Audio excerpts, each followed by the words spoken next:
everyone, I'm Chris Castle, and I'm with one of my best friends in the whole wide world, Matt Perez, and we're in his garage here in Blacksburg, Virginia. And why exactly are we here in your garage? Well, Chris, today we're going to design and build a motorcycle. All right. What are we going to do? Another motocross bike, or what? Let's go a little bit different this time. Let's do a hub steer bike. All right. What exactly is a hub steer bike? That scares me already. Well, a hub steer bike, these bikes all have conventional forks on it, but a hub steer would be similar to like the front end of a car, where you have a spindle and a hub, and you control it all from one side. All right. Sounds interesting, but why don't I see more of those bikes on the road? Well, it's complicated to build.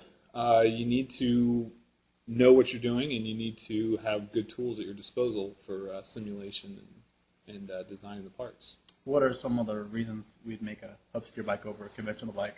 Well, the big downside to conventional forks, everything has to hinge on one pivot point for your steering, and that inherently makes a weak point. Everything flexes about it.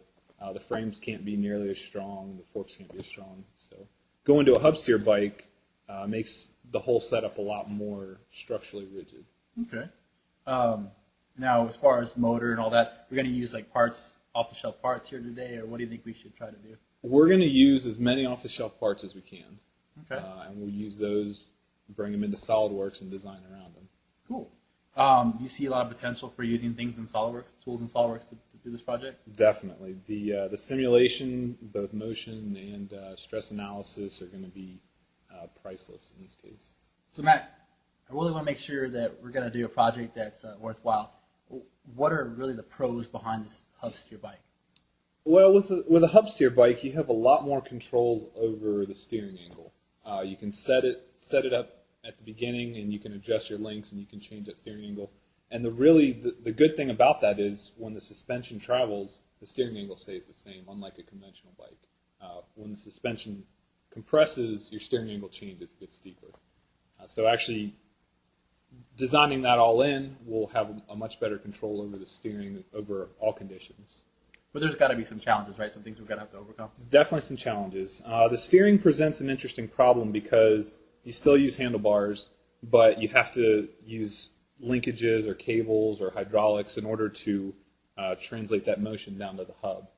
So unfortunately, that removes some of the feel from a conventional bike, but by removing that, you get a lot less of the road vibrations through your hand.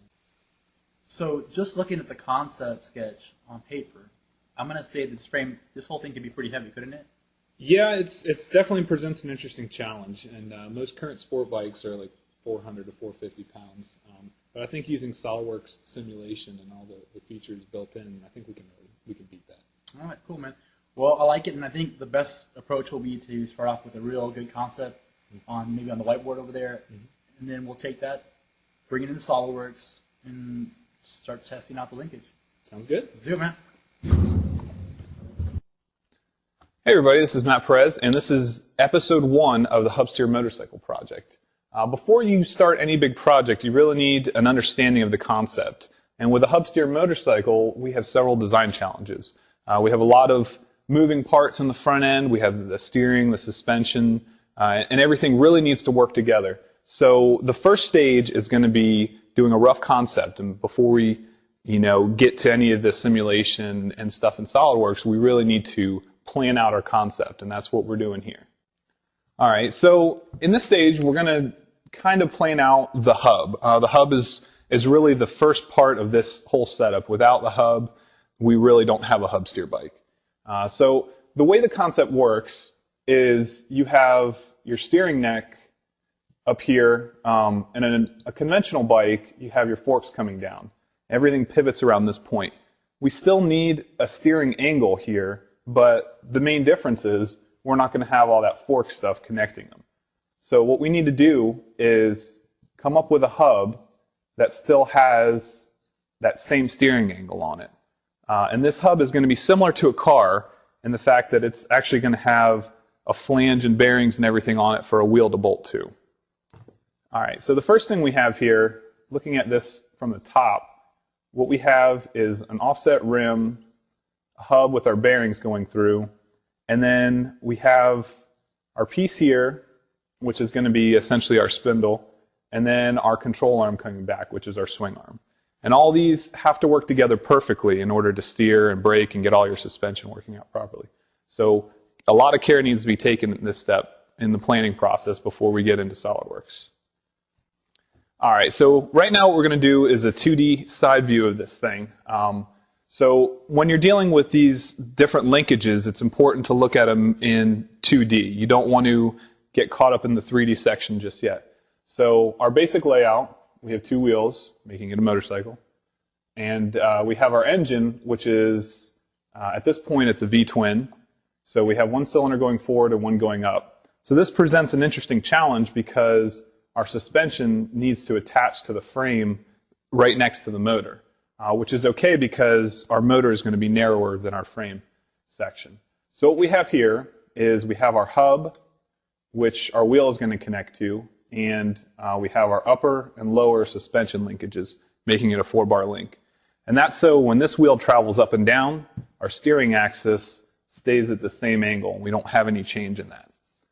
All right. Our frame section obviously has to encompass these parts here, and it's going to come around the frame like this, or around the engine like this.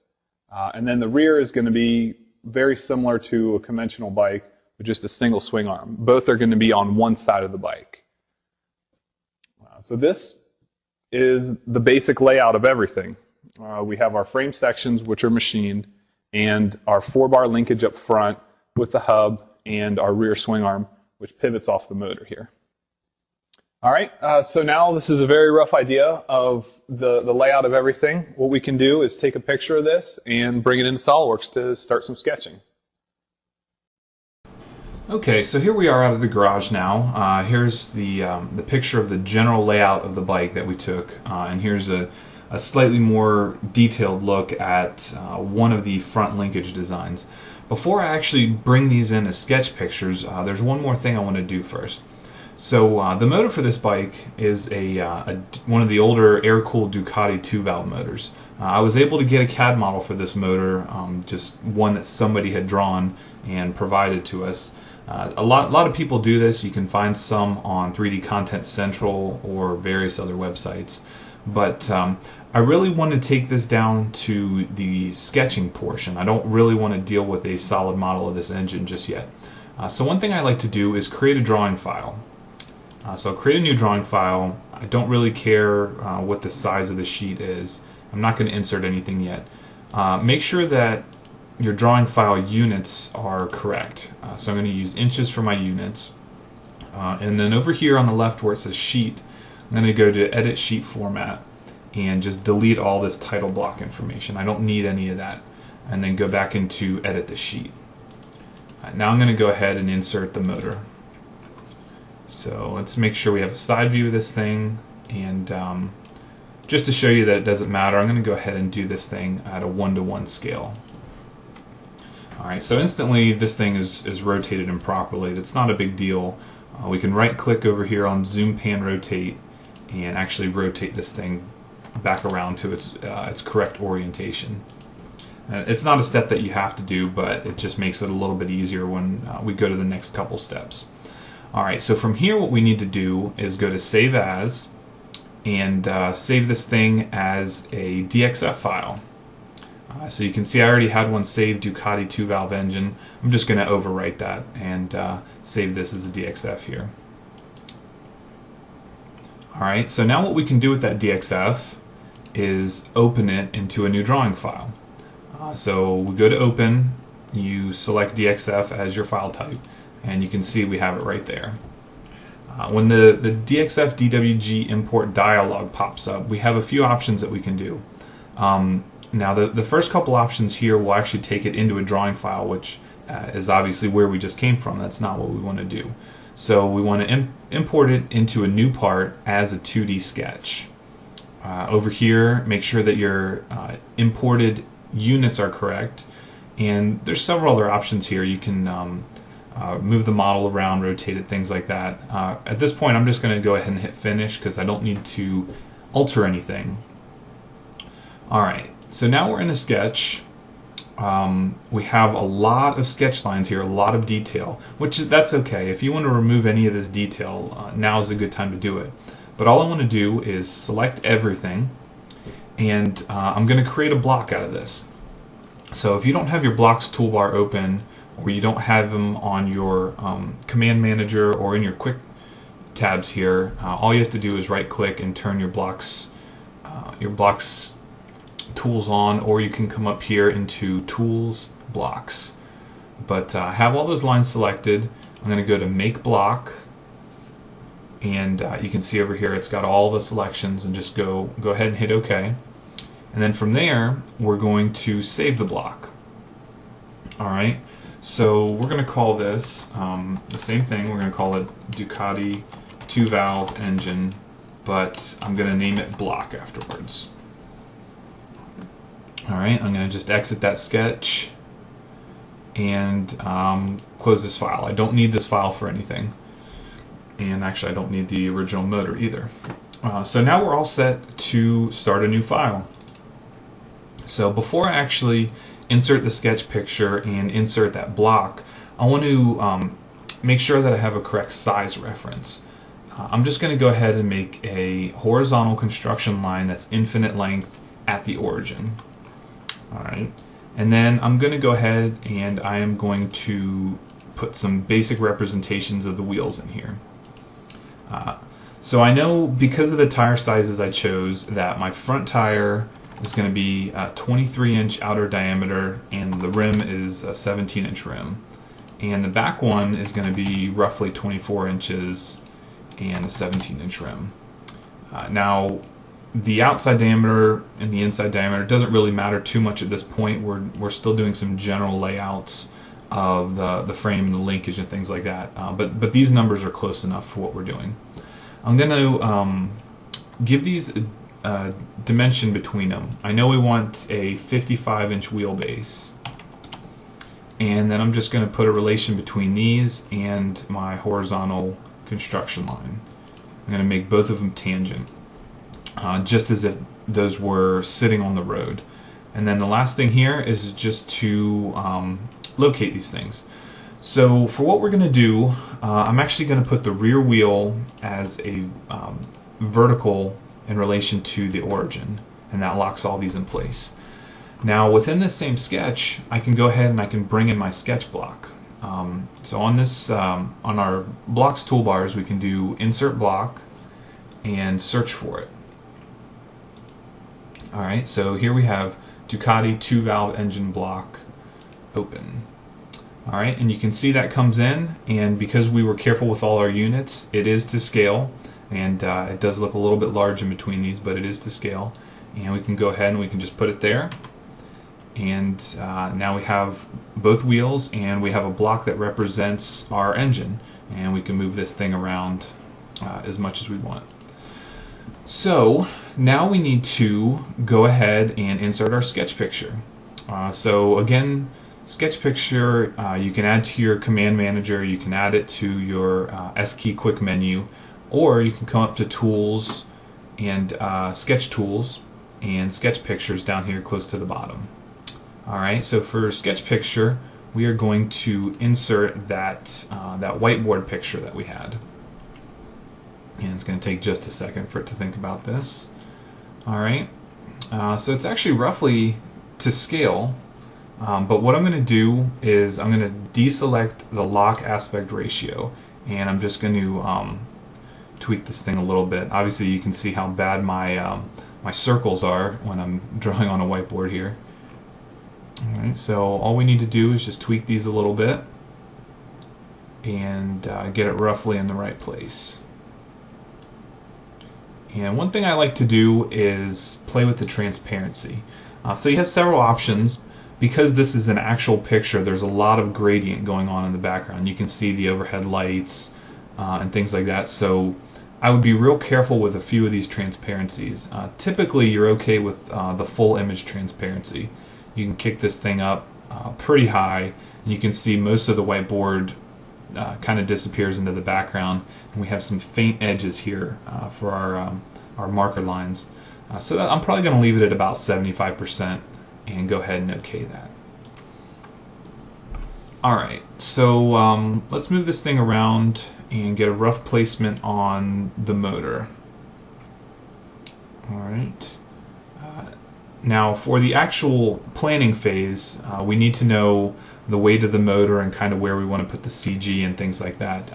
In this initial phase, what we're actually trying to do is lay out the shock linkage up front. So the exact motor location isn't really imperative, but we need to have a rough idea of where this thing is going to be sitting.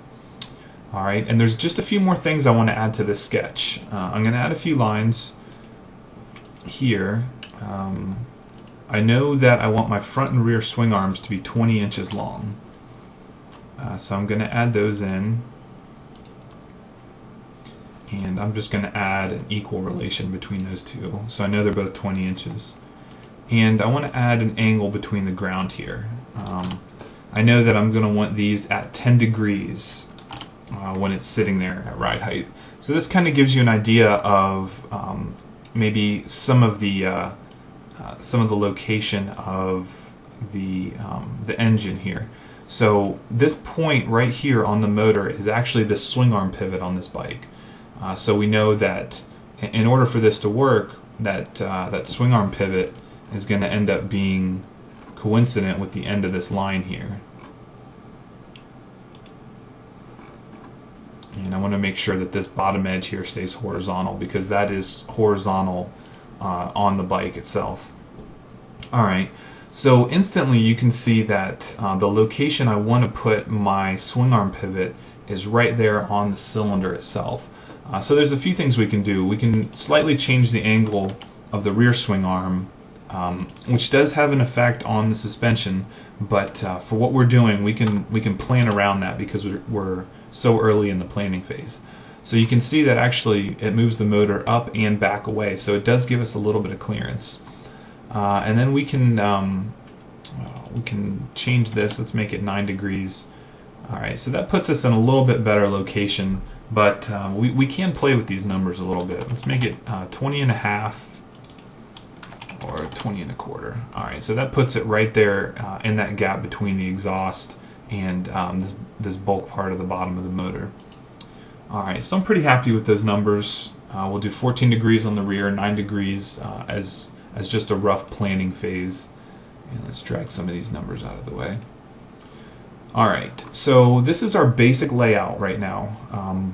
We don't really need to worry about planning the motor plates at this point, but we do need to be aware that we're going to have the shocks below the motor here, and we need to kind of understand where the mounting points are going to be. On this bike, we're going to mount off of this point here and this point here for our main motor plate, and then obviously we're going to mount around the swing arm at the back as well. And then we're going to have some mounting points up here for the front suspension. What this means is that there's really no place underneath here for our shock to mount. Our shock is probably going to be mounted partially off of this point, but we might end up carrying some of the frame down a little bit farther because we're going to do a similar shock setup on the front and the rear of this bike. Alright, so this was basically how you bring your sketch picture in. We did a rough layout just for general size beforehand with the front and the rear rim. We turned that 3D CAD model that we got of the engine into a block through a few steps. It wasn't a direct process, but we have a very nice representation, a 2D representation of the engine, which will let us plan everything out that we need to. We can base our sketches off of these points, when we're designing the motor plate and things like that, without having to worry about doing this in context in an assembly. We can do it all at the part level for right now. So the next step is really to create some blocks that we can move around. We can move the motor up and down and move the suspension and things around. So let's get started on that part. Alright, so now we really have to put some thought into this. We need to get, as Chris wanted, 3 designs. So we need to get 3 front suspension linkage designs, and we need to set it up so that the motor and the suspension and everything move as if it did on the actual bike. So that means that this line here, this pivot point, needs to be attached to the motor rigidly, just as it is in the rear. So one thing I can do to simplify this is I can double click on that block, and I can actually come in here and edit the block. And all I'm going to do is I'm going to put a circle in here that will represent the pivot point, and then just exit that block. So now if we look at this, we have a pivot point attached to that block here. So what that means is I can actually I can delete this 9 degrees here, and I can rotate this line around and make sure that it didn't apply a horizontal relation. Alright, so I can take this endpoint and I can apply a relation between that and the block. Alright, so let's see. This sketch is over-defined. Alright, so probably that equal relation is killing us here. So let's go ahead and just delete that equal relation. Alright, so what that means is that the way this thing is set up currently, the two arms weren't able to be the exact same length. That's not really a concern right now. I can actually come in here and just delete that dimension. This one here, you can see it looks like it might no longer be constrained. So you do have to be careful when you start dealing with these things. So I'm gonna just leave that 20 1/4 dimension on this arm, and let's actually apply a length to this arm here. Nope, it's not gonna like that either. All right, for right now we'll leave it as is. All right. So what I want to do is I'm going to turn the wheels into their own blocks. Alright, so we'll create a block for the front wheel and create a block for the rear wheel. So all I'm doing is selecting the entities I want to be part of that block and then hitting the Make Block button. Alright, I'm not turning the swing arm into a block just yet because I don't really know too much about what's going to happen out here. Alright, I'm going to delete this 14 degrees for right now and move this thing around and see what happens. Alright, so what's going on is this back arm is actually changing length. And the reason it's doing that is because we have a set wheelbase. The set wheelbase is great for for sitting still, but once the suspension compresses, the wheelbase actually extends. So what I'm going to do is I'm going to right click on this dimension and make it driven. Alright, and then now I can come in here and I can add a dimension to this arm, and let's make that 20.25. Alright, so now they're both the same. You can see it shortened up our wheelbase a little bit. So now we can move this up and down. Those two arms stay the same length, but the front wheel is now moving. So that's exactly what we want. And one thing we can do now, we know what angle we want to start at. We can add a dimension in here from the bottom of the motor to the ground.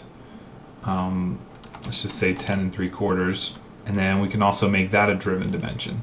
So now we can keep an eye on things like where the ride height is, how much things are compressing, and we can always undo the driven part and set it back to whatever number we want. Alright, so right now we want to plan our first linkage setup. So one of the things we need to look at is a shock. Alright, it's going to be a very basic shock, and again I need to come back into this block and add a point for the shock. So what I'm going to do is I'm just going to add another circle, and let's plan for it to be right there, and then we'll exit that block. Alright, so again we went in, we modified the block of the engine, and basically these points, like this point here, would be part of our engine plate, our motor plate. But we're not that far along yet. We don't really know that this is the location we want. We don't know what other things we're going to add, to mount on this plate. So right now we're just concerned with only the suspension linkage. These points may not necessarily be there. We can, after Chris does his evaluation of the designs, if we find that this design isn't going to work or this point needs to move, we haven't actually designed ourselves into a corner. So there's still a lot of freedom that we have with this. So this point is here, and we're going to set up a very basic shock. Alright, so what I'm going to do is I'm just going to take 2 lines and set it up like that. And each of these lines is going to become its own block. And one reason you do this is because any dimension you give, any relations you add to these sketches before you create a block, stay with that. They're not brought in to this sketch here. But one thing I want to do is, you see these 2 points here are coincident. That endpoint is coincident with this line. This endpoint is coincident here. We can also add a collinear relation. But this will work out just fine. And you can see we can compress the shock and things like that. So it's going to work out pretty good for us. And now we need to figure out how we can connect to the swing arm to compress that in the horizontal direction as this thing sits. One of the instances we had basically a right angle, and this was driven off a point that went past over here. So I'm going to make these 2 lines equal and give these things some dimensions and see what we got here. Let's say 1.5 inches, and this is going to be a very basic layout of this linkage, and then we will expand on it so we have something to give to Chris. So right now all I'm dealing with is making sure that the concept works. So I want to make sure the concept of these linkage layouts actually work. Alright, so this is a block, and the bottom end of it right here is going to connect to the shock here. Now we want to make sure that we don't have any vertical or horizontal relations. Alright, and then this point here in the corner is actually going to be fixed to the engine or the motor plate or something. So all I'm going to do, rather than go in and edit the motor block again, I'm just going to go ahead and fix that point. So what that tells me is that if I lift this up and down, you can see that I'm actually compressing the shock. And one little trick that you can do is you can add a dimension between these 2 points, or you can add a dimension for the overall length, and then you do the same thing that you did with the motor height. You make it driven, so that way we can watch the dimensional change. So we can move this thing up and down, and we can say, we can get 1 inch of travel on this shock for 3 inches of travel on the wheel. Something along those lines. Alright, so now when we move, when this wheel moves up and down, or when the motor moves down closer to the ground, we need to compress the shock, which means we need to push this down. If we connect to this side of the pivot, it's actually going to pull it up. So what we need is a line coming over here, and then another link coming to here. So what we can do now is we can take these 2 lines, make them a block. That way they stay fixed in relation to each other, and then we'll make this one a block. And again, as I said, when you're creating blocks, the dimensions that you apply to these things within the block stay. So as we move these things around, the lengths of these aren't changing. So now you can see, if we try to move the motor up and down, it's currently fixed. Okay, so the reason it's fixed is because I made a mistake in making this point fixed. We actually do need to make this fixed to the motor. So a simple change, I'll just draw a line, or you can add a point or do whatever you need to, and inside that block. So then again, we can come in here and we'll just merge those 2, make those 2 coincident. And let's see what the issue is now. Alright, still trying to it's trying to change the length of this arm for whatever reason. So, alright.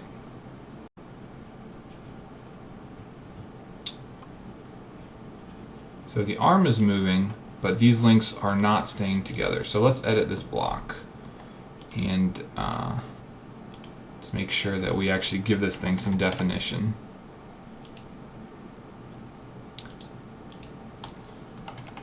Alright, so what we need to do is keep this dimension value inside the block. Alright, so now when we move the motor up and down, things are moving. Alright, so one thing you can see, let's call this ride height. The shock length is 10.37.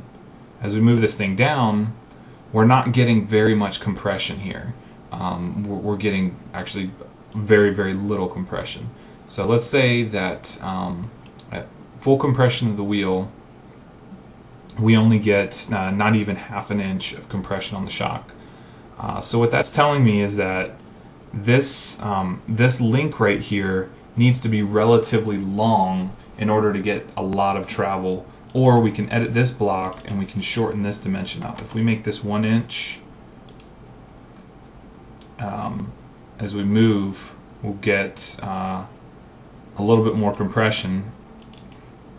So we'll remove that equal relation here and give this a little bit longer. Let's see what that does for us. Alright, so we get more compression out of it now. And that's because we changed from a 1-to-1 ratio here, and now we've got 1 inch here and 1.5 on the vertical leg that's actually compressing the shock.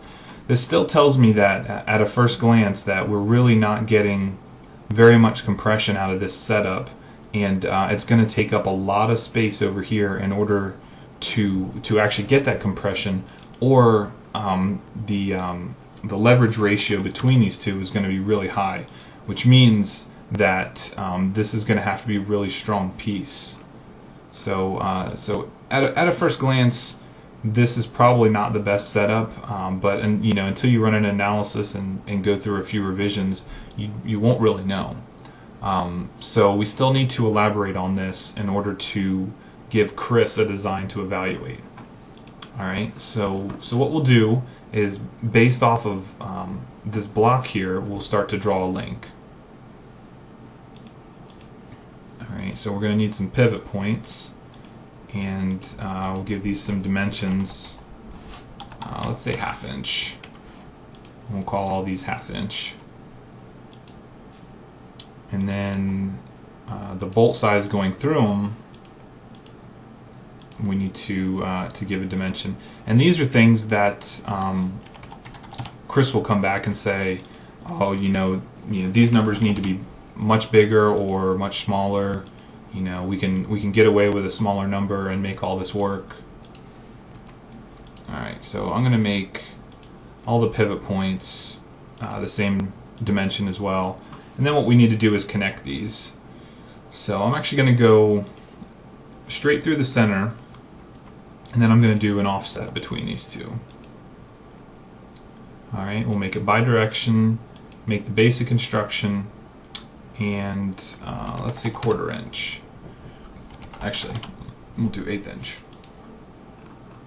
And then we can come in here and we can trim some of this up.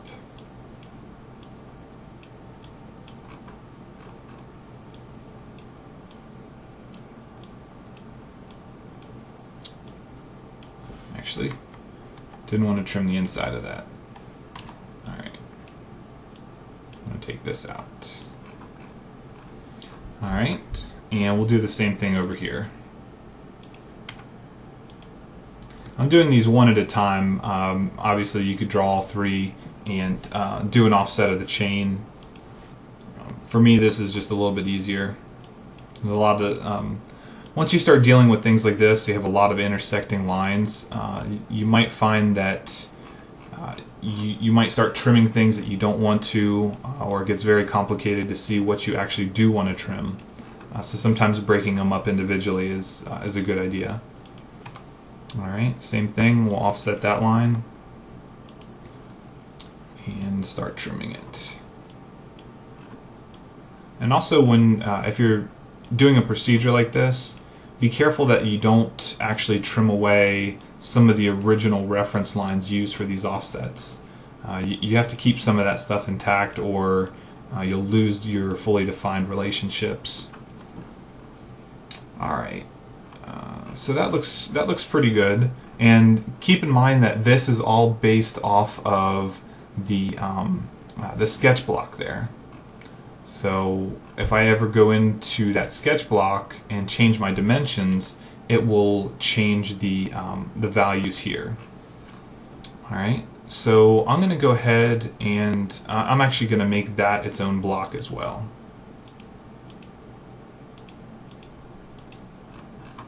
Keep in mind you don't want to forget any of these little lines in here.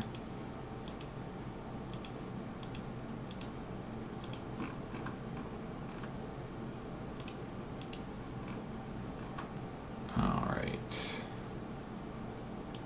Call that good.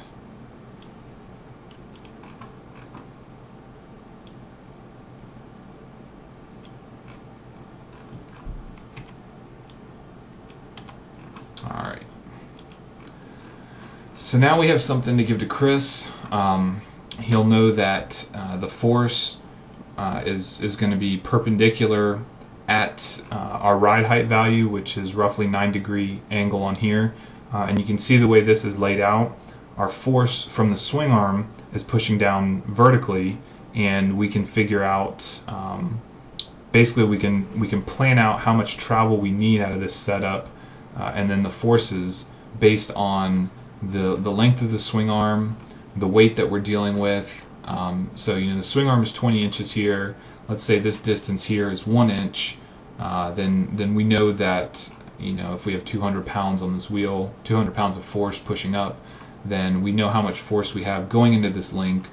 We know our ratio between these two, and we also know based on our simulation how much travel we're getting out of this, and we can plan what kind of benefits, what kind of drawbacks there are to this design. Alright, so I'm going to go ahead and using the same procedure, I'm going to set up the other two designs and not waste your time showing you that, but the procedure is exactly the same, and then once I get those two laid out, I'll bring you guys back in and show you the differences between all three. Alright, so here we have the first linkage layout that I walked you guys through. Now, one thing I just want to point out is that using these sketch blocks allowed me to create some pretty complex mechanisms and really decide, at least on my end, what would be the best route to go. So now when Chris and I were talking about the layout of the suspension, we talked about putting the shock underneath the bike, keeping the center of gravity low, and that has a lot of benefits to it, but it also presents a lot of problems when we're trying to lay out these linkages. We don't have a whole lot of room on the other side of this pivot simply because of our space constraints with the engine here. Conventionally, you would put the shock mounting point somewhere over here, and you always have the ability to move that point closer or farther from the pivot, and that'll give you more travel for your shock depending on your linkage setup. We don't have that luxury, so we have basically what we have to do is we end up making these linkages a lot smaller so we get more travel out of them. So this distance here is a lot smaller than a conventional setup, and what that does is it really limits on the amount of travel we get and the amount of adjustability we have. So I'm going to send this design. The second design is very similar, except I changed the geometry a little bit.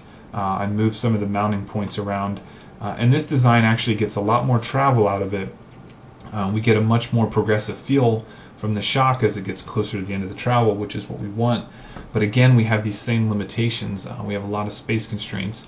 Now I actually came up with a third setup that mounted off of here, kept the shock low, but I really wanted to give something to Chris that was just a little bit different. So for the third setup, I actually relocated the shock above the engine. Now this unfortunately gets the weight a little bit higher, but we can use a smaller shock, and we always have the option of moving our attachment point on this swing arm here.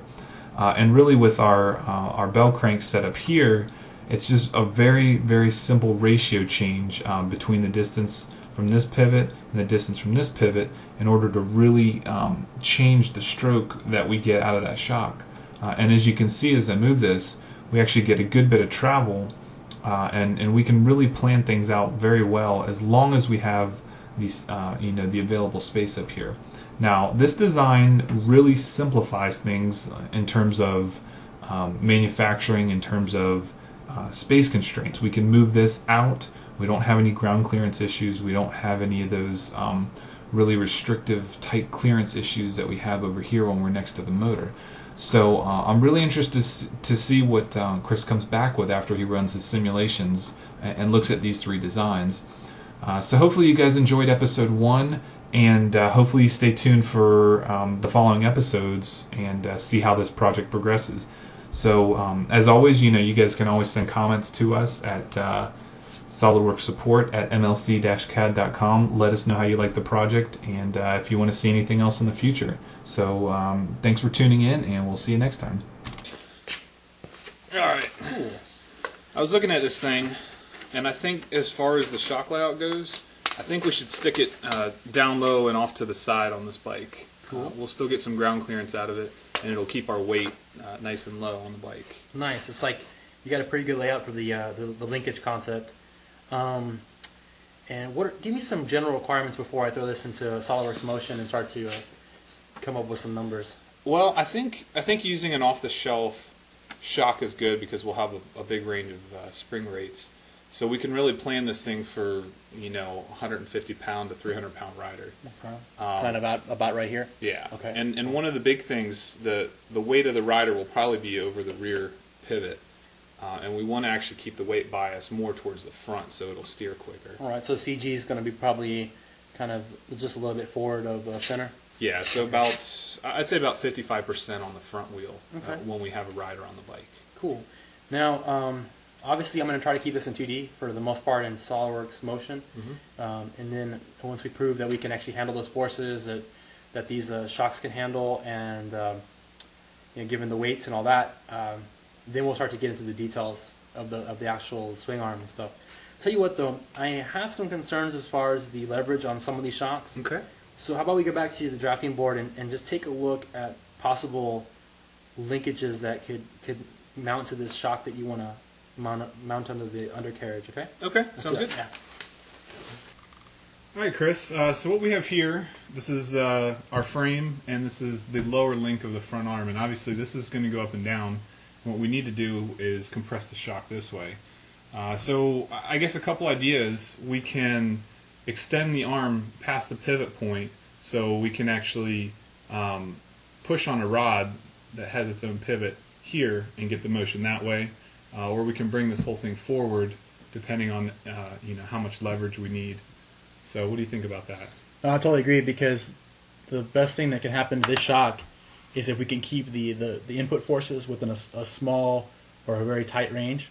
Because the worst thing you can do is have a very high spike of force for the first few millimeters of travel, and because you're not only going to wear out your shock real fast, but you're going to have some really weird riding characteristics. So I agree, we definitely need a linkage, but there's so many ways we can go with this. How about you draft up at least 3 concepts and give them to me, and I'll test those all out. Okay, yeah, we can do that. That's the whole point of SolidWorks simulation, is testing out ideas and seeing which one's best. So we'll do that, and what do you think? It'll take about an hour to crank that out? That sounds about right. Cool. I'll tell you what, get that to me, I'll work my magic, and then I'll come back to the shop and we'll implement what we came up with. All right, sounds good. Cool. Hello everyone, this is Chris Castle, and welcome to episode 2 of the Hub Steer Motorcycle Project. In our last episode, Matt Perez came up with 3 concepts for a hub steer motorcycle linkage. In this episode, I'm going to simulate these 3 linkages with SolidWorks Motion to determine the best solution for an off-the-shelf motorcycle shock. The first thing we're going to do is take Matt's concept, which is in a part right now. It's a part with a single sketch using sketch blocks. That allows us to easily test out the concepts just visually. The thing is, we need to actually create solid bodies that we can import into SolidWorks Motion. The way we're going to do that is here in this environment, I'm going to take advantage of the sketch blocks by converting them into their own sketch entities, which will become their own solid bodies. Let's get to it. I'm going to start everything on the front plane here. Make a sketch, and I'm going to create a solid body that represents this link all the way to this connection point to the connector. So what I'm going to do is I'm going to simply take this and convert it. Now I'm going to take actually this and hit the S key and We're going to convert entities. Now what I'm going to do here is just going to go ahead and make this big enough we can see it. I'm going to make it let's make it an inch. All right. When I hit OK there, you notice that the cap ends is not available in this mode. Why? Well, it's because we're in context, we're converting entities, and it's just not available. But it's okay because we're going to do our own. We're actually going to go ahead and come in here and hit the A key, for example, and just kind of connect this here. Oop, just bring this over that, and now make these here tangent to each other. Now the same thing over here. I'm just simply taking the line tool. I'm going to convert this over like that. Now, again, the point of this is to make solid bodies that represent the actual parts in our assembly, just to do the kinematic analysis. So I don't have to get very correct as far as the geometry at this point. I just need a concept, something to grab onto with our SOLIDWORKS motion program. Here, for example, this is where our pivot's going to be. So I'm going to do is hit the S key and just steal the center point here and drag out a circle about that big. It doesn't have to be perfect, just more of a reference. Okay, so this represents one part. Now I want a place to put a load, so I'm going to go ahead and put another circle there to represent that. So when I do an extrusion, you can see, if I zoom in here, it's kind of stolen the concept from Mass Design. Oh, and I'm missing another point to make connection to the connector. It's no problem. Let's just get back to my sketch mode, and I'll just again steal the point of reference, and I'll just go about yay big. I'm avoiding to make too many in context references here. But there you go. Let's just go ahead and make that 1/2 inch, and we're going to be done with that. Now let's go back to the front view. Take a look at the next thing we want to steal.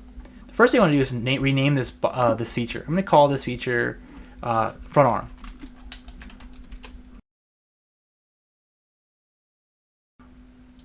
All right. So now that we have a multi-body part with the 4 bodies that represent the points of or the bodies of interest, let's show you how to take all this information and make it its own assembly.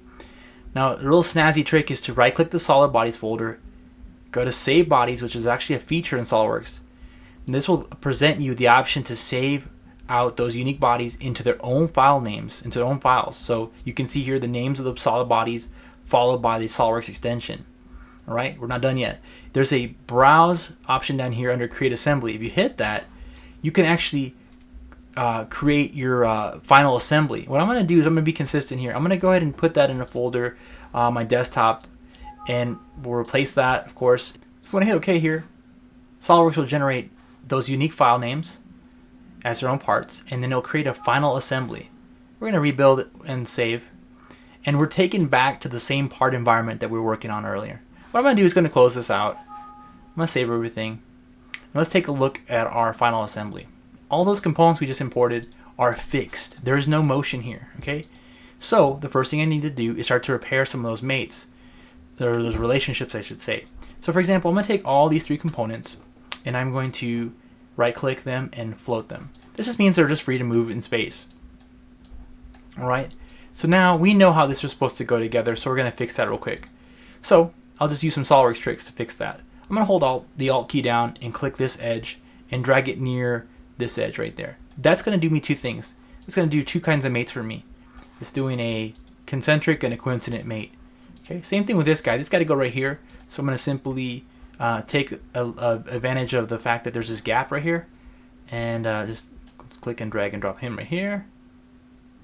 There you go. And then you can start seeing some stuff come to life here.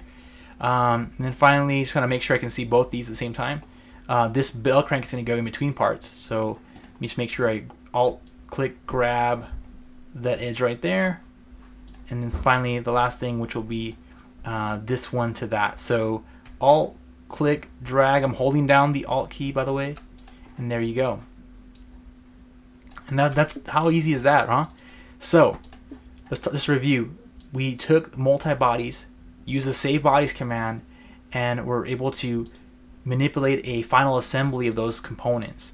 Now, what the trick is, what we want to make sure we do here is a few things. We want to make sure that we save this first and foremost. Second, I want to make sure I put this in the exact position that I want. So I'm going to make a mate that takes this and this surface and puts them at an angle of 10 degrees. Okay, why 10? Because that's the degree. That's the right angle that Matt Perez is looking for as far as the unloaded position of the bike. So we're going to hit this option here called Use for Position Only. So that basically puts it in that position, but it doesn't make a permanent mate. Now what do I mean by that? Well, I mean, look at the tree. There's no angle mate. I can come over here and move that, and well, nothing's going to keep me from moving that. So again, use for position only. It's great for getting things in the right place, but not having to commit to having a mate there. All right. So the next and very most important thing we want to do is take a look at the add-ins. We want to make sure that SOLIDWORKS Motion is turned on. So SOLIDWORKS Motion is a kinematics program, and you're going to find the actual interface for motion down here. There's always a motion study 1 that's available to you in every assembly. All right.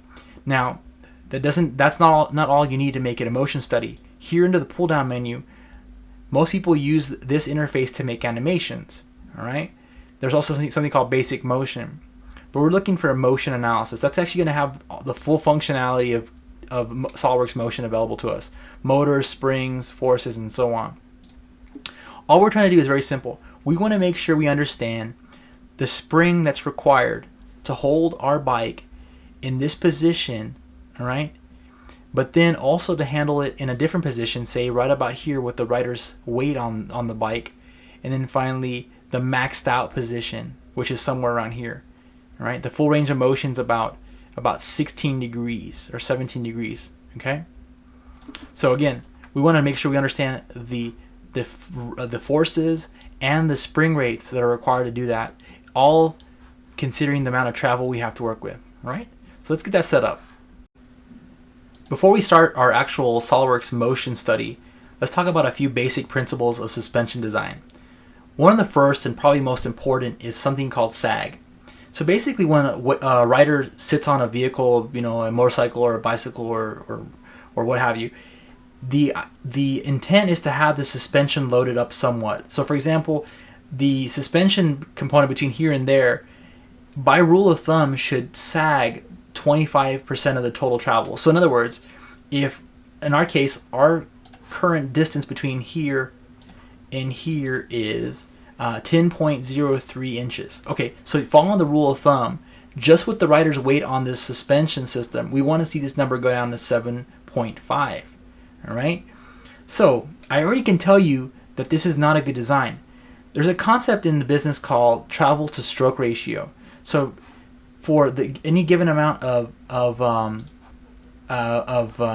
motion of this part, let's go ahead and move this guy here.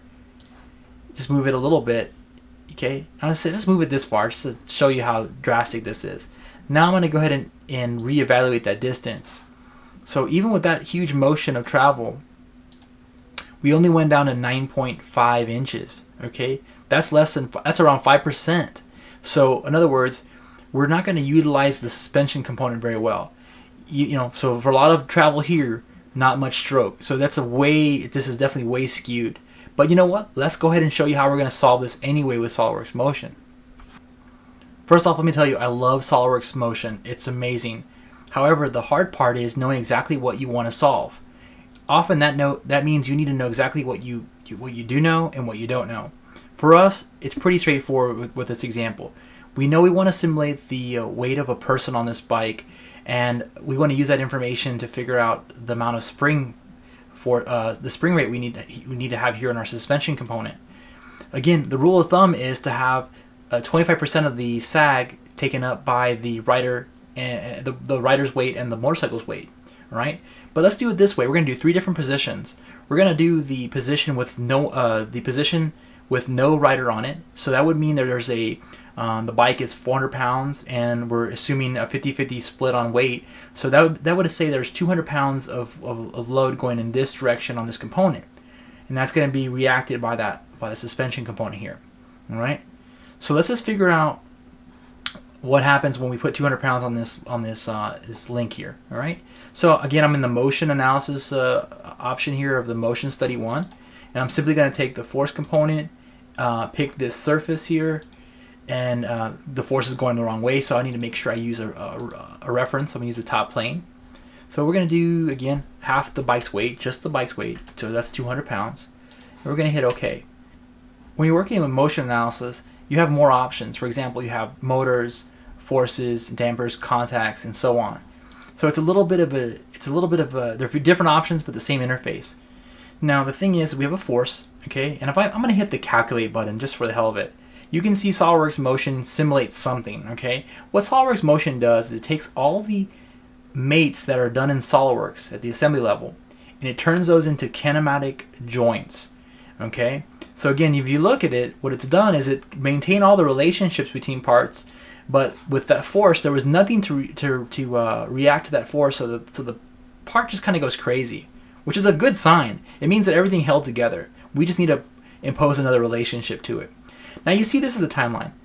I can click and drag this to kind of set it back to 0.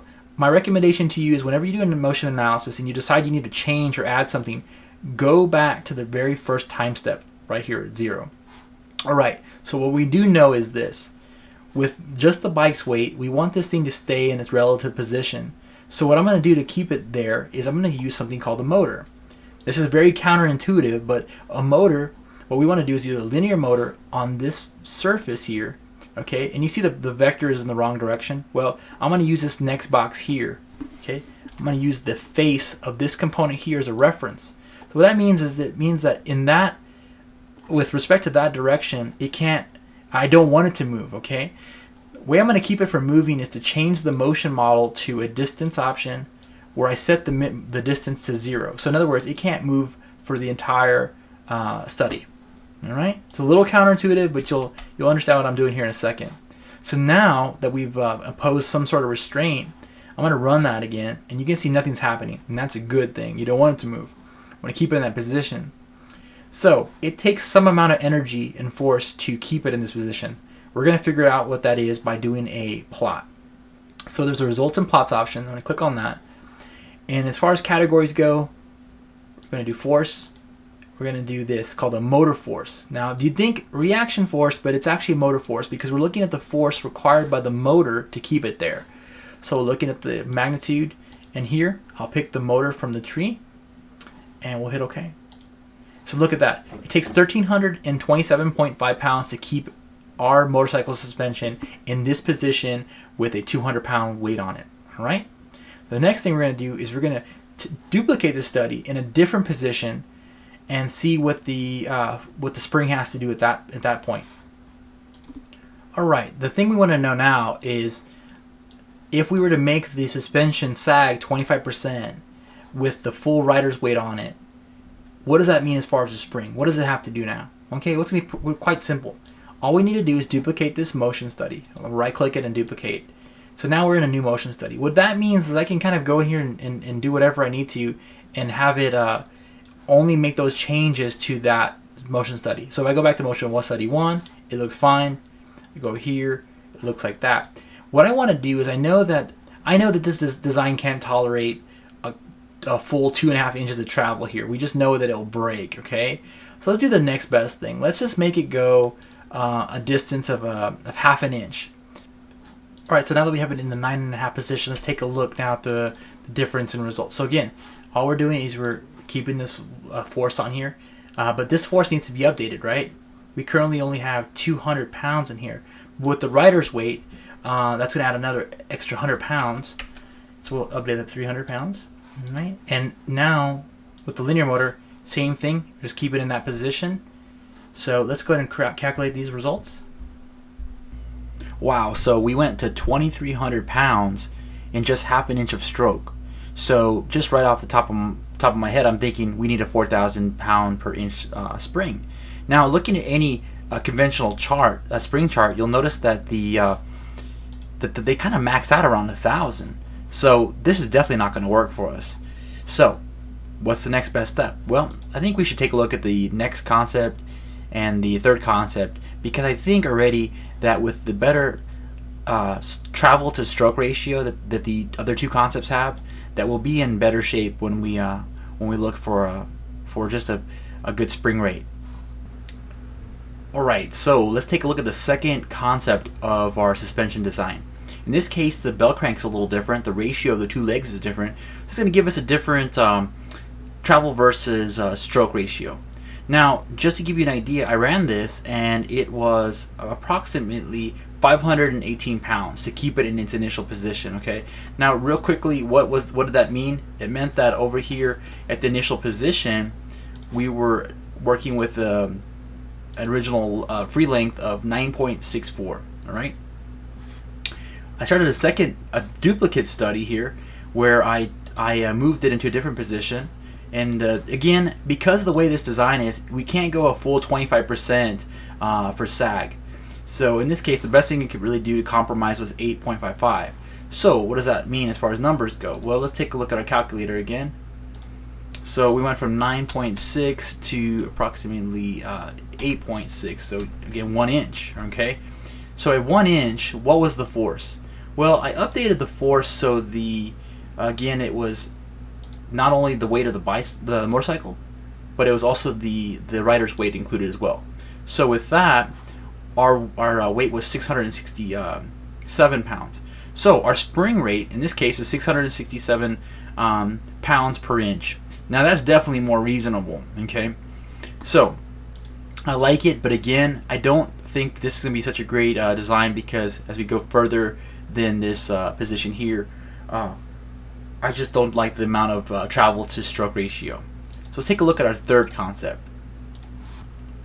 Alright, so now we're looking at the third concept. And this concept is quite a bit different, like Matt pointed out. Like Matt said earlier, we've moved the belt crank and connector from the bottom area to the top. Now the obvious issue I have with this is the center of gravity has now been shifted up. And with motorcycles, bicycles, you want to, in anything really, you want to keep the center of gravity as low as possible. Well, now the other way to look at it is, now that we've removed it from the bottom, we have more ground clearance down here. So there's a trade-off. Now the neat thing about this design is that there's a really good travel to stroke ratio. It's very close, and that's going to make our suspension very tunable, and it's just really awesome to have that. So what do I mean by all that stuff? Well, let's just go back to our initial keyframe here. So this is our 10-degree ideal initial condition. We want to make sure we understand the preload required on the shock. If I calculate this, you see it do its thing, and you're going to see it's 596 pounds. A little higher than the last concept, but still a very reasonable preload to have on the shock. Now I duplicated the study, and I moved it. But let me see what I did here to make it a little easier for us to record things. I went ahead and sketched a sketch point on both these eyelets to make measurements a little easier this time. So let's go back real quickly to the first motion study. We were looking at an initial distance of 6.84. All right, so I remember that number, 6.84. So 6.84, 25% of that is 6.84 times 0.25. So we're looking at a difference of 1.7, and if you subtract that from the original number, we need to go to 5.13. All right. So my next analysis, let's see what I did. Did I get it right? So 5.06. So I could go back a little bit. All right. What was that number again? I already forgot it. Oh yeah, 5.13. So let's go ahead and move that, and move it back a little bit. 1.3. Measure that. You're probably wondering, is there a way just to force it to do that? Yeah, you could use mate. But like I was pointing out earlier in the demonstration, that will unfortunately lead to some weird results with when you're within a motion study. So let's just see if we get close. Okay. So 5.4, that's good enough right now. All right. So in this position, again, I have a force that is going to have the additional weight of the rider, and we're holding the linear motor on this part of the eyelet. That's where the suspension component makes contact with the belt crank. And when I calculate this, I get a value of 1,153.5 pounds. All right, so let's actually, this is actually very encouraging. So I have 1,153 pounds. Okay, and let's take a look at the difference in stroke. So I went from, again, let's measure the numbers exactly. So I went from 6.84 to, I believe the other number is 5.06 inches. So the difference I'm looking at is, but we went to a total of 1153.5 pounds divided by that 1.8 number. So look at that. Our spring rate to go from the initial position with a preload, okay, to this position here is 640 pounds per inch. Now, we've looked at the spring charts before, and we know this is a good number. This is a totally reasonable number. And so let's take this particular concept to a whole different level. This time we're actually going to simulate the dynamic motion from the initial position to the sag position, and then we're going to actually add some more loads to it and make it more interesting. I'm going to save this right away. And then we're going to duplicate our study. But I'm not going to duplicate the second study because I want to duplicate it from the original position. So I'm going to duplicate it from here. Okay. And so motion study 3, it has the suspension in its initial position. There's a force on here of 200 pounds, but I actually want to go to 300. And we're going to take away the linear motor. We're going to just suppress that. And we're going to replace it with the spring element, because we want to see if there's if this is really working out, all this math we're doing with the program. So there's a linear spring and a torsional spring. Our case was just a simple linear spring between these two components. Now there's a kind of a graphical version of it here. Don't get thrown off by it too much. It's just a kind of representation of what it looks like. Cosmetically, all those details are down here. We'll deal with that in a second. Let's talk about numbers. Let's say we were like around 640.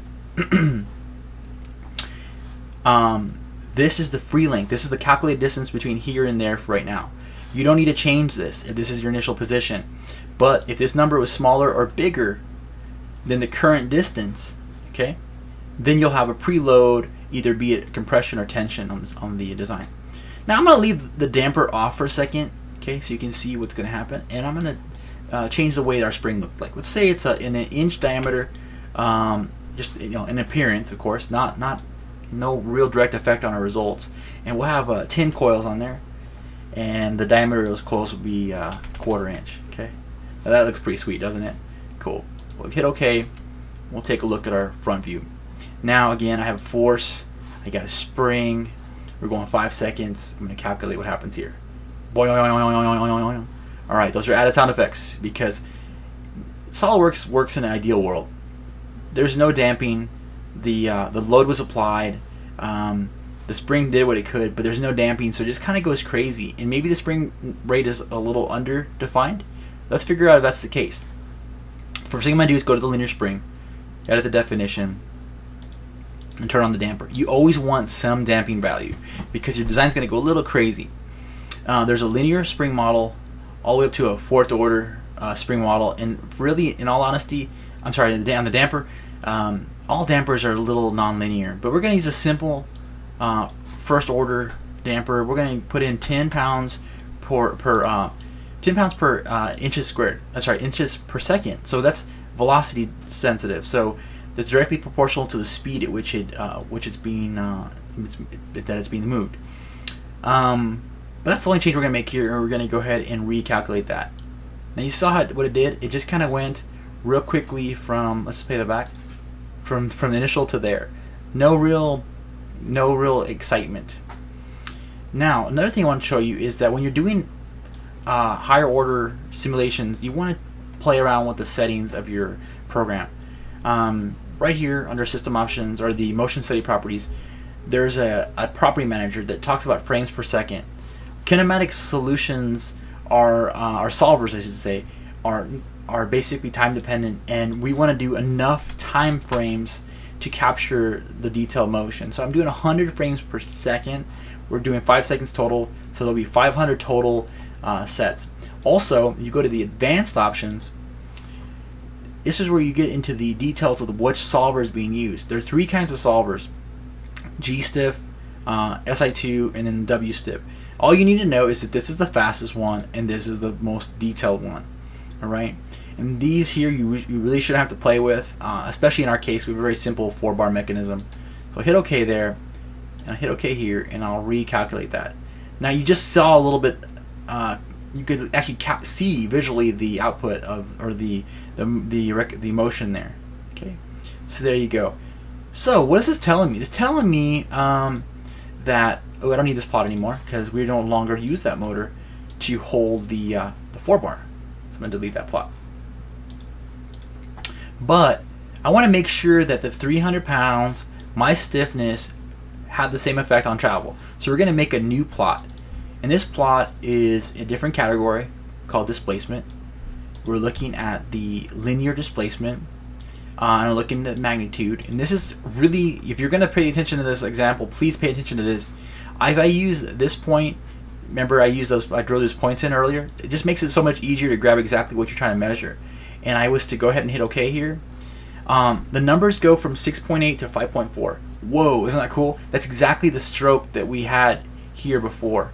So we went from 6.8 to 5.4, and so yes, we just proved that with that input, that force, and that spring rate, we're going to get the mechanisms to stop exactly where we want to. Isn't that sweet? I love this. It's so much fun. Now, all right. So the next step for this design is to understand not just these static loads that we're putting on the bike, but some dynamic loads. So we're going to duplicate this study because it has a lot of the goodies already set up for us. In this study, though, we're going to start at our completely unloaded position. Okay. So let's modify our force to consider the dynamics of the loading here. I'm going to edit this feature, and instead of constant, which we've done so far, let's do a step function. Actually, let's do data points. This will give us a little more control over the step and the transition from start to finish. In this case, I went ahead and from a previous study, I had already used 600 pounds as kind of my dynamic load, and I consider this like a hard bump in the road. You know, pretty much 2 times what our static load was with the rider and the weight of the vehicle. So it's pretty significant, right? And you can see it goes from 0 to 600 in a quarter of a second, and then it stays there for a second, and then it comes down. So that's pretty harsh. So let's go ahead and hit OK, and we'll hit OK here, and we'll just run it, see what happens. So I see this, and whoa, it goes crazy. All right. Now you can see it kind of went crazy and it flipped all the way backwards. Well, obviously there's something wrong here. Let's play that back. Well, one thing I see right away, and it's not realistic, is the fact that when it gets to about here, let me see, right about there. Let me go fast forward a little bit. I'm gonna zoom into the timeline for one, down here in the lower right. But if I just kind of hit this and I hit the arrow keys, oh, not the arrow keys, there you go. There's a big jump between here and there. I'm going to go ahead and see if I can capture more data by going to my options. I'm going to go to 1,000 frames per second, hit OK, and then recalculate this. Okay. The good thing is now I can kind of see that, I'm going to hit stop for a second. I can see if I go back here, there's a point where this thing should pretty much stop. Okay, so what happens is, right about there, the shock is completely maxed out. Okay, then it starts to do this. Well, we know in real life it can't do that. It can't go past. So we're gonna make SolidWorks motion stop when it gets to this point, like a true bottom out. Now I've avoided making a real shock this whole time, and I don't need a real shock. It's just really unnecessary to actually model shock. So let's do this. Let's get this thing in a position. Let's go back to the model tab. Okay. Because the model tab is where all the actual solid modeling happens. So right about here is where this bell crank should stop. And in real life, we know we're not going to actually do this. We're not going to actually have a stopper, but in the analysis program, we have to have something that helps us stop the motion. What I'm going to do is just do this. I'm going to kind of get this thing close, maybe like right about there. I'm not even making a relationship here. I'm just going to do that and make an extrusion. And let's just make this go to right about there. We'll hit OK. And then what can help us stop in the other direction? Well, let's take a look. So I'm going to edit this component. hit undo, nothing happens because I just did a rebuild. But I want to get back in the original position.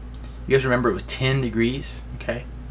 So let's just make that relationship one more time with a mate. Okay, in this case, because it's 10 degrees, there you go. Again, per position only.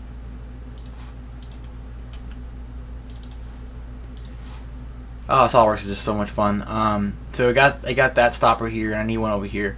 I have enough to stop it. What I'm gonna do is make another crank. Stopper for the bell crank. So again, I'll edit this component. Start a sketch on here.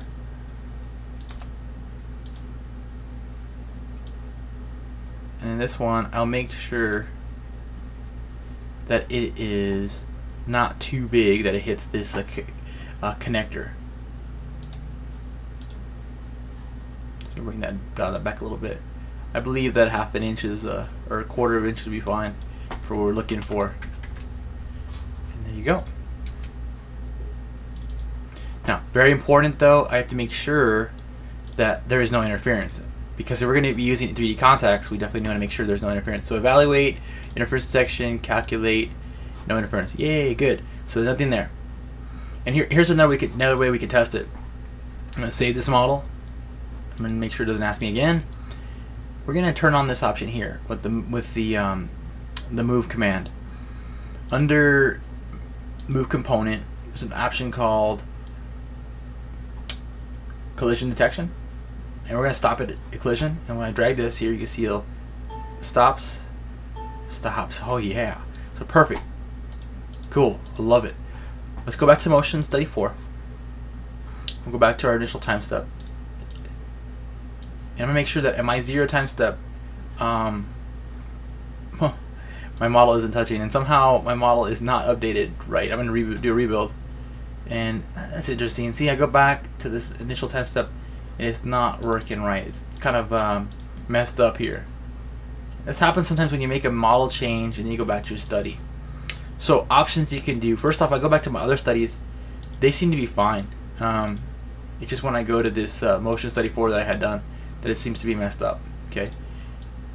I'm gonna just kind of pull it away and make sure that I'm right here. I'm gonna make sure that I'm at my 0 time step, and then from in this interface, when I go to move,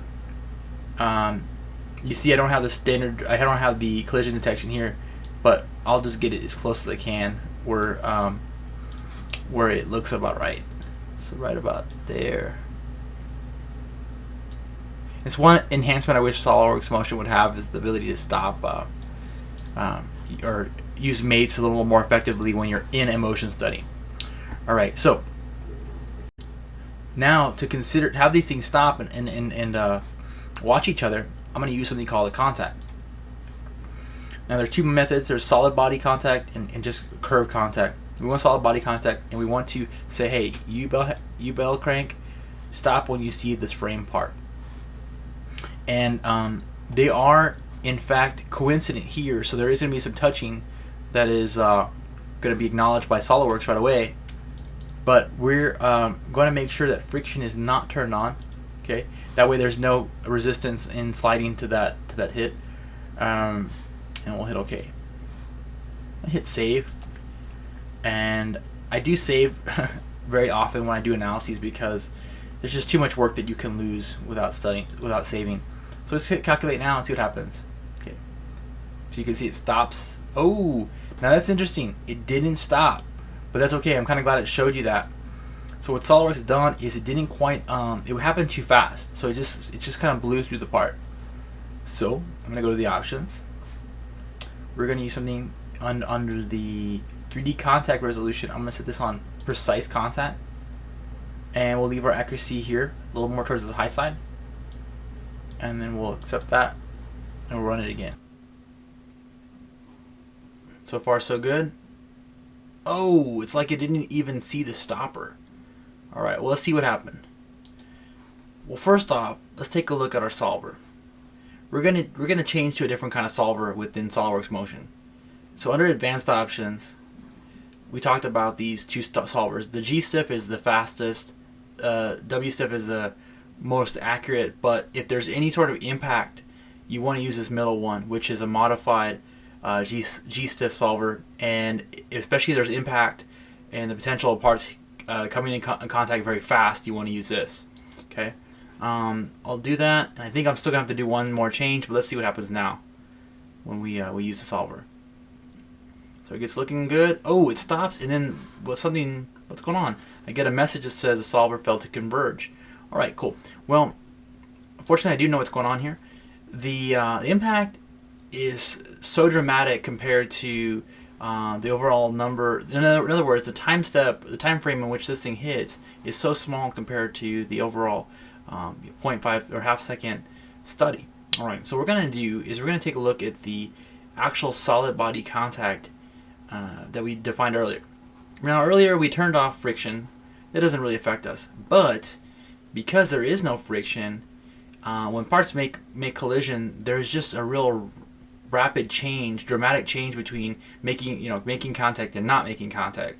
So, under elastic properties, we're going to actually give this thing, instead of having a perfect 100% coefficient of restitution, we're gonna dial in our own. Okay, and it's based off the material, so it's doing a 0.4, and that's because they're set to acrylic.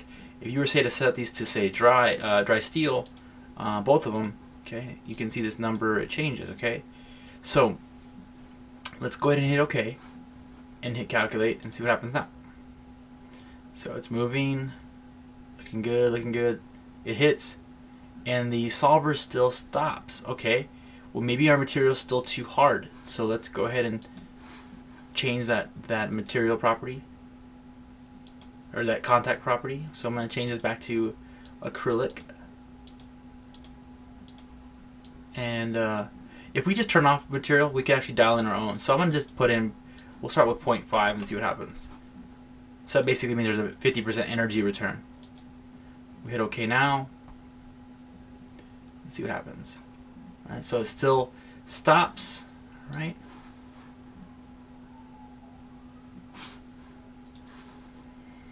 And this time we're going to make one more change to the settings. So right now our accuracy is pretty high, and again, with the amount of impact we're dealing with, it's just a little too hot. So let's just bring that back down to about right there. We'll hit OK. Again, we're using a coefficient of restitution of 0.4. So we're going to hit OK here and recalculate. It's moving. Cool, it stops, and you see the studies continuing to go. That's a great sign. So basically, we've bottomed out our system, and that's exactly what I want to do. We want to see the amount of deflection for the 600-pound load, and to verify that it did in fact stop when it hit here, and it didn't bounce back. All right. Alright guys, so we're getting really close. Now we just proved that with a high enough load we were able to bottom out our system. But let's take a look at the load. The load is 600 pounds distributed over a whole almost what was the total? Yeah, 3/4 of a second. Now 600 pounds, that's 150% of the bike's weight with the rider. Our bike is not rated at that. So of course, at this load, applying it this slowly, it's going to bottom out. We know that. That's definitely not simulating, say, road dynamics. So we're going to make this a little more interesting. We're going to duplicate this study. And in the duplicated study, we're going to apply that force much faster. The first thing I want to correct is the spring constant. The spring constant we spec'd out earlier through our SAG calculations was a 650-pound spring, and we're using a pretty aggressive damper just to slow it down. So our force, we're going to edit the force definition. So instead of being a data point, we're going to just do a simple step function. And the step, we want it to go to 600 pounds immediately at 0 seconds, but it will turn off to 0 pounds in 0.05 seconds. Okay, so that's a real quick bump. So we'll hit those, and we'll just simply run this back. Okay, you see it does its thing, and it barely moves. It's very awesome. But we want to show the results of that motion with our plots that we had earlier. So when this is done, I'm going to just simply right-click the results folder and show all plots. And don't use this plot anymore. But on my other screen here, let me just pull it over. I see the quick reaction of that bump. Okay, so what we're seeing here is that our shock only displaced about 0.4, or actually 0.06, or sorry, 0.36 inches. That's perfect. That's not bad at all.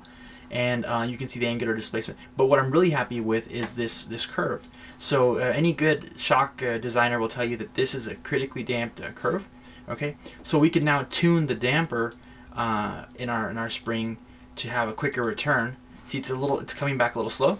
So we'll just bring this rate maybe down to 50. We'll hit OK here, and let's recalculate that and see what happens there. So you can kind of see it's going back faster. I can tell it's going back faster. And we could have shortened the analysis time to get faster results. Okay, so let's take a look now. You see it's a little less steep. Let's do this.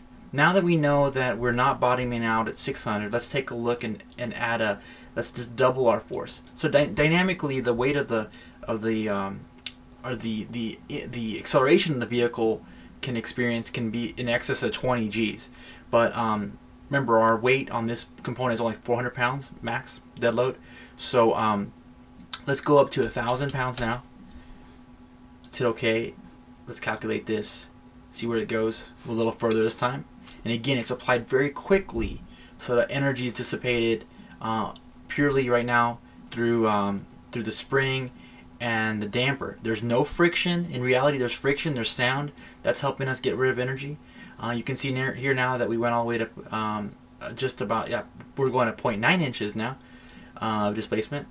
Let's go ahead and see what would actually bottom this thing out.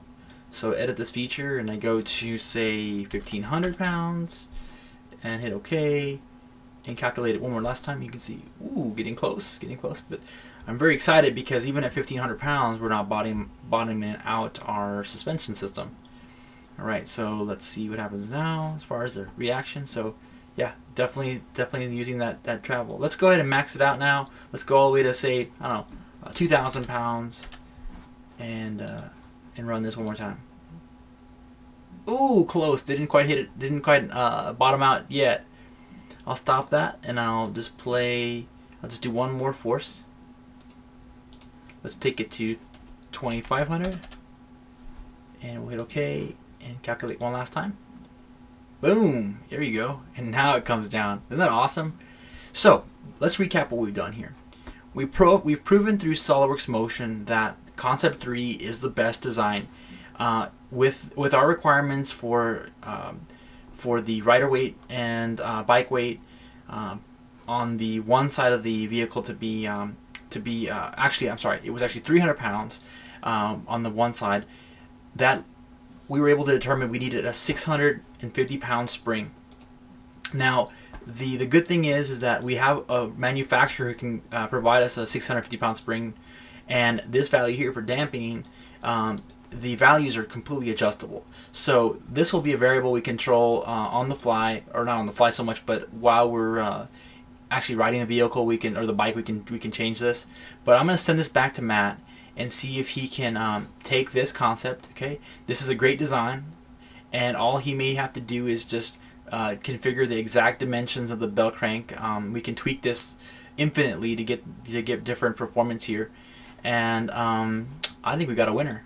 So Matt, I hope you can take this and make a kick-ass frame for me, and then we'll do the FEA analysis on the frame. Guys, I hope you enjoyed this video, and please look forward to episode 3, in which Matt designs the frame components and I do a little the FEA on the frame. Come on, Chris. Hey Matt. Well, got some good news, man. What's that? I tested out those 3 designs you sent me the other night, and I think we have a winner. Really? Which one is it? I think you're gonna be very surprised which one did the best. So you know what? I just actually put them in the EPDM vault last night. Oh, okay. So I think if it's synced up, I think you should have the files. All right, let's go check it out. Yeah, let's go check it out. Hey everyone, this is Matt Perez, and welcome to episode 3 of Project Hubsteer Motorcycle. So in episode 2, Chris did a bunch of simulation on the 3 different linkage layouts that I sent him. And he came back with this linkage layout 3 being the most efficient one for our design. So what we're going to do now is we're going to take that information and we're going to start building the frame member and some of these front and rear suspension arms just in general, mostly 2D. We're not going to get too involved in it yet because these need to go back into simulation. We need to make sure that they're strong in the areas they need to be, and then we can, really cut out the material and reduce the weight in the areas that don't really need the strength. So to do that, I'm going to hop into the assembly file, and what I've done is I've created some very generic rims. I have a front and rear rim here that have the size tire I want to use, and the reason there are no spokes in here is because with all the steering components that need to go in the front wheel here, especially keeping in mind that the steering axis needs to be centered on this wheel, we really don't know how much room all that stuff is going to take up just yet. So we really need this, this really basic generic view of these rims just so we can kind of plan out some details. Knowing the tire size and obviously where the center of the wheel is will let me plan out the rest of the suspension arms on the front and rear without worrying too much about the actual design of the rim. And this is often the case. You might start a design out and you might need some, just kind of some building blocks to take up the space until you really decide what the components are going to look like. So what we're going to do is I'm going to turn the layout back on real quick and just take a look at this. So what we have here, the frame is really basic. It's going to bolt to this position right here, this one back here a little bit, and then this spot right here is actually where the swing arm is going to pivot on the back. But if we put our plates out here, you'll see that we actually have a good bit of room here. So what's going to happen is the rear swing arm is going to pivot on the motor here, but also on our plates. So we're going to be able to add a little bit of structure there. And then what's going to happen up front is the main front arm is going to have to pivot probably in between the case right here and this exhaust port. And then this upper arm is only going to be on one side, and it's going to pivot somewhere on this the frame member here, so that's not real critical. And this early layout sketch doesn't really have any bearing to what we're going to do. I just wanted to show you kind of the general shape of things. So what I like to do to go ahead and start this is I'm just going to create a new component. So we're going to just do new part, and instead of clicking anywhere or selecting a plane, I'm just going to hit escape. And what escape does is it fixes that part, and if we look at our planes, our front, our top, and our right plane, these are in line with the rest of the assembly. So everything is based on this right plane being the mid plane of the entire bike. And that's important, especially when you're dealing with something like this. It's extremely important to have these reference planes in line. And then what I'm going to do is I'm just going to start sketching. So I'm going to edit this part, and I'm going to start a sketch on the right plane. And this gets kind of complicated because the engine is really a bulky piece to look at. There's a lot of detail, and it's really hard. It really drags the system down. So the first thing I'm going to do is I'm going to come in and I'm just going to grab some reference points, and then I'm going to actually open this part in a new file, and I'm going to work with it that way. So I just use convert entities, and I'm going to grab some of these references here, and we'll grab part of this arc back here, just so we have some reference for where it is. And we don't really have any good reference for the front pivot, so I'm not going to worry too much about that just yet. So I'm just going to grab those and bring them into my design, and then I'm going to throw in some reference lines here.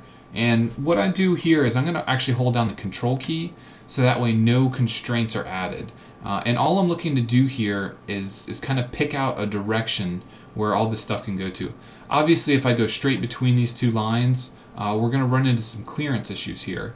So we need to be real aware of how all that's going to work out. So I'm just going to, drag up here somewhere, nothing real specific, and then I'm going to snap back to that, and we'll snap down here. And I'll put a reference line. I actually want to allow the constraint and then draw a line down here, roughly where I think my my front arm is going to pivot at. And I want to make sure that these two lines are collinear. So this is just going to be a single member here. So this gives me a really basic path for my, my frame member to go. So I'm going to just exit out of this thing, and I'm going to save this assembly, and then I can right click on this part and I can go to Open Part. So when I open this part and I edit this sketch, I'm looking at all my references here. So I can come back in, I can draw a circle, you know, where this reference right here was. I can turn all these original lines into construction lines. And I can really use this this information to help plan out the frame member. And the nice thing about doing it this way is you don't have the big drag on the system. Like I said, when you're looking at all those lines from that engine, it really drags the system down, and every time you go to draw a line, you're constantly snapping you know, to other components, things like that. So there is another way to do that. You can isolate the sketch you're working on, but a lot of times I think it's just easier to bring it in to its own part, and it's really simple to do. So I just need to go ahead and start applying some dimensions here.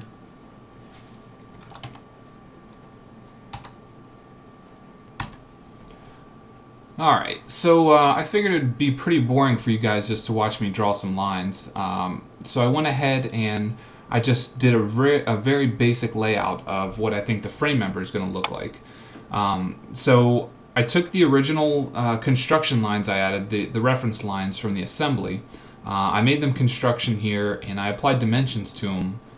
And I didn't keep the exact lengths I added. This one I kicked out to 200 millimeters.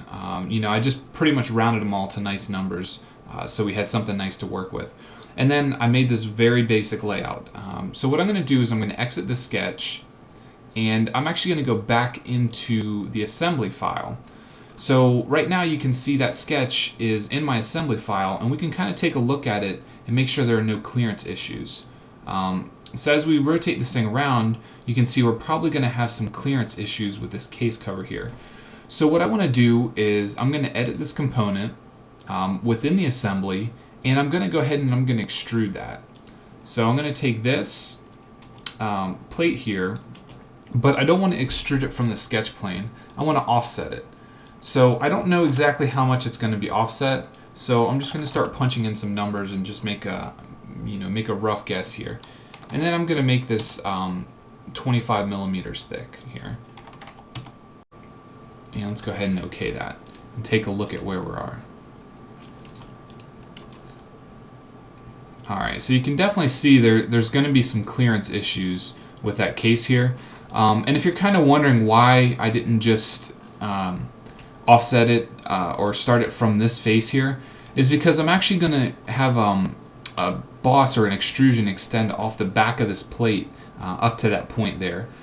Because there is so many clearance issues here, I don't necessarily want this flat plate to sit right up against the case there, so I am going to add those spacers. But what I'm going to do is I need to modify this sketch a little bit and take care of that. But it's really easy to do. We just go back into that part. We are going to edit it inside the assembly now, because we have a good reference to work off of. And I'll just go to that original sketch here. And we really need to think about how we can change this. So we might need to just bring this section up a little bit and then over. So what we'll do is I'm just going to delete some of these dimensions here and start dragging things around. I'm going to add some more construction lines and take a look at what we have here. So if I bring this member here over, and then down here we'll add a collinear relation. See, this is kind of the problem when you're working with all these other sketch lines behind you. You have so many things that you can accidentally click on. And let's go ahead and add a dimension in here. We'll give this 155 degrees. Alright, so what I want to do is delete some of these members. And then I'm going to add in some other members here. And what I'll do is I'll make sure that I keep adding these relations. So I'm going to make that parallel. And then I want to extend this line up until these two merge. And then I can go ahead and I can add a line from up here. And again, I'll make these parallel. And everything before that was a 50 millimeter offset. So I'm going to go ahead and I'm just going to say 50 millimeters. And then we can merge these two. Alright, so you can see things are still kind of underdefined, and that's because I did have some relations here that I changed. So one thing you can do is you can go into fully define the sketch, and you can have SOLIDWORKS calculate relations or dimensions or both of them and see how it would fully define the sketch. Now oftentimes, depending on how you sketch things, you will run into some issues. So now I have a few converted entities within my sketch, and then I have a lot of reference lines in here, and you can see that SOLIDWORKS is having some trouble actually fixing that. So I'm not going to let it fully define the sketch. I'm going to go ahead and define it myself here. So what I need to do is apply some more dimensions here. So I want to dimension, I actually want to pull this line down and drag these things around and just see how I want all this to shape up. So I'm going to go ahead, before I fully define this, let's go ahead and hit OK and make sure we don't have any more clearance issues here. So we still have a little bit of interference on this edge here. Everything else seems to clear okay. So I just need to concentrate on this area right here. So we'll go back in and edit this sketch a little bit more. And let's see what we can do here.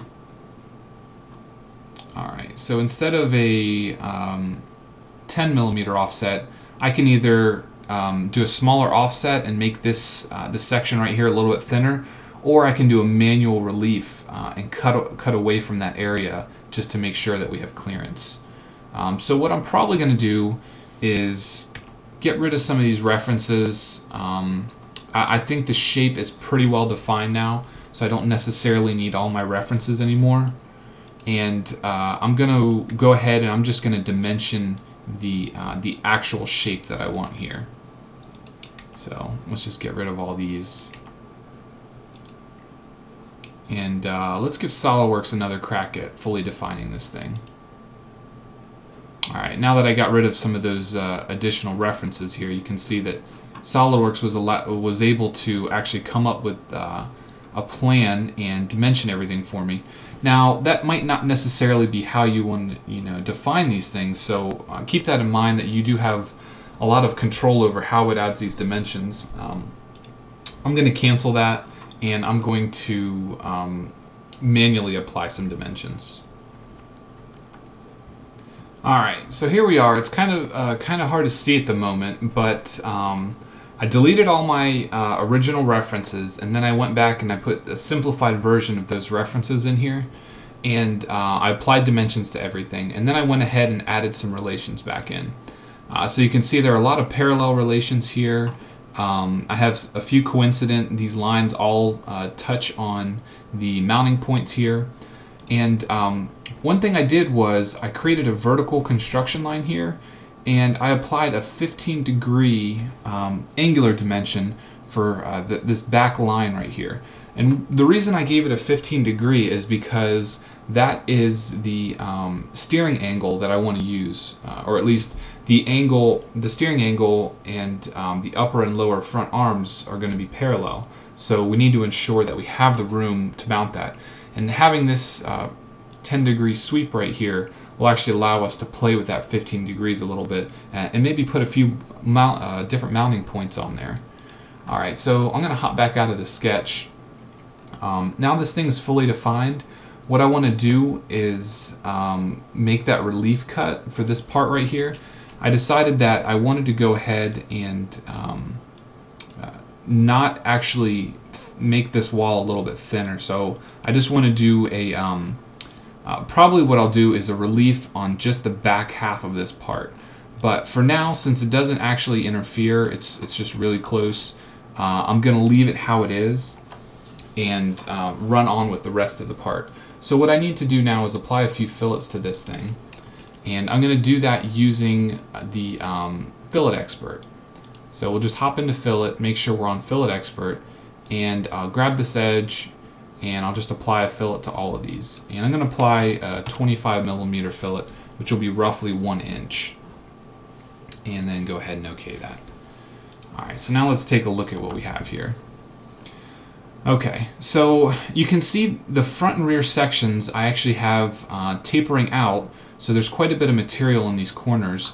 And then the section here is actually a little bit thinner. And the reason for that is because all of our structure, or most of our structure, is coming from the engine itself.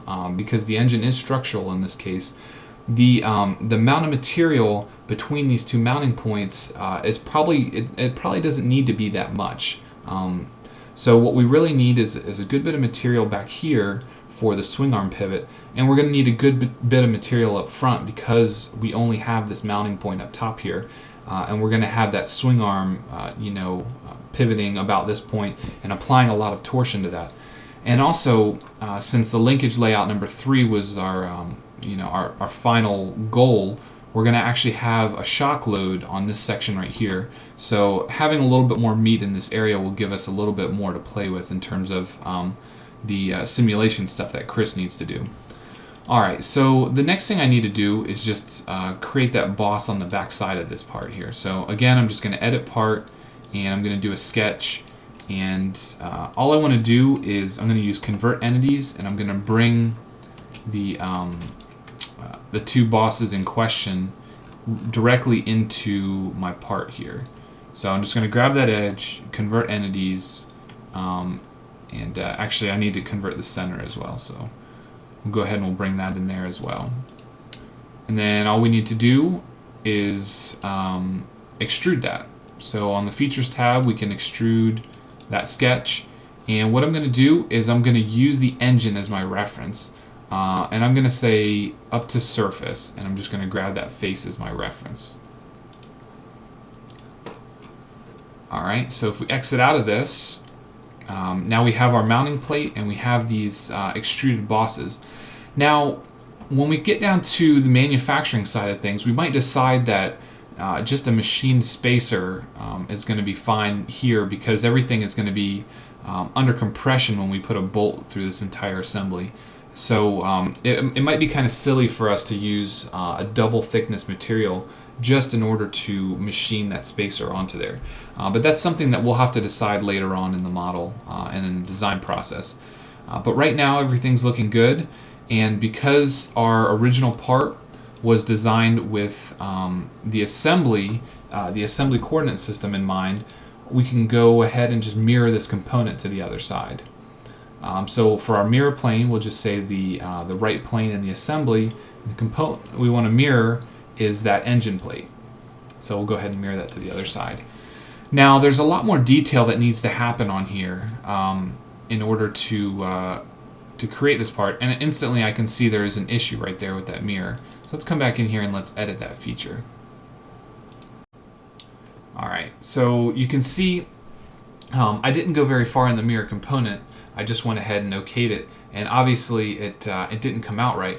So we needed to go into that second section here and say create opposite hand version. So when we create the opposite hand version, it's going to reverse that component there. So it's not just taking this component across that center line, it's actually reversing the features. So anything that we did, assuming you did this within the part environment, you get the same sort of mirror that you would in that instance here. Alright, so let's take a look at this.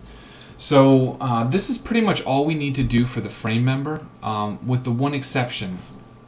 Like I mentioned before, the lower arm is going to be the main suspension arm up front, but we are going to have another link. We need to make this front an actual forelink. So we need another pivot point on this frame member here. And for that, let me go ahead and let me turn back on the layout sketch.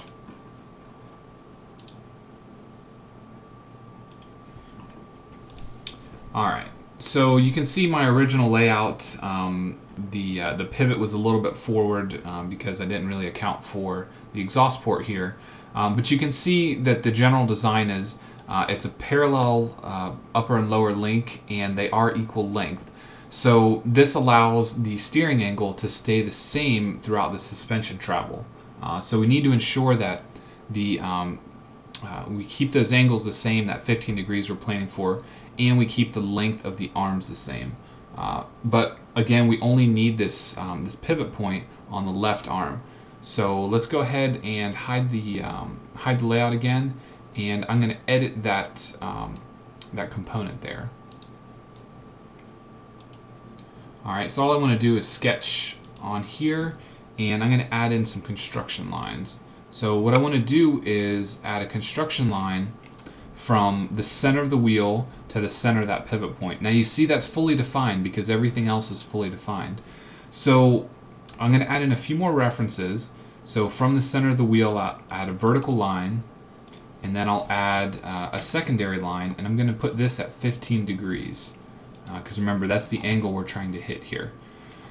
So I can take another construction line from the pivot on the frame, and I'm going to hold down the control key so I don't snap to anything, and then I can apply a parallel relation between this and that 15 degree line that we added there.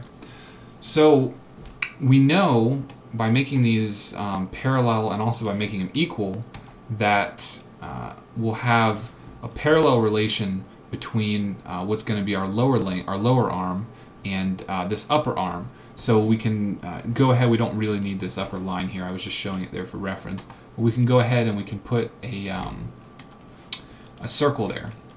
So we don't really know what diameter it is, what we're going to use for a pivot or anything like that. So I'm just going to go ahead and put 18 millimeters, and then I'm just going to give this an arbitrary length here. I'm going to say 125 millimeters. I don't really know what all that's going to be. Again, all this stuff has to kind of be able to float a little bit. The design process needs to be very fluid, and we need to be able to adjust these designs as we go down the road. So we might decide that 125 millimeters isn't enough for our hub assembly, and we might need to go up to 150 millimeters later. And that's something that we can come back and do because we have plenty of room to do it over here on the motor plate side. We just need to make sure that we can accommodate it on the wheel side. And those are things, like I said, that you need to be able to adjust as you're actually going through the modeling process.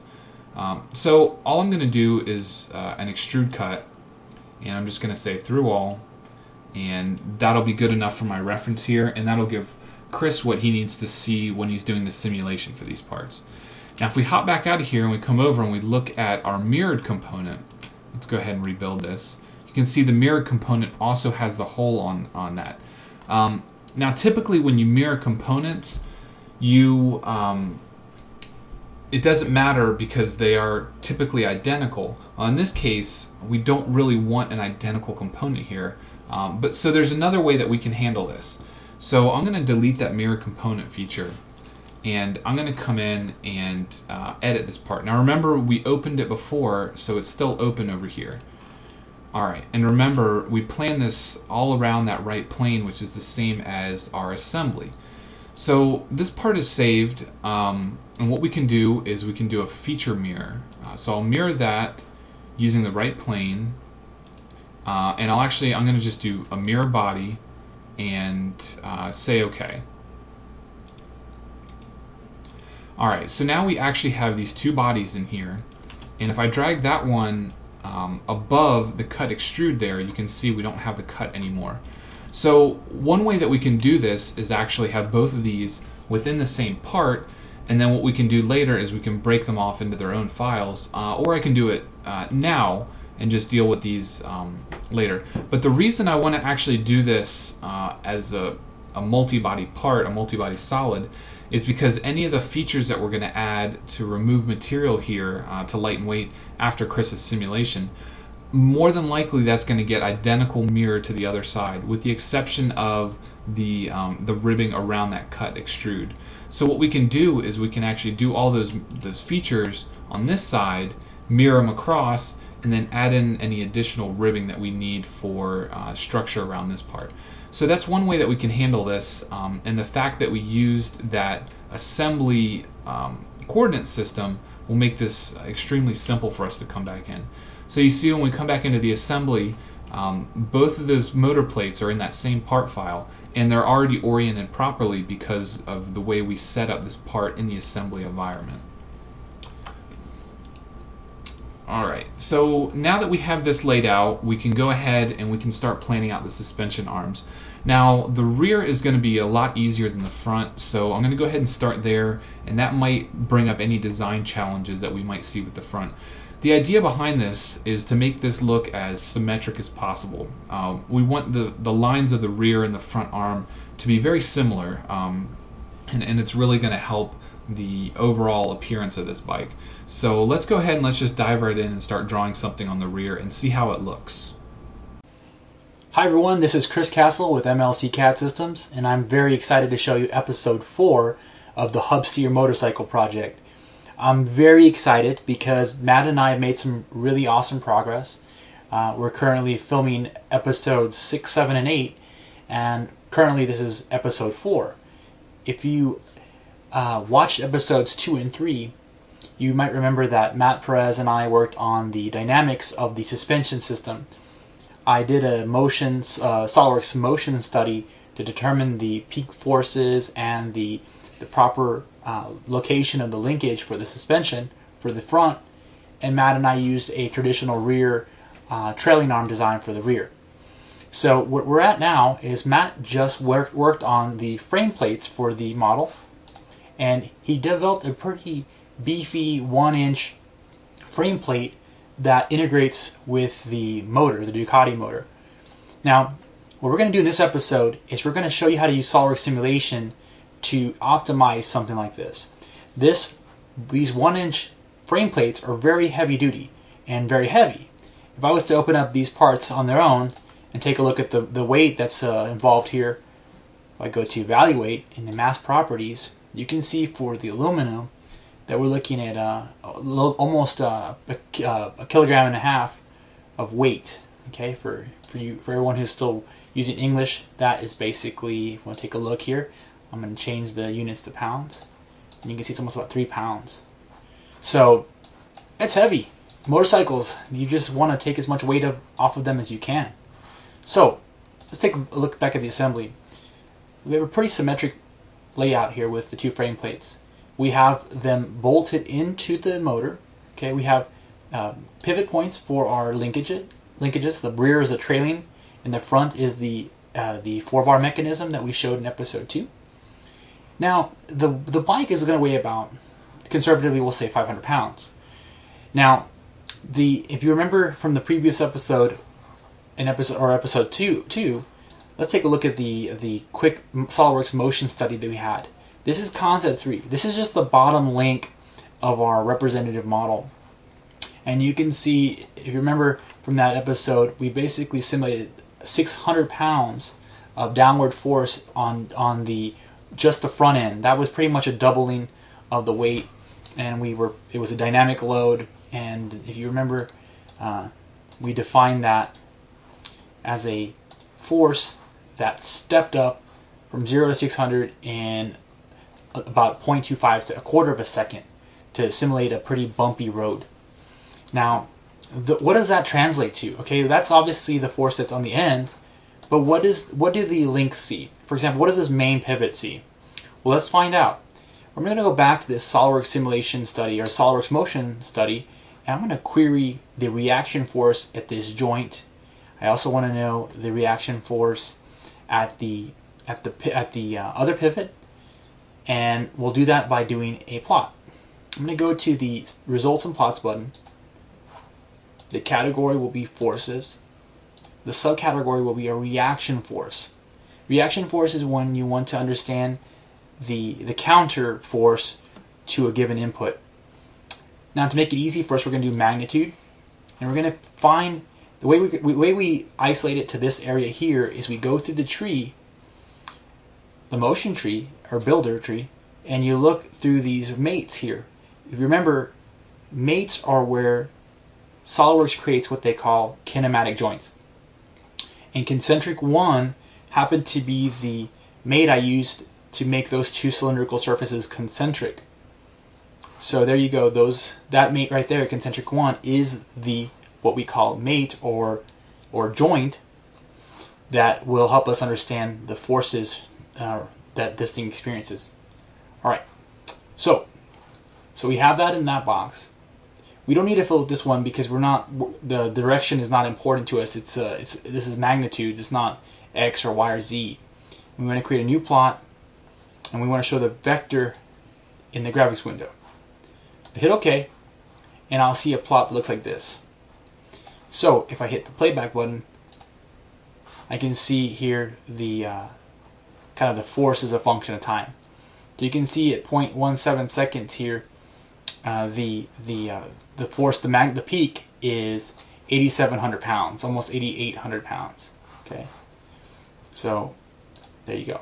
Now you might notice it stopped here at 0.17 Y. Well, even though our input is a little bit longer than that, the system bottoms out before that. But the point is we have a peak of 8,800 pounds here, right? And just to prove that that's effective, I'm going to edit this feature. We're going to go to this, and we're going to change this number here to a lesser number. I'll just go down to 100 pounds. And you'll see that when we do that, and we recalculate the results, it'll take a little while because this is rendering the results, going through every time step. You remember this is the spring. We ever had a spring with a certain constant and a damper. Okay, and so you can see now it's 2,300 pounds. So you do see, in fact, that this is working correctly. But the bottom line is we're looking for 8,800 pounds. Another thing is to understand what kind of reaction the upper link would experience with this. All right. Now, counter to conventional thinking, this joint is actually what takes the majority of that dynamic input. Okay. What was the direction on that? Okay. What happened to that vector? Well, let's go ahead and show that vector. To properly show the vector, we have to modify the plot. So I'm going to edit this feature, and in this box here, the mate can't stand alone. We also need to pick a surface, preferably the surface that is a part of the mate or relative to the mate. So I'll do here is I'll pick maybe this surface here, and we'll go ahead and hit OK. If it doesn't show up, be patient. I'm going to go ahead and right click and show this here, show the plot again, and it has shown up on probably a different part of my monitor. So let me find that and drag it over. Let's just simply hit the calculate button, and now it shows up. Now just be patient with the vector. Like I said, what I'll do is I'll play it back from scratch. You can see what happens is that in this case there's so much force happening in such a short period of time that the vector, just the painting of it by the video card is kind of slow. Now another thing I want to point out to you is that on my system, under performance, I was running this option here called Use Software OpenGL. This will severely slow down your computer. All right. Now a lot of people have this turned on by accident or because they're using an improper video card driver. So what I'm going to do is I'm going to pause the video, turn that back on, and recalculate the simulation. All right. I simply just enabled the option for the non-software OpenGL, and we're going to calculate that one more time. Okay. You can see now it's a little more fluid as it's calculating. That's exactly what I was looking for. All right. So you can see the range of motion, the 8,800 pounds, and we actually see a vector. Now the point I want to make is that the reaction by this joint, almost all the force that the reaction force that this plate is having to do is in the negative X direction. So that's what we're going to use as the basis of our simulation. Now we're going to do this analysis the traditional way using SOLIDWORKS Simulation as the FEA program. But I want to show you a little bonus to this video. What I'm going to do is show you the built-in tools that allow you to simulate what happens here in the motion environment with just simple, straightforward FEA at the assembly level. Okay, we're going to do that by using these tools here. To do this, I'm going to turn on the SOLIDWORKS Simulation add-in. Once that's loaded, you'll see here there's an option right here to do a simulation setup. You pick the component you want to analyze. Okay, I'll do that and that part. Well, actually, let's just do the frame plate first. And I have a lot of time steps, so I'm simply going to add my own time step. I'm going to just do let's do 0.1, the force at You know what? Let's take a look at the plot because I already forgot. Let's show this plot, and the peak is at right here at point. You'll hover over it, you'll see. If you're patient enough for that. That's about 0.160. So let's just kind of use that time step. So we go to the time step here, and you can see it's already got it in the box here. Pick this component, and we're going to add the time, and we'll choose just a regular default mesh. We'll accept that. We're going to assign a material. We're going to put 6061, and now let's go ahead and hit this button right here, which is calculate simulation results. So it says you want to. I'm going to hit nope because the results are valid. We just calculated the simulation, the motion simulation, and you'll see here in a second we have a new plot here. All right. Now there's one last step. You got to click on this deal here and choose the type of plot. I'm going to do a stress plot, and you can see it's there. Okay. So if you play back now, and I'm going to simply go to the keyframe that coincides with the time step. Just going to put my mouse over that and just rotate this model for you so you can see what the solver has done. Now, this is a neat tool for people doing quick FEA after motion study. It gives you that instantaneous or through a series of time steps worth of results in FEA, but it doesn't give you nearly the kind of control that we want to achieve.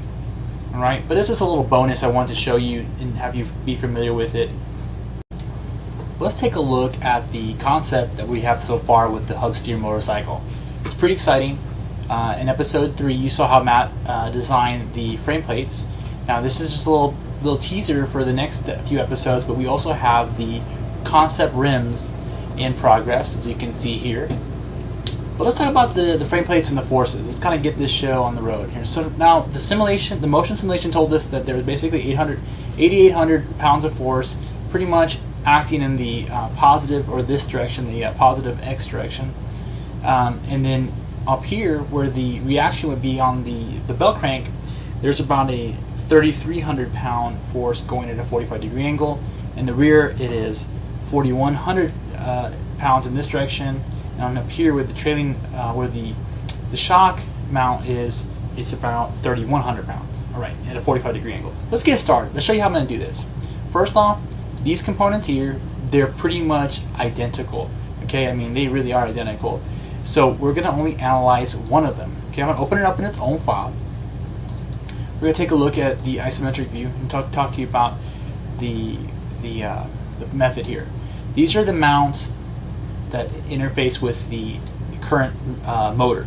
We're not going to include the motor's structural properties in this analysis. That would be overkill. We just want to know how to improve the efficiency of this design. All right, so those two mounts here are pretty critical. As we mentioned here, this is the mount for the upper trailing arm. It does very little work in terms of absorbing the energy from the shock, and so the majority of it's down here. Okay. Here, like I said, we have the forces here. So let's just get started. Now, the analysis will start like this. We're going to turn on our SOLIDWORKS simulation. We're going to do a new study, and we're going to call this static 1. It's a static analysis. We'll hit OK. The material, we're going to right click and apply material. This material will be 6061 alloy. It's an aluminum alloy. We'll pick 6061 T6. T6 just indicates the heat treatment. Okay, there we go. We apply that. Now let's apply the loads. We're going to apply the loads first because with the information we have currently, I typically like to do the restraints first, but let's just do the forces. Now everything's set here to the English, to the metric system here. What I'll do is I'll show you quickly how to reestablish your SOLIDWORKS simulation defaults. Before you ever start a study, it's best to go to Simulation, down to Options, then here to Default Options, and choose here the type of unit system you want to use. You can get more specific. The symbols you want to use for fixtures and loads, the type of mesh you want to have as a default, the results, and of course the plot. Now this is some of the stuff I'd love to do personally. On my plot I like to set the min and max values for the whatever plot I'm in. I like to take a look at the mesh of my model while I'm looking at the results. And as far as my plots go, my plot 1 I like to have is my von Mises plot. Plot 2 I like to make it my displacement. Plot 3 I like it to be my principal stress, which is going to be a nodal stress value. P1, that's your principal stress 1 or your tensile component. And then I right click and I add a new plot, and that will be P3, which is principal stress 3, which is compressive stress. I'm going to add another plot, which will be my factor of safety, and that's good for right now. Hit OK, and unfortunately that won't affect this plot. So I'll just, or sorry, this study. So I'll delete this study, and I'll start a new study. I just went through that exercise to show you how to set up the defaults, because you will do this often enough that you don't want to change them every time. So let's just apply the material one more time.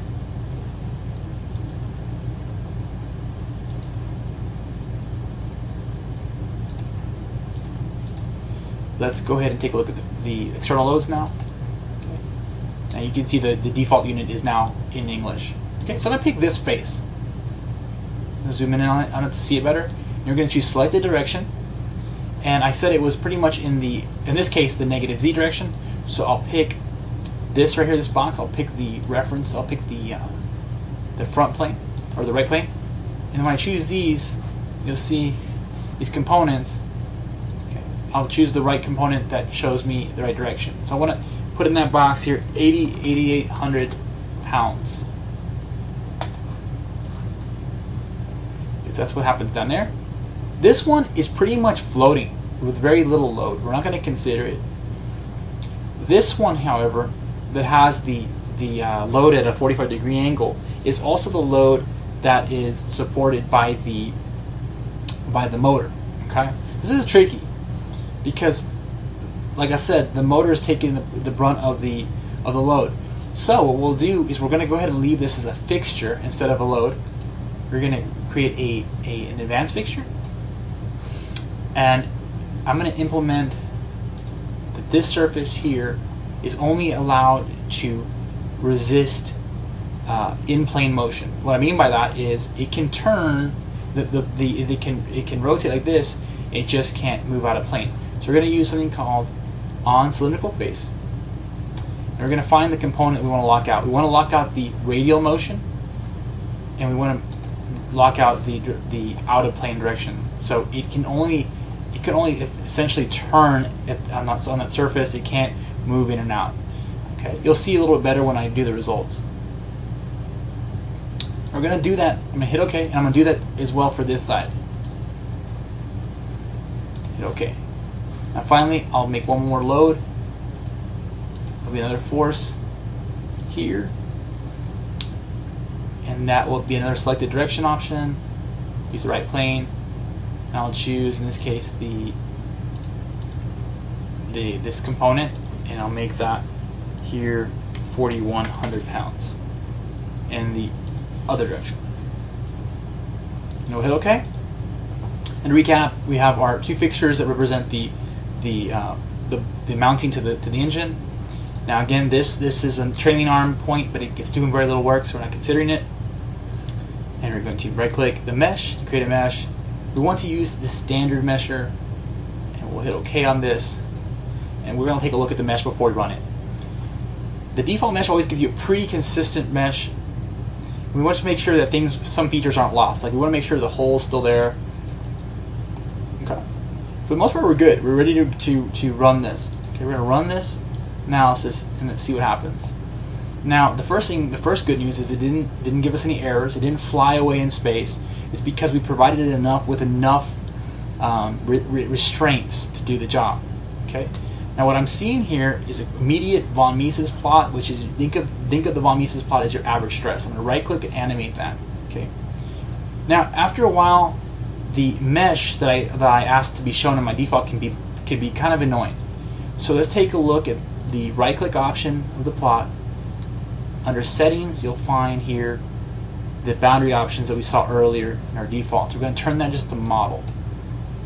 Okay, so it kind of hides that mesh. It looks a little prettier.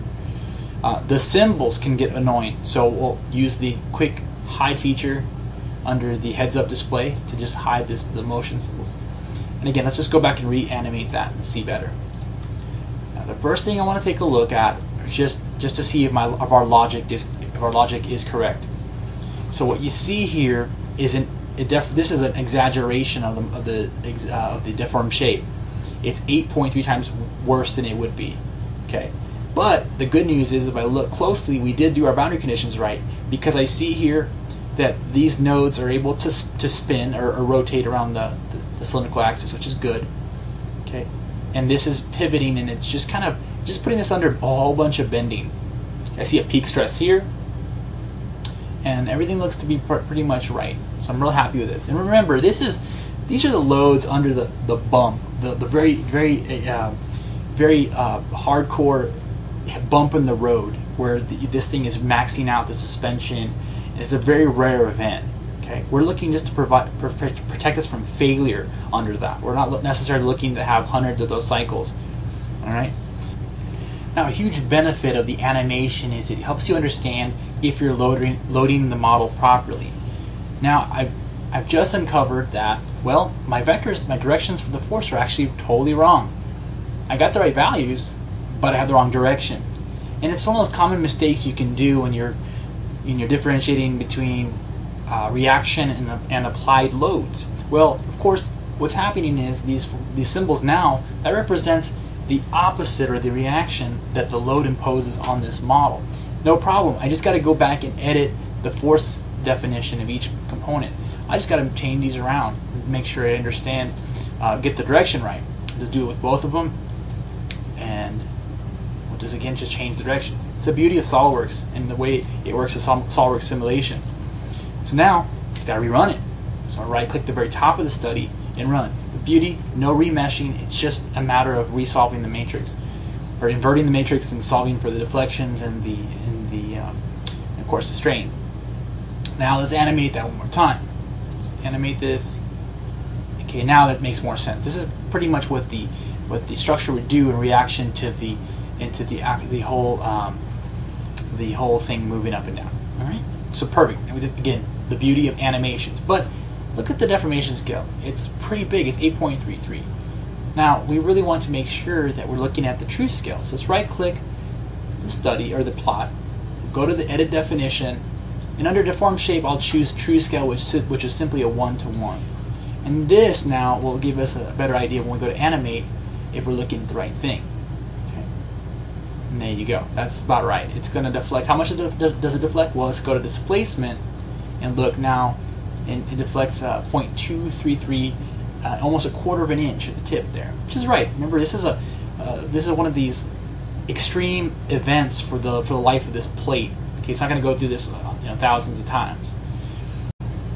So how do you exactly know if it's safe for usage? Of course, we said this is not going to be used for thousands. This is not going to experience this kind of loading thousands and thousands of times. However, it's good to know whether or not it's going to survive that event. A good way to visualize that is with a factor of safety plot. You remember that I created this as a default option. Now, the default, the factor of safety plot has several options. When I right-click it and go to Edit Definition, there's kind of a wizard that walks you through the results here. Now, I'm going to hit Next and explain to you what we're looking at. We're looking at, particularly in this case, all the areas below factor of safety 1. Okay. Now, that will show us quickly the areas that are likely to yield. Okay, this is based on the yield strength. The areas that are likely to yield in that event. And you can see that those are the areas there. The factor of safety is 0.41. That's still pretty good.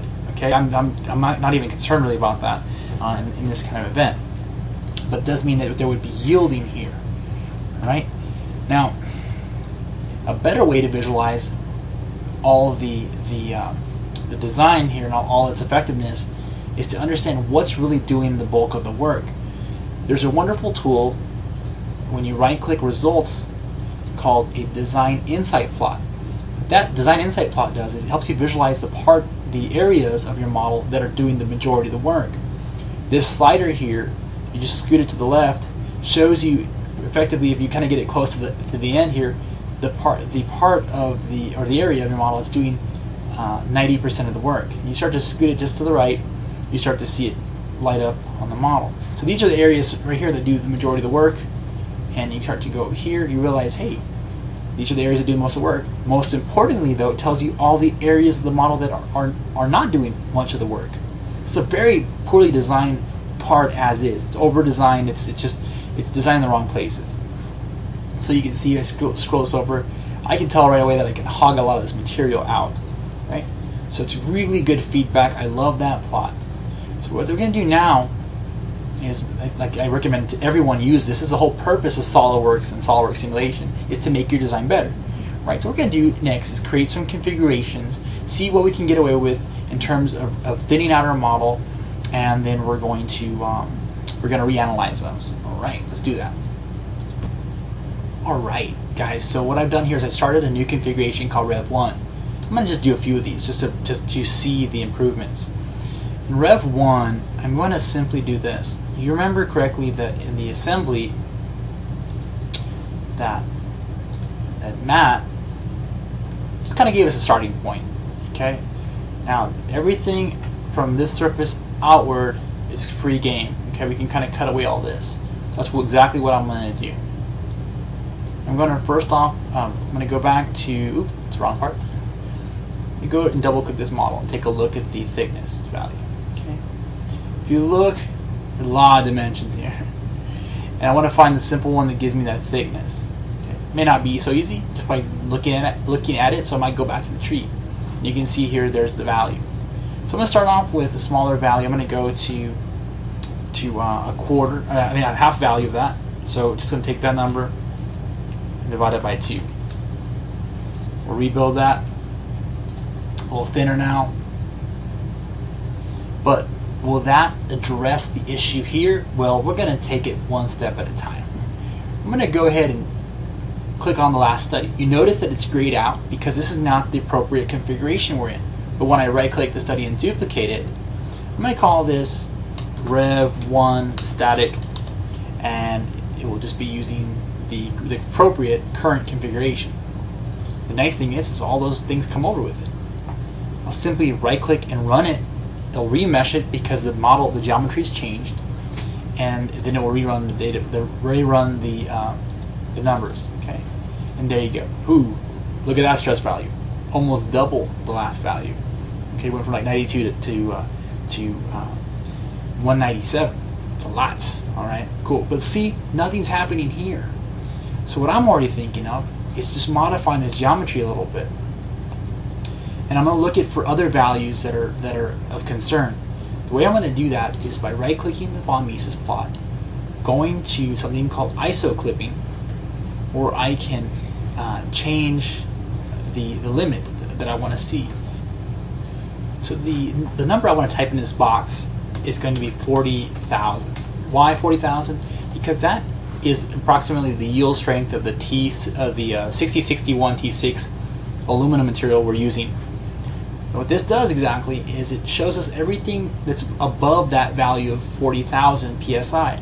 Okay, you can see it's a lot of fun when you actually slide a slider back and forth. Let's just dial that number back in again, 40,000.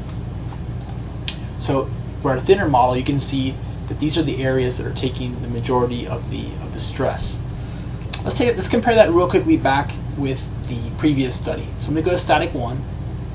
You notice that it's grayed out. I'm going to simply right-click the top and activate the SOLIDWORKS configuration, and that will allow us to access the results here. Double-click this, and I go to, say, the ISO clipping one more time. Let's put in here 40,000, and let's see what happens. See, it's a big difference. So that thickness does help, especially in this area, but everywhere else, it's kind of overkill.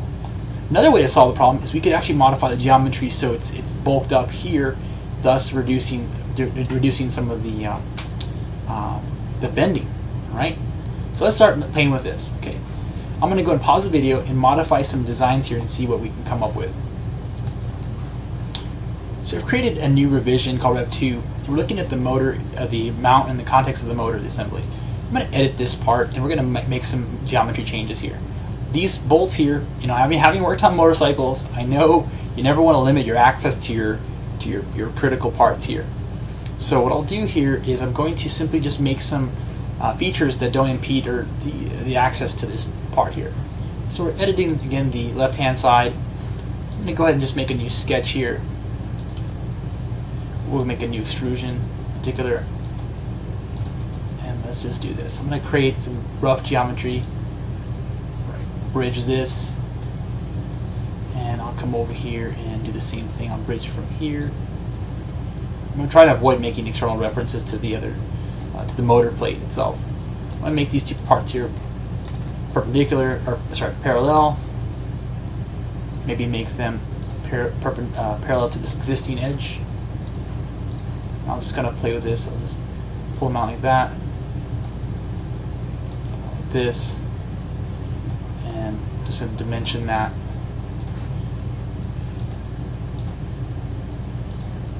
Oop, wrong one.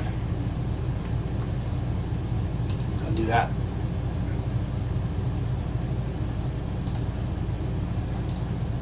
Mention that. I'm going to change the assembly transparency here. I'm going to keep everything opaque. Right. Let's go ahead and just make that dimension. Get from here to this line here. We'll make that 25 millimeters. We're going to put one more dimension here, just from here to there, and give that a value of 25 as well. Okay, just kind of just random numbers for the purpose of showing improvements in the design.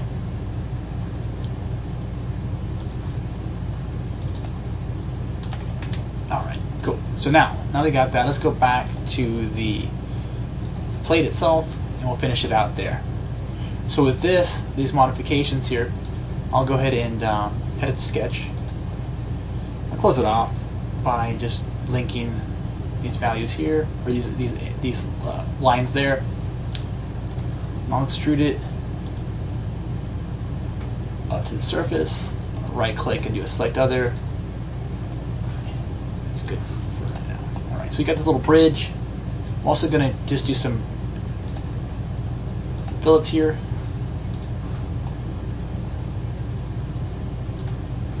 And these are obviously too big. I'm going to go with 5mm right now. And let me just add one more. So here's a trick. I'm just going to do a control copy to this point right here. Just holding control down, pasting it. Well, sometimes that works. It doesn't. It helps if you have your instant 3D turned off. Just gonna, again, just holding control, dragging it like that. So we're just consistent with the other machine features of this plate. So let's just go back real quickly to the in context design, and you can see that we still have that feature there. Okay, so back to the analysis.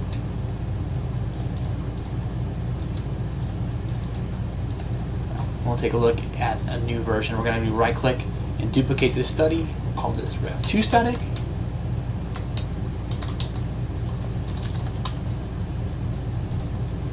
And again, a simple right click run. It'll remesh or rerun.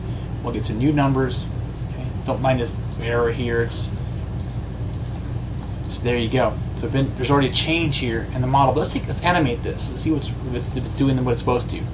Okay, you can see that. And I'm gonna go ahead and stop this for a second and take a look at the way that this model shifted its energy. So you can see we've improved or reduced the amount of stress. Went down from 190 something to 166. Okay, but I suspect that the further out that we make or we implement this, better results we'll get. Also, reducing that radius will also help as well. So we'll just modify the model here. And what I want to do is show you one more trick that we can implement, and it's called trending. To implement trending, you right-click the study, you go to Trend Tracker. Okay. What that'll do is it'll now allow you to track everything you're doing. Okay. There's a trend journal that kind of shows you just basically a word template. Okay. I'm going to close out, and we're going to start adding stuff to it. I prefer to keep my perspectives or the views consistent with what I'm going to do in every model. So you can see here, I just kind of squared up my view. Okay, if I right click the folder here,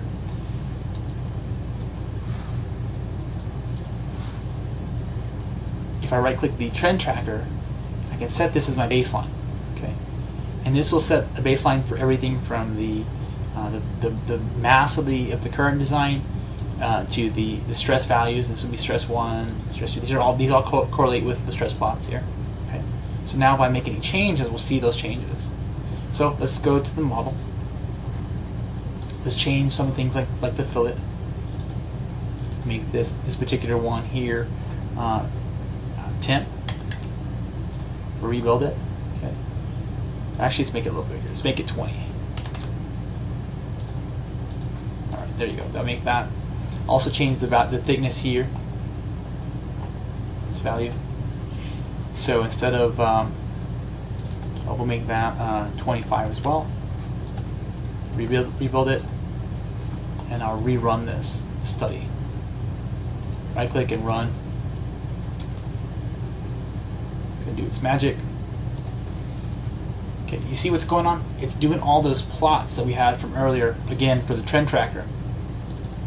So we can kind of visualize what we're going to do, but let's just do one more modification and it'll make it all look pretty snazzy. So that's that's iteration 2. Okay, you can see it there. I'm going to do one more model change. I'm going to come over here and thin up this design. I'm going to give this a little more of an offset, make that 30.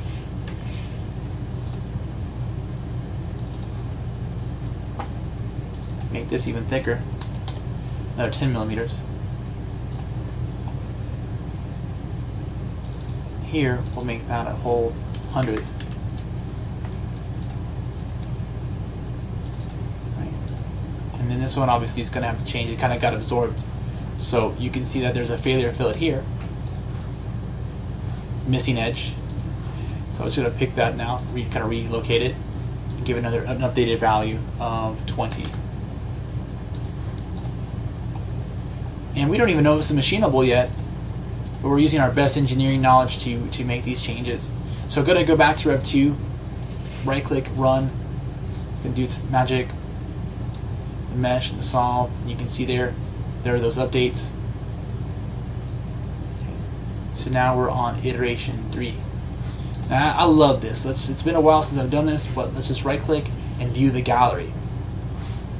So you can kind of see here a history of the design.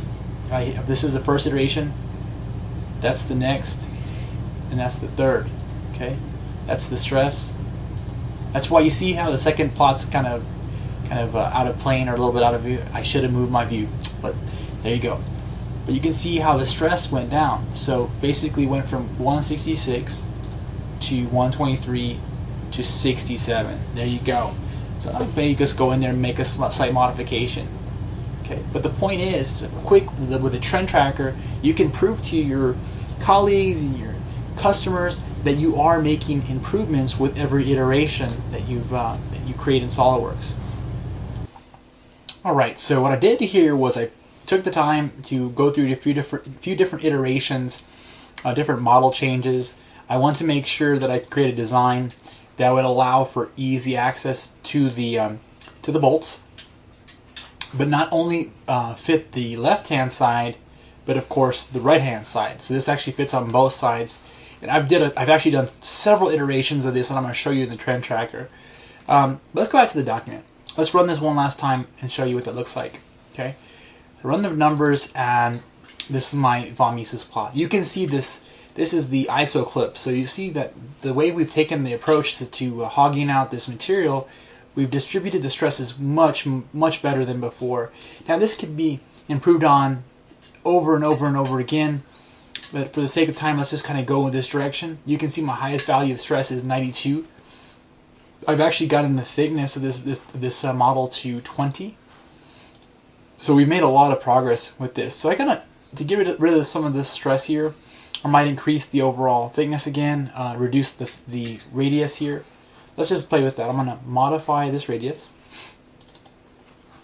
You can see it's linked to that one currently. So I'll add both of those and I'll make them 50. Just take it in small steps. You know what? Let's make it a little bit bigger. Let's make it 100 and see what that looks like. Okay. And anything else? Let me see. The thickness here currently is 20. I think we're going to be good with that. Let's run this again. Again, make a point to keep this thing in the same perspective in every iteration you run.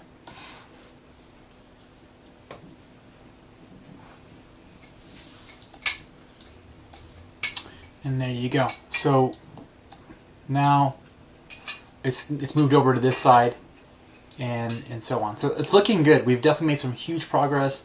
I could come over here one last time, modify this part of the sketch.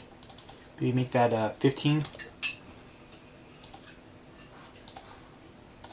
That kind of cuts into that boss right there, so I'm going to actually probably move that back to, say, 12.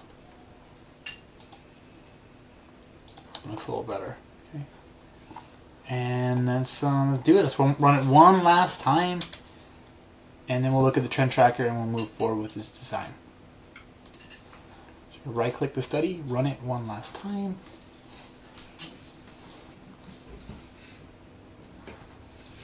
And it's gone down some more here. Now the final step I'll do is I'll go ahead and I'll bring that thickness up a little bit more.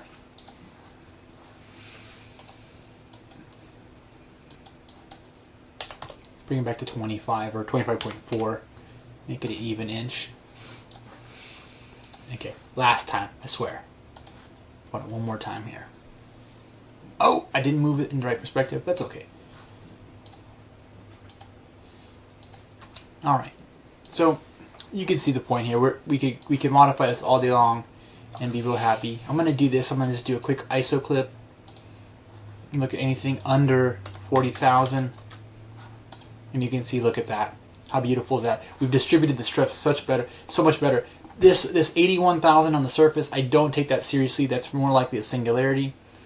I can say easily I'm very happy with this design right now. Alright, so let's take a look at the trend tracker. If I open this up, let's take a look at the journal. So you can see here, it talks about our baseline. It started off as at 1.8, 1.9, and you can see the difference in mass. Okay, and what a good way to visualize this is the charts. So I'm going to go over here to the mass, for example, and show you where it started and where it ended up. So we kind of went through these iterations. Stress, you can see we reduced it tremendously from here to there. This is of course the highest, the thickest we had, and of course it was the strongest. And then displacement, you can see that went down, and it kind of ultimately ended up a little less than it was. But there you go. That's how we use SOLIDWORKS simulation to optimize one of your designs.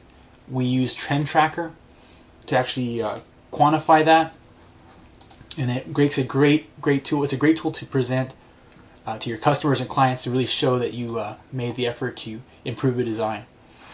So the next step will be to get this over to Matt, so Matt can start to machine these plates. Again, these shapes can be modified even further. For the purpose of the project, we're going to move forward. We'll let Matt make these a little more pretty, and then he'll eventually probably make some toolpaths with Mastercam for SOLIDWORKS. Hopefully you learned something with this demonstration of SOLIDWORKS simulation. So in the next episode, look forward to Matt designing our front and rear wheels of the motorcycle. Hope you have a great day. Alright, so you can see that we've made some tremendous improvements. There's this 81 KSI stress up here. That's if you look closely, that's just kind of a singularity from the coarse mesh we're using. But I'm very happy with this, and this has been a big improvement. You could do this all day long.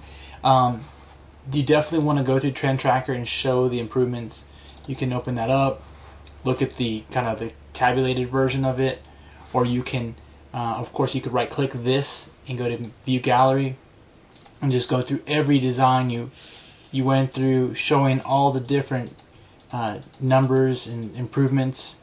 and sometimes you're going to have numbers that aren't so great, but this will really convince your colleagues and your customers that you're working hard to improve the design and save money. And we could do this all day with this design, but we're going to go ahead and move forward. We hope you enjoyed episode 4 of the Hubsteer Motorcycle Project. As always, we thank you for watching. This has been Chris Castle with MLC CAD Systems. Hey everyone, this is Matt Perez, and welcome to episode 5 of the Hubsteer Motorcycle Project. Now in the last episode, Chris and I went over some of the basic design for the frame plates of the bike, and Chris did some simulation to kind of show us how the stress and how the forces were going to be transmitted through the plate. Now unfortunately there are a few extra loads that weren't accounted for. I didn't really tell Chris farther down the line we're going to have a subframe that bolts to this plate. That's going to support the driver and passenger weight. And then we're going to have one off of the front side that's going to support any of the steering loads. So it's also going to take some loading from the driver's weight. So all the information that Chris provided me gives me some good basis to go off of in terms of how the stresses are going to be transmitted from the front and rear swing arms. Now you can see on the back side the swing arm is actually going to pivot through the case. So that's going to take a lot of that rear load here. On the front side we're going to have a lot of this load that's coming through, but we do also transmit that through the case up front as well. So there are a few things that we're going to need to change here, but we got some great information from the simulation, and that allows us to move on to the next part. So what I want to do is simply open the motor plate in its own part, and I'm going to go back to our default configuration. So what I want to do here is add a new configuration, and I'm going to add, let's just call this frame plate final. So hopefully this is going to be the final frame plate design. And the first thing I want to do is start a new sketch on this face. Now since this face is highlighted, what's going to happen if I do convert entities, it's going to grab the outside profile, but I can also go ahead and just do an offset of that without converting the entities in here. So we can offset this, let's start with 10 millimeters, that should be a good amount. And then I can go back to all of my pivots here, and I'm going to offset those 10 millimeters as well. So each one of these is going to allow us to add some extra material in here, and the goal here is actually going to be to cut away a lot of this material. And the reason I'm doing this cut first is then I can go back and I can add some beams to kind of help transfer the loads where we want them to. Now when we're dealing with the simulation that Chris talked about, this inside corner here was really taking a lot of the load. And that was coming from mainly from this lower beam here. So what I want to do is try to transfer that load up to this point, which is going to be the upper part of our forelink, and transfer that back up to this larger outside corner, because that really wasn't taking a lot of the load. So now all I need to do is use my trim tool, come back in here, and take away some of this extra sketch lines that I don't need. Make sure you don't leave any of these dangling entities here. That can happen a lot, especially when you're dealing with offset geometry, because a small fillet, on this side of the line when it gets offset, it's going to leave some bad geometry, and you just got to be real careful when you start dealing with this. Alright, go ahead and just trim off the rest of this stuff, and it's really quick with this power trim tool. We don't waste a whole lot of time selecting lines and selecting edges. But you can see here I had that one little entity that was dangling down at the bottom.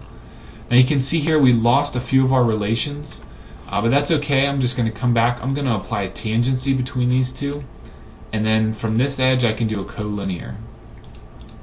And we could also do some other things in here, but that brings back all of our relations. So now from this point we can take that sketch and we can do an extrude cut. Now I don't want to go through all. What I want to do is actually take this down maybe a little bit more, let's say 15 millimeters. So that's going to get rid of a good portion of our material here. Alright, so now let's take a look at this. So now we've removed quite a bit of material.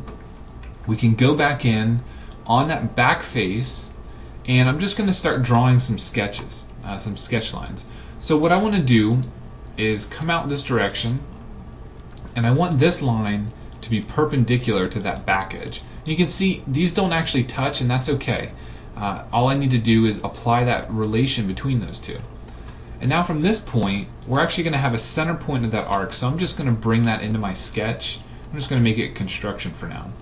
So what I want to do is come up here, and I want to make sure that I take these lines and I take them down to the areas where I want to transfer my stress. So I want to go from this point up to this boss, and I'm going to take this out to these two separate walls here. And from this point, I'm going to bring it down to the center of that boss there. Now remember when we looked at the simulation that Chris did, we had some weak spots in this area because that was so minor. So I want to take another line, and I'm going to take this straight up, and we're going to take it into that wall. And on this edge over here, we don't really have the same amount of force. So I'm just going to go ahead, I'm going to take this to the midpoint of that arc. I'm going to take it back to this boss right here. And then same thing from this boss, I want to come up to the center of this fillet. And remember, these the corners are all going to be our stress risers. We're not really going to have any stress risers along these sections here, so we want to make sure whenever we're dealing with mounting points, especially with these suspension mounting points, that we take them back in to the largest fillet that we have possible, the largest corner, and that'll help us move the stress around, move these forces around. Now this middle section here, we don't really have a lot going on. The frame plates are going to bolt to the motor here and bolt to the motor here, so a lot of that stress is going to be transmitted across here. So for right now, I'm just going to leave this section empty. We'll come back and address that in just a little bit. Alright, so you might be wondering what we're going to do with all these lines here. Well, I'm going to go ahead and I'm going to do some offsets.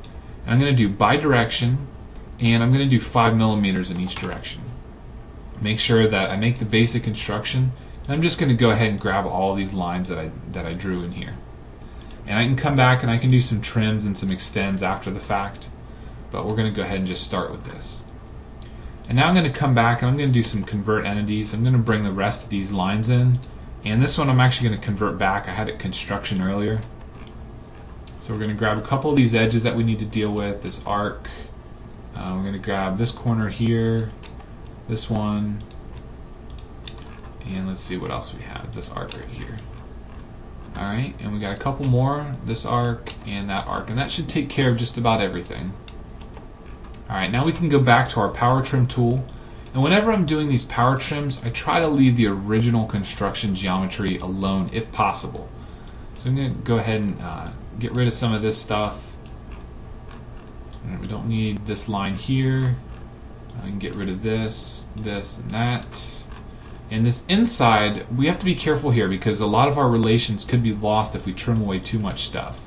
So just be careful when you start using this power trim tool that you don't lose too many of your relations. So we're going to go ahead and trim some of this stuff off the inside. Get rid of this, get rid of that, get rid of this section. You can see we already lost some of the relation there. Go ahead and trim away a little bit more of this stuff. Let's see if we can add that relation back in. So basically I'm just going to add an offset dimension and see if that takes care of it. It should be 5 millimeters, and now we're back in. Alright, just a few more trims up here. This should take care of the rest of this side. Alright, and we just have a few trims on this side. Go ahead and get rid of all this information here that we don't need. Now this section here, we're actually going to have to extend that. Go ahead and extend that line, and then we can trim off the excess.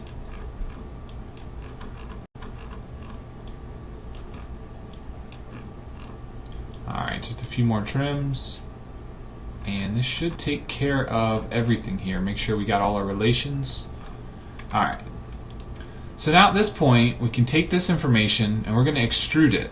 Now I'm going to go ahead and do selected contours. I'm going to grab everything here.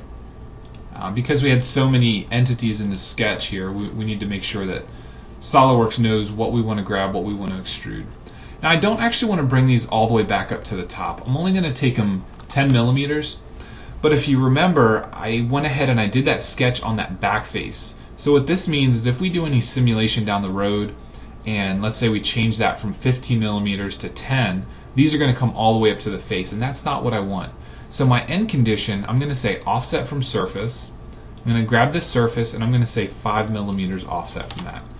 So that way, if we ever go back and we change that original pocket depth, then this is still going to be 5 millimeters off that top surface. Because this is what I want here. I don't want to carry this all the way up. I'm actually going to do some fillets to blend this into the top here. Alright, let's take a look at what we have here. Alright, so this is a pretty good design here. This section right here might look a little funny, but this is what we want to do because we want to transfer, or we want to transmit all those loads, and we want to take it where we want to. We want to bring it up into this corner. Alright, so we need to figure out what we need to do in this middle section here.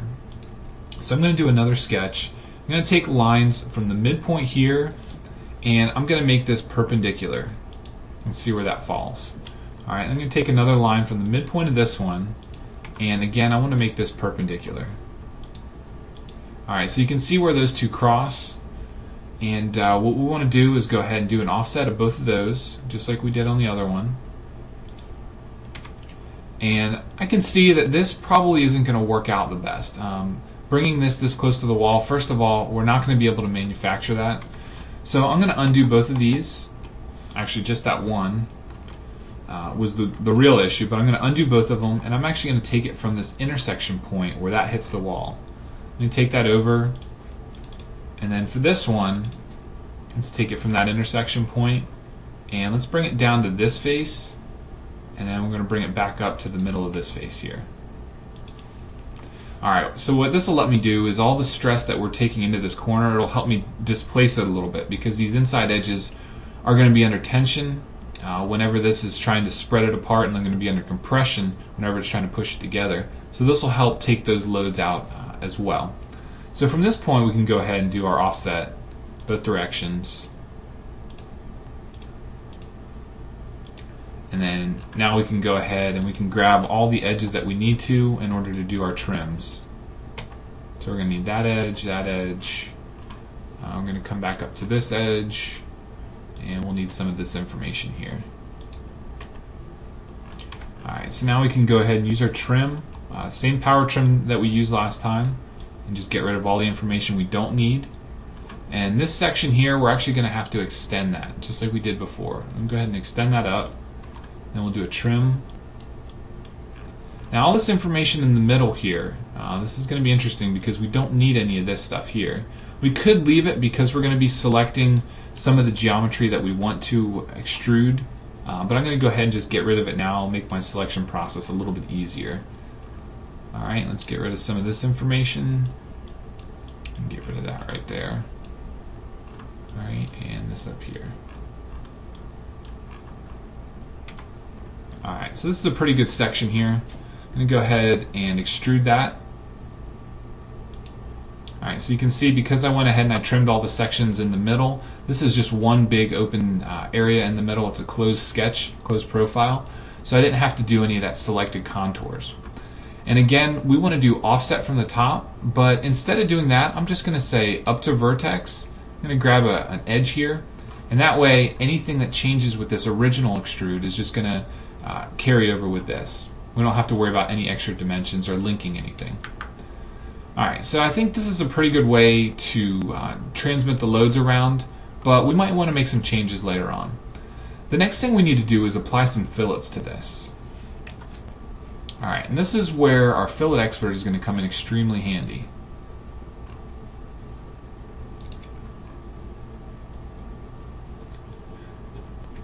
Alright, the next thing we need to do is apply some fillets to this. We could go back and we can do them as sketch fillets, or we can try to do them as feature fillets. Now anytime you deal with surfaces in your models, you're going to lose the ability to use Fillet Expert. Fillet Expert does not work for surfaces, so you have to be careful and plan things out properly. But I'm going to go ahead, I'm just going to apply some of these surfaces manually. So I'm going to pause the video. This is really very much information for you guys to look at, and then we're going to bring it back in once I have all these fillets applied. Alright, so here we have most of the fillets applied. There's one more thing I wanted to do before I finished off the rest of the fillets, and that's remove a little bit more material. So remembering what Chris showed us about how the stresses move through this part, I know that there's really not going to be a whole lot in this area, so I'm going to do a sketch. I'm going to do convert entities on all these pockets, and I'm actually going to remove this material here. So we can do an extrude cut through all and just get rid of that material. So now I can come back, I can do a smaller fillet on the inside of these pockets to kind of smooth out the areas that we still need, and I don't have to worry so much about the back sides of these pockets, and I can smooth these out as well. Now really our biggest concern here is maybe manufacturability. But right now I'm not too concerned about that. We'll deal with that a little bit more when we get to the next section where we're going to do some programming. So what we have here is a more minimized motor plate. It still follows the same shape as the original, but we kind of looked at it a little bit on how better to actually transmit the forces through this part. And what I've actually done is I've created different configurations. So I have this version, and I have another version that has slightly different passages here. So I can look at the differences between how the stress actually moves between them, and I can make the choice between the two. Let's go back and look at our file here and actually look at these plates. So all we need to do is go to our properties and take a look at the different revisions and how they actually flow with the bike. So let's go ahead and look at the current one that we did, the final. Alright, so you can see we can kind of look at both of these and kind of plan out which one's going to be better for our product, and then we'll go ahead and we'll do some of the manufacturing. So hopefully you guys stay tuned, and in the next part of this episode we'll go ahead on how we actually use Mastercam and some of the feature-based machining. Alright guys, so I took a look at the two different truss designs, and I think this one's going to work a little bit better, both in the way it flows and I believe how the stress is going to be transmitted through the part. I think this will work out to be a little bit stronger part. It does give us a little bit of leeway when we go to do the little front subframe piece and the back subframe piece, which of course we're going to have to approach at some point, but for right now I'm going to leave them as is. I did talk about how easy these are going to be to manufacture. And having all these fillets and these pockets on these little truss parts, all that stuff is going to be a lot more difficult for us to machine. So what I've done is I've made a simplified version of this. This allows us to both program and machine it fairly quickly. We don't have to worry too much about the quarter radius and the pocket radius inside here. And that'll give us a lot of time to make the parts, put them together, see how everything fits, and make changes later without wasting all that extra time. So let's go ahead and hop into our part file and let's take a look at Mastercam for SOLIDWORKS. So I've already set up a few things here. I've already done my stock setup, which is the dashed red line here. I've already set up my coordinate system, and I'm approaching this as if we've already cut some of this part. I've already basically approached it as if the bores are already done. These are going to be my mounting points for my fixture. And the coordinate system, you can see I have 0, 0 set up at the center of this bore right here. So if we take a look at this, you can see where the stock is. It's the exact size. I'm not too worried about that right now. Really what I want to show you guys is how to approach machining this part. Now Mastercam for SOLIDWORKS has a lot of great features built into it. We have a lot of 3D high-speed machining operations in here. This part is only a 2.5D. We're only going to be concerned with machining at a single Z axis or single Z level and doing some fairly basic 2D paths. So we don't even need to really worry too much about the feature-based machining. But these are both great things that have been added into X6 and a couple of the older versions, where you can actually have Mastercam figure out how to machine these parts, how to pick the different size tools for roughing and doing the finishing passes and so on. But let's approach this as a simple 2D part. So I'm going to come into my 2D dynamic area. This is a high-speed machining operation, but it's going to be fairly basic for us. The first thing I want to do, I'm just going to select a single pocket here. Now the reason I'm only doing a single pocket is because I'm not going to be too concerned with all the other pockets. Once I have one operation set up, I can go back and I can make multiple selections. So I just want to focus on that one for right now. The first thing that pops up in this window is the toolpath type. Now we already selected dynamic area mill to come into this box here, this dialog box, but we still have the option to change these at any time. This is great because we can copy operations and we can change things like this after the fact. For tools, I have a very basic tool list set up here. I've got a 3/4 end mill, 1/2 inch end mill, and a 1/4 flat end mill. These are all the three that I'm going to use to machine this part. I'm going to start out with that 3/4. When I created the tool list, I already went ahead and I set spindle speed, feed rates, and all that stuff. So I'm not going to go over those. These are all things that you need to set up when you do your tool list. Alright, the holder, I'm not going to be simulating the holder because I'm only doing 2.5D, fairly simple operations.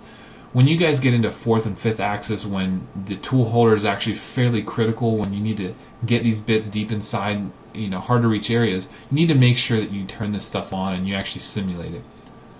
A Cut parameters. There are a few different options we have for cutting methods. I'm going to leave this on climb. We have climb conventional and zigzag. Most of the settings that come in stock from the factory are going to be good for you. Obviously you can go through, you can change these for whatever you want. If you want a larger step over, if you want different minimum radius, stuff like that, you guys can handle all that. The stock to leave on walls, I'm going to leave this at 0.05. I think that's a good value for us as well. But keep in mind, for something like this where we're using a larger bit trying to get in these smaller pockets, changing the stock to leave on wall, that might be the difference between getting some of this material out quick. Depth cuts. These are going to be pretty deep pockets. I'm going to turn depth cuts on, and I'm going to change this to 3125. I don't want to go a ½ inch plunge on this bit. We're doing pockets, so we're going to not really have a great way to get these chips out. We're dealing with aluminum, so we're going to be using higher helix bits, maybe a 37-degree helix, and we're going to be dealing with roughing end mills for these larger passes. So we don't have a huge amount of concern in this area, but this is something that you want to keep in mind. Our entry motion. Now we're going to be dealing with a helical entry. We have a lot of different options, and I really appreciate Mastercam throwing all these in. For what we're doing right now, it's going to be helix only, but you guys have a lot of control over how the bit goes in there, what kind of angles that you're going to be doing with the helix, and what kind of clearance you want. And this is all great stuff, especially when you're dealing with smaller pockets or funny geometry where you want to get that material out quick. You also have the nice option down here of changing the feed and speed rate for entering the part. So this is again a great thing if you're dealing with maybe a small area where you need to get in here, and when you get down to your full depth you want to start hogging that material out fast, but you don't really want to ramp that bit in real quick because you're going to damage the teeth, you're going to make it dull. So this is another great feature that's added. Come down to linking parameters.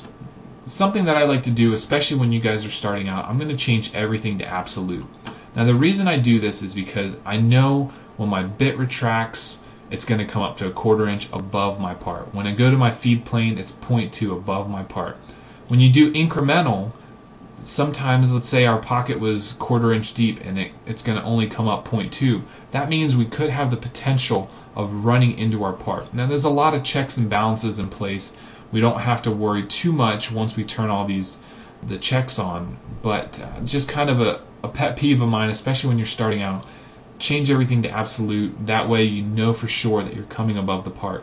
It's going to waste a little bit more time. If you're dealing with long programs and you've got all these different operations where you jump to different pockets, you are wasting seconds here, maybe minutes over the entire program. We're not really worried about that with this prototyping stage of this concept. For my depth, I'm going to go ahead and select just a corner of the bottom of one of these pockets. Now the reason I need to do that is to make sure that I'm actually machining away some material. It was set at 0, so in that case it wasn't going to do anything. The last thing I really want to mess with in this list here is coolant. You want to make sure that your coolant's on, whether you guys are using through tool coolant, if you have a mist, if you have any of these other custom options, you guys can handle all that in the settings. So let's hop out of here and let's take a look at what we have. We're just going to simulate this real quick. So we got that 3/4 roughing end mill going in and taking care of that one pocket. Now that I know that operation is set up properly, I'm going to come back into the parameters, back into toolpath type.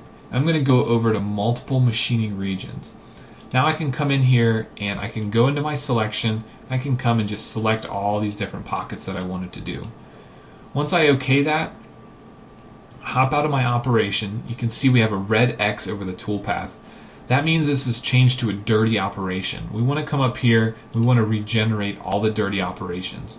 So it goes through and you can see now we have a little bit different display here. We're showing the toolpath going to all these different pockets. Now we're using a 3/4 bit and we're running into an issue because it's not actually machining anything away here. That bit can't get in there, it can't do that helical entry. That's not a problem because we're going to step down to a 1/2 inch bit now. The nice thing about that toolpath type in the beginning here means that we can right click on this, we can drag it down, we can copy after our operation, and then we can come into the parameters and we can change the toolpath type. Now what I want to do is change this from dynamic area mill to dynamic rest mill. This is only going to approach the material left by the previous operation. I'm going to change my tool to a 1/2 inch end mill, All the rest of the parameters I'm going to leave as is. I'm going to come down to this rest material parameter.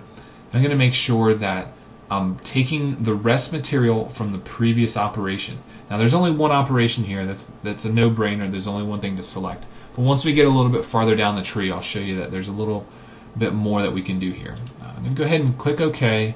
Because we copied that operation, it's automatically coming in dirty because we made some changes. We'll regenerate that, and then we're going to take a look at this. Now, when I regenerate an operation like this, I'm going to go ahead and select both of these, and instead of simulating this with the material removal, I'm going to backplot this. The reason I like to do this is, one, I get to see the bit in action, I can see all the tool paths it's creating, but when it comes back to do that second operation with a different size bit, you can see I have a different color here. So this is a really great check for us to look at this and see that we're only machining those corners away on those other pockets. So this means that we're not wasting a lot of time trying to remove material that's already been removed. So now we can take that second operation, hold down the right mouse button, drag it down, we're going to copy that, and we're going to go back into the parameters, change the tool to a 1/4 inch end mill, change the rest material operation to only remove material from that second operation. Now the reason we're doing that is because we got rid of most of the stuff from that first operation. Now we only want to be concerned with areas that 1/2 inch bit couldn't get. So again, we'll regenerate the dirty operations, we'll let Mastercam go through, figure out what material is left over from that 1/2 inch bit and how it needs to approach it with that 1/4 inch end mill. And we can do the same thing again. We can backplot this. So I'm going to go ahead and select all the operations and just start that backplot. We got some speed here. We can turn this thing on. We can make it go pretty fast. So we got green, we got the pink, and now we've got the purple regions where we're removing some extra material. Now we're also doing some finishing operations here if you want. You can finish the floor if you didn't do that with 3/4 inch bit. Go ahead and turn off my tool display. Alright, so now that we've approached that, let's go ahead and take care of these deeper pockets. I'm going to approach this one a little bit different. We're still going to do dynamic area, but my selection is going to be an edge instead of a face. So I right click on that edge, select tangency, and I'm just going to go ahead and do all of them at the same time. I'm not too worried about getting the operation right. I'm going to just go ahead and grab everything at once. Speed this along just a little bit. Now you want to make sure that you're still on multiple machining regions. It is possible that you have single regions selected and then it's only going to grab one of those. Our tool, we're going to use that 3/4 end mill. Our cut parameters, we're going to leave 0.05 on the wall.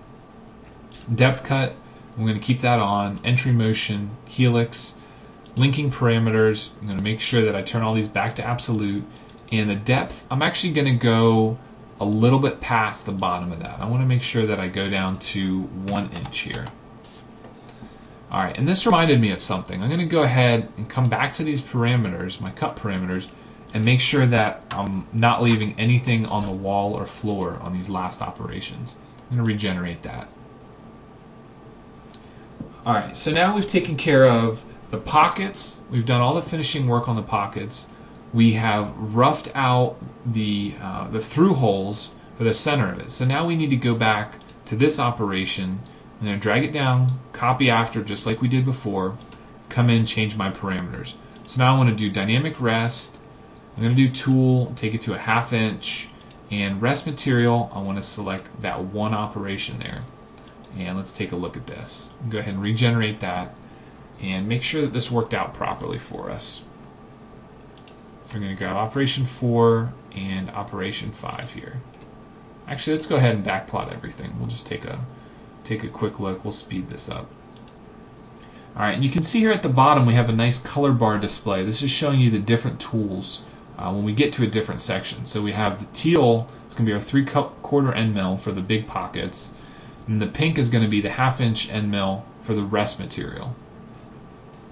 So again, it's just taking care of those corners, and we do have some motion going through the center, but that's only moving the bit from one side to the other. So everything's working out just as we expected.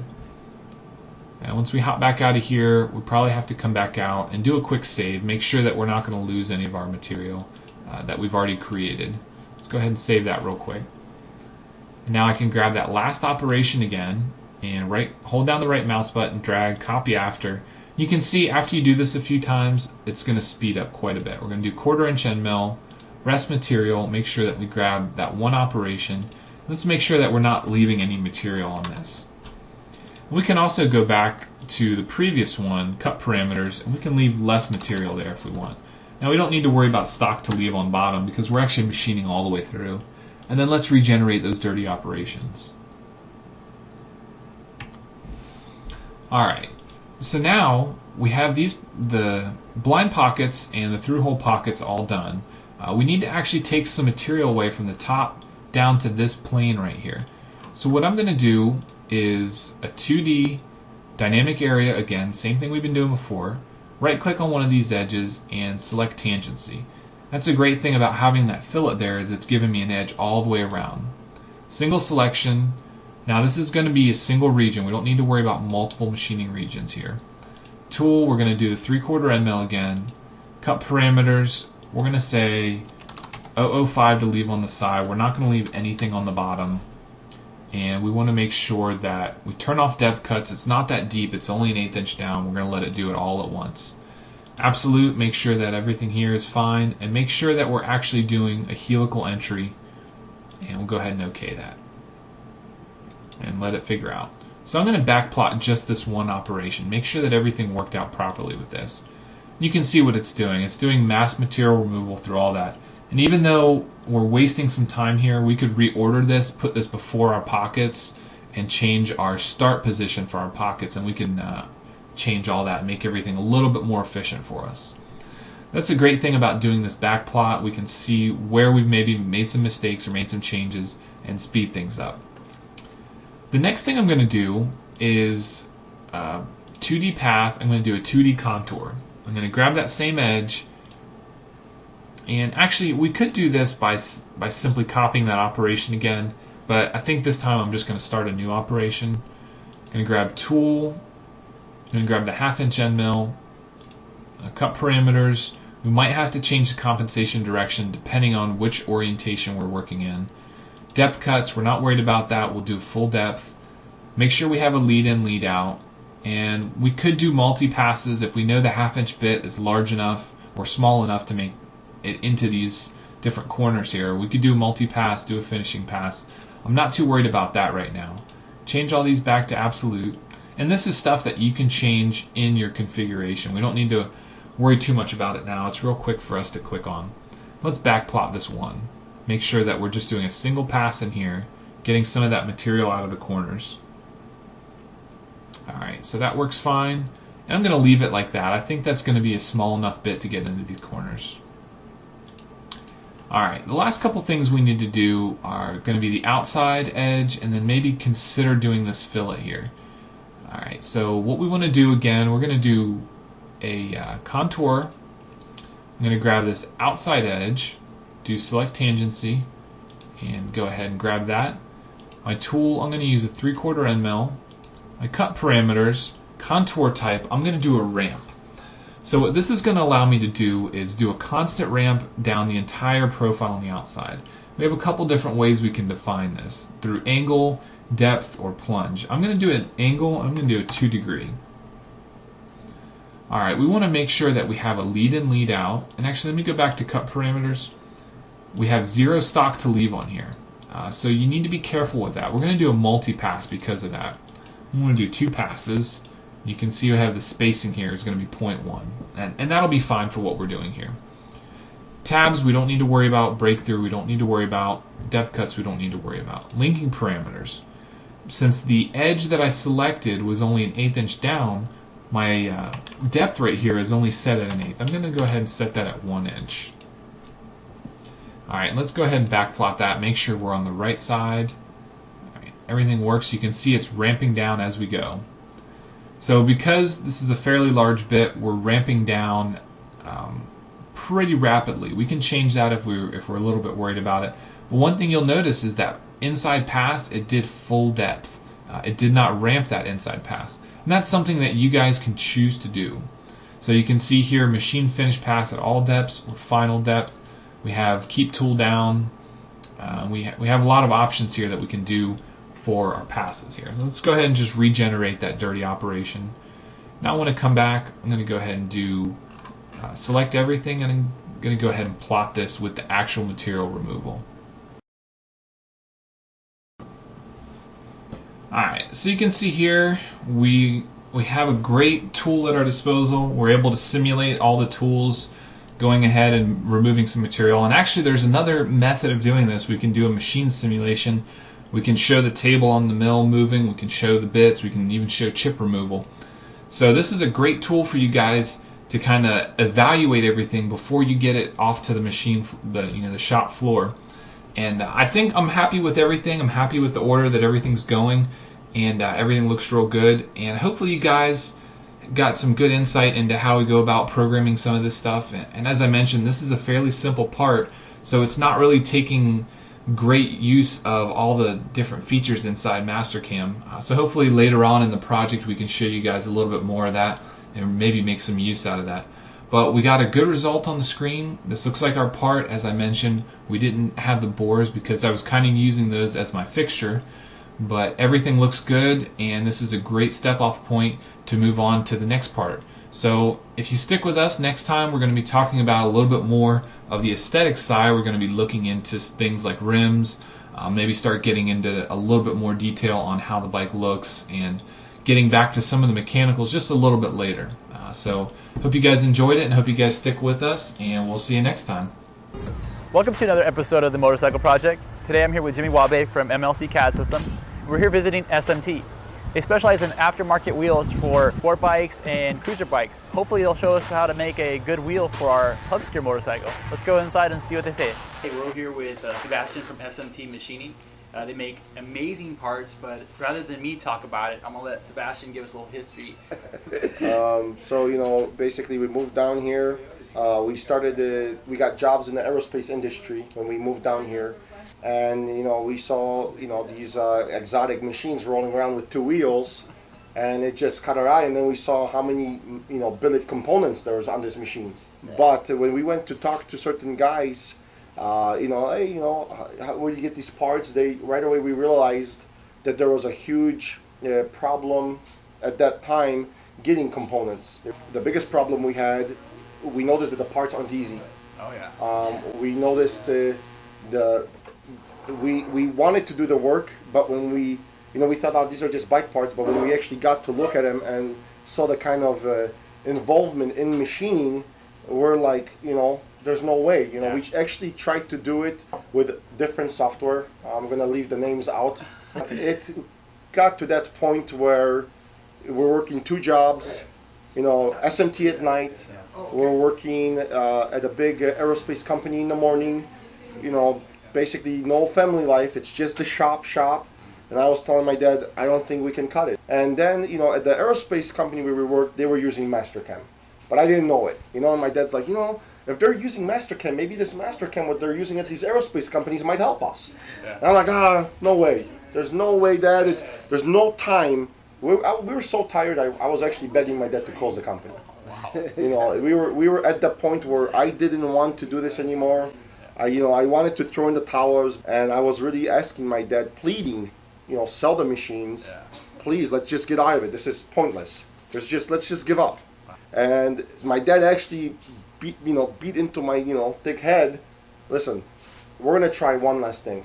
Obviously, you're struggling. You can't even do basic parts that other guys are doing without stress. They're doing it seamlessly. And I dreamed on, like, how can I do that? And I told my dad, by the time we get a new software, by the time I learn it, you're going to go bankrupt. There's not going to be enough time for us to learn a new software, keep SMT, because we were basically working for SMT to pay its electricity, machine payments. Yeah. Now, I'm not talking about a payroll check. There was no payroll check. Jimmy came in. I'm pretty sure when you first came in, you saw something's not right. The attitude was bad. I really wasn't responsive to him at the beginning. My dad was here. He was here basically forcing me to talk to Jimmy. Because I thought whoever's going to come in, I just told my dad, fine, let him come in. Jimmy's going to fail. Yeah, he's not going to do the part. I still remember, right? He brings in a sketch and he goes, here, can you do this? Right here, he throws in a sketch and he gives me a grip and he goes, can you do this design on a grip like that? And then the phone rings And he's like on the phone, you know, he's totally ignoring me, and I'm like sitting there doing the design really quick, and you know, after I was done showing him, you know, or after I was done with the programming the part, he got off the phone and goes, okay, so can you do that? You know, and that's what I showed him, how Turned the Mastercam. laptop at me, and there was a solid model of the part, Yeah. and on the lathe, it was cutting it. I said, I didn't notice. I said, there's no way. There's no way. I told my dad, I said, maybe he, you know, saw one of the parts we had. Maybe this, you know how salespeople Oh are. yeah, yeah. That's And tricky. he Yeah. says, dude, I've never saw your parts before. So like, what would the challenge be with something like this? Well, basically, shapes are changing constantly. Yeah. What we notice with Mastercam is by doing the basic shape first, what we can do, it's almost like a parametric design. You know, we can change the shape. And in my operations manager, I left all my tool paths, and I just rechained it, and boom, in seconds I had a new product. Yeah. Another thing that's difficult is it's free-form geometry. A lot of the geometry, like in aerospace, you have a big, you know, from Inconel casting, and you're doing it on a 5-axis positioning. You have to face a boss, go in, pocket the boss, drill and tap the boss. Yeah. There's nothing like that here. It's a solid chunk of billet. Yeah. It starts out, there is no casting. You have to make the casting. Yeah. You have to remove all the material. Yeah. That's where it gets interesting.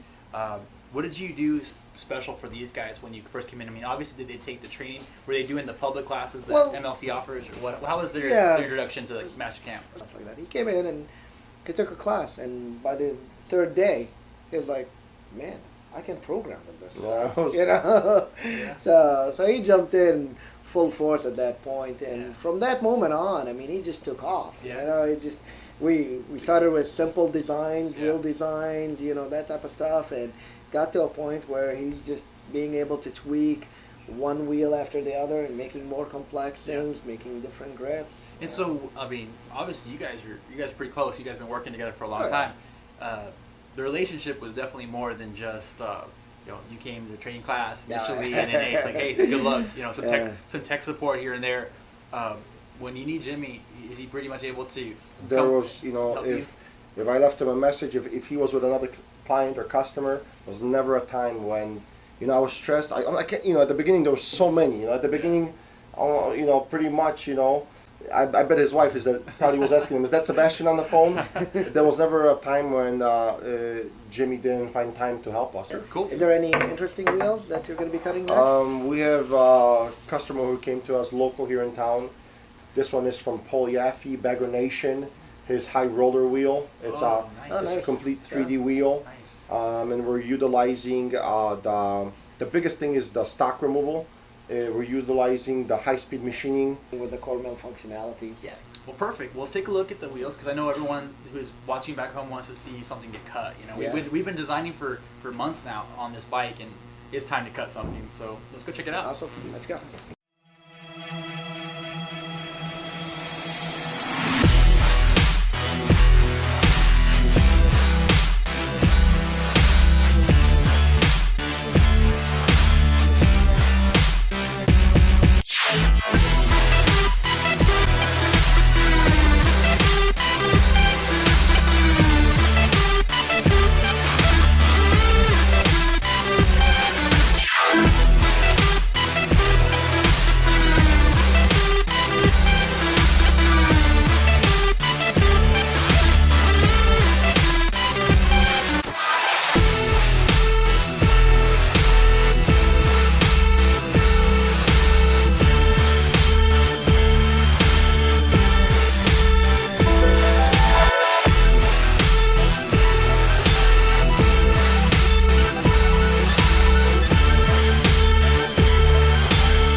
Well, basically, right now we finished the part. It's been pocketed, roughed out, surfaced,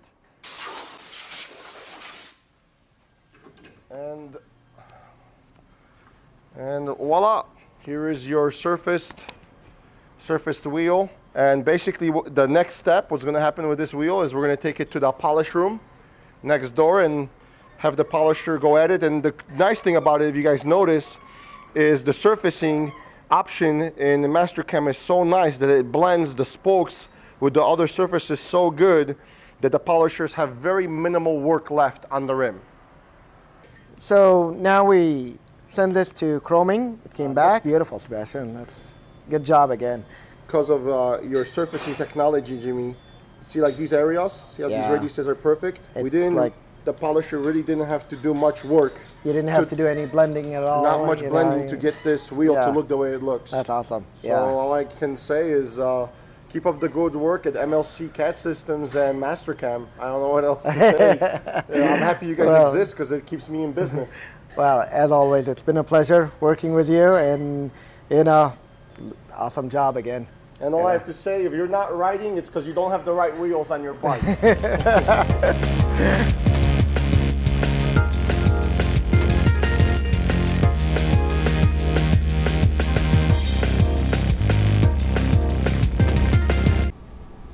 Hey everyone, this is Matt Perez, and welcome to episode 6 of the Hubsteer Motorcycle Project. In the last couple episodes, Chris and I talked about the frame plates, did some simulation, and even some Mastercam machining on them.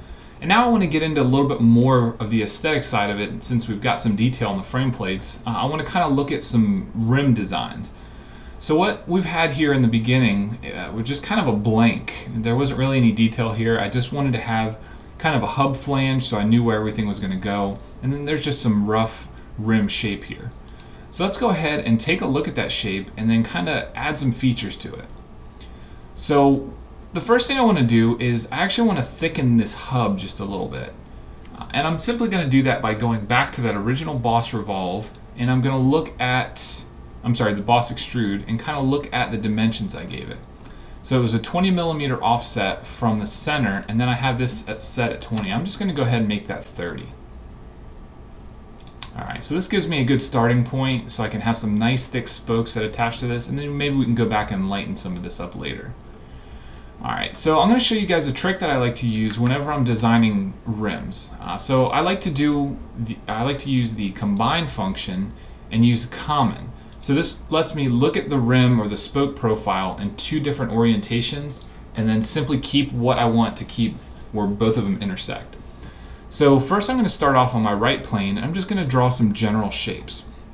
So I think I want the spoke to hit just above here and kind of to go off at an angle a little bit. So then I'm just going to make a wider section over here and kind of bring that down into the rim. So this is probably as detailed as I want to get right now. I don't want to start adding a lot of dimensions because I'm not really sure that this shape is going to work for us. So I want to kind of limit that. But what I am going to do is add some little extensions here, and I'm going to make these collinear. So this is just in case I take the design farther into the hub. I want to make sure that I have the material there to cover that. And typically when I deal with fillets, I deal with them as feature fillets. In this case, I actually want to go ahead and do these inside of my sketch. And that's because I want to add a fairly large fillet, and I want to see really just how big I can go with this. So let's try 75. Alright, 75 looks like a pretty good fillet size for this. So we're going to go ahead and OK that, and then I'm going to move on from here. So what I want to do at this point is simply extrude this. I'm going to make sure I just extrude it some arbitrary dimension. I'm not going to do through all, because in this case I'm actually going to have the spokes extend past the rim and back in. So if I did through all, then I wouldn't actually get all of the extension that I need. So 100 millimeters in my case is going to be fine. Then I'm going to go ahead and deselect merge results. Now if we take a look at this, I think I actually want to add a little bit more detail here. Now I'm going to be sending this off to Jimmy and Chris, and they're going to do some 5-axis programming on this to cut these wheels. Right now there's nothing 5-axis about this. Everything is cut from a single direction, so everything is going to be pretty much 2.5 or 3D. So what I'm going to do is roll the tree back and just come above this operation, and I'm just going to do a sketch on my top plane. And what I want to do here is simply add some lines, and I want to give this thing a direction. So what I mean by that is when I do this extrude operation, I don't want to just extrude normal to my sketch plane. I'm going to do 15 degrees off. So if we hop back out of here, go back down to our extrude operation, I can simply edit that feature, And in this direction box underneath blind, I'm going to go ahead and select my 15-degree line that I just created. So now you can see, if we look at this thing, we have a little bit more geometry to this. This is going 15 degrees off in one direction. The next step we want to do is look at this thing from the right plane. And to simplify this, I'm going to go ahead and do a section view. And I'm also going to hide the tire. I don't really need to look at the tire in this case. Alright, so whenever I'm doing a view like this, or a revolve where we're going to deal with a section of a spoke like this, I'm going to go to my Convert Entities drop-down and use Intersection Curve. This allows me to grab This allows me to grab a few features here. So what I'm looking for is the area where all this is going to meet the rim. So you can see we're going to have this fillet down here as well. I'm going to go ahead and just OK that, and let's take a look at what we have. Alright, since we're going to be dealing with the revolve, I don't need anything on the bottom half down here, but I have all the geometry I need that I'm going to need to deal with right here.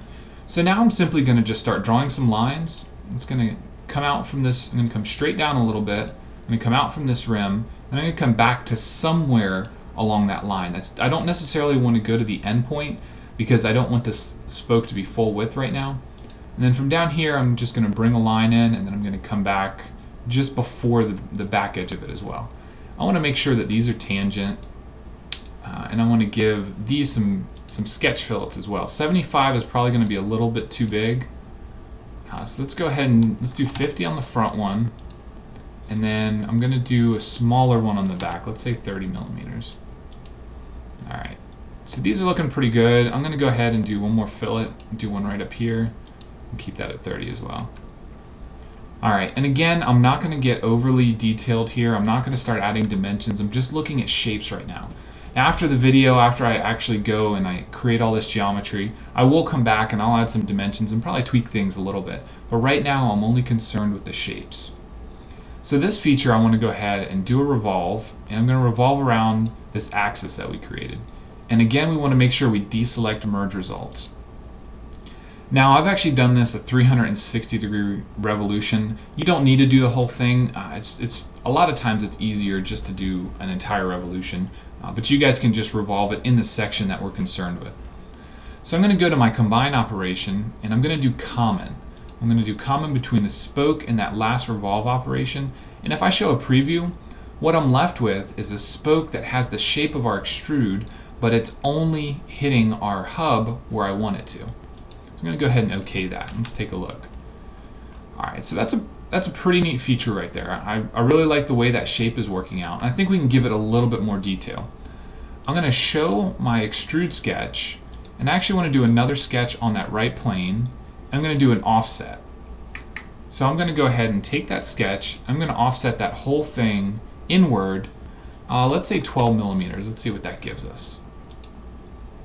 Alright, and now we can take this, do an extrude cut. We're going to go through all, and my direction, I'm going to use that 15-degree line again. And I don't want to have it auto-select whatever bodies it intersects, because we don't want to subtract from the rim or the hub here. We only want to subtract from this spoke region. And yes, we want to keep all bodies. We made two separate bodies in this case.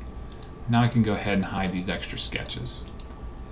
Alright, so that's going to be a pretty neat design. To get a little bit better idea, let's go ahead and do a circular pattern.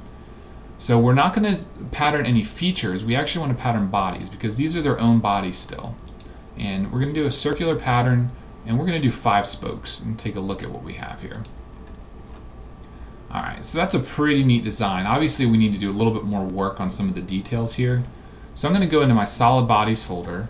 I'm going to grab all of these, everything except for the tire, and I want to combine these. I'm going to use add. And now that everything's combined, we can go ahead and start applying some fillets to this design. Now I want to do a fairly large fillet here in the center. So let's do, let's try 12 millimeters, see if that gives us anything. Now apparently SOLIDWORKS doesn't like it where it intersects, so we're going to have to do a little bit smaller fillet on the outside here. We'll do 5. Then on the inside, we'll give it that large fillet. Let's try 25, see how that looks. Alright, that's a pretty neat design. There's some other ways we can go about this. If we wanted that larger fillet on the outside, we could come back and we could do it before we combine these, and just make sure that our spoke intersects in the correct orientation here. Let's go ahead and try to use Fillet Expert again. Let's apply some small fillets here. So the first thing we want to do is apply them to the outside of the spoke. Let's go ahead and grab all the outsides, and then we're going to go ahead and we're going to grab the outside of this original one too.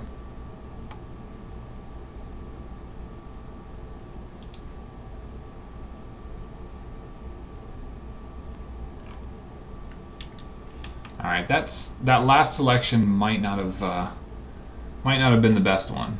So I'm going to go ahead and just cancel out of this and try again.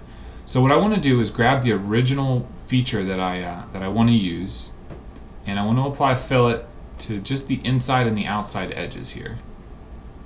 Let's make sure that we can grab the correct. So I'm going to grab the outside. No, it's not liking that either. Alright, we're going to do this the old school way. We're going to go manual on here. Alright, so that is what we want to see here. So if I grab the outside of this one, this is going to allow me to do it properly. So if I grab the outside of this one, this is going to allow me to do it properly.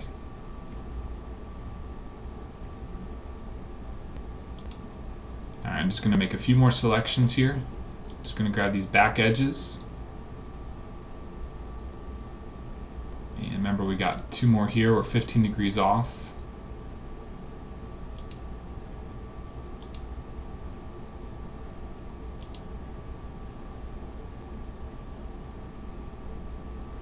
And the last one is this one right here.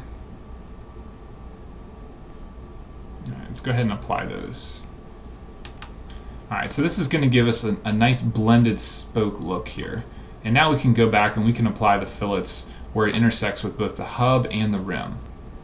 But you know what? I haven't saved this in a while, so let me hop out of here and let me just do a quick save. We don't want to lose any of the work that we've done already. So I'm going to go ahead, let's apply some fillets around the spokes here, and let's see if we can grab all of them. Yeah, we'll grab that right there. So it's possible that some of these intersections on the back side where it meets up with a tangency relation will sometimes give you some problems when you're applying these fillets. You can see here where we had a tangency, the fillet actually comes to a point there. Now this might be an area where when we look at this with Chris and Jimmy, they might say, well, you know, it's going to be too difficult for us to machine in there. And that's when we're going to have to come back and make some changes. Alright, the last couple things we need to do, we need to take out some material for where the lug is actually going to go. We need to put some fillets on the back side here. And we need to go ahead and probably remove some material here. It's probably a little too heavy. Now on the inside of this, instead of using a fillet, I'm actually going to use a chamfer. That's because we're going to want this to seat pretty well over our hub on the actual motorcycle. So that'll help line things up a little bit. And on this back side, I'm just going to go ahead and do a sketch. And I'm going to go ahead and use my center point arc slot. I'm just going to draw a center point arc slot coming from the center of this hub here, and we'll just drag this around and get the orientation how we want it. And then we can go back and we can apply some dimensions. Alright, let's say we want this to be 55 millimeter diameter. We'll give this an 8 millimeter. And then we need to put in some reference lines. So I'm going to add some construction lines. I'm going to go from the center of that, which is a vertical line. I'm going to go down to here. And this way it'll allow us to apply an angular dimension, say 22.5. And we can actually go ahead and we can apply a dimension to this arc. And we can give this thing an arc length. Alright. So now we want to extrude cut that from the hub. We're probably not going to go all the way through. Let's go, let's do 15 millimeters. That'll hog out a nice amount of material there. We can take that away. We can apply some fillets to it. 5 millimeter will probably be good because we're going in deep enough. And now we can do a circular pattern of that feature. So in this case, we're going to grab the fillet and we want to grab the cut extrude. We want to just do it around this orientation here, and we're going to do 4 here because it's a 4-lug design. Alright, so that gets rid of a lot of material on the back, And it's probably, the slot is probably a little bit too big. So we might want to redo this. Let's do a 40 millimeter arc. And maybe give this a couple more degrees here. Let's say 24 degrees. Alright, so that looks a little bit better. Alright, so now we've gotten rid of a lot of material. The last thing we need to do is hog out some material in here. So I'm going to do a sketch on the back side, and I'm just going to draw some circles in here. Now what we probably want to do is, we could do one and do a circular pattern, but in this case, I'm actually going to go ahead, I'm going to draw 4, and then I'm just going to add some relations to them. We want to grab all 4 of those, we want to make them equal, then I can apply a dimension to this. Let's make that, let's probably make it 25 millimeters. And now we're going to just do an extrude cut. And what we want to do is the from setting, we want to do an offset. And we want to make that probably 15 millimeters. And then we want to just say through all.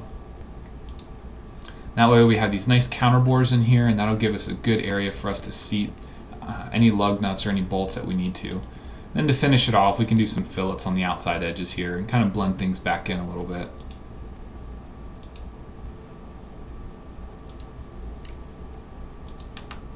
Alright, so there we have it.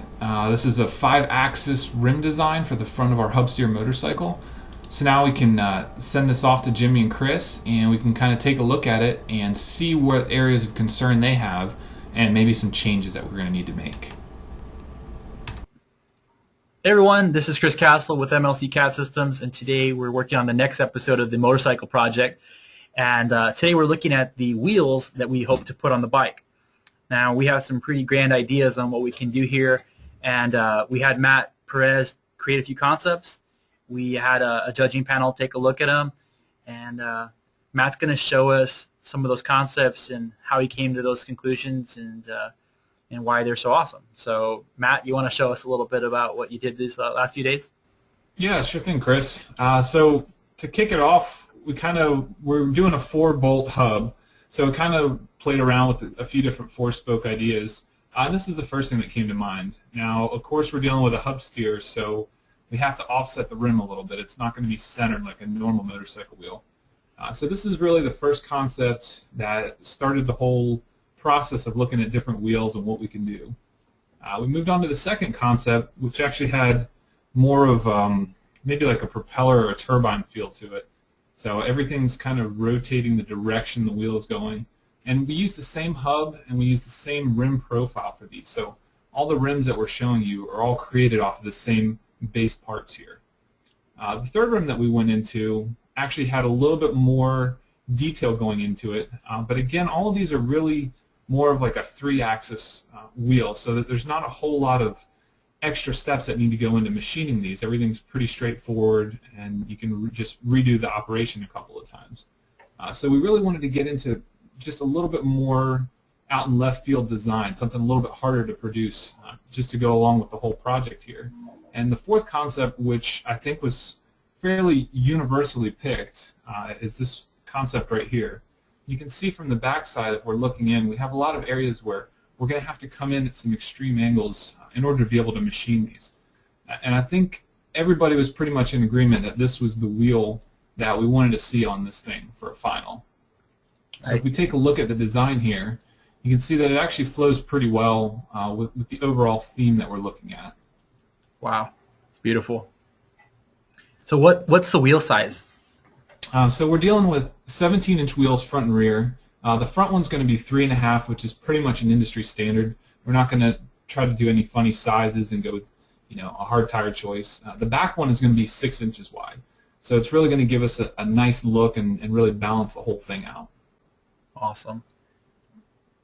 Well, cool. And so, like you said, pretty much everyone agreed that concept looked the best and it was worth pursuing. You sent me the model in SOLIDWORKS, and I had a few concerns looking at it from a structural standpoint, so I went ahead and did some FEA on it. I want to go ahead and show everybody what that looked like. Let's take a look real quickly at my screen. You can take a look and you can see that I'll pull up SOLIDWORKS here. And can you all see that? Yeah. Okay, cool. So what I did here is I don't have my space pilot today, so it's going to be a little erratic, but I'll try my best here. Now, what you're seeing here is a really exaggerated wheel under several types of load. We have the weight of the vehicle. I assume it's a 500-pound bike. I doubled that for safety, and so effectively we have per wheel. I have at this point a 4-time factor on the load for this particular wheel to be conservative. I have the pressure from the actual tire, the 30 plus pounds of per square inch of tire pressure, and then finally the torque that would be applied in the event of acceleration or braking. I've got about 100 foot-pounds of torque on here, and you can see kind of a really exaggerated shape. It's a 48 times what it really is. If I may dare here, I'll animate that deflection here, or that actual deformed shape. It's a pretty intense model. I'm using SOLIDWORKS simulation. I'm using a static analysis, purely linear static analysis here to explain what's happening with our model. But you can see this is the combined loading effect. And Jimmy and I kind of noticed earlier when we got this model from you, those weak points, just from our intuition and where they would be. And so you can see the main concern is the areas around the base of the spoke. It looks beautiful, but there's definitely going to be some tweaks we want to incorporate with this design. Now, I'm going to stop this for a second and point out something that's interesting.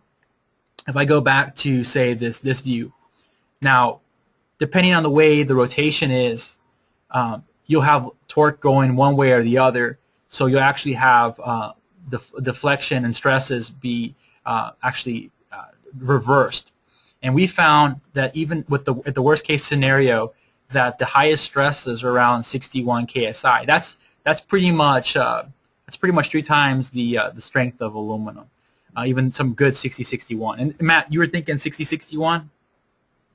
Yeah, either that or maybe a 7000 series. It really depends on what kind of blanks we can get. Nice. Well, cool. So if we went with the more conservative metal, we're definitely at a point where we want to consider beefing this up. So from the structural standpoint, it's pretty straightforward. We're definitely, the design's pretty healthy everywhere except the base of the spokes. I could make some modifications to this and rerun the analysis and improve that, but I what he thought would help with the machinability of the design. Hi, Matt. Hi, Chris. Hey, Jimmy. Hi. Okay, Matt.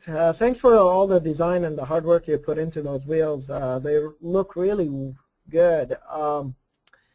One of the things that I did is when I first got the model is I started looking at it from different perspectives. Besides the structural stuff that Chris talked about, and I'll go into some of it in a little bit more details. One of the things that I did is I looked at it from a front view, and the first thing that I noticed is that your spokes and everything is actually sticking outside the rim. Okay. Mm-hmm. I'm not sure how that's going to actually fit when you put in the tire and everything, and how that's going to look on the wheel.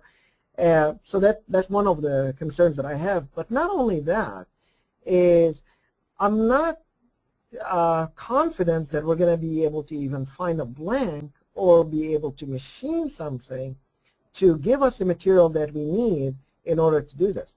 Because from my experience, all motorcycle wheels are always been set up where they're recessed into the blank that we have. So that's one of the concerns that I had right from the start.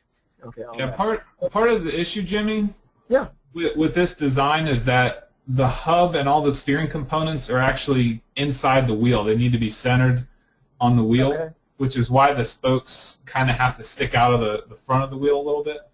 Okay. So unfortunately, because of clearance issues, it's going to be a little tough to work around that, but we might be able to make some adjustments there. Okay, so if we have to totally stick out, okay, the way we have, pretty much what we're going to have to do is we're going to have to custom build the blank completely. Okay, we're not going to be able to find anything precast or preset or forged. Okay, so we're going to have to go with a blank, and we're going to have to machine the outside of it and set it up in a way that we wanted in order to be able to accommodate those spokes. Okay. So that was the first concern that I had, but that kind of gives me an idea of the next steps that we need to do. So not only that we're going to be looking at machining the inside of this part, okay, the wheel, we're actually going to have to look at fabricating the whole part from beginning to end. Okay, so we're going to start with a billet material, okay, and we're going to turn it on a lathe so that we're going to turn the profile, okay, for the wheel, and leaving the material that we need. And at that point, what we can do is we can customize the lathe part, the blank that we get, that will actually handle some of those features that we're looking for, okay, already done on the lathe part. So that's a step that we're going to be doing, in the manufacturing process. The next thing that I'm looking at is kind of what Chris showed, is when we're looking at this area right here, obviously, to me, it seemed that we need a little bit more of webbing in here to strengthen it a little bit.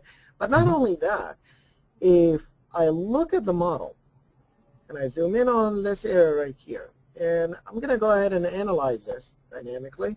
I'm going to take that in. Okay, I'm looking at a radius of 0394 right here.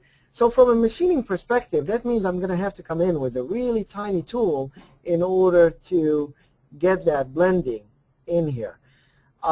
It would be best if we were able to get a nice bigger radius right here. So from a machining perspective, it makes it a lot easier, because at that point I could come in with a 1/2-inch tool or something like that and be able to remove the material and not have to come in later on with a smaller tool and chip away at it, which is going to be difficult, especially when we're looking at, going through the length of the spoke right here. So that's something to look at and keep in mind as well. Okay. Another area that was a little bit concern for me is when we're looking in between those spokes. Again, that is something that can be done, but from a manufacturing perspective, it is going to be a little bit difficult. We're going to have to come in with smaller tools to get in those blendings and get that material out of there. Okay. So some of the ideas that we kind of talked about and discussed back and forth is maybe redesigning some of the parts a little bit and coming up with maybe similar model that we can use a 5-axis machining on it, but at the same time being able to eliminate some of those issues that are going to be a major problem as far as manufacturing concerns. Okay. Okay? Chris, you want to take it over and show some of the stuff that we talked about? Sorry. I'm not sure if this would make it easier or harder, but what do you guys think about making it a 2-piece wheel? Oh, wow. Yeah. So the rim blank material, we could possibly find a rim blank that had, a bolt section around the lip, the outer bead. Now we're talking. This guy, man. This guy. This is it. Oh, man. Okay, yeah. I like your thinking, man. So you're thinking, man, I'm looking at my screen here, and you're thinking like maybe here at the end of the spoke, a bolt-on component, right? A bolt-on connection? And instead of doing 2 spokes, since it's going to be much thinner, it's only going to really take up that bead area and not go all the way to that lower section. Yeah. We'll just do it solid with a small recess in the center to make it look like 2 spokes. Yeah, and that's exactly the idea we had come up with. We didn't think about the 2 section, but one of the things we thought about is actually doing the single spoke, combining it into 1 spoke rather than double spoke, and maybe doing a cutout, right in the area at the beginning towards the hub area, doing a cutout to remove some of the material so that you don't have all that weight on there.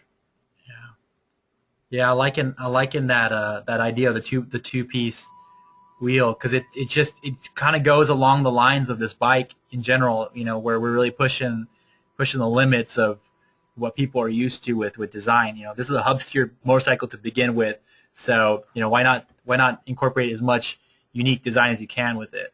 So I like that, Matt. It would take some interesting. I mean, you'd have to do simulation on all the the shear loads for all the bolts. Yeah. Add another aspect to it for you. Well, fortunately, the torque we're dealing with is is relatively low for this material and for the size of it. So I'm pretty confident in saying that that I feel confident going this direction for safety and for good engineering practice. We'll definitely reanalyze it, but I think it's the right direction to go with. So let's do it. What do you think? One more thing I can throw in the monkey wrench for you, Chris. Uh-oh. What do you got? We can take the brake rotor. We'll do a perimeter rotor centered on the rim on the inside, bolted to the rim rather than the hub. Yeah. Nice. Oh, all the brake torque is transferred to the tire and not the spokes. Whoa. Okay. Wow. So it goes. The caliper would be mounted off of the spindle essentially. Yeah. So all that torque would be taken back into the arm, and then the brake forces go into the tire rather than into the spokes. Yeah, I like to see your concept here. I think I understand it, but Okay. Yeah, I like it.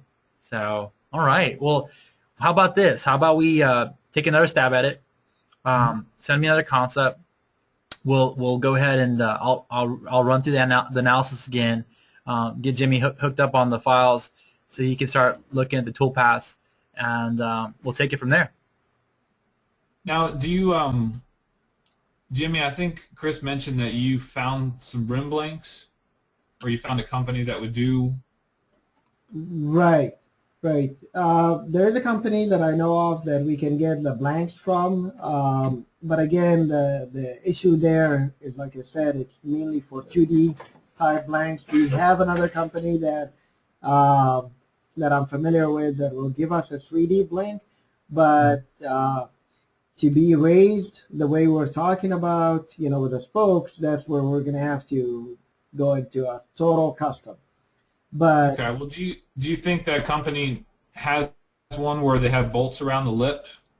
I think I've seen that, and if not, we might have enough material in there that we'll actually be able to do something there. It's possible, Chris. It's not really ideal in terms of handling, but we could do a fat tire front bike where we have like a 4.5 or 5-inch rim up front. If it's easier to find one that has, a bolted lip on it. Yeah. Right. Yeah. Okay. As an option. Yeah, that's true. So 4-inch versus 3-inch, huh? Yeah. So we're looking at 3.5 now, and Right. so basically, if we went to a car rim, if we went to like a 5.5 or a 6-inch wide, 17-inch car rim, I know you can get those with the 2 or 3 piece. Yeah. Okay. Well, it's an interesting proposal at this point, and I like it because it's thinking out of the box, and it's worth trying it. So let's look at another concept, and we'll take it from there. Cool. All right, man. We'll chat with you a little while, Matt. Thanks for helping us out. We'll talk to you soon, man. All right. See you guys. Thanks, Matt. Alright guys, so after talking with Jimmy and Chris, there were definitely some problems, some issues that come up with that 5-axis design. Now, in order for us to utilize some off-the-shelf parts and make this a little bit easier, we went ahead and redesigned it so we used a rim blank. And instead of actually machining our design inside the rim blank, we're just going to cut away most of that material and leave just a mounting flange in here. This gives us a great spot to actually mount a brake rotor, which is kind of a nice feature. And we can go ahead and we can take a look at the new design here. Now we still have that 5-axis kind of 15-degree offset here. We have a nice blended hub. This is going to give us a real nice look on the bike. And we still have some material removal here. We have a very similar kind of a 2-spoke design, but this is going to be a lot easier for us to machine. And since it is actually a 2-piece wheel design, it's going to allow us to machine this single piece from a much smaller billet of aluminum here. We don't have to worry so much about massive material removal and a bunch of wasted material. So I think this is a really good compromise, and I'll send this back to Chris and Jimmy, and hopefully they agree with me. But hopefully you guys picked up a few things, saw a few tips from us, And hopefully you're excited about seeing the next episode where maybe we get to start cutting a wheel. So until next time, we'll see you guys. Hello, this is Mike DeButts with MLC CAD Systems. Welcome to episode 7 of the Hubsteer motorcycle project. Been working on this project or the wheel with Chris Castle, Matt Perez, and Jimmy Wabe. Jimmy was originally going to do a lot of the wheel Mastercam programming. Jimmy got tied up with some other projects, so I'm going to take it over. So what I'm going to do is show you some of the key features in Mastercam X6 that have helped me make it a lot easier to program this wheel. So moving along, I'll go ahead and get started talking about the wheel and how we go about programming it.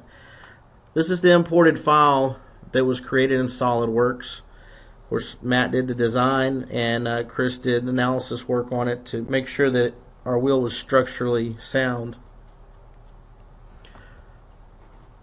Here I have some toolpaths that I've created to kind of make this video more effective and not too boring. I want to go through and just show you some of the key things that help make the programming of this wheel go a lot smoother.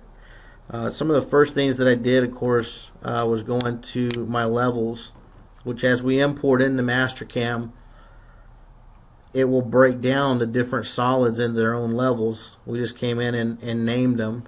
The visibility of the rotor, that's the gold piece here. Go ahead and turn that off. The tire, we'll go ahead and get rid of that. And as well as the rim segments. Matt and Chris were talking about the two-piece wheel with a centerpiece in it, and that's the design that we went to here. So this is the functioning piece that we need to machine. As Jimmy and Chris and Matt were talking about in a previous episode about trying to use a blank, well, of course this is not going to be a piece that we'll be able to get a blank for. We're going to machine this centerpiece out of a billet. So moving along into my stock setup, we're going to set it up as a cylindrical piece that we have water jet out of a piece of plate. Then we'll go ahead and we'll show that piece in display. So here's our stock. My first toolpath is going to face it. I'll go into the back plot here. Just go ahead and adjust a few settings. Want to make that tool stand out a little more. There we go. So first thing we're going to do is face off the top. Next thing we're going to do is cut a lot of material out. So Mastercam shows all this toolpath. We're using the surface high speed with core roughing. So those two pieces, we can go ahead and go to verify and run through them. So rather than go through every time and verify, watch this cut every time, this is where we're going to step in and use the stock model.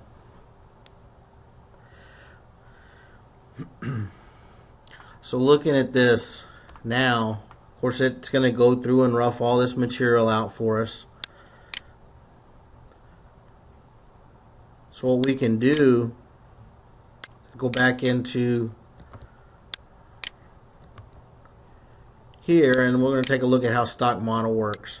In the parameters of stock model, let's talk about where to get it for. We go to toolpaths, stock model. Stock model is just another toolpath. We go into parameters. Here we identify what operations we want stock model to create a stock model from. Well, I want this facing and the high speed core roughing I wanted to use those toolpaths and basically give me the end result from the stock that we started with, which is identified here. We're doing the cylindrical stock, just how we have it defined here in the properties of our file. But then we tell it what source operations we want it to apply the cutting to. So in the end result, we have this representing what was left over. So from our stock setup, after it runs those 2 toolpaths, well, this is what we're left with. So rather than having to verify that every time as we continue on to some of these other toolpaths, when we go to verify and we go to our options, we can go into stock model and say, I want to use this one here, which in the stock model parameters, we're able to tell it a name, and this one is called roughing. And I have another one that we created further along that's called finishing. So now we can now use that stock model as our verify stock as well. So when I run these other toolpaths and I'm playing through, it will represent the material that has already been machined.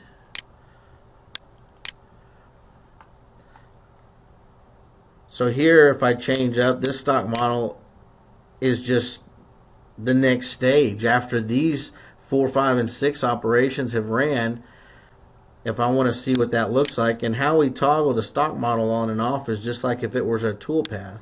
So I'm going to toggle that one off, and I'm going to toggle this one on.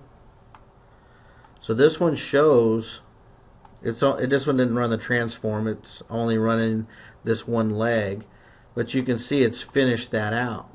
Now if we wanted to update that to go ahead and include the transforms, then we could.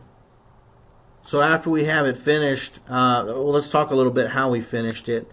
We use surface high speed core roughing to rough all the material out. This is all 3D, 3-axis cutting. Then we use the surface high speed hybrid in 2 different options, which would allow us to finish machine each of these spokes, if you will. So we use one right here to take care of the hub area, and then I used another one here on each of the spokes.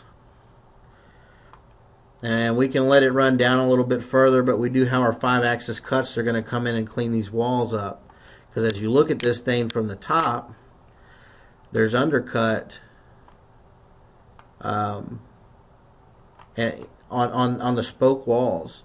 So we're going to use 5-axis toolpaths to accommodate those cuts. But we want to use the surface machining to go ahead and get around these corners and define the blend between the top face surface of the spoke and the wall, where we're going to actually cut with the 5-axis. Also on these pockets, we also have a 5-axis cut. Yes, we could 3D this, but if you look, there's more of a sharp edge in here, which in all actuality will probably have a corner radius in there in the bottom. But that thing, we want to have a toolpath that comes all the way down. So we look at backplot for that cut.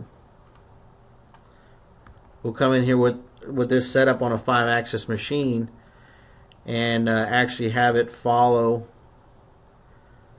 that profile all the way around. Of course, the 3D work will take care of all the material removal in the gut and get it all cleaned up. But we need that 5-axis cut to give a nice smooth finish along the wall. And of course, we use transform toolpath here to go ahead and get the other spokes machined as well with the 5-axis cut. So this speeds things up when we have the ability to look at this swarf cut maybe only in reference to just the material that we want to see cut, rather than having to watch the whole thing, remove all the material all over again, or save it as an STL, which was the old method. We're able to kind of modify the stock model in different stages as we go along. The stock model is also multi-threaded, meaning I can move on. I can come in here and draw something if I need to while it's still calculating, because it has the thread spool there. So I can continue on moving through my file as it's working on regenerating the stock model. Moving on down, we got some drilled holes for this flange, circle mill holes in the body here. I'll just look at those under backplot. So we're drilling the holes in the flange, we're drilling the holes for the hub area, circle milling the hub area. And once our stock model completes, we can go ahead and run those tool paths and verify as well. So the majority of this wheel is being machined with 3D surface tool paths. So my point was that we can also use a stock model in a rest mill application. So we're using 2D high speed here, then we're using surface high speed here.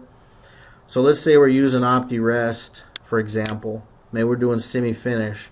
You can see how OptiRest works. It goes in and finds the areas. What a problem is, we have to tell it what the rest material is. Well, we go ahead and tell it one other operation, and then we can choose a stock model as an operation.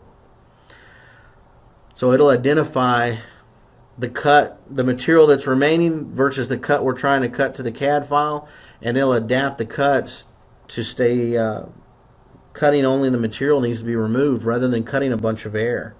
We'll go ahead and move over to the back side. Our Op20, go to isometric view. Here on the back side of the wheel, we used 2D high speed, and then we also used a 3D high speed machining. So let's take a look at these three ops and verify.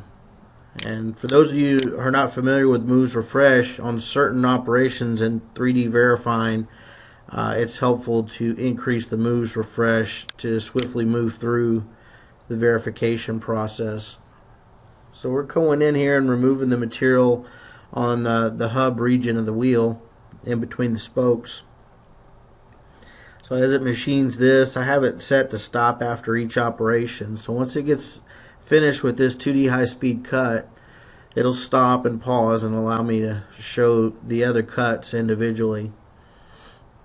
I did one surface rough toolpath on the back side of one spoke, and then we used the transform toolpath here to transform by coordinate. So it's paused. I'll go ahead and hit play again. So I programmed that one spoke, and then I used the transform toolpath to continue on machining the back side of each of these spokes with 3D high speed or surface high speed area clearance.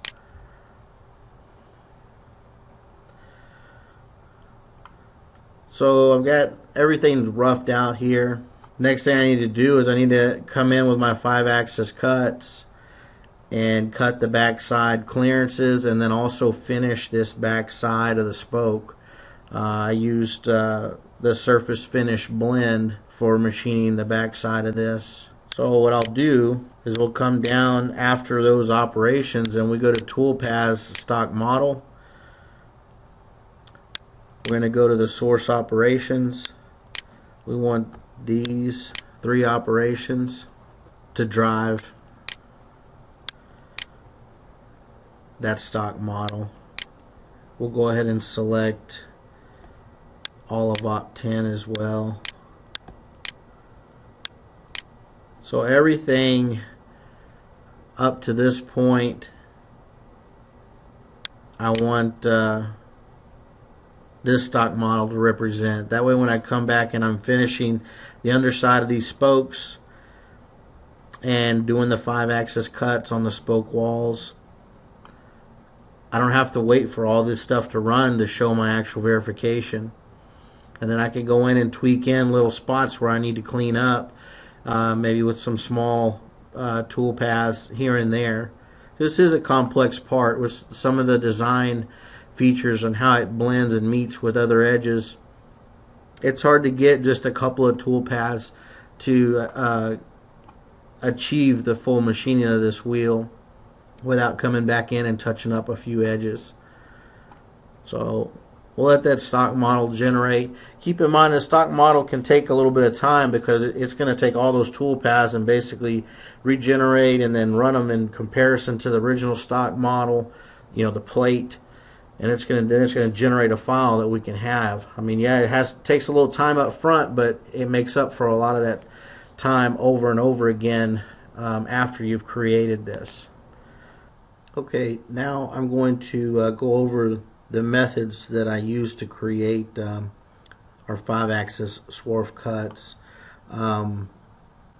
in between the blades here. Looking at this swarf cut, I'll go into backplot and we'll show the cut. And I'll go ahead and step it through.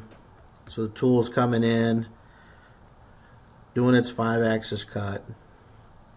And this is taking care of the angled walls of the spoke on the wheel. You see the tool leaning over to accommodate the cut and clear the wheel and then come back out. And the rest of this will be blended in with 3D tool paths, of course, from the front side. But how do we get the tool to follow that? So what I have done on another level, I have my Op2 5-axis geo. So I've created surfaces from the solid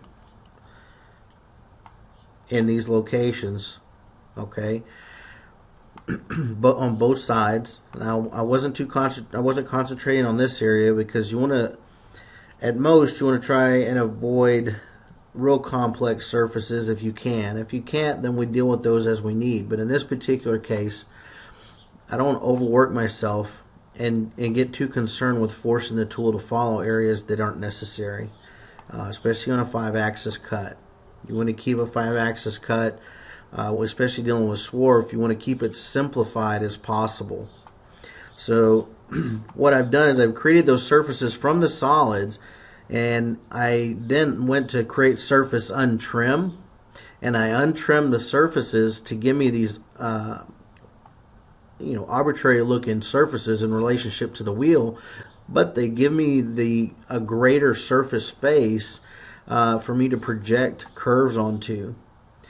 And then what I did, let's go ahead and move onto the 5-axis geo only, and let's look at it from the right view. So if I look at this from the right view, and you see my red lines here, I just come in and I draw a horizontal line through those surfaces here, and then I get one up here, because a swarf cut needs a lower and an upper chain, and that's what ties the tangency of the tool to follow the curve on a 5-axis cut using swarf 5-axis.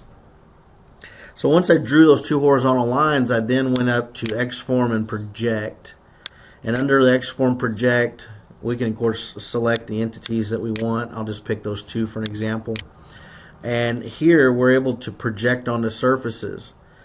Well, this allowed me to go ahead and move those lines onto those surfaces. So therefore it projected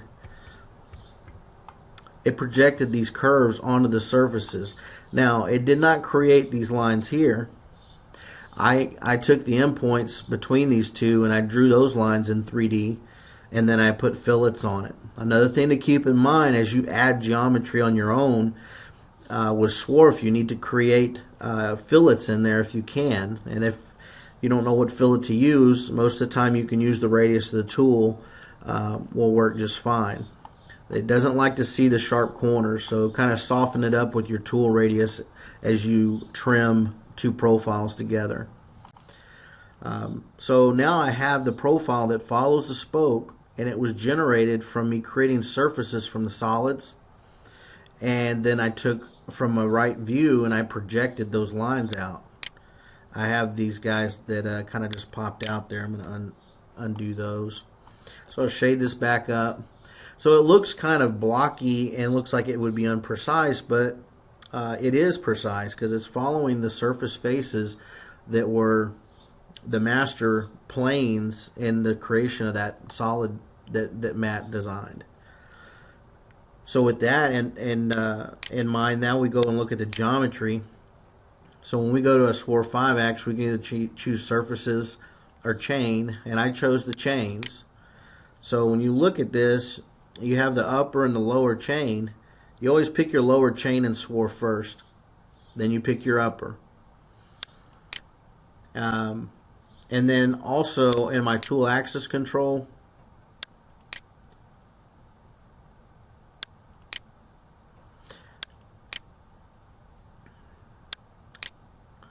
in my collision control, I want to drive the tip of the tool. I'm controlling it with the lower rail. The lower rail is my lower chain, which is the initial chain that we select to drive the cut. Keep in mind when you chain those, you need to chain them in the same direction so they follow each other around the part. The lower rail, I use this value. It's going through the wheel, so it's kind of an arbitrary value. It doesn't have to be precise. What's critical is that you have enough flute length to wipe the wall that you need to cut. We can put multi-passes in here, depth cuts. There's a lot of different options here in roughing. But Swarf 5-ax was a good choice for this particular cut. And I'll go into backplot and we'll show this again. So the tool comes in. And actually I have a little entry-exit helix in there. And it follows those two lines plus the minus 675 below. So the tool follows the spoke of the wheel. And this is laid out for more so like a possibly a large trunnion could accommodate this cut, but you almost need, at least you need a table head where the table can spin and then the head can tilt, or the table can tilt and spin. But it had to be a fairly large trunnion. So that is what we did for the 5-axis cuts, and that takes care of those. And then I patterned them with a transform, and I've actually included in that transform my surface blend, which that's the next thing I'm going to go over here. So I'll go turn my spokes back on, and we're going to look at just these blend curves that I used. So pretty much those blend curves, they're the red curves here. They follow the outside peripheral of the spoke. And I'm going to use surface finish blend with this because it follows the spoke. It's going to follow these splines that I have here. So basically I used silhouette boundary. So if I go under create silhouette boundary, and then I choose all the faces encompassing one of the spokes, and then it'll create a boundary around it. And as it creates that boundary, then I go in and clean up what I don't want. All I want are these edges. And sometimes the boundary tool will give us some spotty line segments and stuff. You can see as I highlight here, these are one entity. These are splines. So what I do recommend is go under create spline, manual, and on top of the silhouette boundary geometry that it creates, go ahead and create you a manual spline if needed. That way you have nice clean splines to drive this cut. It's a little work up front to have to do this, but once you do it a few times, it's really not too bad. And the toolpath control is phenomenal. So we're going to look at the surface blend. And of course, we're cutting the back side here. I'll go ahead and shade this back up. And finish blend, when we look at the back plot on that, you can see how the toolpath follows the spoke very nicely. You know, it follows the wave of the spoke rather than just going back and forth like a raster, or rather than going around and around like a scallop, which all those toolpaths will cut the wheel. But if you want to have a little more of a finesse in how your tool follows the wheel, the finish blend works very well. So I pick the whole model, and then I tell it in my geometry in blend, it has blend lines. So as I pick here, you can see my chains. I wanted to start up top and then go down, and it just goes back and forth. Here again, like in Swarf, you want to chain these the same direction. And how blend works is the first line you pick, that's the first edge that it'll start on going back and forth. So if you wanted to start it near-sided towards us, we pick this line first, or this spline first, then this one. and it would work from this way that way. Keep in mind too that the tool goes to the center of the blend lines. These can be lines, arcs, splines, circles, a combination of them. The thing is they need to sync together. So that means if there's 6 entities on one, there should be 6 entities on the other. And it helps that tool path flow better. So that just about wraps up what we wanted to cover on how we machined the wheel for the hub steer bike. Again, finished blend and the SWAR 5-axis. When we put those two together in this transform in backplot, I mean we get our 5-axis cuts, and we also come after we get through with the 5-axis cuts, we'll get the finished blend finish in the back side of the spokes nicely. And then we'll also have, you know, detail where we come in and finish these slots. But we wanted to concentrate more so on some of the more complex features of the wheel. So thank you for watching, and have a great day. Hello and welcome to episode 8 of the Hub Steer Motorcycle Project. I'm Chris Castle with MLC CAD Systems. In today's episode, we'll use SOLIDWORKS weldments to design our rear subframe for the motorcycle. Before we get started, let's catch you up on our project so far. In episode 7 of the Hub Steer Motorcycle Project, Matt Perez detailed our left and right hand frame plate. He then took that information and used Mastercam for SOLIDWORKS to create toolpaths that could actually cut this part. What we want to do today is create the rear subframe of this motorcycle. Now, for those who don't know what a rear subframe looks like, let's take a look at this website. This is a bike similar to what we're creating, and you can see this area here is a subframe that is bolted on to the frame plates. Here's some other pictures. This is a side view, this is the front, and this is the rear. You can see this weldment is somewhat 3D in nature. There's nothing quite on one plane. But one thing you do notice is that the rear, the lugs here of this frame plate are making contact with the back face of our frame plate. So we're going to take some information off our current design to help start a concept. With most things in design, you don't know every single dimension for a fact, but it's helpful to create a concept that's flexible enough to be iterated for later detailing. In this case, there's no exception to that rule. Rather than try to spend all day trying to finalize exactly where I want to place this subframe, I'm going to go ahead and take some rough dimensions off my current frame plates to use in my concept. You can see here that if I was to use a 3/8 type of fastener to connect the lug to our frame plate, and I want to make the most out of the real estate that I have currently on my frame plate, these are roughly the dimensions that I want to work with. So we're looking at about 3/4 of spacing and a 4 1/4 vertically here. And this will allow us to access these areas that these pockets that Matt's already accommodated for. And with that information and the width here, let's take a look at the width. I'm going to go ahead and get out the sketch that I'm currently in. And we'll take the evaluate tool, measure across this plate and this plate, and we notice that the distance is pretty much 9 7/8. So we'll take that information and build a concept. We have a lot to cover in today's episode.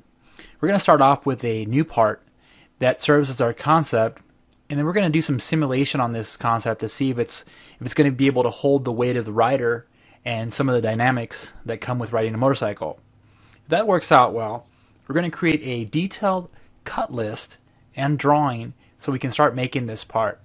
And these are all things that I'm going to show you a lot of tips and tricks that I've come up with over the last few years in actually providing machine shops and fab shops with technical drawings that will be easy enough for them to use in fabricating weldments.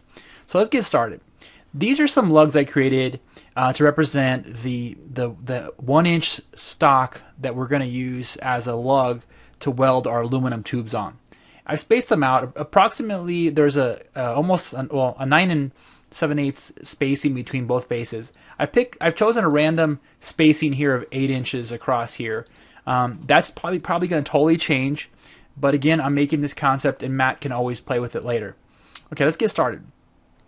I've created a rough sketch that gives me just the kind of ideal shape or length we want to deal with. Let's take a look at that first sketch here. You can see that I have a total length of about 18 inches, 14 inches currently on this piece, and a little bit of an angle. Why? Well, we want the tail to flatten out a little bit to accommodate our lights and anything that might need to be kept horizontal. All right. So now, since this is a pretty three-dimensional weldment, and most people really get scared of the idea of 3D sketches, I want to take a different approach at 3D sketches that might appeal to people that have been scared of them in the past. What I'm going to do is use 3D sketches, but also create planes to make our job easier. So let's start off with the plane tool. My shortcut is the P key. I've turned on the temporary axes of my in my model so I can see the center lines of these parts. I just got to make sure I pick the center line here, or the temporary axis of this component here. So I picked that temporary axis and this center line of that sketch to create one plane. I'm going to do that again. Just by hitting Enter, I can get back into the plane tool. So that particular axis and that axis make this plane. Okay. Now what's interesting is I'm going to go ahead and make sure we turn on our planes so you can see what I'm going to do next. I want to make a plane that represents this horizontal component here. So I'll take both planes here. I'll go to Insert Reference Geometry, and we'll create an axis. That axis will exist at the intersection of those two planes. So with that axis here, I'll go ahead and pre-select it. It might be hard if it's turned off, so I'm going to pick it from the tree. So I'll pick that. I'll Control Select this, and then hit my P key. Just a different approach to pre-selecting. So I basically now have 3 axes to work with. Okay, save my part and we'll move on. Now again, the 3-dimensional sketch stuff really scares people, so let's take it slowly. I'm going to just stretch out my planes here to make it a little easier to see. And once we've got that, let's get into 3D Sketch. The way you initiate the 3D Sketch, you go to Sketch, use the pull-down menu here, and choose 3D Sketch. I want to start with a line. And I want to draw the top part first. So let me show you something that's pretty cool. Before I start sketching the line, I'm going to hit Escape and double click this plane. Now what that means is if I go back into Line Tool, anything I do will exist on that plane. So I'm going to start to make a rough shape and then create some dimensions later. Okay, you can see here I can snap to the temporary axis. That's great. Then I'll just kind of come over to the top view and let's take a look at what we want to do here. So I want to approximate this shape here, and then I want this to go all the way to the intersection of this temporary axis. I'm not going to do that quite explicitly. I'm going to start to draw my next line over here. All right, I'm currently locked on this top plane here, so I'll double click this plane, and now that's active. Again, what that means is you're constraining all your entities here will be 2D entities locked to this plane. I'll draw the rough shape. I'm going to draw the cross member that goes basically horizontally across this. And here's what I'm going to do. I'm going to start to make some dimensions or relationships. I'll snap this to the end of my reference sketch, and then I want these two guys to come together. This is gray because this is not on the plane that we've locked down. So I'll pick these 2 points and I'll merge them. So you can see they come together on that axis we made earlier. And there you go. Before I go and dimension anything else, I'm going to double click out in space. So I'm kind of free to dimension or sketch in 3D again.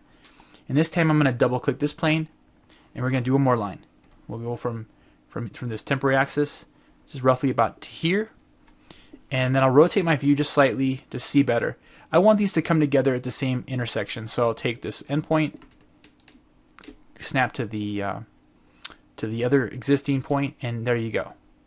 Let's start to make some more dimensions. Now here again, if I try to dimension from this to this point here, I might have a hard time picking that. So again, never hesitate to hit Escape and then double click off in space.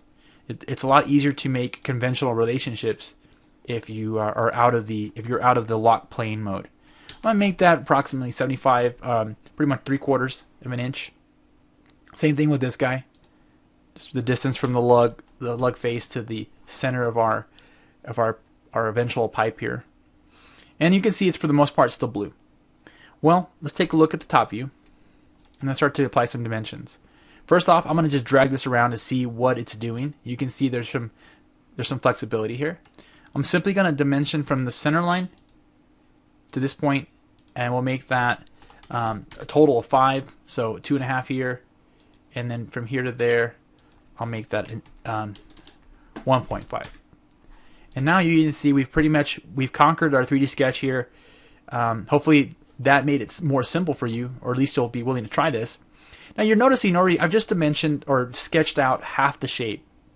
There's nothing wrong with that. I'm actually going to show you how to use weldments with the mirror function and maintain continuous bodies. Okay, what does that mean? I probably confused you. Don't worry. Let me just kind of demonstrate. Again, I just wanted to sketch the one side. I can exit that, and again I'm going to save and move on. We want to always take advantage of mirrors, circular patterns, things like that whenever possible. But there's a trick. You really want to make sure you do your planning right when creating mirrored weldments. Let me go a little further. I'm going to make a weldment.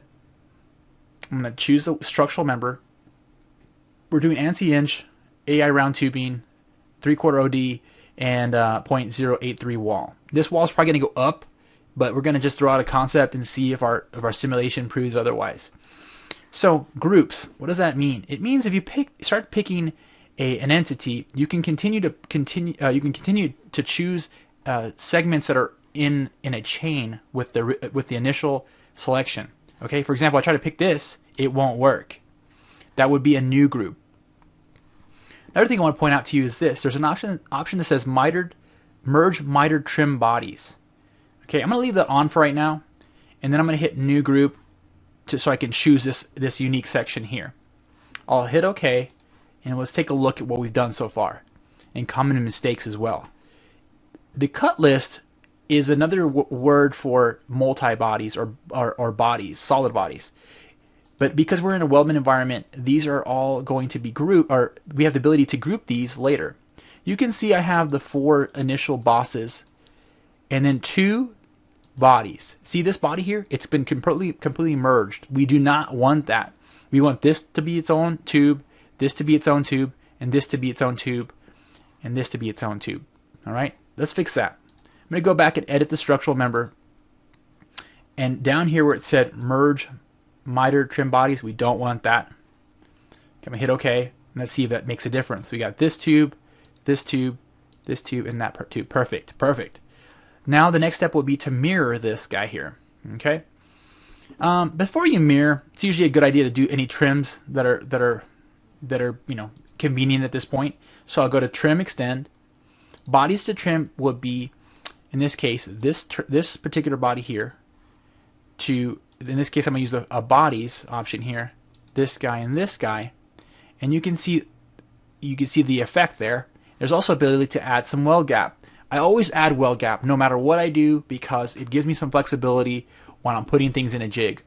In this case, I'll just go ahead and do 25 thousandths, and you can see, voila, there you go.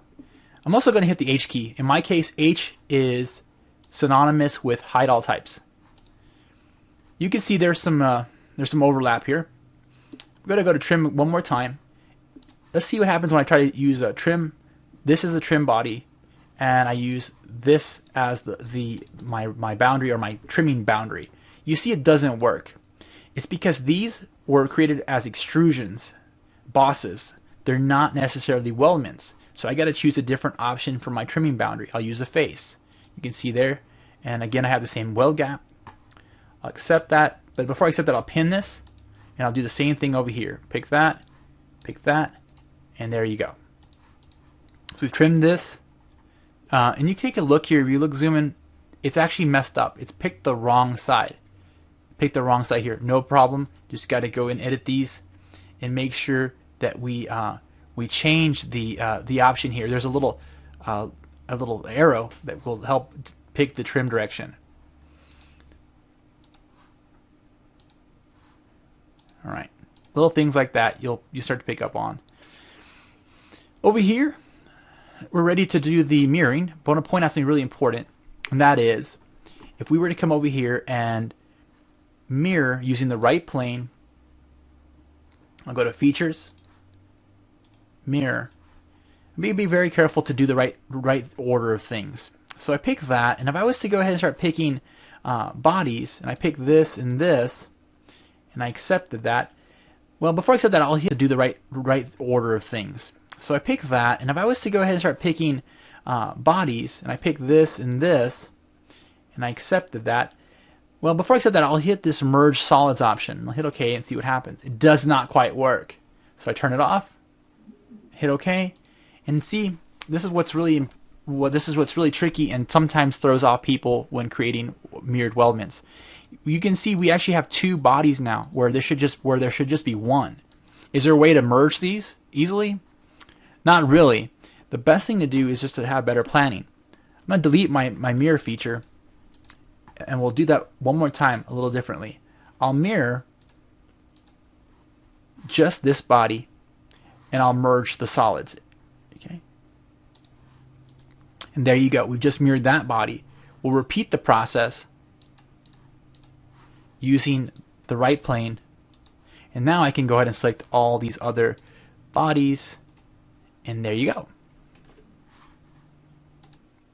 Now that we're at a good starting point with our concept, let's run SOLIDWORKS simulation to see if this current iteration is sufficient enough to handle the loads we expect. Now this subframe is meant to handle the weight of the writer and any gear that person has on him. I personally don't think that this design or this current iteration will do the trick. There's no sort of gusseting, no webbing. So, but let's start off with a basis, a baseline, if you will.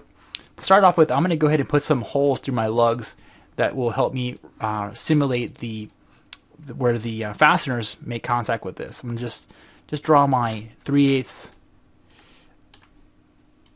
375. I'm going to just do one more over here.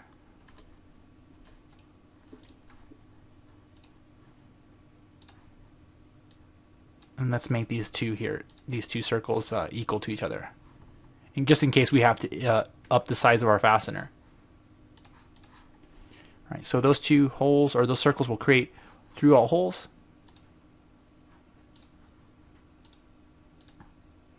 And we'll turn on direction 2 as well.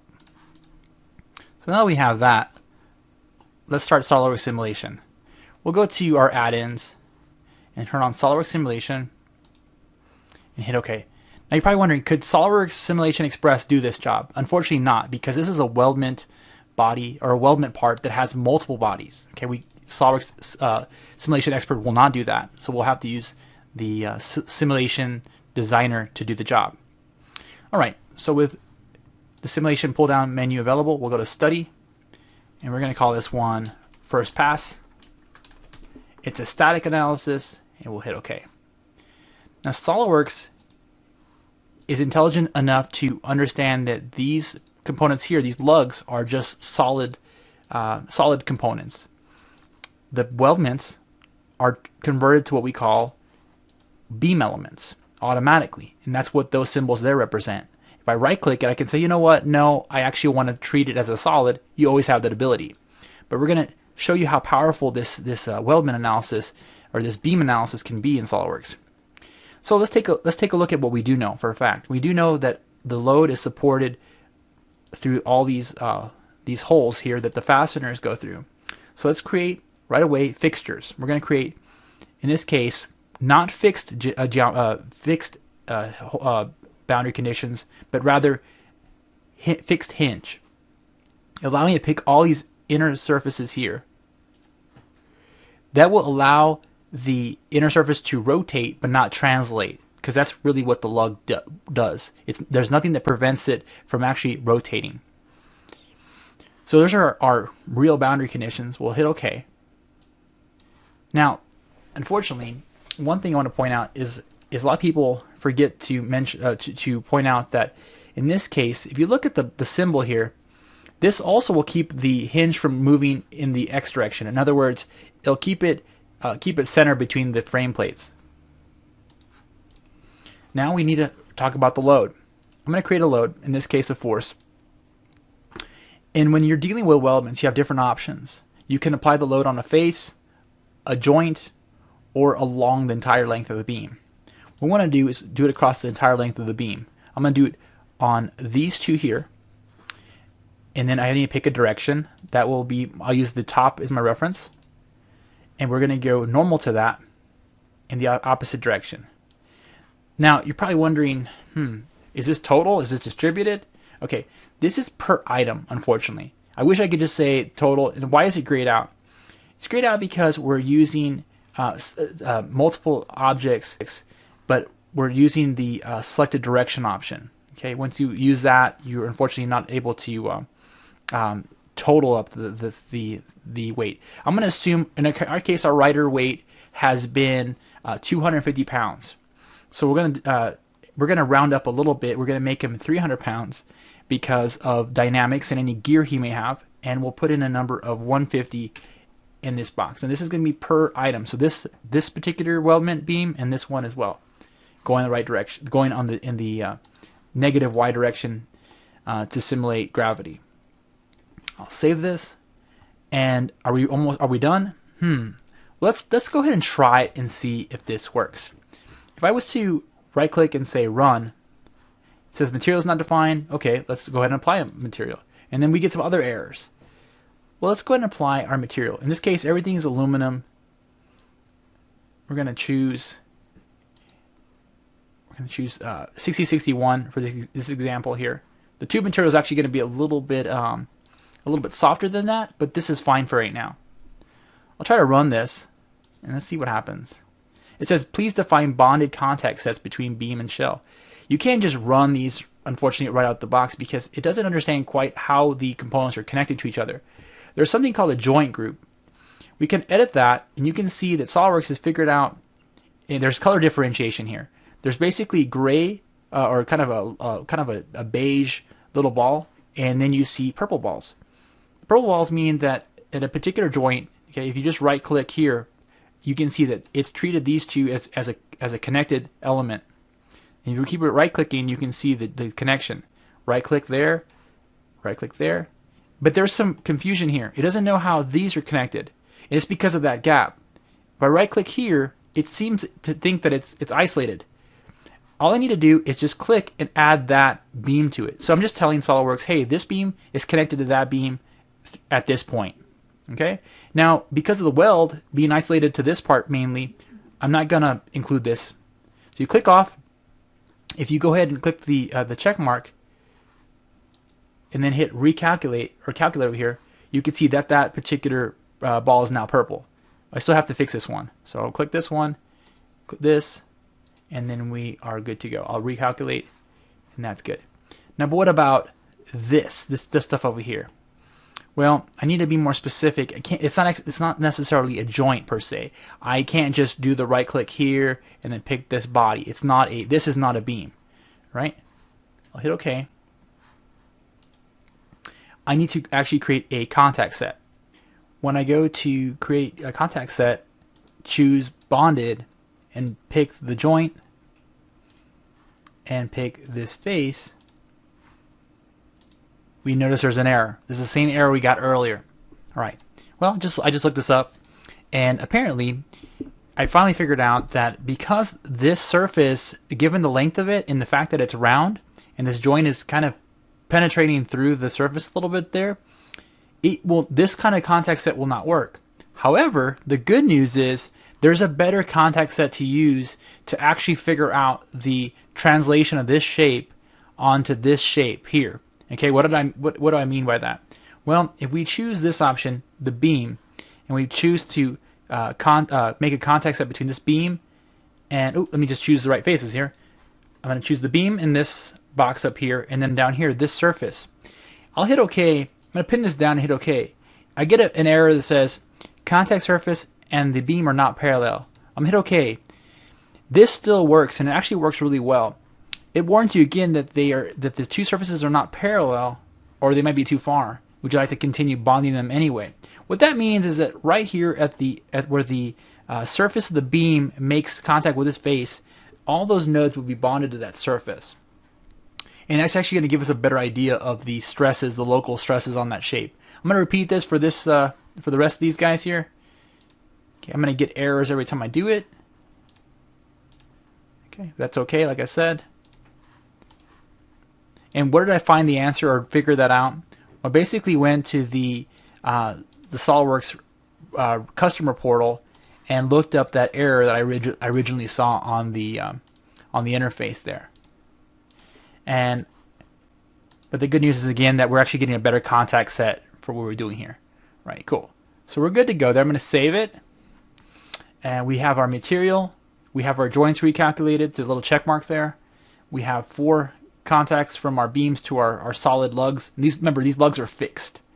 And then our 150 pound force on each of these particular elements for a total of 300 pounds.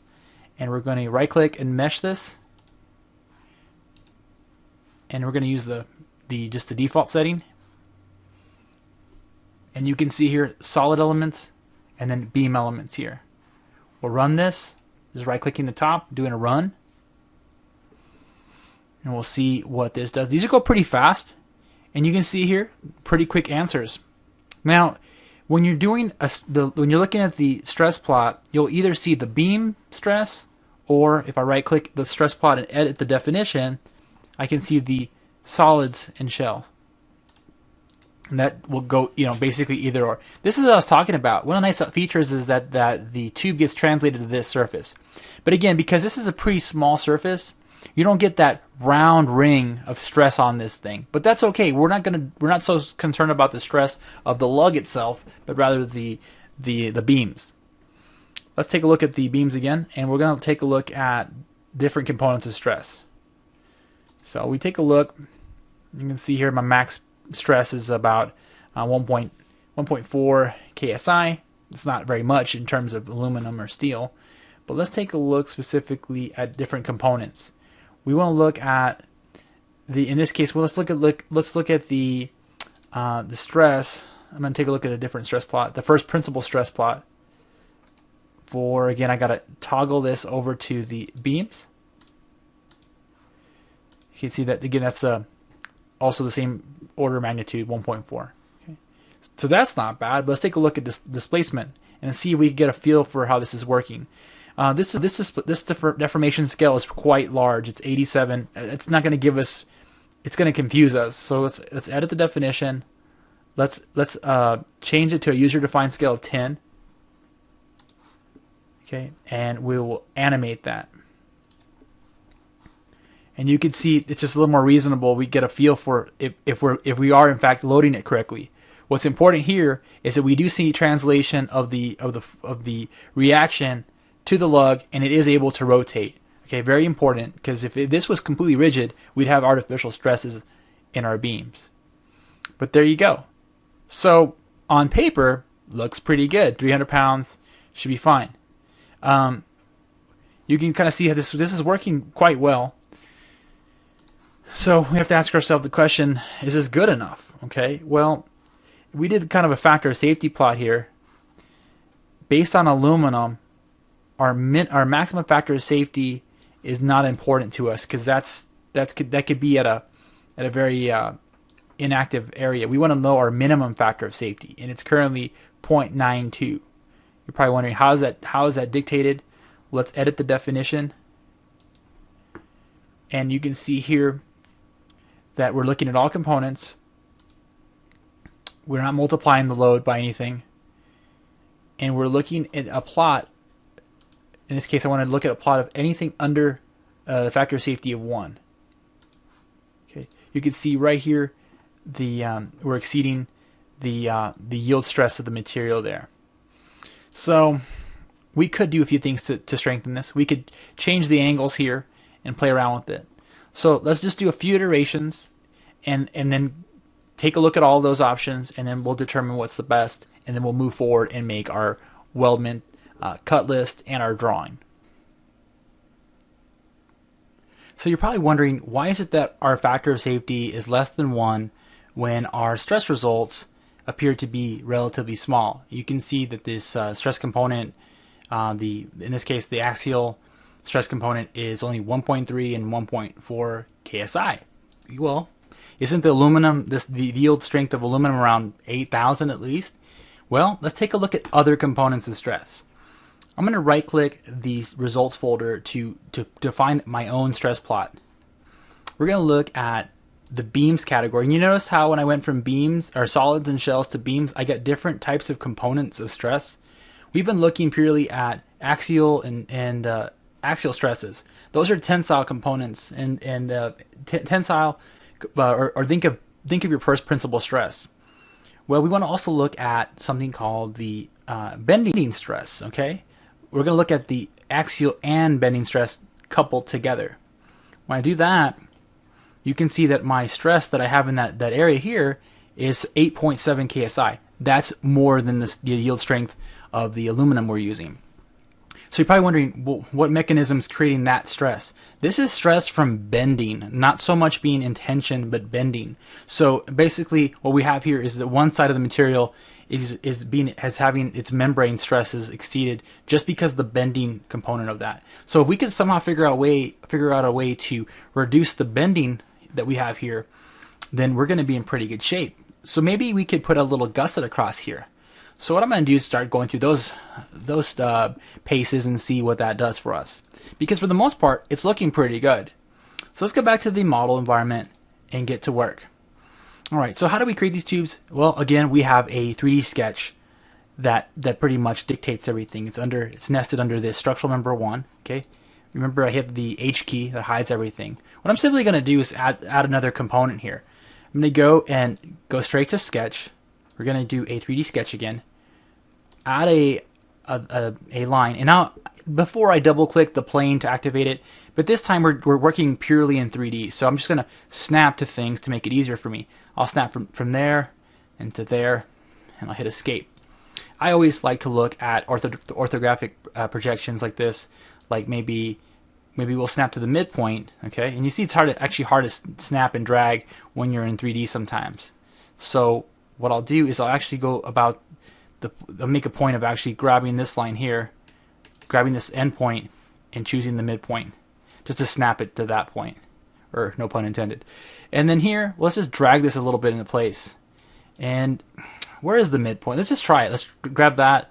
Let's grab the endpoint, and we'll make a midpoint relationship. Okay, that's too vertical. I think I'd have a hard time actually coping that tube there. So I'll undo that. I'll just kind of keep it at an angle. Maybe even go as far as dimensioning it from here to there, and that'll give me a compound angle. Let's try 140 degrees. Okay. I'll have to exit the sketch. Go to Weldments, structural member. It remembers the last tube size I picked, so I'll just kind of do this. Oh, I stand corrected. It chose. I must have rolled my mouse when I did that. Again, we're doing AI tube square, AI tube round.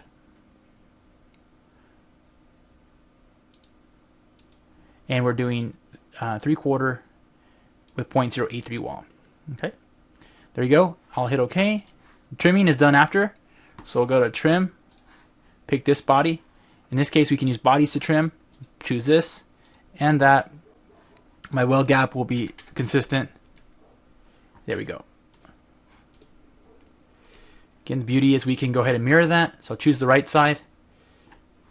I like to pick the plane ahead of time. I'll go to mirror, pick that body.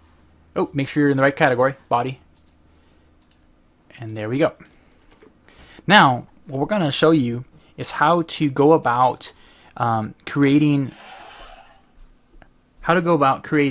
the an updated analysis. But one thing I want to do, just from my instincts, I would say that there's going to be I'd like to have a member that goes across here. So I'm going to do that as well. I'm going to go and add one more 3D sketch here. And I'm going to toggle my hide all types here. My line that goes across. And I'm thinking I'm going to go just basically from right about here to the other side. I'm just snapping. And I'll use some relationships. I'll click on this line. I look at my triad. If I can use the long X relationship, it'll stay relatively perpendicular to those things. I'm going to just simply leave it underdefined and eyeball it for right now. I'm going to just kind of put it in between, and then later, if we like it, we can pin it down with a dimension. I just love weldments so much. They're just so useful. There's some limitations, of course, like anything else, but there's so many products you can make with weldments. And you'll see pretty close to the end here when we make our drawing how great it is for the manufacturing side of things. So trim this. Use the bodies, this body and this body. Weld gaps are already selected for us. And we're good to go. I'll save that. And we'll go to our first pass analysis. Typically, I would duplicate this study and take an approach where I would document every iteration. But we're going to keep it simple today and show you the most important things to consider in a weldment analysis, and that is updating the joints. You can see there's a warning sign next to my joint group. I'm going to right click and edit that.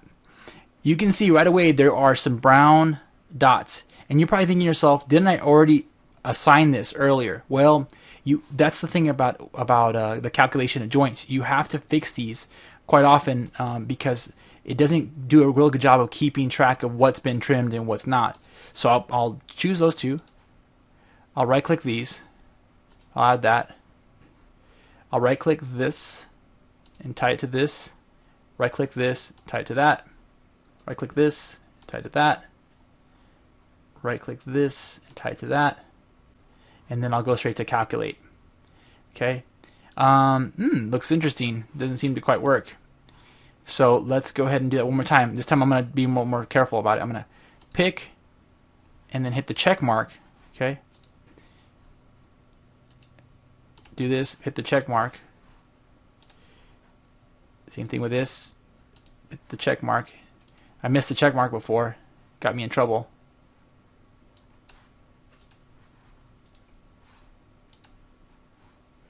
And we'll hit calculate, and you can see they've fixed each other. No, what happened here? Okay, we have a joint that's completely missing here, and there's actually joints missing here and here. Now I've seen this happen when we do mirrored components. So what I'll do is I'll go ahead and hit the check mark here, and I'll go to the very top of the tree. I'll right click and I'll say update all components. Okay, I want to make sure that SOLIDWORKS is acknowledging all the weldment bodies. Just gonna click on all of them and make sure they do show up. So this one does show up. That shows up. That shows up. That shows up. These two here show up. There's a little warning if I see it, when I hover over it, says the body is too short to be considered as a beam. The slenderness ratio is less than 10. That basically means that the diameter of the overall beam is less than 1/10 of the length. Okay, we're not concerned about that because we're not too concerned about bending, and for these little short stubby pieces, we're more concerned about the tensile component that they bring to supporting the shape. So that's okay. Let me right click and edit the joint group one more time to see if it pops up. It doesn't. Okay, so here's a little tip that I use to get this to show up again. I have to go back. I can either add one, or I can go back to the SOLIDWORKS model, rebuild the model here by using Control Q. Okay, I also make a point to go in and edit the structural member that's causing problems. I basically just kind of refresh it, look at the trim that I used to create it. I'm going to edit this one here. Okay, rebuild it, go back, and then I'll take a look at this, and it's still gone. Okay, well, there's a way to manually create the joint. So I'm going to go ahead and click on select, pick this, and pick that, and hit calculate. Oh,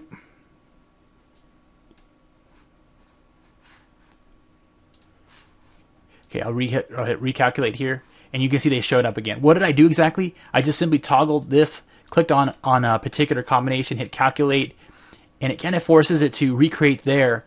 And when I hit all and I hit calculate, you see how it's kind of done everything. What this requires, though, is it requires you to go and start doing the technique earlier where I right-click a particular joint.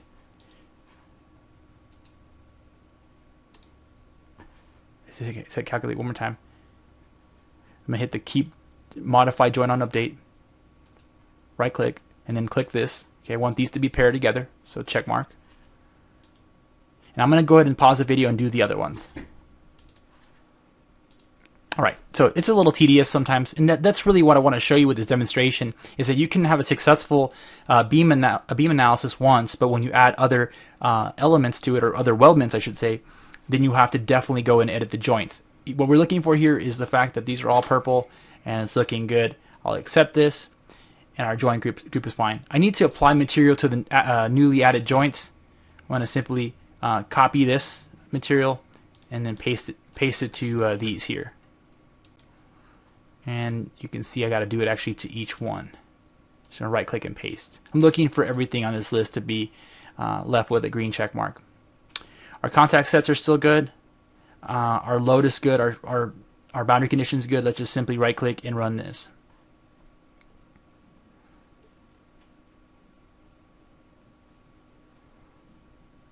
All right, so let's see what we got now. I'm going to go immediately to our displacement plot to take a look here at the side profile. And we're looking at a 10x displacement. I'm going to go ahead and animate this. And it's a lot, the motion is definitely much more neutral than before. That's great. You can see our deflection is very, very small. It's only, let's just change the way this chart shows up. I'm going to right click the displacement plot. I go to chart options. I'm going to choose, instead of scientific, I choose floating, and I'll look at least 3 decimal places. You can see our max displacement is only 0.005 of an inch. So we're doing pretty good. This is a pretty rigid structure. Right. Finally, let's take a look at our factor of safety plot. Okay. You can see now that our min is 1, and it's out here at the end. And actually, just to give you an idea here, let's change the way this plot looks like. Let's go and edit this definition. We'll go next, and then we'll look at a distribution of factor of safety. And you can see here that in reality, my min is actually at the end. It's 1.55, and it's probably at the it's at the end of an edge. So really, for the most part, our structure is very, very much improved by this addition right here. This probably doesn't do much in the loading configuration, but if that driver is going through a corner and those G-forces move the body laterally, you would see a lot of added support by that. Okay, but anyway, we've done our job. We've done our first pass, and we improved our design using SOLIDWORKS simulation. Let's move on to the next phase. Let's move on to my next phase, which is creating a weldment drawing. I'm going to go to the model environment and tidy up our design. First thing I want to point out to you is that earlier I removed the weld gap from these lugs here. Okay, I went ahead and added those back in. I have weld gaps pretty much everywhere else in my design. So for the most part, the design's looking pretty good. I could go in and actually create weld beads on things. I'll just show you how to do it. I don't actually like weld beads in my design because of the fact that they typically add extra overhead to your model. But let's show you how to do that. You can simply pick an edge, and in this case, this edge here, it does not make contact with another weldment, so this won't work here. Okay, you can pick this face and this face here, and then it will actually come up with what they call a virtual edge and give the same effect. But you can't just use the edge of the weldment body. It's not enough information. So you can choose your weld size. Let's do 1/4 inch weld. And you could even define the weld symbol here, and this will translate over to your weld drawing. Okay, it does the bare minimum here. You could of course add you could add some notation here that's consistent with the AWS standard. There's a lot of canned symbols here. So for example, I could pick just kind of a fillet symbol here and add that, and we'll hit OK. And you can see that it's represented here. It's illustrated like that. These options here, they're not really applicable here because it's a one-sided weld. and you can have the option to do an intermittent weld. Let's just see what that looks like here. You see the gapping is actually pretty snazzy. And there you go. Now where does that show up? If you go to, if I was to toggle out of the hide all types, and then let me just get out of hide all types and show you the weld bead here. You can see there's the graphical representation there. Okay, and there you go. Yeah, it's as simple as that. But again, I'm not really a big fan of weld beads. I've never really been a fan of. They're just purely graphical. So that's my take on, or my opinion on weld beads. Okay, let's move forward. So we've been accumulating weldment bodies throughout this process here, and right now if I right click the folder, there's an option called automatic. This is basically going to keep tabs of sorting similar components. You have to update at one point, and when you update, you basically create the folders. And what SOLIDWORKS is going to do is going to group identical components. So you see that component and that component and that component and this component. They're all put in their own folders. You're probably wondering, wait a second, why aren't these two components here put in the same folder? Think about it for a second. Even though they're mirrored components, well, they're mirrored, that's it. They're not identical components. They're unique. There's a left-hand and a right-hand version. But if you go to something like this is in fact a mirrored component. Okay, and SOLIDWORKS is pretty intelligent about this. I say pretty intelligent because I have seen it grouping identical components because it fails to notice. Well, there could be a tolerance issue, I've noticed. But what I typically do is I like to rename these folders here. I like to rename them because it gives a lot of information to my weldment cut list. I'm going to rename them. Pause the video, come back, and show you where we're at with that. So I've renamed all the cut list item folders. And what does that mean exactly? Well, you'll see in a little while when we get further in the drawing cut list process, these folders are very important for helping us name and categorize parts. Now, if you look at the folder specifically, you'll find the body name. Okay. Unfortunately, there are some things about SOLIDWORKS' weldment environment that I don't like. Unfortunately, this is one of them. The body name, for example, in this situation here where these two components are identical, the body names have unique names. The bodies always have to have unique names. So because of that, SOLIDWORKS does not depend on the body name for really anything of importance. Now, things that you do want to know is that in every folder, if you right-click the folder, cut list folder, you go to, let me be specific. You right-click the cut list item folder like this, and you go to Properties. You'll see an interface that looks like this. What this interface is very similar to what you see when you're working with custom properties. Now this is actually, I right-clicked on the left-hand tail folder, and it shows me, I see actually an interface that gives me access to everything. What this really means is I get to modify properties of all my components real quickly. I can use the standard defaults, which are length, angle 1, 2, description, and then material. All right. Or I could go as far as adding my own, like cost and so on.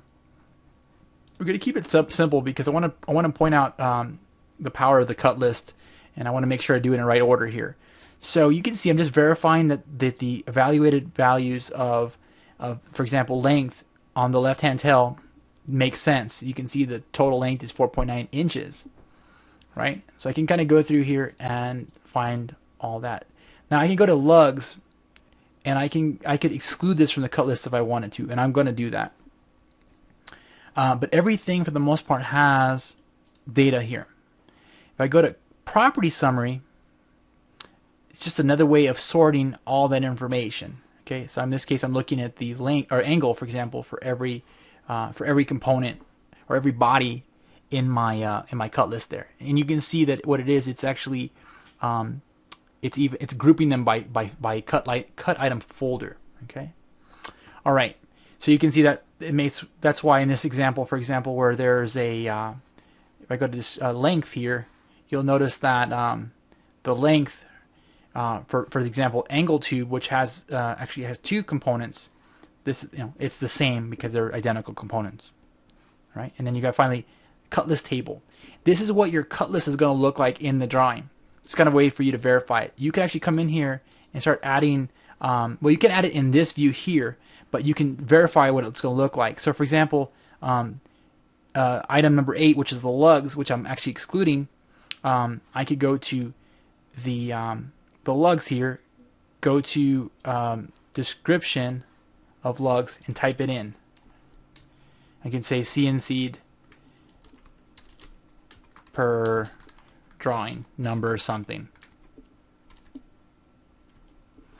Okay, so there you go. It's a quick way to add the properties before you ever get into the drawing environment. Okay, I'll hit OK. Now we're going to make a drawing. I'm going to go to New, make a drawing from part assembly. Now, don't mind my template here. It's a very boring template. I just want to make focus on the content, not so much the formatting. So we're going to add the isometric view over here. And now what I like to do is I like to come into this view, and I hit the H to hide everything. But I'm going to make this a little bit bigger. Make this 1 of 5. And you have to have one of the views of your model on your sheet somewhere, so you can right click it, go to tables, and add your Weldment cut list. The cut list default that comes with SOLIDWORKS is pretty simple. You can see it just has those items that we talked about earlier.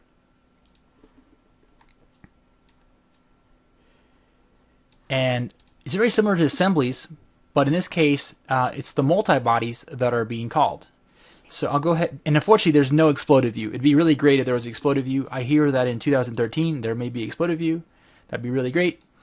But let's go ahead and right click, go to annotations, auto balloon this guy, and play with our magic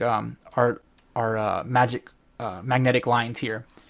First off, before I do that, I'm going to go over here and point out something that I like to do, and that's change the leader attachment to the faces. That way you actually see I don't like the edge basically. You also get some options to play with the arrangement. Let's keep it square.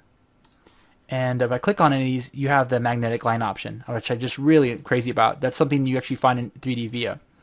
You'd want to come in here, of course, and clean this up. And let me just show you one thing I've been getting used to, and I don't think I could ever live without it. And that's the magnetic line. For example, here you see I just kind of yanked this off that guy. And if I say I wanted to kind of put these all together on the one side here, I could actually take this, just drag this point over to here. It's going to maintain the right leader, but you notice, remember these are different parts, so that's kind of not the best idea to do that. I just want to point out that you can reattach the leader. But let's say I want to get these two together. Okay. All right, so let's recreate a magnetic line. So if you go to annotation on the command manager, there's a magnetic line. You basically just kind of draw it, and if you're lucky, you can actually snap them on the fly like that. So I really like that. I really like that. When you click on them, there's really just the option to really do space to control the spacing and the overall length, but you can do that just like this. Okay, and you see it kind of snaps to known degrees like that. So anyway, there we go with that. But let me show you some of my favorite things to do when it comes to Weldment drawings. I'm going to just kind of make this look a little pretty. I've never been a good draftsman. That's why I had to be an engineer. But there we are. So what I like to do is I like to, let me save this real quickly.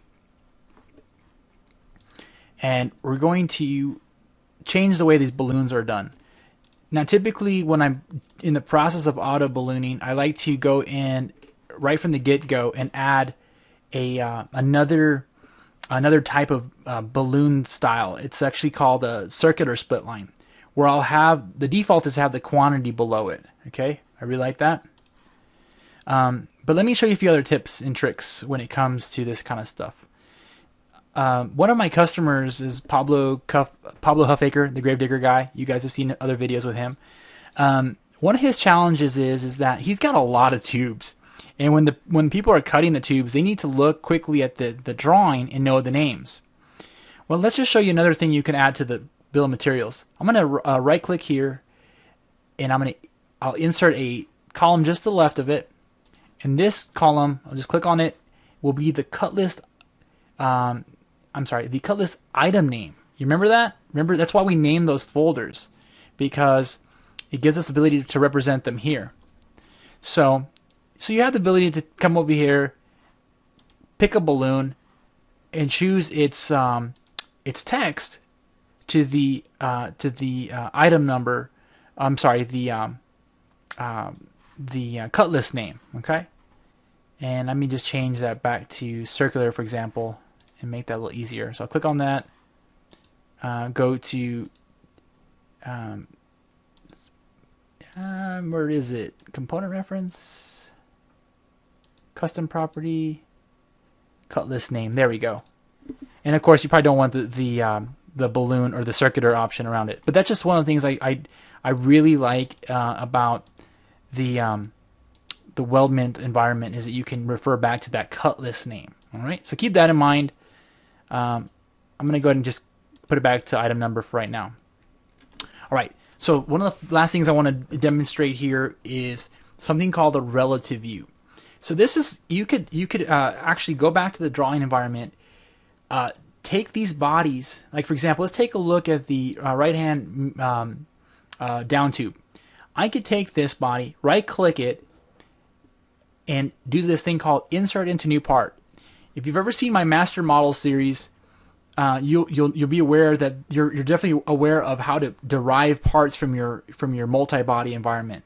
Okay, like we're doing here. Okay, you could basically save out every body as its own part file. But I'm going to take it to a different level. I'm going to show you how to create an entire assembly of all these parts. Okay, now this is the tricky part. This is a tip and trick from me, so you want to write this down. You want to make sure to actually rename these bodies.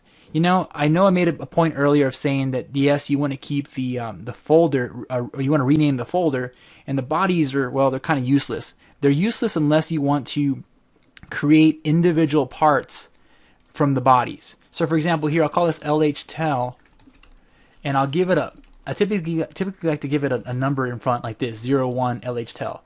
And I'll go ahead and do this with all these others, and I'll restart the video. All right, so you notice that I've renamed every single body, multi-body or weldment body, that was in a cut list item folder. Now you've noticed I put 01. Now in this particular folder, 01 LH-Tel, I use 01 to represent the instance or the number of that component. And for the most part, my design only has single or has unique bodies. But here, for example, under the angle tube, I name them 01 angle tube and 02. So once you have all these bodies renamed, here's how it works. You can right-click the cut list folder, choose a tool called Save Bodies, hit Auto Assign Names, and all the bodies, the names you use will be used as the part names. You see that? That's pretty cool, right? Right? So now here's the piece de la resistance. You can create an assembly as well. I'm going to call this rear subframe, and it's going to be, of course, an assembly. I'll hit save, and what's going to happen here is going to use just one of my standard part templates for every one of these files. I could overwrite that now, but we're good to go. I hit OK. It's going to take a few minutes to generate every individual part. You can see it generating now in the background, and then we'll be left in the multi-body environment. If I Control Tab, here I see an assembly that comprises all those multi-bodies. So there you go. So these are now all unique parts that I could, of course, just review. I could send them to a machine shop or a CNC shop that does laser CNC tube cutting to do all my copes. And man, we're good to go there. So let's go back here and take a look at this guy. A little complicated down tube or support tube. You can see the coping there. And like I said, there are several companies now that actually will CNC these copes. So they're perfect. They are just ready to drop into your jig. All right. So what I want to do is do one last little thing, and I want to differentiate what we're doing with the drawing environment. Earlier, we created this drawing of the weldment. These balloons, what we see here is the weldment. These are the multi-bodies. Okay. The cut list is not like a bill of materials. It's an itemized list of all the bodies and their properties. What I want to make sure I clarify right here and then now is that if I make a drawing, say out of this this assembly, okay, let's just take a look at the isometric view here. Let's just drag this in there. Okay, there is no cut list here and of course for an assembly drawing there is a bill of materials. Okay, I can just do a standard bill of materials, and then these part numbers of course will take on the SOLIDWORKS file name. So I'm just basically showing you two different ways to represent all the multi-bodies that come from your weldment environment. Okay, so what's the advantage of doing a weldment drawing? Creating an assembly from your weldment and making a weldment drawing or an assembly drawing from your weldment assembly? Well, it's simple. Because you've created an assembly, you can now create exploded views. So you can come over here and pick components and have those isolated, and then of course show that exploded view in your drawing. Okay, I can right click and again toggle the exploded view there. Okay, so there you go. Just different ways of creating kind of the same effect. So this has been episode 8 of the Hub Steer Motorcycle Project. In our next episode, Matt will be covering covering the front subframe on how to make the fuel cell and a whole bunch of other wonderful stuff. If you have any questions or would like to know more details about some of the stuff we've covered in today's episode, please email us at solidworksupport@mlc-cad.com. As always, we greatly appreciate your business and the time you've taken to watch our videos. Have a great day. Hey everyone, this is Matt Perez, and welcome to episode 9 of the Hub Steer Motorcycle Project.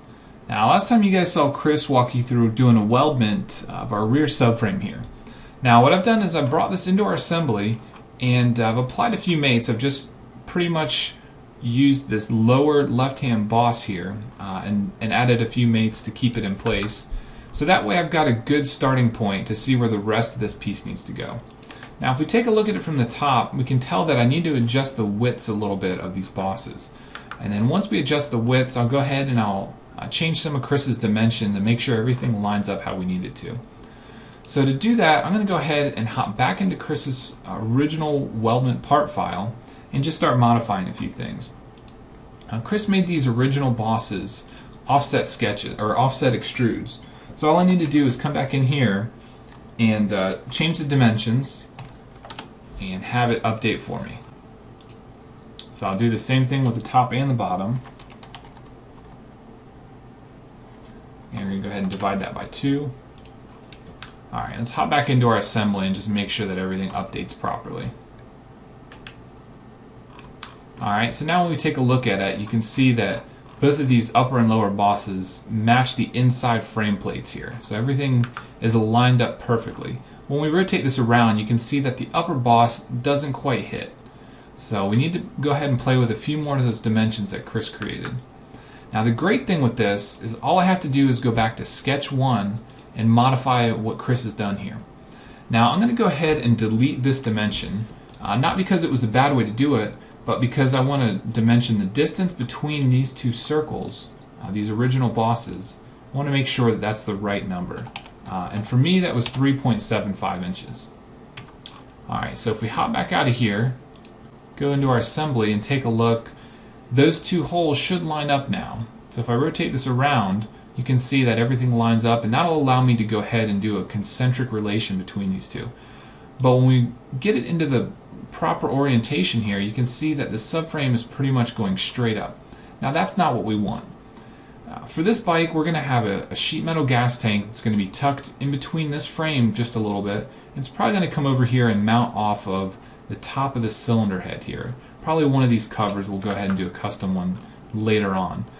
Now for the seat, we're probably going to do the same thing over here. We can use the engine as a structural member like we've been doing for this entire thing.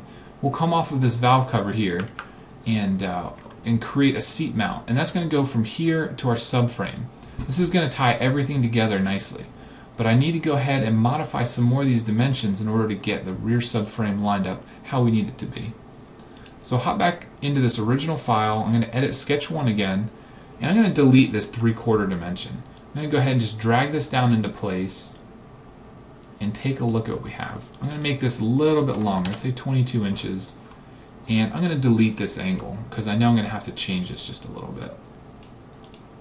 Alright, so we can hop back out and take a look at what that gives us. Alright, so that looks a little bit more reasonable. I think we're to the point where I can go ahead and add a concentric mate here.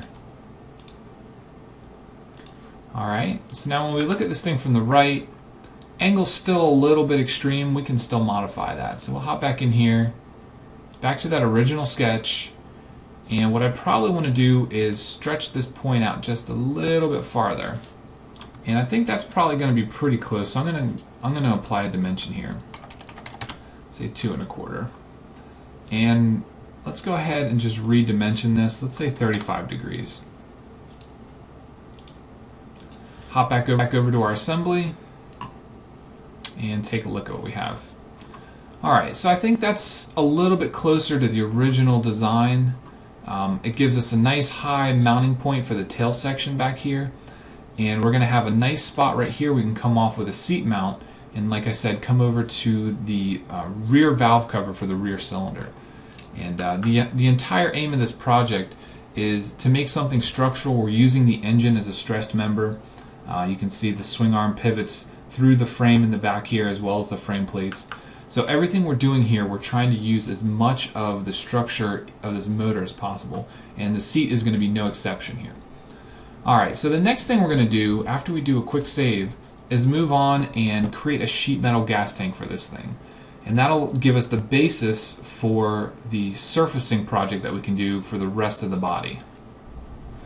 Alright guys, so what I've done is I've created a new part called fuel cell, and all I've done is I've gone to insert new part, and then when it asked me to select a location for this, I just hit escape. And the reason I did that is I wanted the origin of this part to be the same as the origin of the assembly. That way my front plane, my top plane, my right plane, all these planes are the same as my assembly. And the reason I did that is because I don't have any mounts for this component yet. It's going to be not really an organic shape because we're dealing with sheet metal, but it's not going to really have a great way to fasten to the rest of the components just yet. So for the majority of the development of this part, I'm going to leave it fixed in the assembly because everything else is fixed right now. Nothing else is going to move. And that will let me develop this, and I'm going to avoid creating any relations, any in-context relations with any of these components. And that'll help me down the road just a little bit. So all I want to do is edit this part. We're going to edit inside the assembly, and on the right plane, I'm going to go ahead and just start a sketch. Now what I want to do here is create the side view of my fuel cell. I'm going to do my best to make it as simple as possible. We don't want to complicate manufacturing of this part. We don't want to have a ton of extra welds on here because each weld is going to be a potential point for leakage. So we want to go ahead and make it as simple and easy as possible to fabricate. So I'm just going to start with lines, and I'm going to start down here where the intake for the motor is. And the reason I do that is because I know we're going to have 2 throttle bodies here, and they're actually going to be pointing up in this area, so we're going to have an air box in here as well. So I mentioned making a mount off of this front valve cover on the rear cylinder, so I'm just going to start somewhere around the middle of that valve cover, and that's going to be the starting point for my tank. I'm going to bring it over, and then I'm just going to come down at an angle, and I'm going to hold the control key down. I don't want any of these mates to take precedence. I don't want to snap to any of the subframe. So I'm going to go ahead and just click there. I'm going to bring it up inside this frame here, and we're just going to come up here. I'm actually going to let off the control key because I want to have a perpendicular relation here, but I want to make sure that it doesn't snap to this frame. So I'm just going to kind of bring it out here in space. And then I'm going to bring this straight back. I'm going to bring it down at an angle, and I'm going to bring it down to this point right here. So it's a fairly bulky shape right now. There's not a lot of curves that we're dealing with. Everything's straight lines, but we're going to be dealing with these sheet metal parts. So we want these straight lines, these hard edges. We want to apply bends here. I'm going to show you how we're going to do this. The first thing I want to do is I'm going to actually add some angles in here. I'm going to dimension this thing partially.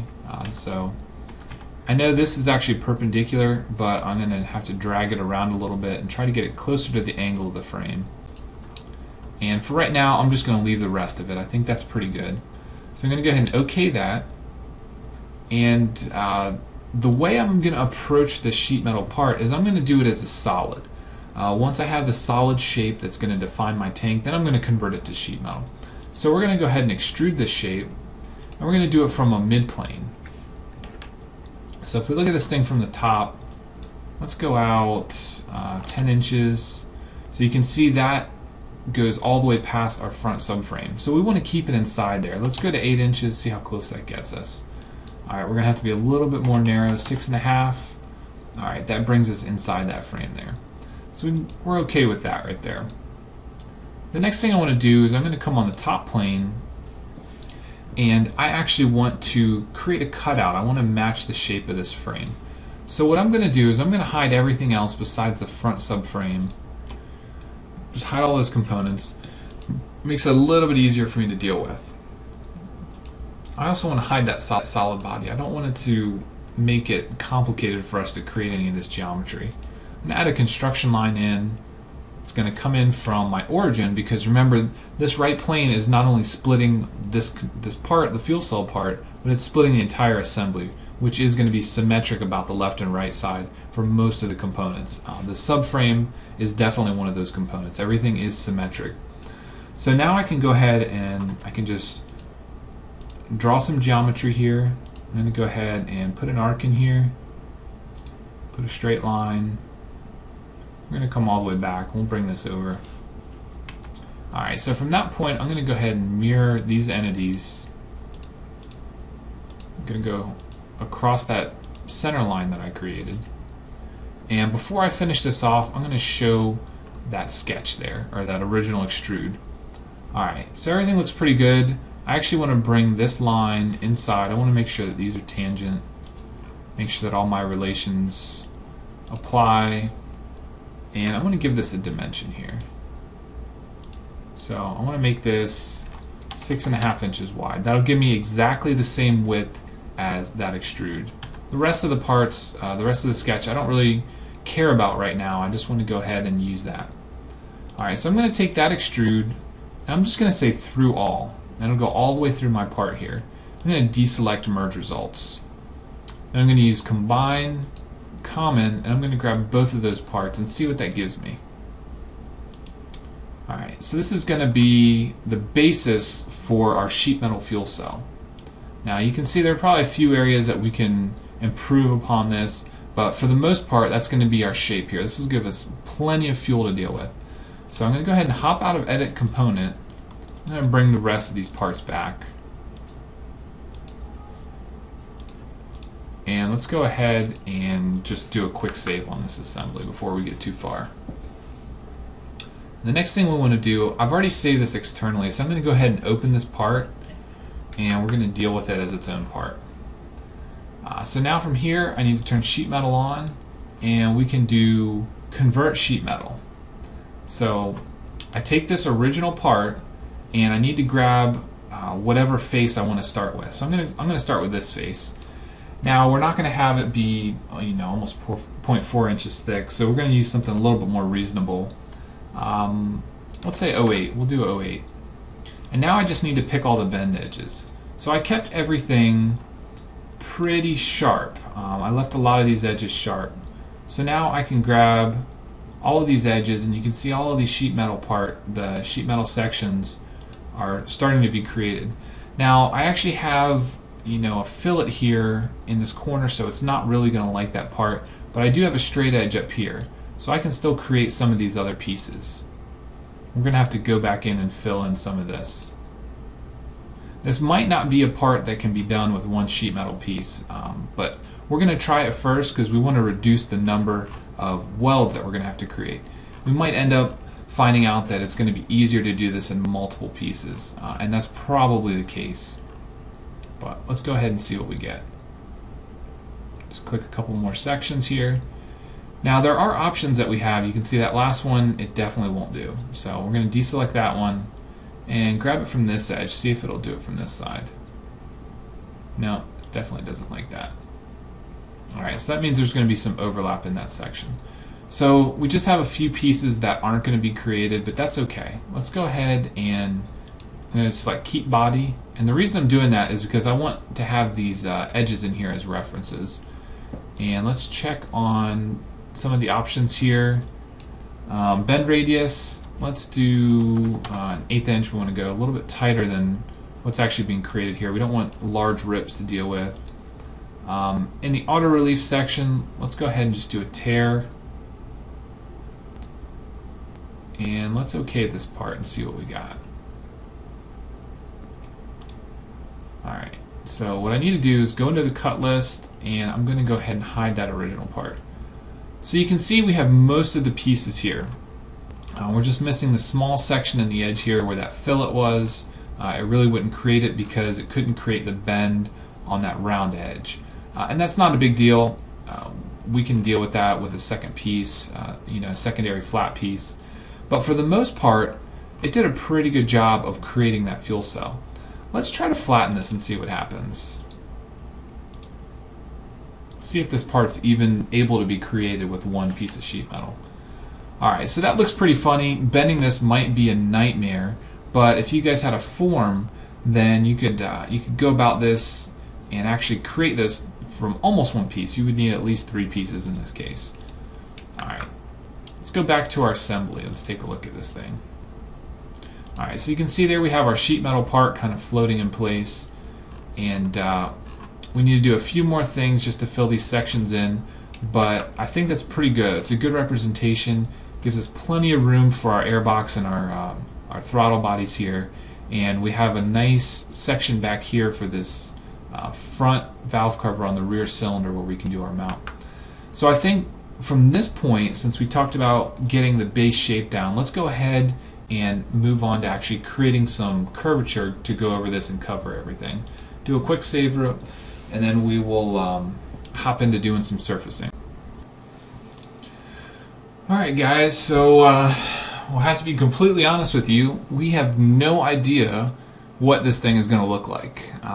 We've done some initial sketches on most of the mechanical parts, but in terms of actually creating a body for this thing, there's nothing out there. There's no drawings, there's no pictures, there's no concepts. Everything's kind of up in the air at this point. So on the one hand, that hurts us a little bit because we don't have any references to go by, especially when we're dealing with all these surfacing tools. But on the other hand, that gives us a lot of flexibility. We can start to design something and kind of see how it goes, see how it works with the shape. So looking at this thing originally, I had a few ideas in mind. Once I created this fuel cell here, though, things kind of look a little different to me. So I have a fuel cell cover part I created. I'm going to go ahead and just start editing that, and I want to do some sketching. So we're going to just grab this right plane, and I'm just going to start throwing some lines in here. Now, one thing I instantly noticed that I want to do is I think I want to take a scoop from this area right here where the throttle bodies are going to be on both sides, and I want to come forward and actually have an air intake in this thing. So I'm just going to grab the line tool and kind of play with this just a little bit.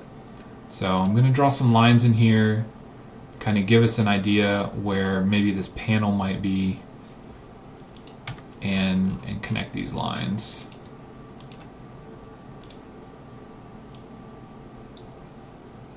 Alright, so what I'm thinking we're going to have is maybe some sort of tube in here, maybe some sort of opening, and that's probably going to come mostly straight forward, maybe down a little bit, and we're going to put another opening somewhere over here.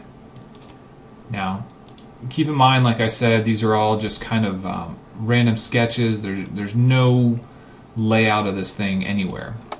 So we're just kind of playing with lines, playing with ideas, going to kind of see how this looks.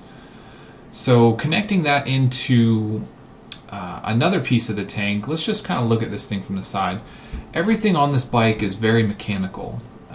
They're mostly straight lines with some rounded edges, but there's nothing that's really got some shape to it, some curve, besides the rims. The rims have a nice little kind of a pinwheel, kind of a blade effect. So I think this thing is going to look better if we keep it mostly mechanical. Not a lot of curves, not a lot of arcs, mostly straight lines. But the first thing I'm going to do is actually throw in a big arc in here, keep it kind of flat on the top. Then I'm going to throw another one in here on the back side.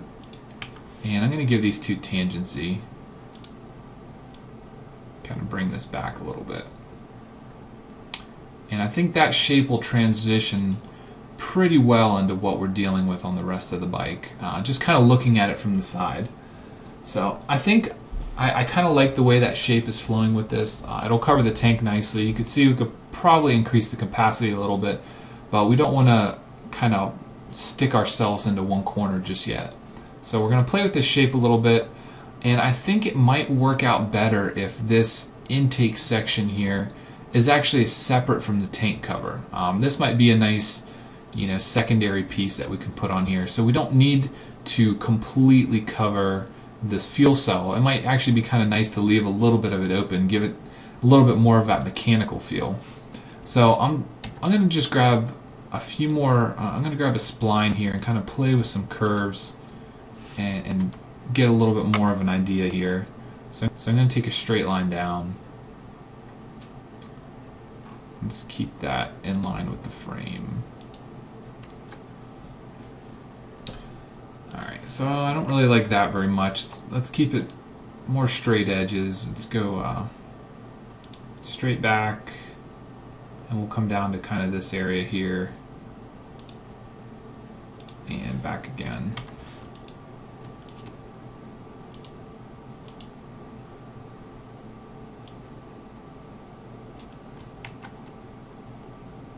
Alright, I'm going to go ahead and fix that point. Give me a little bit more stability when I'm playing with these edges. Now you also have to remember there's going to be a rider here. So the seat for the rider is going to have to be wherever this tank is. So we're going to have to bring this back just a little bit. Let's go ahead and fix this point as well.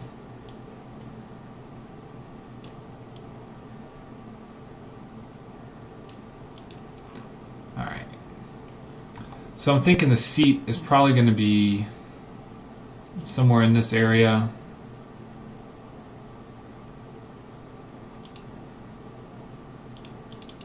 Something like that. And if you remember, I mentioned it was going to come off of the valve cover. We'll probably go straight up to here, and then from this back point we'll come down to this tube here.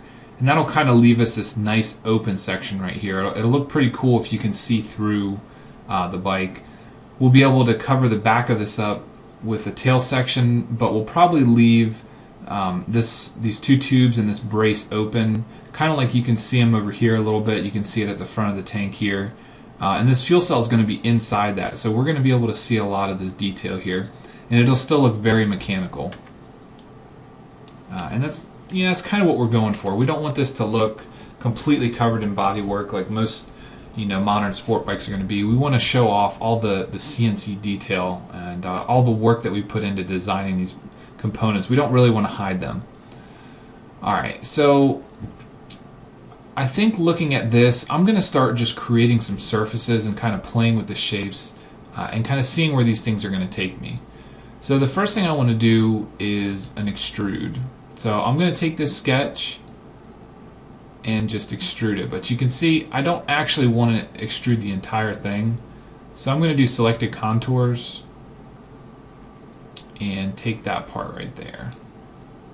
And remember, everything is symmetric. I'm only going to be dealing with half of this thing, and I'm just going to mirror it across.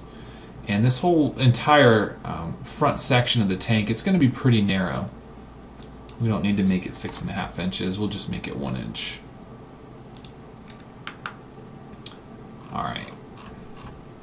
Alright, so right now we have an extrude that we can use as a helper surface. And for the most part, I'm going to deal with just this top section right here for now. Now, I could do a single extrude with that, but I'm going to go ahead and do an offset surface, and I'm going to do a 0 offset. So that'll allow me to hide that original surface, that extrude, and deal just with this part here. One trick that you can do, other than hiding all these components, is use offset surfaces to bring other detail into your part. So for instance, if I want to know where my fuel cell is, I can do 0 offset surfaces, and I can do the same thing for these tubes here. And go ahead and OK that. Now when I hop out of this component, I'm just going to open it into its own file. And you take a look, and I've got that helper surface, and I've got some of these defining surfaces and features that I want to deal with in order to help me create the shape of my cover here. So looking at this thing from the top, I've got the shape of the frame here. I'm going to go ahead and do a sketch from the top using this edge as my reference. So I'm going to grab a spline, and the only reason I'm grabbing a spline is because it's going to help me define a much better looking surface here. So I'm going to come back, kind of give this thing a little bit of shape. Make sure that these have tangency here. And I'm going to go ahead and I'm going to delete that middle point. I'm going to use just the handles to help define this.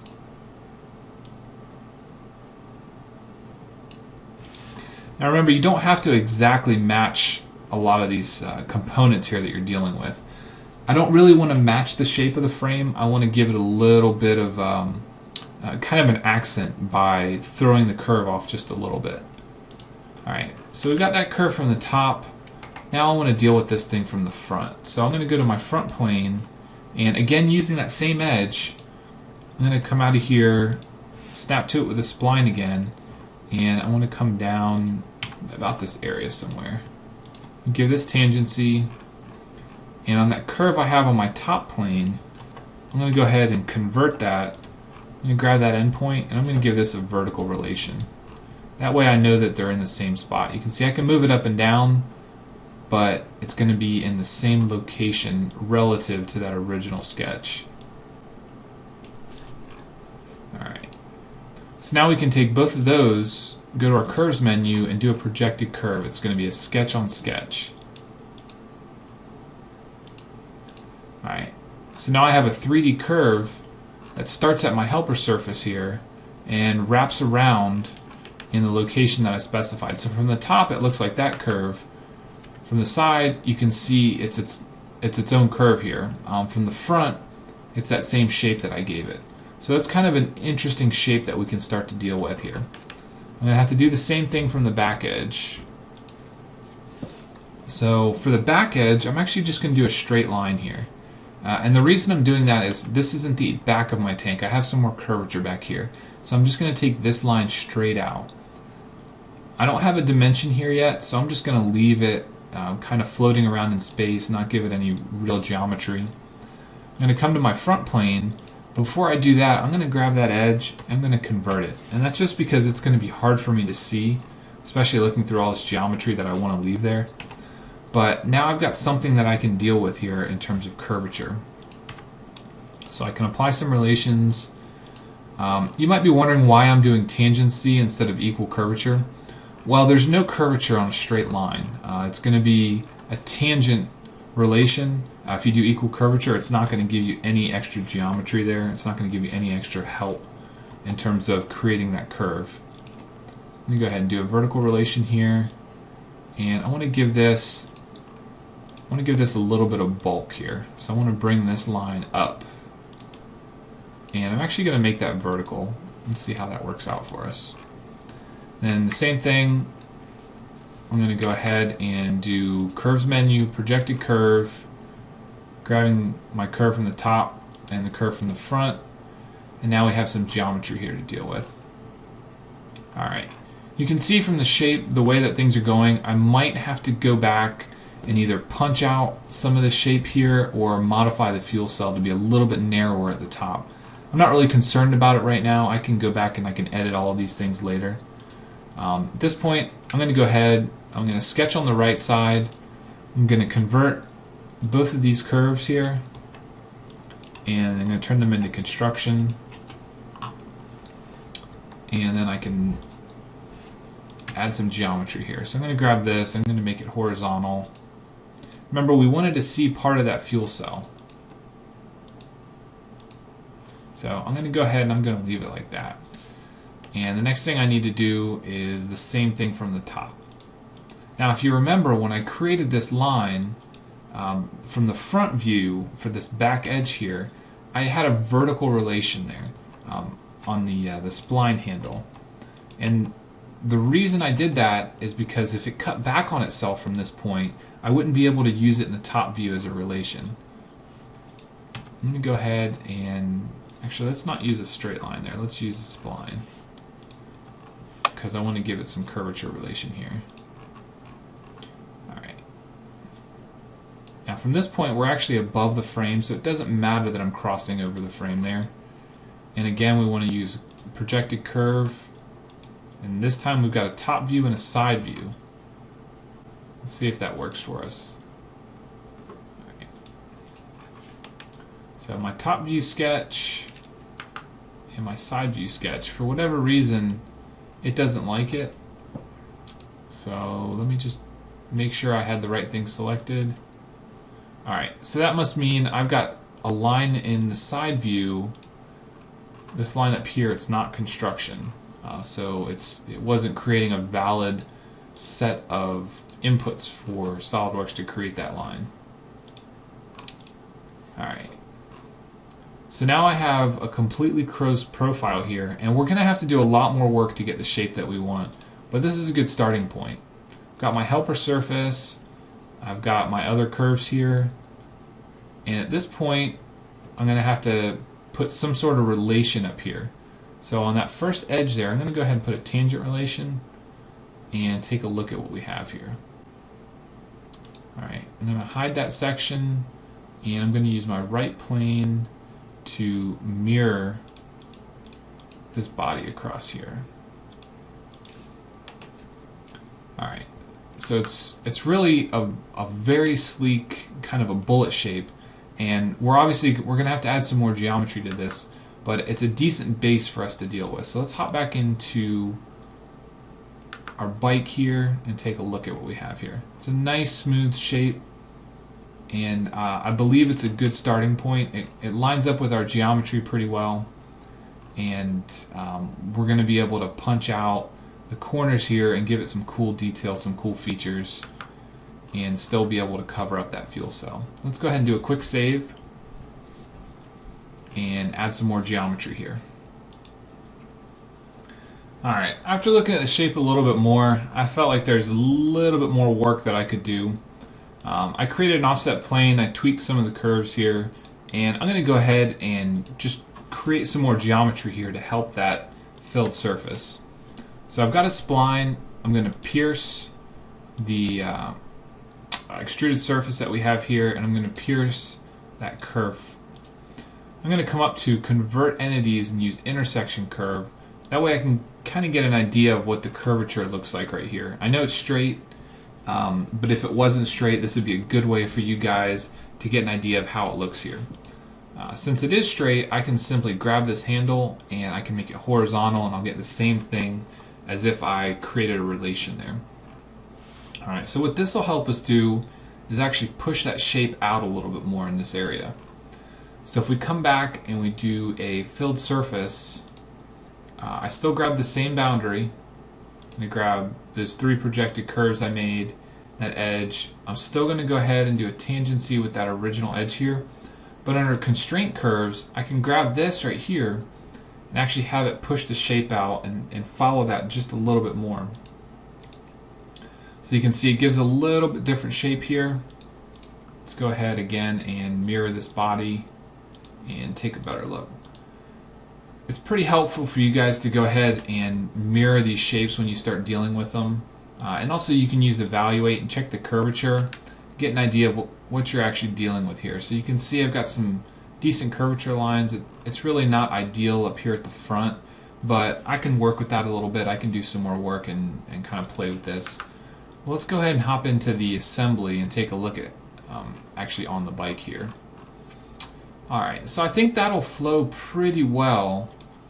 Once we bring that original extrude back in, we can kind of deal with this back edge here and we can kind of push things out a little bit more up front. So it's a good start. It's definitely not quite there yet, but it's a good start, and it's exactly where we want to be when we're kind of feeling these shapes out. You definitely don't want to start a curve and get stuck with it. You want to be able to play with your options a little bit. Like one thing I don't really like is how this kind of punches out right there. So what I could do to kind of help that is I can take this offset plane and I can push it forward a little bit more. Let's say 12 inches. Alright, so that plane is pretty much right where that geometry was. Let's turn all these curves back on. So what actually happened here is my relations are no longer valid. So the pierce point that I originally had on this edge is no longer valid because that edge is no longer in the sketch plane. But now I can grab this other edge here, which I believe is curve 1, and I can pierce those. So that should bring my relation back in line. So let's take a look at this. So I actually want to push this out a little bit past. Take a look at what that gives us. Alright, so I like that shape a little bit better. We don't really have that lip that we were dealing with, but I think we can play with it a little bit more and see what we can do with it. So I want to push that out, but I also want to take this edge and kind of play with that shape a little bit. I want to give it more of a tight radius in that corner. Let's see how that helps us. Alright, so surface fill did not like that at all. So let's go ahead and remove the tangent constraint. Let's add a curvature. Let's see if that helps it at all. Alright. So we went a little bit too far. So let me go ahead and edit that again and kind of bring it back in line. Let's bring this out, bring this back in a little bit. Take a look.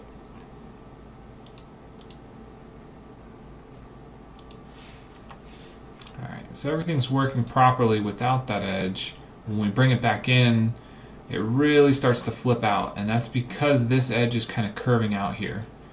So you have to be real careful. You have to plan these things out and play with these just a little bit. So let's give this a vertical relation, and let's see if that will bring it back.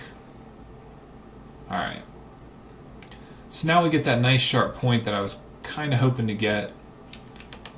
Kind of bulges out right there, and then we can blend it back in. Let's go ahead and look at that at the assembly.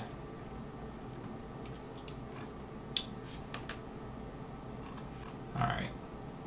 This is still pretty narrow. Everything on this bike is pretty narrow. If we look at this thing from the front, you can see everything kind of stays real tight.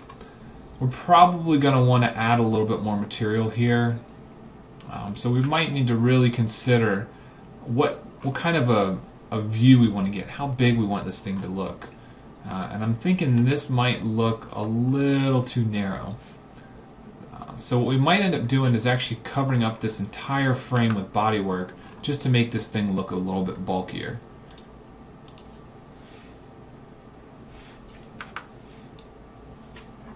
Alright, so I think what I want to do is edit this offset surface right here, and I'm going to add this lower tube in as well. I want to see this when I'm dealing with all these parts. Give me a little bit better idea of what I'm looking at here.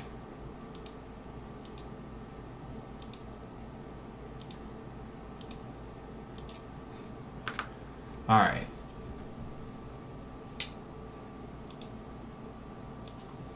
So I think we should probably go back to the drawing board. I'm liking the shape. One other thing we could do before the mirror, I'm just going to roll back, and I'm going to go ahead and move this body. So in the X direction,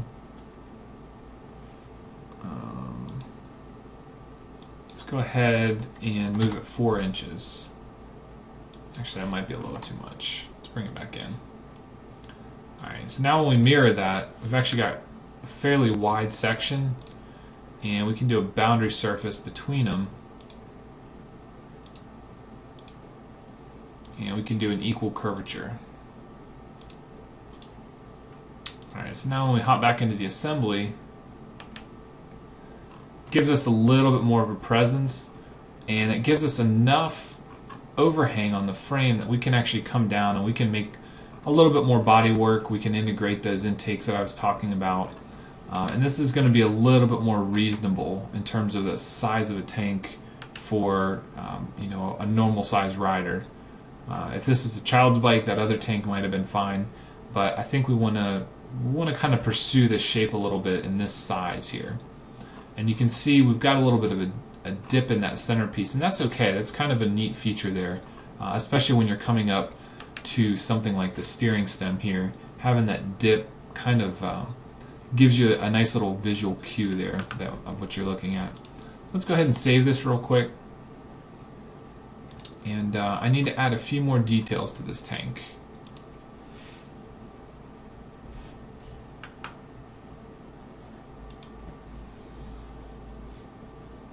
So we've gone back and forth a little bit on the shape of the tank. Gone through a few different curves trying to figure out what really looks best on this bike, and I just don't know yet, unfortunately. So we're gonna have to put a little bit more work into this, see what we can come up with. So stay tuned to see what the tank cover is gonna look like. Hey everyone, this is Matt Perez, and welcome to episode 10 of the Hubsteer Motorcycle Project. Now, in the last episode, we talked briefly about the gas tank cover here, did a fuel cell, and I also inserted the rear subframe that Chris made. Now, as you can see from where the last video ended and where this one picks up, the shape of the tank cover has actually changed quite a little bit. And that's always going to happen whenever you're dealing with these organic, cosmetic type pieces. You know, you might start with a good, clear idea of what you want, or maybe no idea at all, and just kind of watch it as it takes shape. So we really just, you know, went with the flow of the bike. You know, we tried to use some of the lines and how we wanted things to look in order to get this shape. And now that we have this shape, it really helps us define the rest of the bike. Since this is the biggest piece, the biggest cosmetic piece, it really helps us kind of plan out a little bit better what the front's going to look like and what the back's going to look like. So today we're going to talk about making a few more of the body pieces and then hand it over to Chris and do some flow simulation, kind of see what we can do here. Now, one thing you might notice is there's a lot of space inside of this tank cover here. Now, there's a good reason for that. Now, if we look at this thing from the side, let's go ahead and just split this thing up. Now, a lot of this space back here is open, but keep in mind that we still need to have a battery in here. We still need to have some electronics. There's going to be a computer for the fuel injection if we decide to go that route, and so on. So there has to be some extra space that you could hide components on a bike like this. Now, I already mentioned that the space down here is going to be for the air box, air filter, stuff like that. But one thing we didn't talk about was how we're actually getting the air in. Now, if there's going to be a front fairing here, we do have the ability to maybe put some air scoops. I know I talked about it briefly about putting air scoops back here, and we're really going to have to wait until we do some flow to figure out where the air is going to flow on this thing. But I'm thinking that maybe in this area right here, where I left all that open space, we can have some ducting go inside here, inside the frame. So that's kind of where it sits now. That's kind of what the plan is. But I want to move on to doing the rear seat, the subframe cover, the tail section, whatever you guys want to call it, and kind of plan that out and look at that and see how we approach that. Alright, so for the tail section, I'm going to go ahead and just edit this part. Just like I did with the tank, I created a new part and I hit escape. I put it into the coordinate system of the entire assembly. So you can see these components are all fixed, but my front plane, my top plane, and my right plane are all the same as the planes inside of the entire assembly. So if we look at the front plane, they're in the same spot. So this lets me create these components fixed and not worry about actually creating any mates or you know, anything like that between the components, because that's kind of hard to do when you're dealing with these organic shapes until you actually nail down the mounting tabs and things like that. So it gives us a little bit more freedom. And what I'm looking to do is, just like the front, we left this kind of truss subframe assembly exposed. I want to leave this rear exposed as well. We're going for a very mechanical look, So I don't want to overshadow that by covering it up with bodywork. Like you see a lot of modern bikes, they're all covered, they're all plastic. I want to see all the mechanical detail that we put all this extra time into. So all I'm really doing is creating a cover that's going to go back here behind the seat and just kind of cap off the end of this subframe. So we're going to have a seat that comes down in this area here and kind of fills us in, but still leaves that subframe open. So the first thing I did was just a single sketch on my right plane, or just kind of looking at it from the side. Now this sketch is going to be used throughout, but all I'm going to do is create new sketches and then kind of convert these entities as I need them. So the first thing I want to do is I'm going to create another sketch on the right plane, and I'm simply going to grab that top and I'm going to use convert entities and bring it in. Now the reason I did that is because I don't want to grab all these lines when I start creating surfaces. I want to grab just one or a couple. So again, another sketch on the right plane. I'm going to grab this front edge right here and I'm going to do convert entities. Alright, so now if I hide that original sketch, we've got one sketch that's got the top piece on it and one sketch that has the side view of the front piece. Now from here, what I actually want to do is a front view of that. So I'm going to grab my front plane, and I'm still going to use convert entities. I'm going to bring that line in, and one thing I want to do is look at this thing from the front. Now this gets a little cumbersome. It's pretty complicated, so I'm going to isolate a few of these components. I want to do the tail section, the fuel cell cover, and the rear subframe, and I'm going to isolate these components together. So it's not going to let me do that from inside the sketch, so let me hop out of the sketch and then now try to isolate the components.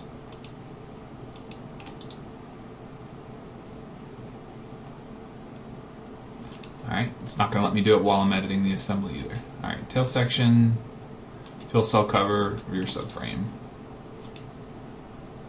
There we go. Now it'll let me hop back in and edit this part. Okay, so that's our our front view. So I'm going to take that converted entities, I'm going to convert it, and then I'm going to go ahead and add some lines. So the first thing I'm going to do is add a construction line at the top point that's horizontal. I don't necessarily have to do this, but I like to do it. Alright, so I'm going to grab, I added a spline, I'm going to make these two endpoints horizontal, and then I'm going to take this line with the horizontal line and make it tangent. Now the reason I say you don't have to do that is because we can grab this handle here and we can make that handle horizontal, and in this case that gives us the exact same thing. Now the time you would want to avoid that is if you need to apply some sort of draft angle, if you wanted this part to have a ridge on it instead of be blended as you go across the midplane.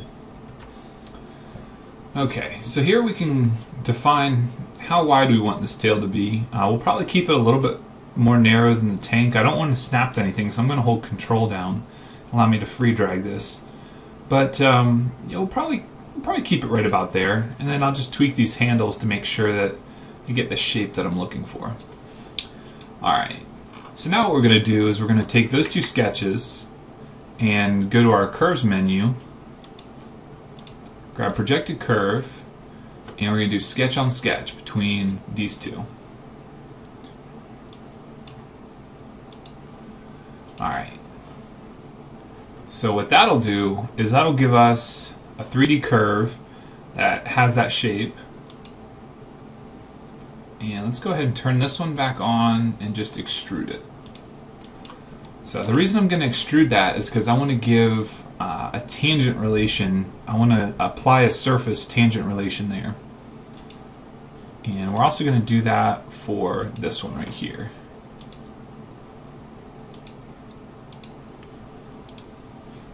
Alright. Let's make sure that we have curves on. Okay. So the last thing I want to do is give it some shape up here. So I need a curve that looks down from the top and connects those two. So we'll go to the top plane, do a sketch. I'm going to go ahead and use convert entities on that curve. And we want to bring a spline from that point up to here. Now from the back, I'm going to go ahead and give it a tangent relation, drag that in a little bit. Alright, and then make sure I turn this into a construction line. Now from the side, from our right plane, we're going to do pretty much the same thing. We want to grab that curve. We could also go into the curve and grab, the side sketch that was used to create that. Either one is going to be fine. You're going to get the same result. I'm going to turn that into a construction line. I'm going to take a spline from that point back to here. Now this is going to be the shape of that curve, so I want to make sure that I get this right. Alright, and then again from our curves menu, I'm going to go ahead and I'm going to use projected curve. I'm going to grab the top curve and that side curve. Alright, and now we have a pretty decent shape there to fill in. Alright, so one thing I probably did, I jumped the gun on this a little bit because I'm probably not going to want that same side profile for both this 3D curve here and that center, because that's just going to give me a flat panel. I'll have to think about that a little bit more after we get some of this shape defined. Now from this point, I have a 3-sided patch basically. Now the best way to do this is to use a filled surface. I'm going to grab that edge and then these 2 sides. And I want to make sure that on the first edge there, I apply a tangent relation. Now the reason I'm doing tangent and not curvature is because we just basically do an extruded surface here. There is no curvature to that, there's just tangency. And you can see it doesn't really change the shape that much. You'll notice when you get into some extremely curved pieces that are curved in both, well, we'll call this X direction and Y direction, that you're going to get a big change in shape here. But for what we're doing here, curvature and tangency is probably going to give you a nearly identical result, if not an identical result. So that's the reason I typically pick tangency, but you can grab whichever one you want and just make sure that the result is adequate for what you're doing. Alright, I'm going to go ahead and hide my extruded surface, that second one there, because I don't need it anymore. And what I want to do, it's a little bit early, but I'm going to go ahead and mirror this across my midplane. And the reason I'm doing that is because a lot of times when you're dealing with just half of the shape, it's really hard to visualize. You really want to mirror that across and take a look at what you're working with. So look at this from the top. That might actually be too large for the shape of our tank or too wide. But when we look at it from the side, it gives us a really good feel here. So what I might want to do, because there's going to be a little bit more to this body here, I might want to narrow that up a bit. And that's really easy to do. You take that first projected curve that we did, and we looked at it from the side, which is fine, and then we looked at it from the front. And we might just want to edit that front view. So we can grab this edge and we can drag it in a little bit and probably take this in. We don't want it to be really wide at the top. We want it to have a nice narrow feel. So that helps it out a little bit. Another thing we can do, it's a very useful tool, is on Evaluate, we can look at the curvature. Now it's going to throw up an error with that projected curve number 3, but that's okay, I'm not too worried about it. But what I want to do is drop this just a little bit below that point and then come back over to this point here. So I'm going to make sure I add a vertical relation here, because I'm going to come back, I'm going to add another curve in there. But then I want to make sure that I am blending with this well. So I'm going to do equal curvature. I got a nice blended curve there. Now again, that was going to throw up an error because in this sketch we did use a projected curve. You can see we converted that. But now all I need to do is convert my new line, which is sketch 7, use convert entities.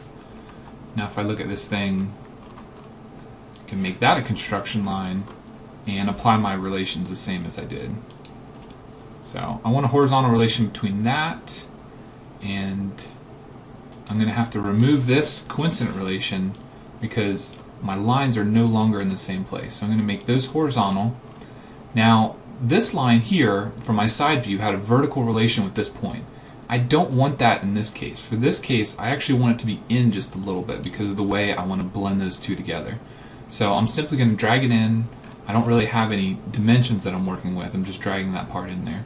I'm going to tweak this curve just a little bit. Alright. So now one thing that is actually not working very well for us, sketch 8, which is the one we were just dealing with, was from the front or the back view, however you want to think about it. But you can see we need to connect to this point right here.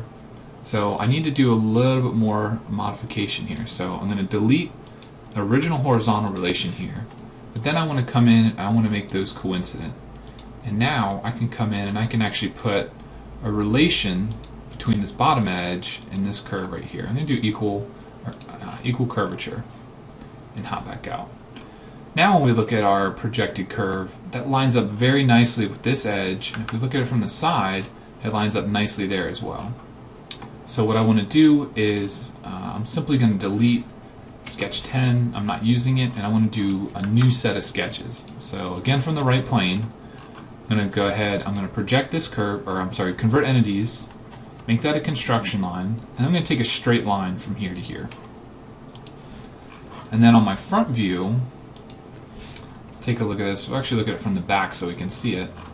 I need to do convert entities on that, construction, just like all the other ones. And then I need a curve to go between these two. For now, I'm going to do a straight line, and the reason I'm doing a straight line is because I have a nice rounded curve here on the back. I want to blend it down to a straight line and see what that transition is going to look like. So again, curves menu, projected curve, grab both of these side and front view. Now you can see because of the way we're using convert entities on some of these other sketches, we're getting all of our projected curves, we're getting them to line up nicely with all the points that we're dealing with. And now we have a closed section. We can go ahead and we could either use a boundary surface, because we have a four-sided patch here, or we could use a filled surface. Now I want to take this chance to show you the difference between the two. So we're going to do a filled surface. Now you can see even though this upper curve went past that, it's not going to be a problem. Filled surface will be able to handle that transition. This first edge, I'm going to do equal curvature. And we don't want to apply a relation to the top here because we have a hard edge there. I'm going to go ahead and OK that and take a look at what we get. Alright, so you can see because I went to that straight edge, we have a transition here. Let's look at it from the bottom. So it's transitioning out and it's pretty much ending at that sharp point, that inner edge there. So that's a pretty nice transition. But one thing that we might not like is this lip where it's rolling out to. So I might think about changing that front view on the second projected curve. So it's going to be curve 5 here. Curve 5, sketch 12. Let's go ahead and edit that. And all I'm going to do is I'm going to leave the straight line in here as a construction line. And I'm going to come in here and I'm going to put a spline in here. So now I can grab the spline handle and just give that a little bit of an arc, a little bit of a shape. My projected curve should still work. And my filled surface should still work since we're using the same selection process.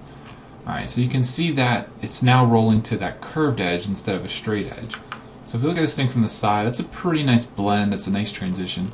We can always come back and we can trim some of this stuff away too. Alright, so let's go ahead and I'm going to show these curves again. I'm going to go ahead and just hide that surface fill. Let's try to do this with a boundary surface. Alright, so boundary surface, we're going to grab, direction 1 is going to be our start and our end. Alright, there is one issue when you're doing this. Since we've already used those projected curves for surface fill, it's not going to allow me to use them again for the boundary surface. So what I need to do is actually delete this, but you could also go into a 3D sketch. And this is a trick that sometimes you have to use when you're playing around with a bunch of different options.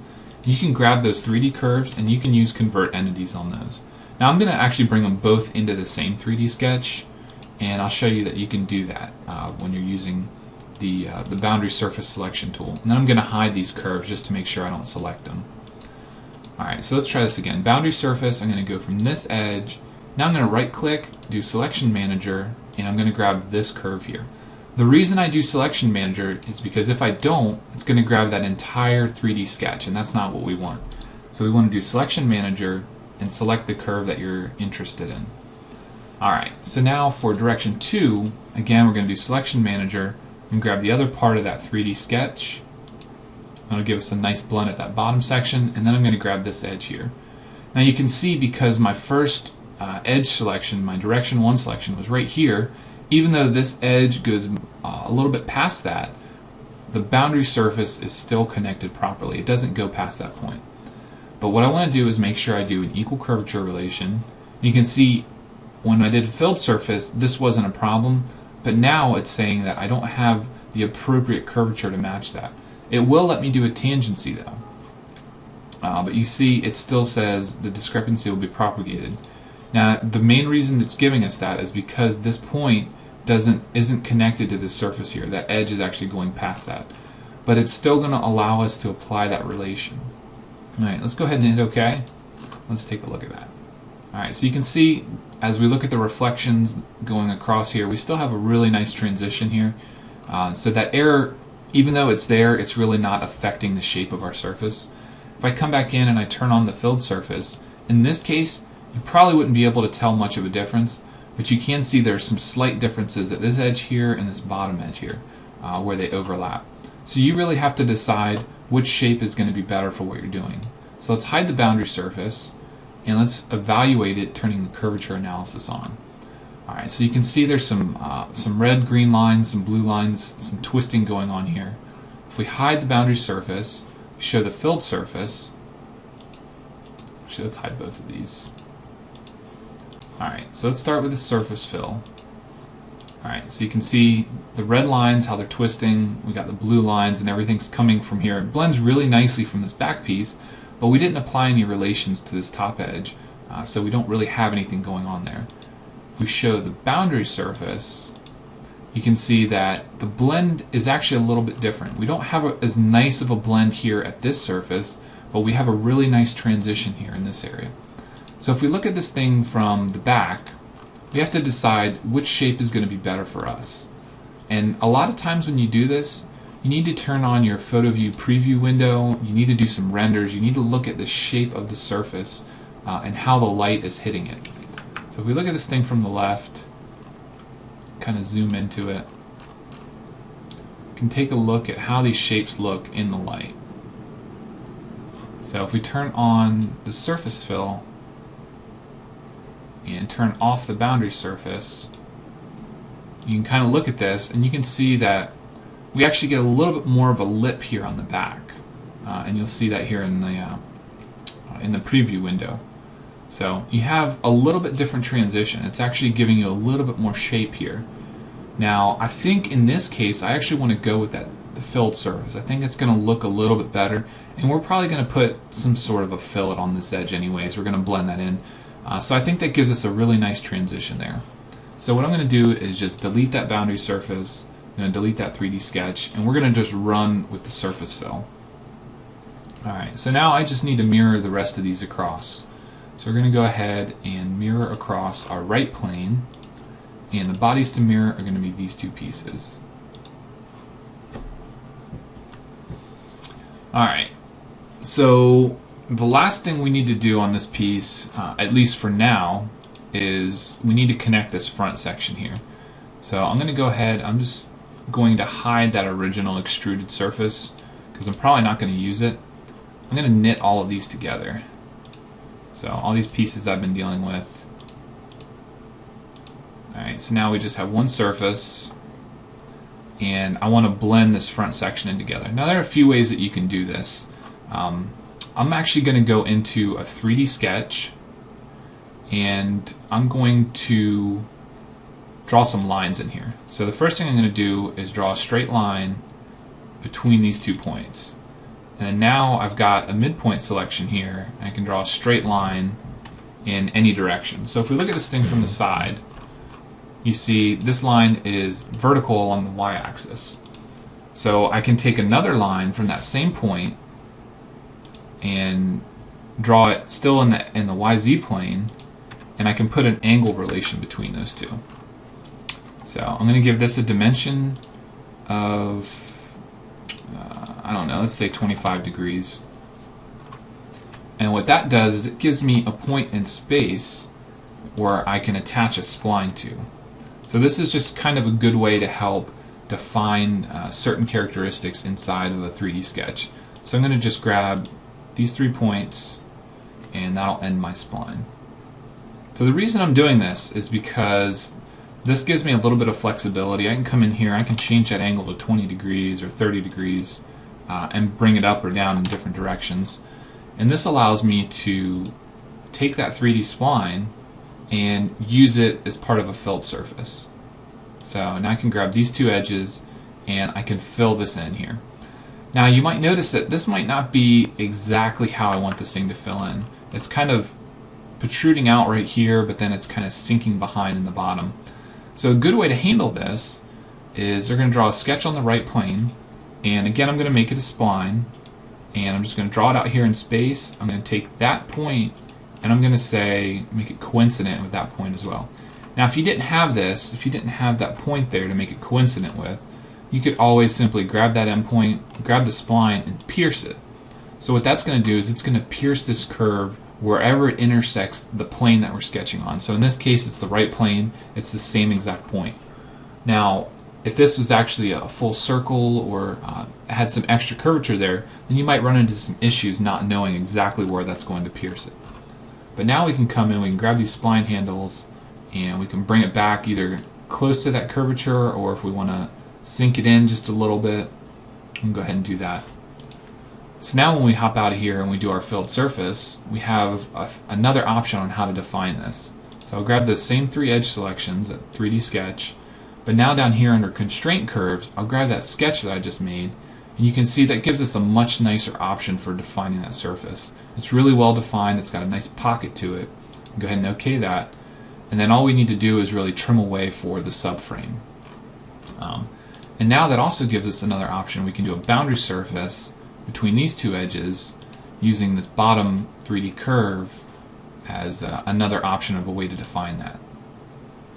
Alright, so for now all I'm going to do is knit all these together. I'm going to make sure I have one surface, and then that'll be good as far as defining our tail section for now. We don't want to get too into the details because we want Chris to be able to easily do his flow analysis.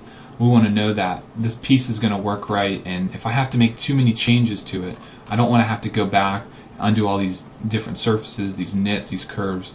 So I'm really leaving a lot of things up in the air right now. But I think the shape works pretty nice, and I think it'll give us a nice definition for our seat when we get to it.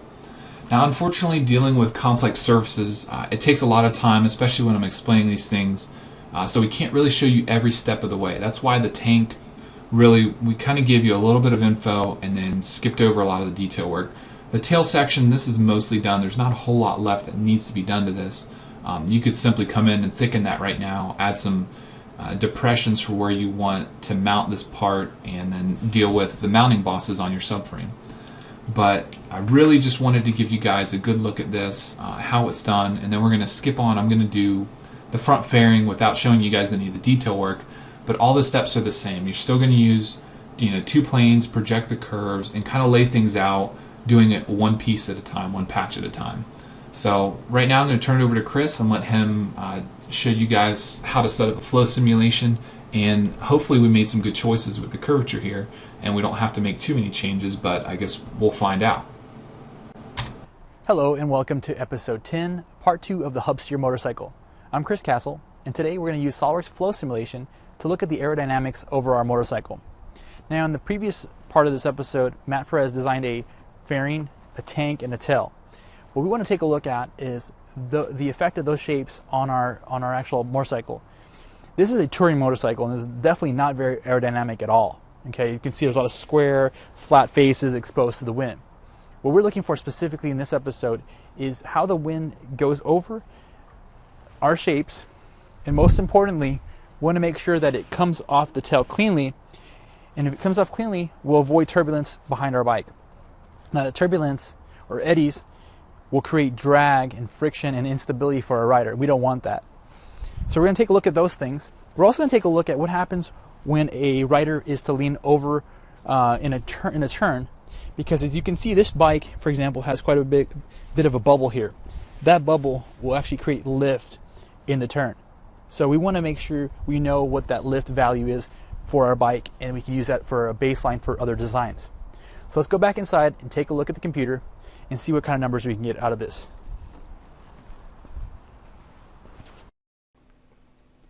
All right, everyone, we're back at my computer, and we're going to do the flow analysis for our motorcycle at this point. As I mentioned outside, we want to make sure we understand the aerodynamics that occur when we have wind or air flow over our motorcycle. Well, there's so much that can be done here, and we can never accomplish it within the time frame we have. But we want to focus on a few key points that we want to make and show you how to tackle these problems for yourself. There's a lot to them. For example, there's going to be a rider on here. There's going to be more components on our motorcycle when it's actually running, and we don't have the time to show you those details. But I want to get you started and show you some of the tricky things that keep people from getting very far with the flow analysis. So what we're going to simulate is this motorcycle operating in 100 miles per hour of airspeed. That just basically means it's going 100 miles per hour. There's no headwind. It's just 100 miles per hour of air flowing over our motorcycle. First thing we're going to do is we're going to turn on the add-in for SOLIDWORKS Flow Simulation. Okay. Once that's loaded up, you'll see that there'll be a new tab here. Okay.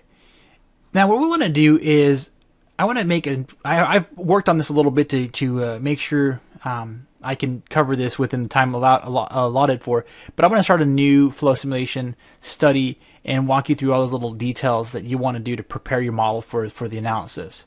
Like I mentioned, there's a lot of stuff that's missing from the bike now, and once we get started, we're going to use the flow simulation wizard to specify our default setting. The first step we're going to do is we're going to go to the flow simulation pull-down menu, go to project, and we're going to always use the wizard. The wizard makes it so easy to get set up with the right type of analysis. Now it can take a while for this to load up initially, so I'm going to pause the video. Right, so sometimes it can take a long time to load the project wizard if your model is fairly complex. Now, in our case, the model is fairly complex, and there's lots of little things that will keep this from running real smoothly. But let's run through the setup. So we're going to create a new project in flow simulation. Now what that means is there's going to be a new configuration created, and that's where all the flow simulation data is stored, is in the configuration. So I typically recommend to people to not mess up your original configuration and instead continue to make new configurations or projects based off of information that would be related to the iteration you're doing. So for example, if I'm doing 100 miles per hour, I might call the configuration name 100 mph. Now, I love this about flow simulation. There's ability to choose predefined unit systems. Now, I love the USA and the USA's unit system. However, I don't like the fact that the velocity is in feet per second. It's okay. You can override any individual unit. I'm going to change that to miles per hour. And that's really all I'll do there. This is an external flow problem. Most times people won't use flow simulation for external flow problems because it's very hard on a computer. It's very, very hard on the desktop to run accurate external flow problems. But we're not looking for very high resolution, so we're doing external flow, and this is important. There's lots of space inside our tank in this tail here that's hollow, and we want to exclude any of those cavities without flow conditions and any internal space. That will save time. Will keep our mesh from meshing there.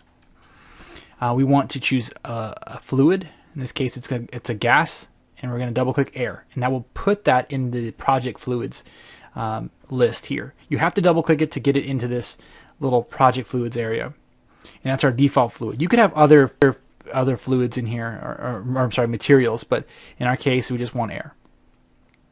We're going to solve the full laminar and turbulent equations. That's the full Navier-Stokes equation set. And there's no high Mach here. We're not going that fast. Default conditions, there are really none to be concerned about. We're not doing any heat transfer, and we're not concerned about the roughness of our materials.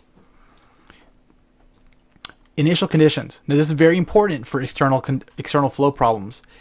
You have to set up your velocity, your global velocity of air here in this window.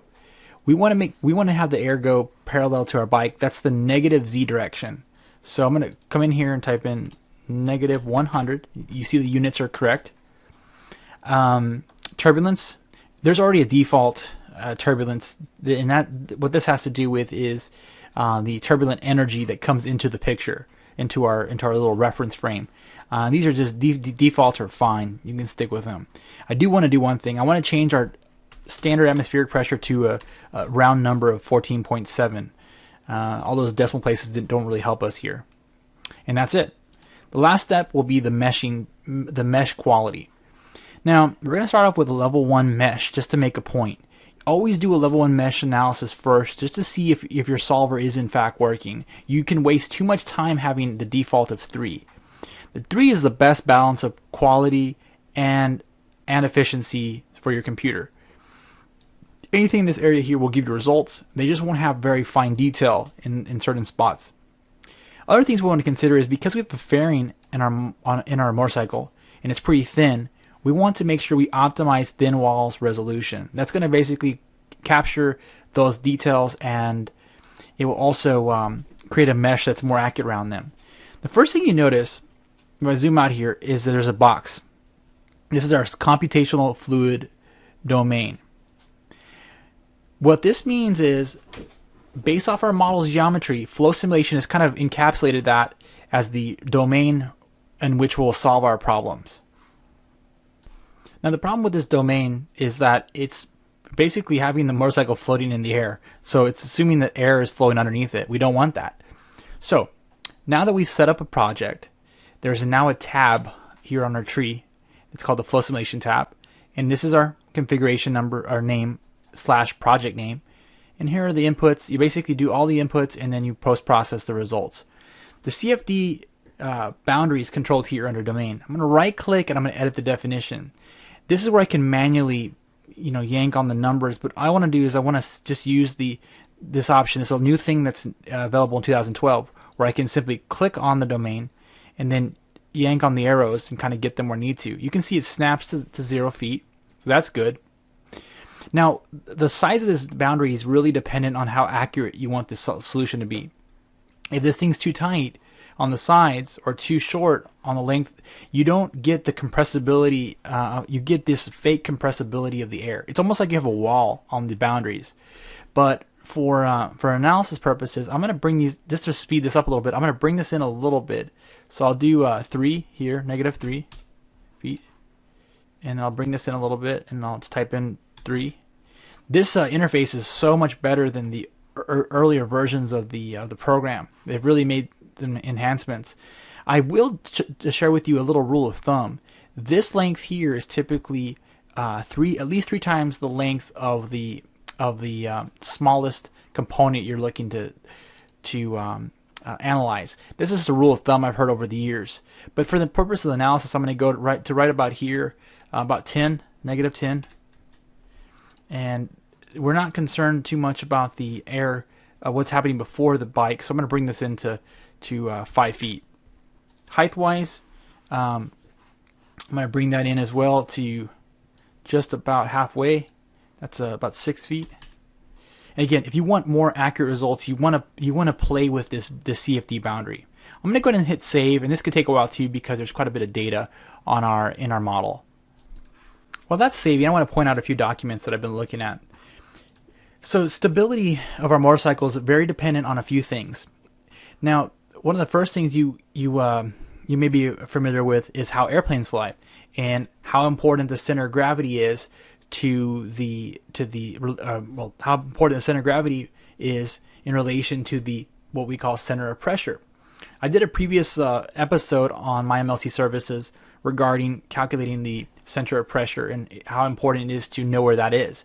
Well, basically, it's always important to have your center of gravity, of your shape, your aerodynamic shape, to be behind the center of pressure. The center of pressure, just to refresh your memory, is where all the forces, aerodynamic forces, act on the model. Basically, as a wing is flying through the air, the center of pressure is the point where, if you would, the balancing point of the shape. So there's no torque or forces acting on there's no imbalance of forces or torques at that point. Now, your center of gravity could be somewhere else, but it's always best for that to be behind that quite a bit. If it gets too far back, well, it's unstable, and if it gets ahead of it, it's very unstable. So there's a balance here, and I'm going to share these links to these online articles. But basically, those and lifting forces are what we really want to be careful with. In this illustration here, you can see that as a motorcycle turns, there are forces, lifting forces, that act laterally with the shape of the motorcycle. So basically that means as you try to turn your bike or lean it over, well, the aerodynamic force is actually trying to keep you upright. So there's a lot of things to consider when you're doing this. You can also see here that if there's side force from wind, the center of pressure of your overall structure can be at one location and your center of gravity be at another. Okay, depending on where those are with relation to each other, your vehicle can be stable or unstable.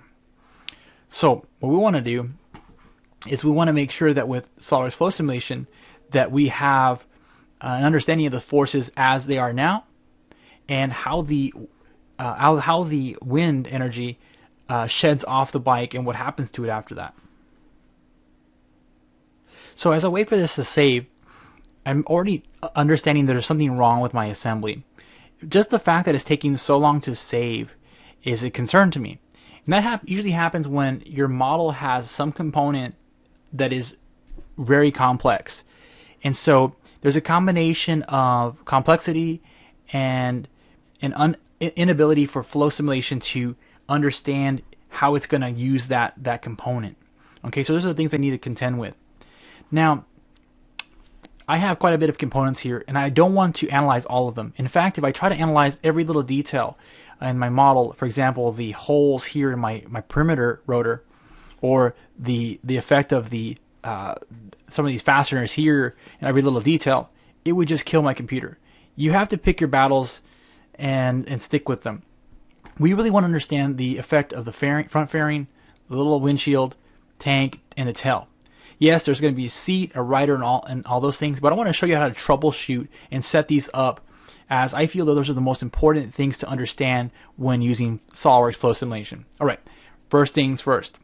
Always do an assembly level interference detection, because basically, if you have any interference in your model, flow simulation is going to choke on that. You pretty much are wasting all your time if you have interference, because in some cases flow simulation can deal with that, but most times it can't. And most times what happens is you have a little sliver.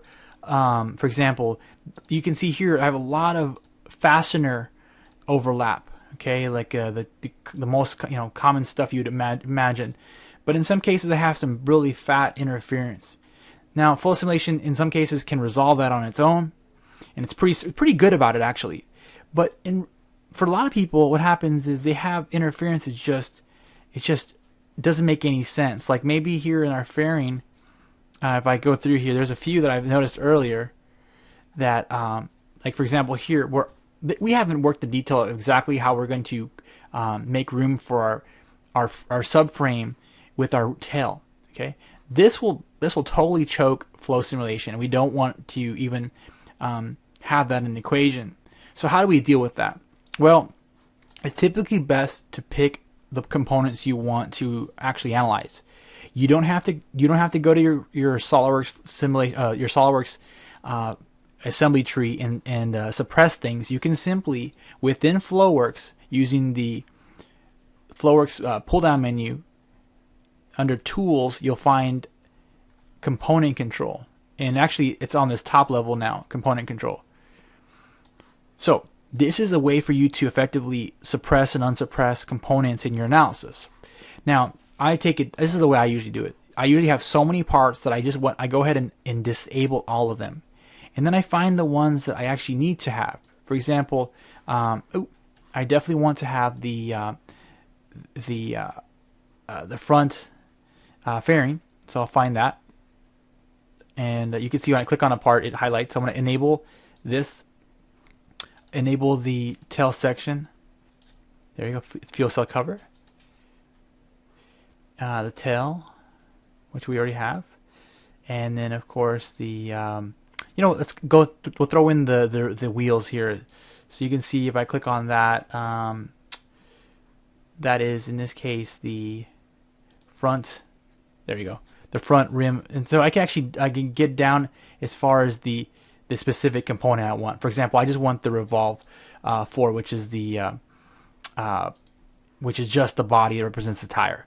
And you can see this is pretty powerful because you can take a really complicated model and get down to the components that are really of importance to you if you right away.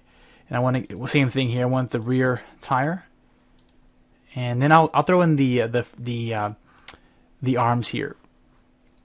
So well, you know what? I'll leave those off for right now because I want to keep this fairly simple. So effectively, what I've done is I've isolated just the components I'm concerned about.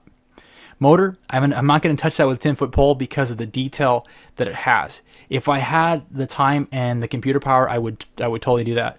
But we're going to take it one step at a time. So now that we have those components done, we're going to start going through the setup of solving the actual problem.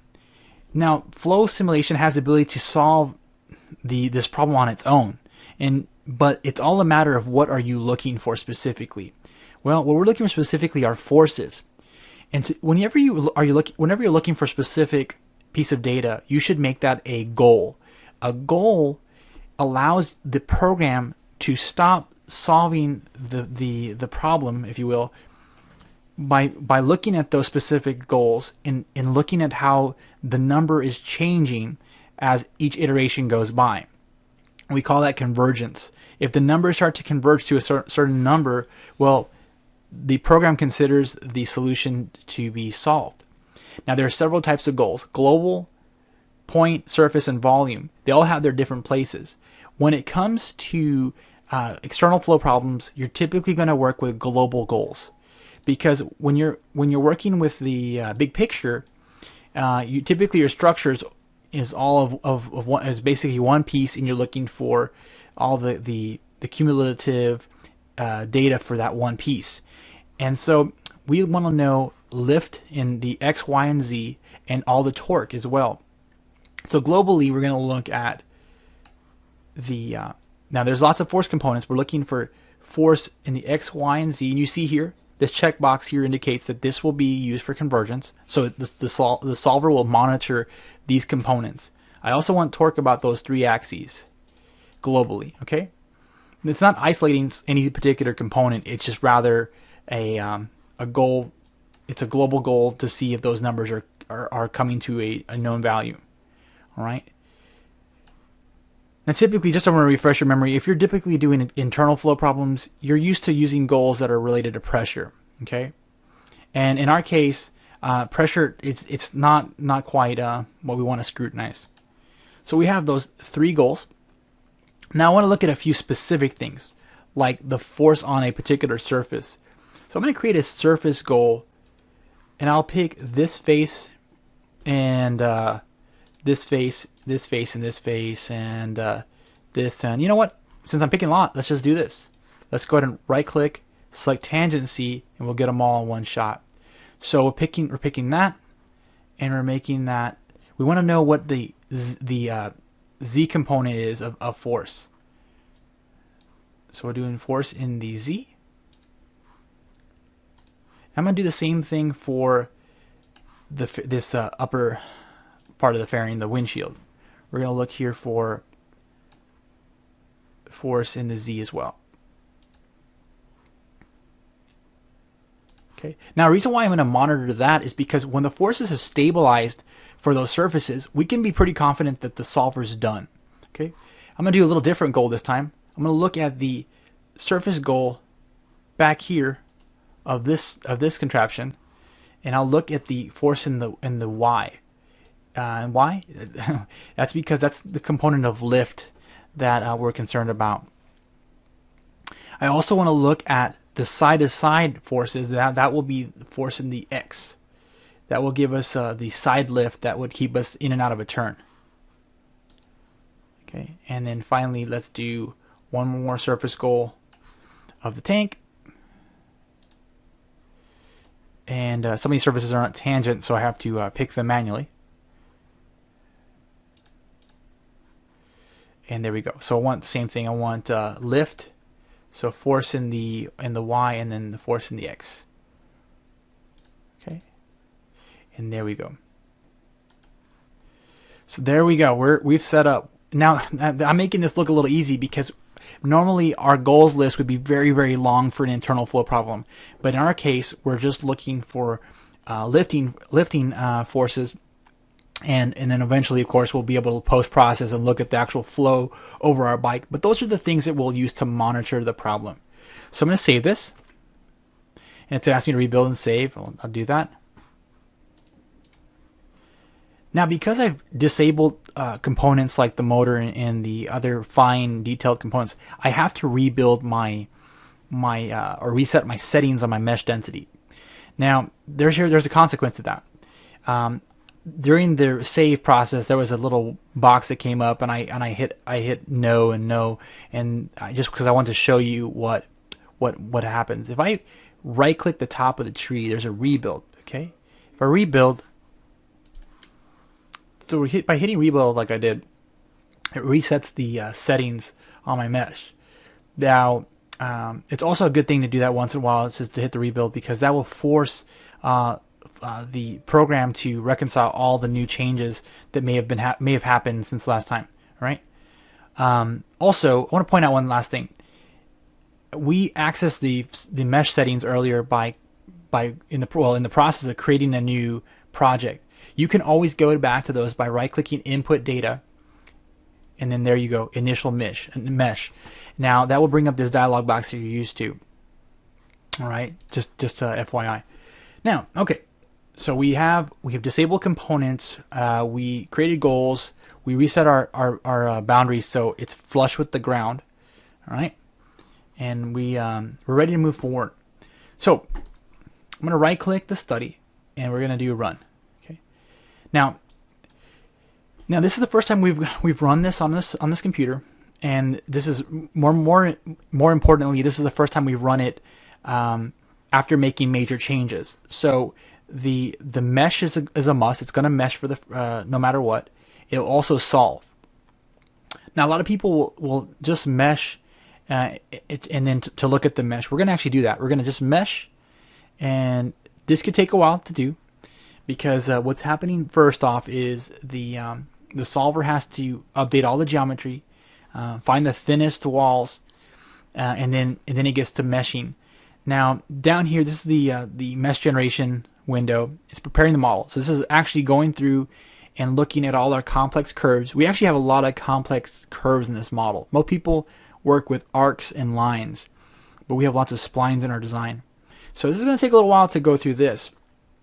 But what I want to point to here is, what do you want to look for when you're actually doing a flow simulation? And that has to do with the info window here. I'm going to pause the video for a second and wait for this to populate, and we'll explain some of the numbers. So we've gone a little further with the meshing task. You can see that we're still capturing the mesh. That's just a fancy word for creating the mesh. But what we see here is that there are 79,000 fluid cells that are being developed in our model. That's for the purpose of CFD. Cells are the equivalent of elements in a finite element analysis. So you can see here that this is effectively 79,000 fluid cells. That's a lot, but not too much for a desktop to handle. Below you see partial cells. Partial cells are what happens when you actually have a solid and fluid interacting, and the shape is a little too complicated for there to be a clean split between the two items, and so it creates what they call a partial cell. A partial cell has a little bit of solid and a little bit of the fluid in it. Now you can look all this stuff up under the My MLC Services FAQ knowledge base and actually see a little illustration of what that is. So anyway, at this point we're only a few minutes into the mesher, and you can see down here we're still capturing, but most importantly, I'm looking for this number here not to be too big. If this number here if it exceeded over 100,000, well, for a level 1 mesh, well, we're in trouble, because we have something wrong with our model that would prevent it from being efficient. In other words, we might have some little detail in our model that forces the mesh to remain really high, and if it's that high at a level 1, then you're never going to be able to handle all the data created. All right, the good news is it completed, and let's take a look at the mesh before we start to solve it. The way you look at a mesh is under the Results tab. There's all this stuff here, but there actually isn't any data yet for these. The only thing that has data is the mesh. You can right-click it and create a 3D view. We want to look at just the fluid cells, and you can see here that if I did turn all on, the color will be blue. Okay. If I was to go ahead and hit OK here, you see it's pretty hard to see anything. Okay, this is actually ridiculous. So what we're going to do is we're going to go back into the 3D to the mesh 3D view mode, and we're going to change the region. I want to limit in the X direction what I'm looking at. So I'm going to change this number here from 3 feet to just 0.5, and then here 0.5 as well. And apply that, and you can see now there's a better window of what's going on here. So this helps me understand the detail that SOLIDWORKS Flow Simulation is capturing with my components being disabled, and I'm happy actually, because this is amazing that it was this good the first time around. But you can see the reason why we have so many. Look at all those cells, and they're all here in the areas where we have the highest curvature of our splines. You see that, all those little tiny cells?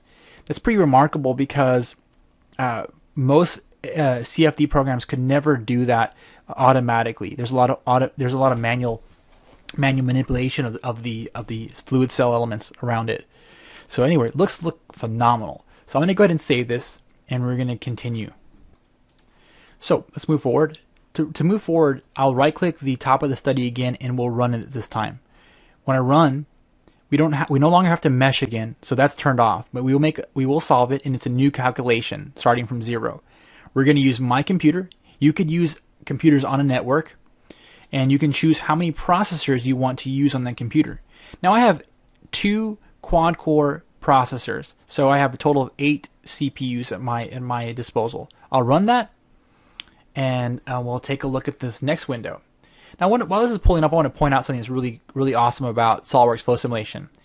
SOLIDWORKS Flow Simulation is not, the price is not based off of the number of processors you have at your disposal, like a lot of other programs. You can throw as many cores as many processors at the problem as you want.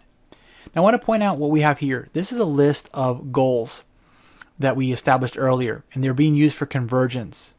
So what you'll see here shortly as we start our first iteration of calculation, basically what's going to happen is we'll have a first stab at calculating the forces on our model. Those are going to be extremely high, and you'll see is as every iteration occurs, there will be convergence, but the computer has to iterate back and forth. It's kind of like a best fit problem. It has to iterate everything individually, and then as a whole, and then again individually. So it takes a while for it to start making any sense. So the first few iterations will look kind of crazy. However, if you have a fairly non-turbulent problem, this thing can solve pretty quickly. And because we're only going 100 miles per hour, we actually don't have that much turbulence. I know you think there's a lot of turbulence at 100 miles per hour, but actually compared to something like a incompressible fluid like water, air actually, it takes quite a bit of speed before it goes turbulent. And just to kind of show you what I'm talking about, if you were to look at any fluid dynamics book, look at the Reynolds number for that particular fluid, and you'll see, if you remember the Reynolds number, it has to be in a certain range before it's what they call turbulent. So anyway, I'm going to pause the video for now, and we'll pick back up in a second. So you can see here the solver has converged, and let's just take a look quickly before I move forward. You can see these smooth smooth profiles of our goals. Now, if you have something solved real quickly, or it takes forever, and there's lots of gyration back and forth, there may be something wrong with the way the problem is set up or the kinds of goals you're using. In our case, since we're using just force goals, and they're smooth, and you can see that this long, drawn-out tail here. This is good. To me, this means that there's a good solution here. And another thing to point out is that everything on our list here is green. Okay, sometimes you'll have most of them turn green, but some are not. Some are short. That's not good. But we're good to go. We can close this out. And we're going to do this. I'm neurotic about saving, so I'm going to go ahead and save this. And the next thing I'm going to do is hide the mesh. Just right click and hide it. And so I don't need the CFD boundary anymore, so I'm going to right click that and hide that. And I don't need this little triad down here. I'm going to hide that as well. And the way you do that is you right click the top and you hide the global coordinate system. So let's have some fun. First thing I like to do is take a look at a cut plot. I'm going to insert a cut plot using I'm going to get rid of the front plane. I want to use the right plane. And we want to look at contours, and I like to look at vectors as well. The vectors are going to represent velocity. Let's do this. I'm going to pin this down, and we're going to hit the check mark. This will allow us to take a look at it before we commit to it. So let's just do this. Let's hide that. This tree's in the way. I'm going to go to my standard right view. And yeah, it looks pretty cool. So you can kind of see the whole speeding up of the airflow here, the little eddy here. Nothing nothing that I'm surprised to see. However, these vectors, the reason why I want to leave this up is because I want to show you how to play with this. You can, depending on how fast your computer is and what kind of video card you have, you can change these numbers pretty quickly. Now, you hit the detailed preview. When you have that down, you can play with these numbers here. I like to play with the intensity and the spacing here. So I like to get it as close as possible. Okay, and sometimes you might have to just type it in. I'm going to put in here 0.1, and there you go. So it's pretty slick, right? I like that. I'm going to hit OK and unpin this and hit OK one more time. So there we go. I'm liking what I see there. Now, since we have I have confidence in my model because I'm seeing what I expected to see. This is the range of our pressures that were found. You can see that it only went up to 15.3 or 0.1, if you will, psi. Not much pressure difference, and you don't expect to see that much pressure at 100 miles per hour. So we're going to hide the cut plot. And we're going to make a surface plot now. I'm going to insert a surface plot on. I can hit this use all faces, okay? If I hit that, we're going to use contours, and we'll look at things in terms of pressure. And you can see here, it takes a while because I picked all surfaces. However, it's only going to effectively use the surfaces that were still left in our component control list. And there you go. So you can see, of course, the highest pressure is right there at the nose and the wheel. There's some pressure back here and somewhere. It's pretty neat, huh? I really, really like this stuff. Maybe we can get Matt to help us paint the bike like this. So another thing that will look really cool is a flow trajectory. So I'll right click that, insert. Now this is tricky. Usually you would pick a face to derive your flow trajectory from. And for us, we're going to use the front plane. Okay, we're going to do 200 points, and I like to use something called lines with arrows. Okay, I'm going to hit the pin there so you can take a look at the preview first. Takes a little while to create this, but there you go. Kind of a visualization of the flow. Now for this, you can see that it's hard to understand what's going on. So some people like to use what we call the spheres, and we'll take a look at that preview, and that's pretty cool. Then again, with this, the trick is to get the right number here and the right spacing. All right. What I'll do though is, just for fun, I'm going to actually choose the lines with arrows again, and hit OK. Now, one thing I want to point out as well is let me go ahead and play with the region here. I can crop the region so it's only, let's just take a look at in terms of the X. I want to look at just 1 foot and -1 foot. Okay, and then I'll apply that. There you go. That helps a lot. Okay, another thing, I'll go ahead and unpin this, check this, and what I like to do is to turn on real view graphics. With when you have real view turned on, your trajectories and all that look better as well. Okay, and the reason why that's the case is because if you take a look at your system options here, and you go to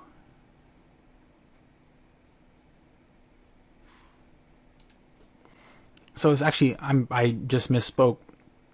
So in 2012, the options for flow simulation visual properties are no longer in the system options. They're actually available now when you look at the pull down menu. So if you go to flow simulation, go to general settings. I'm sorry, wrong place again. View settings under results. Now you have the ability to apply lighting and change some of these advanced options in terms of the view settings. So anyway, just a little clarification there. But anyway, with real view turned on, you have much better looking display properties of your arrows and stuff. Now you'll love this. I can actually right-click the flow trajectory and play it. This will quickly create an animation based off all the flow points.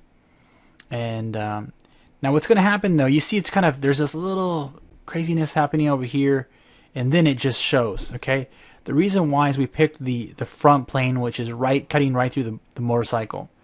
Now if I was actually to create a plane ahead of this bike, like I'm going to just come over here, use the control shortcut and drag this out to right about there, making a new plane.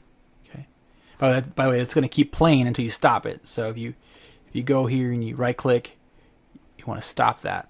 But now what I'm going to do is I'm going to edit the definition of our flow trajectories so they start at that plane now. So I'll just expand this here, go to our plane that we just created, and we'll refresh that, and then we'll reanimate this.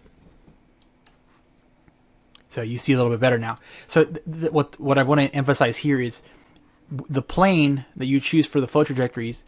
That's essentially when you animate it, you're seeing where all the elements, all the energy passes through that plane and where it goes. So if you use the front plane, well, you're only seeing half the picture. Okay. So for animations, the point I want to make is it's very important to have your reference be upstream from your model. All right. All right. So let's move forward. Let's look at some numbers now. I'm going to stop this, and we're going to take a look at some hard numbers. Now, when you use goals, one of the benefits of using them is that when you right-click the goal plot option here and do an insert, you can choose to tabulate all the numerical data from those goals into a spreadsheet. What will happen is an Excel spreadsheet will be brought up, and it's a summary right here of all those forces, but you can look specifically at forces. This is global force in the X. You can see where that went, and in this case, because we did we did a global, a surface, and a surface goal. Those are the numbers there, and you can start to see how those all kind of converged to a value. Okay, let's summarize that though. For us, our concern was the lift. You can see, now just to refresh your memory, lift in our case is force in the Y and the X that we're concerned about. You can see that in the Y, the global, we're only looking at about 8.5 pounds of lift, and in some cases we actually have downward force, and then of course here we have a global. In the Z we have a -43. That's obvious. We're going into the wind in that case. But this is what's interesting, is that the force in the X for all these is actually very low, and that's great. That means that in the corners we won't really have to contend with too much lift pulling us out. Now, where we'd go from here is we document this. Okay, obviously what I'm going to do is I'm going to save this somewhere. Just going to save it on the in the same folder. And I would play with iterations of my fairing design to see whether they're getting bigger or worse. But let's take a look at some more post-processing. So I'm going to hide the flow trajectories.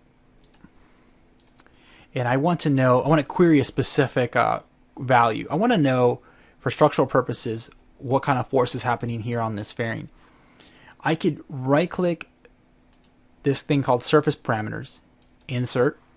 We could choose a surface. I'm going to do both these here, and I want to look at the pressure on those faces. So when I hit Show, I'll get here a nice local, basically a local parameter and an integrated parameter. In this case, pressure, you can see here on the surface is 14.5. I'm sorry, the average is 14.66, which is actually less than atmospheric, because there must be some Bernoulli effect lifting this thing up. Okay, so I suspect that there's less pressure here because it's going very quickly over this surface. Let's prove that. We're going to hit OK, and let's do this. We're going to take a look at the surface plot. We already have that turned on now, but I want to edit the definition of the range here. I'll double click this. That will help me just quickly iterate the highs and lows here. I want to look at the limit. I see that the bottom of my you can see you can change these pretty quickly, but I want to look at a very fine range here of pressure. Okay, you can see that because I'm in green here, I'm actually below. If you look at the green, it's 14 point. The deep green is 14.73, but any shade lighter is already less than atmospheric pressure. So yeah, there you go. This is actually kind of in suction, and because of that, there's lift. Let's confirm that now with a different kind of parameter. So this time, what we'll do is we'll edit the definition of our last surface parameter inquiry. Edit the definition, and you saw I looked at pressure. But if I do this, if I scroll down far enough, I'll find other parameters. I want to look at force, and I'll hit Show, and it will update the little spreadsheet down here. So you can see here that the force on just that surface alone, in the Y, you can see is a positive 3 point, or pretty much 4 pounds. So that's actually going up. There's a force in that direction. So that's interesting, right? You would think that because the pressure was the wind was on here, this would actually be pressed backward. There'd be a downward force, but that's not the case because of the shape. So that's the power of flow simulation, is to really understand what's really happening with fluids. Now let's go a little further. Let's go ahead and exit here. Let's do one last thing. I want to know what's happening back here. I want to know what kind of eddies or turbulence I have back here. That was one of the things I was really concerned about, because for the most part, I'm looking good here. There's actually, you can see this is a darker green here. So there's some pressure here, some positive pressure. To get an understanding, I'm going to right click and I'm going to show my cut plot one last time, and just go back to the right view. You can see that the air is fastest right here. And just like a wing, the fastest the air, the lower the pressure and the more lift. So that makes sense. And right here you have this vacuum right here. Now this is going to be very interesting, because just a total side note, having our gas tank up here and having negative pressure here will actually cause us to lose vapor out of our tank. So we got to keep that in mind. You can see the air flows down like this. It hits the back of our tail, or the front of our tail, and it kind of compresses here, kind of makes a quick turnaround and eddies out around our shape. However, one thing that we're not considering here is the velocity of the tire. If this thing's moving 100 miles down the road, well, this is going to be going at a corresponding speed. So, what I'm already happy about, though, is the fact that it looks pretty smooth off the tail. At this speed, we don't have a lot of eddying back here, a big vacuum. So we have this eddy under here and this vacuum under here, but I already know that with this wheel spinning, this will actually be kind of cyclonic and will keep it all pretty tight. So let's take a look at another plot. Let's do another cut plot. This time I'm going to do an insert cut plot using the top plane. And this time will be contours and velocity vectors, okay? Say I want to copy everything over. This is what you can do. You can right-click a different plot, simply clone it, and then just go in and edit the definition. So I'm going to edit the definition. So instead of right plane, it will be using the top plane. You're going to use that clone feature a lot in this tool. Another thing I'm going to do is I'm going to pin this down and preview, okay?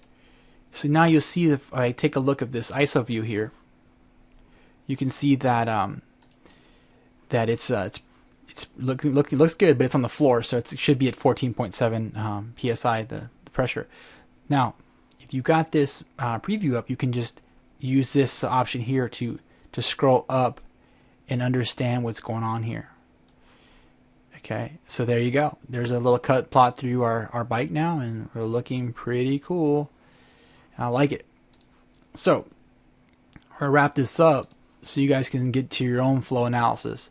And I just want to leave you with a few key points here. What we did was we took a stab at using flow simulation to confirm that with our current design, we don't have any sort of crazy phenomenon of airflow going over our bike at speeds up to 100 miles per hour. Now, what we could do is we could now iterate these shapes to get more ideal airflow, but looking at it as it is now, it's very good. There's no crazy eddy back here. It's almost textbook distribution of pressure on our motorcycle. So hopefully you've learned quite a bit from this setup. We were trying our best to show you some of the pitfalls of doing a flow analysis. Re-emphasize that we use lots of goals, but just force goals to help solve our problem. Did some post-processing. What I want you to do now is, if you get a chance and you want to try your hand at flow simulation, once you have the add-in turned on, you can do some of the tutorials. You're going to find the tutorials under the SOLIDWORKS simulation pull-down menu, and if you have all the other products turned on, you'll have a longer list. But in this case, you see the help topics and online tutorial. Do the online tutorial; it will give you a very strong foundation in the tool. Now, if you get hung up and you need some help, please email us at solidworksupport@mlc-cad.com, and we'll definitely help you out however we can. As always, we greatly appreciate your time, and we hope you have a great day. Hey everyone, this is Matt Perez, and welcome to episode 11 of the Hubsteer Motorcycle. So today what we're going to talk about is designing the seat, and then Chris is going to do some simulation for us on that. So we need to start and think about, obviously this is a single rider bike. There's no passenger seat on the back, so we only have to worry about a single seat. And I think I mentioned earlier in an episode, we're considering mounting the front of the seat off of this valve cover right here. Now that may or may not be a good thing. We could get a lot of engine vibration through there, but we also have to look at the fact that everything's rigid mounted anyways. So any vibration that we're probably going to see through the valve cover here, it might translate into the frame and back up into the seat anyways. So these are things that you have to consider when you start designing these parts. For right now, I'm only going to be concerned with the shape, and I'm going to give Chris some mounting points so we know how to really approach this in the simulation. So I'm going to start with the shape from a side profile. So I'm going to hop in, edit my part, and from the right plane, I'm going to start a sketch. Now, just as I did with the tail section, the tank, and the fairing, I'm going to deal mostly with splines. Now, the seat is probably going to have a nice slight arc up here at the back, so I'm going to go ahead and just start back there and come down here close to the tank. And what I like to do when I control the splines is use the handles. I like to use as few spline points as possible, and that really helps me. It gives a nice smooth curve. I don't have to worry too much about any crazy inflection. And if we look at the curvature of this, let's go ahead and show the curvature. So you can see that's a really nice smooth curve. It kind of blends up at the back here, and has a really nice gradual transition for the curvature. Alright, so I think this is a good starting point, this is a good kickoff point. I'm going to hop out of that sketch and I'm going to extrude that as a surface. So the only reason I give these, any kind of realistic number here, like 1 inch, is just so I can see them, so I get some sort of representation on the screen. So again, hop out, we're going to go with that 1 inch section there. So here's our side view of the seat. Now, as I mentioned in the tail section video, we're going to try to leave a lot of this exposed. We want to show the detail work in the framework, so we want to see a lot of this stuff. And we did the same thing up front. The tank doesn't cover the framework here. We actually want to see some of that truss work. So we're going to start with this extruded surface, and we want to start to lay out the shape of this seat. Now, we're not dealing with just a simple flat seat. We're going to have a little bit of curve to it. But the end goal with the foam is probably going to be some sort of adhesive foam, maybe 2 inches thick, maybe dual density. I'm not really sure what Chris has in mind there. So I'm not going to typecast the foam or the shape of the actual seat. We're going to deal with the seat pan and we're going to thicken it and see what the simulation results give us. So what I want to look at from a side view, again from the right plane, is how I actually want this shape to translate. So again with the spline, I'm going to snap to this front point here, and I'm just going to start to come down and give this some curvature. So I'm going to make this curve right here vertical, or the handle vertical for my spline. And let's bring this down kind of close to the frame. I'm not going to go all the way to the frame, but I want to go kind of close. Alright, and then we can hop out of that sketch. Next, I'm going to go to the top plane. I'm going to grab this curve, and I'm going to use Convert Entities and bring it into my top plane. And you can see now we've got a lot of extra stuff that we're dealing with here. So I'm going to exit out of this sketch, and I'm going to exit out of Edit Component, and I'm only going to keep the few things that I really want to deal with. So it's going to be the tail section, the seat. The tail section. We're going to be looking at the seat, and we're going to be looking at the rear subframe. And actually, let's look at the tank as well. So we're going to be looking at the tank cover, fuel cell cover. I'm going to isolate those. Alright.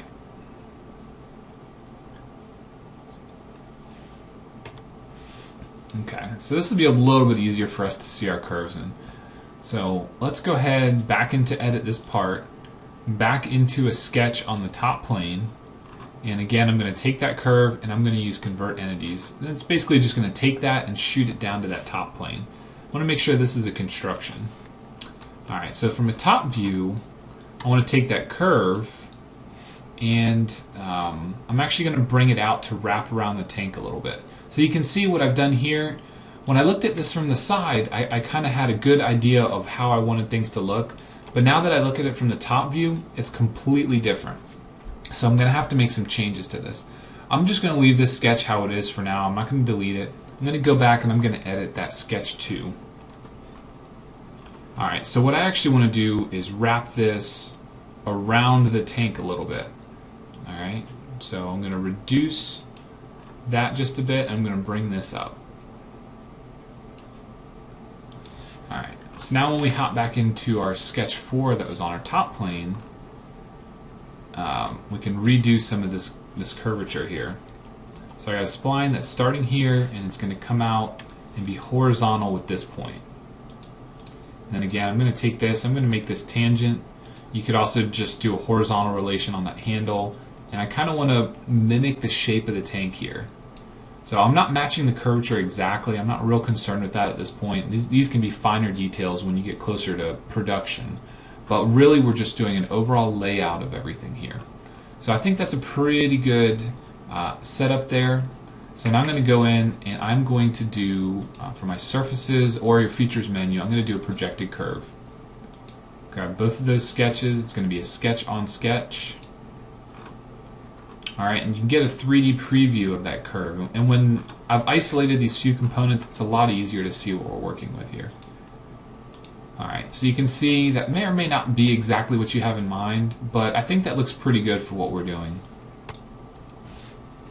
Alright, so now we need to do some more work. We need to come back and connect this, you know, back to the back of our seat. We need to really look at how we want this thing to look in 3D.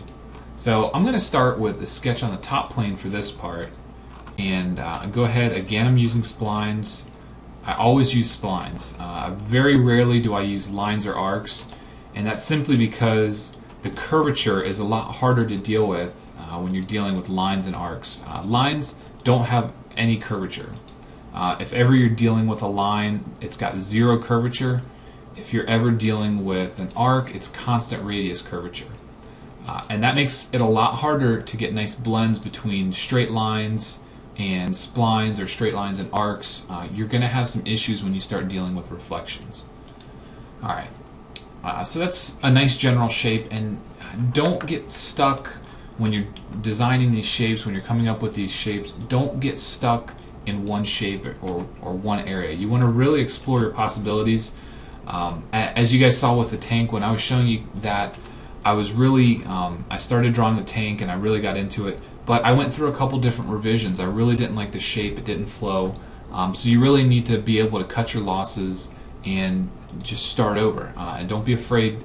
You're not really going to waste any time by getting rid of some of the work you've already done. You're actually going to save yourself time, because you can really get into a situation where you start putting all this time into this work and it really just doesn't look right. And you can spend dozens of hours trying to fix stuff where if you just scrapped it, even if you're an hour or two in, scrapped it, started from scratch, the end result's going to be much better. Alright, so let's take a look at this again. We're going to do a projected curve, top and side, and let's take a look at this. Now again, these results might not be great. We might find out that these shapes that I'm dealing with, they're just not working. So you really want to start pretty basic. You don't want to get stuck constraining a ton of this stuff. You don't really want to, you know, spend a ton of time working on getting all these curves down just right, when you might find out that, you know, the basic shape at the core of everything just isn't what you're looking for. Alright, so we've got that original extruded surface. I can hide that, and I want to go ahead and mirror over the right plane. So I'm going to mirror that body.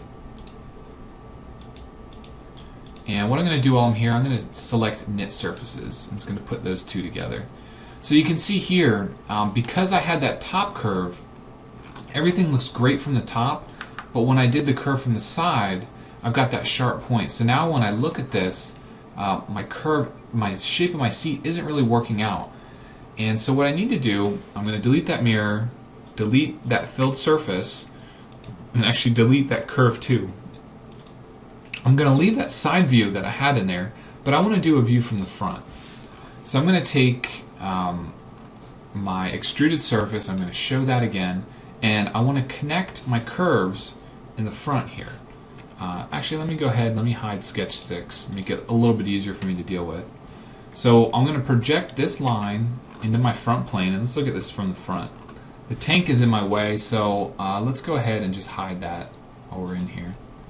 While you guys are inside Isolate in these assemblies, you can show or hide any of these other components, bring them into and out of your Isolate. You don't need to come back out, reselect, come back in. It's real easy for you just to right click, and just as if you were showing or hiding them in the assembly, it works just as well in the Isolate. Alright, so one thing you're going to run into that gets kind of interesting is anytime your curvature goes past perpendicular. So for instance, if we're looking at this from the top, this line here was horizontal. If I had made this curve vertical here, when we look at this thing from the front, we don't really get an accurate endpoint. That could be anywhere along the line, and that really messes with your projected curves. So keep that in mind when you guys are picking which direction to look at some of these curves here. But all I'm going to do is create a spline, and again, I'm going to make this handle, I want to make it tangent or collinear with that line, apply your tangency, and this is where we want to drive the shape. We want to match the shape of that tail section. So I'm going to go ahead and run with that, and we're going to see what this thing looks like. So again, projected curve, sketch on sketch, and you can see here's the issue I was talking about. So we're running into an issue where you look at this thing from the front, my curve was fine. When we looked at it from the side, you know, my curve went this direction. But when we look at it from the top, let's go ahead and turn that top sketch back on. We actually crossed back over our curvature. So let me try to explain this by drawing on the top plane. If I draw a line over here that's tangent, so you can see we have all this curvature right here, and then as soon as we get to change the direction, when we have an inflection point here, then we're going to run into an issue. If I hop back into this sketch, let me edit this sketch, and let me right click on this. Let's say show inflection points. So you can see here's an area where the curvature changes from concave to convex. And the area that we have over here, where I drew that straight line, that's going to be an area where we have tangency perpendicular to our front plane. So I'm going to draw this line in this plane as well. Alright, so this line right here is perpendicular. It's vertical, but it's perpendicular to the front plane when we're dealing with those projected curves. So when I bring this over to my line, to my spline here, anytime we cross that in terms of curvature, we're going to run into issues dealing with our projected curves. And obviously that's not a good thing. That the curve that we were dealing with, that 3D curve, this doesn't do us any good. It's not really going to provide us any valuable information to create a surface. So let's look back at the side sketch and the front sketch that we were dealing with. So this gave us what we were looking for, sort of, but we had some issues looking at it from the front plane. So a few ways we can approach this. We can either go in and do a 3D sketch, which I typically don't like to do, but in some cases that's going to be the best route for you.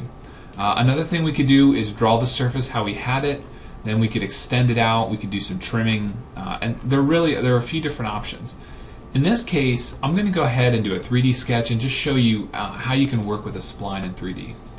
The first thing I want to do is grab this 3D curve, this projected curve, and I'm going to do convert entities. The reason I do that in my 3D sketch is to get this endpoint right here.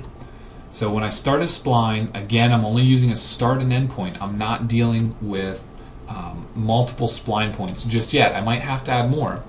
But this allows me to snap to that curve right there, and I'm snapping to the geometry back here. So now I'm going to take that spline, take the straight line from my extruded surface, and I'm going to apply a tangency. So now what we can do is start to tweak this. Whenever you're dealing with a 3D sketch, if you're looking in a certain view, like we're looking in the top view now, this is the only direction that I'm pulling these handles. If I look at it from the side, those handles are in line with that original spline.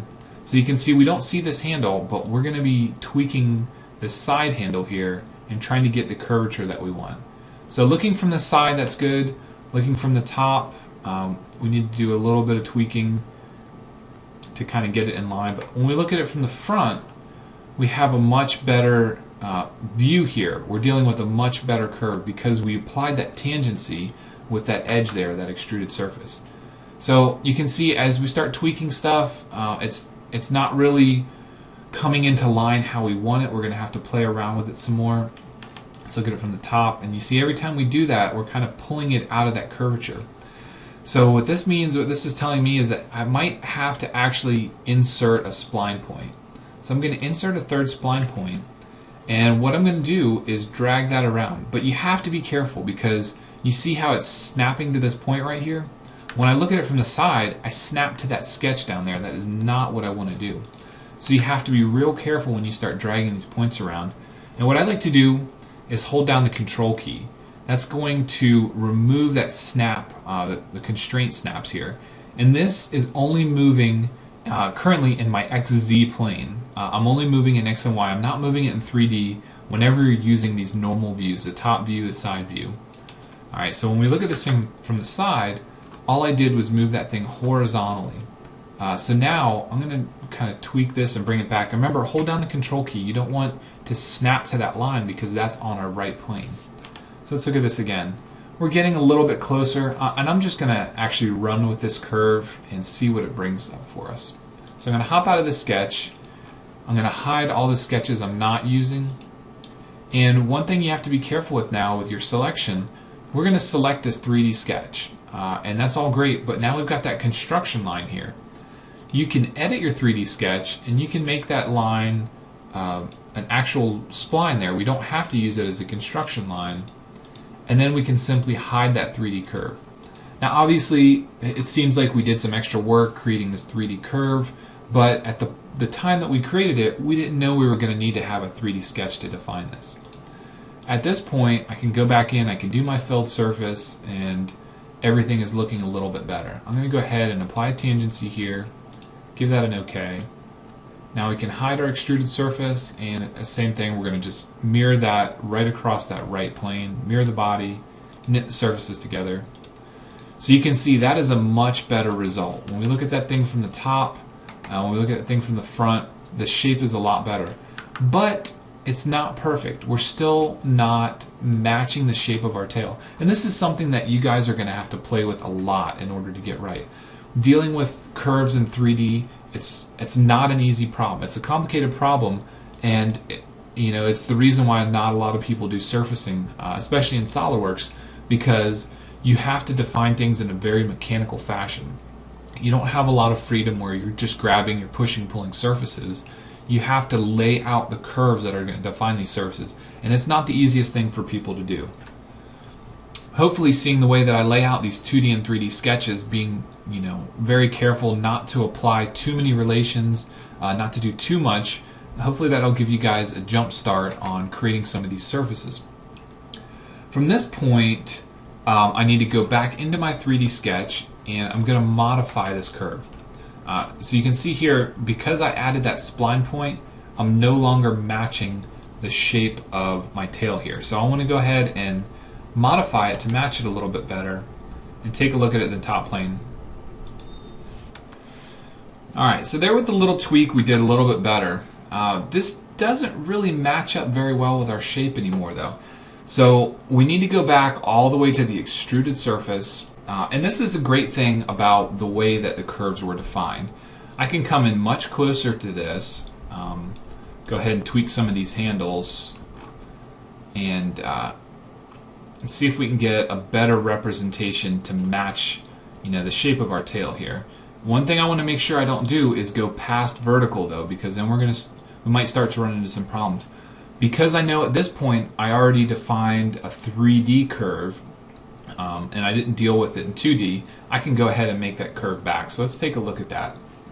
So I modified that original curve, and it gave us more of a bucket here. So that may or may not be a good thing. When we look at it from the top, we get that nice arc, but when we look at it from the front, we kind of have a point there. So one thing we have to address is that original curve 1. But another thing we could do is, instead of using that curve 1, we can modify this 3D sketch here. So I'm going to show my surface, I'm going to make that a construction line, I'm going to put another spline in here. And the reason I do that is because now I can go ahead and make that tangent, and you can see that is a different curve there. We still want to try to match the shape of the tank, but when we look at this thing from the right, this is a much different curve that we're dealing with.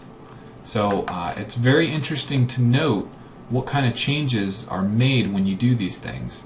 So take a look at these, take a look at it from the front, take a look at it from the top, and really play with these curves and see where it'll get you.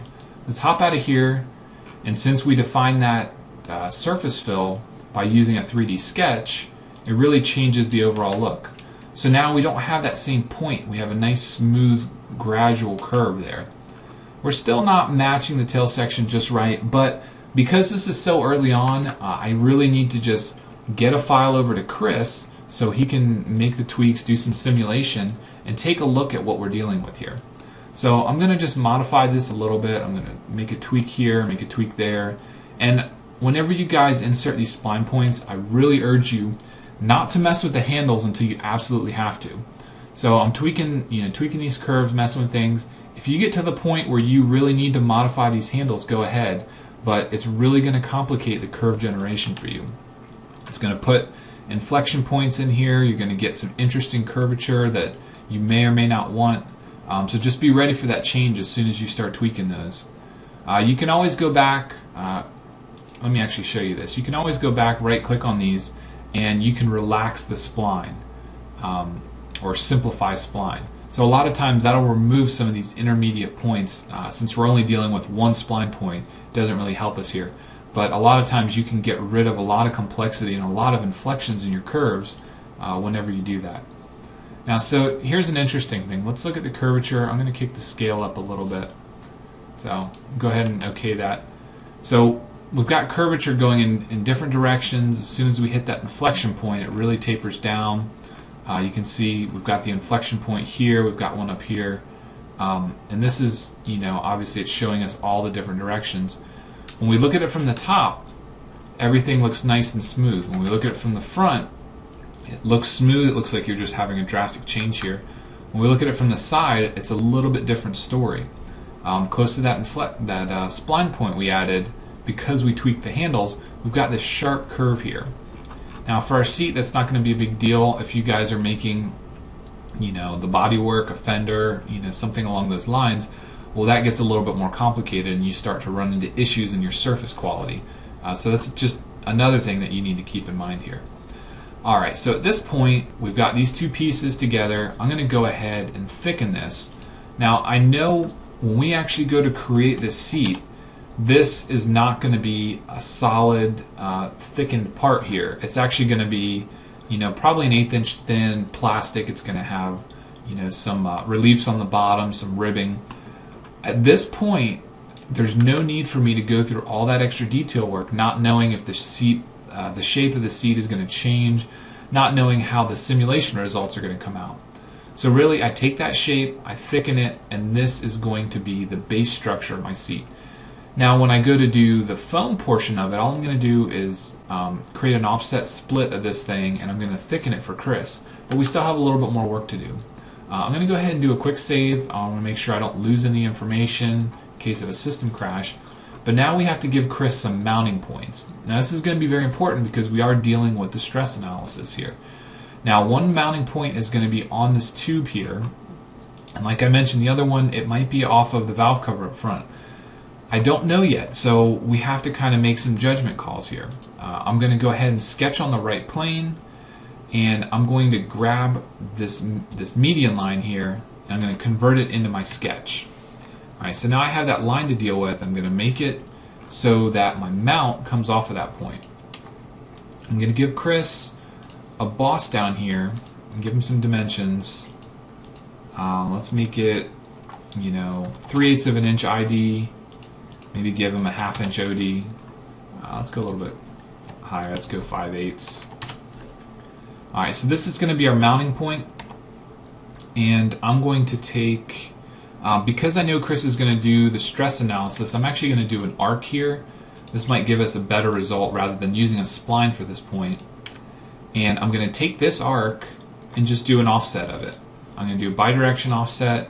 I'm going to offset it 1/4 inch in each direction, and I'm going to make that basic construction. I'm not capping any ends because I'm going to do some trimming here. Now you also might be wondering why I didn't really give a location for this point. Well, again, a lot of this geometry isn't fixed yet. I don't know if the shape is going to change. I don't know if we're going to need a different size boss here. There's still a lot of unknowns at this point. So I don't want to get into too much work until I really have to. So I'm just going to take that part and I'm going to extrude it. I'm going to do mid-plane extrude, and let's go ahead and we'll make it 1 inch and we'll merge the results. Alright, so now that part is combined with my seat frame. Now all I need to do is create an offset or create a mounting point on the back. Now I'm probably going to do 2 separate mounting points here. I know this tube is going to be in the right plane, so I can simply make one. I can make an offset plane and mirror it to the other side because I know the entire body's mirrored. We can do it a few different ways.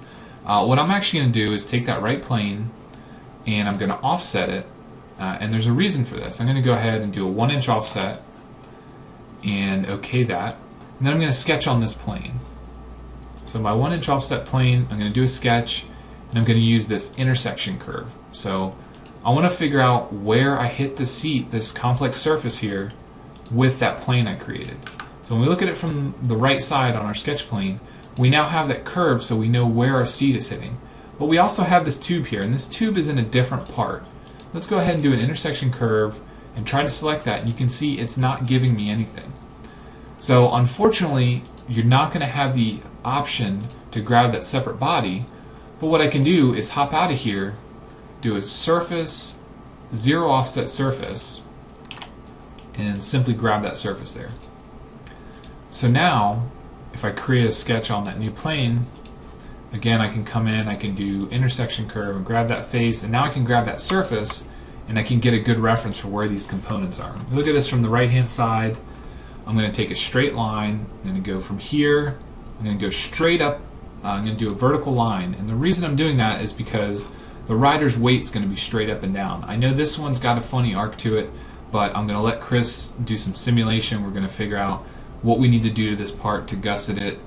We're probably going to bring this part farther back on the seat frame, probably to about right here. But obviously we're going to have to look at the simulation results first to make any of those calls. And again, I'm just going to do an offset, and we're going to extend that, the right side, up to our curve, and then we can do some trimming. And I'll take some of this out, take that inside point out. And what I actually want to do is probably for the final part, assuming this works out right, we're going to have a saddle that sits on this point.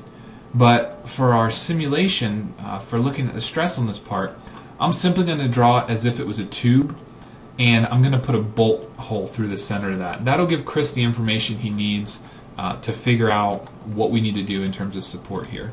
So I'm just going to come in here, and I'm going to give him a 1/2 inch hole. Actually, let's go a little bit smaller, make sure we have enough meat there, 378. Alright, so trim this, and let's go ahead and extrude that. Alright, again, we're going to go ahead, and instead of a mid-plane, I'm simply going to extrude it out to the right 1 inch, and I'm going to merge results. But then I'm going to come back and mirror that feature. Instead of a body, I'm going to mirror that feature across the right plane and go ahead.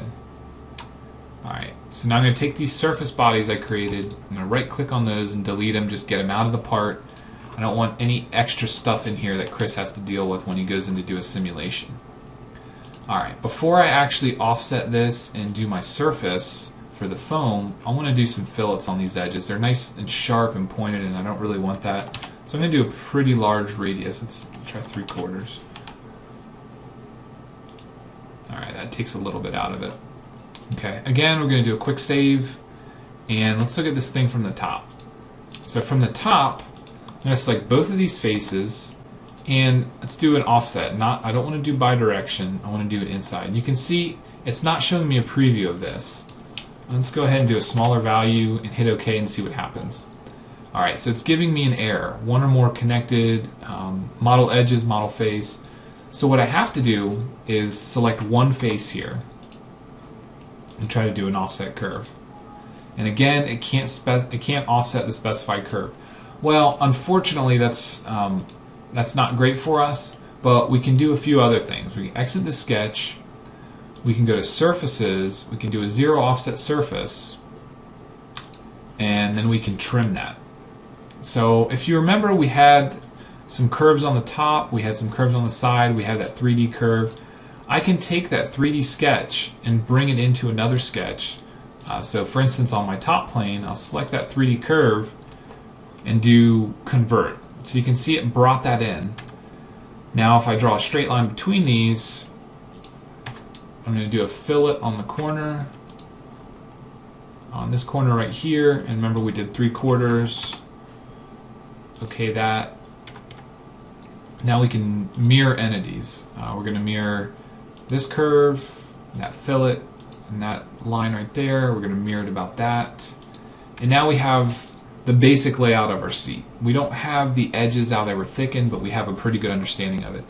So now I can do an offset of this. I take that, I want to select the chain, I'm going to offset it 1/4 inch, and I want to offset it to the inside. You can see that doesn't give us a perfect outline, so let's do a little bit more offset. Alright, so that's a pretty good offset there. I can hop out and I can use that to trim my surface. Alright, so I want to remove the outside selection. And then I can take this offset surface and I can thicken it and give that to Chris. And now he has something to work with for a seat. So we're going to start out with 1-inch foam, and I'm going to deselect merge results. We're going to deal with a multi-body part. Now one thing you'll notice is it doesn't actually come all the way up to our seat frame. And that's unfortunate because that's not what we want. We want a little bit more seat foam in the back.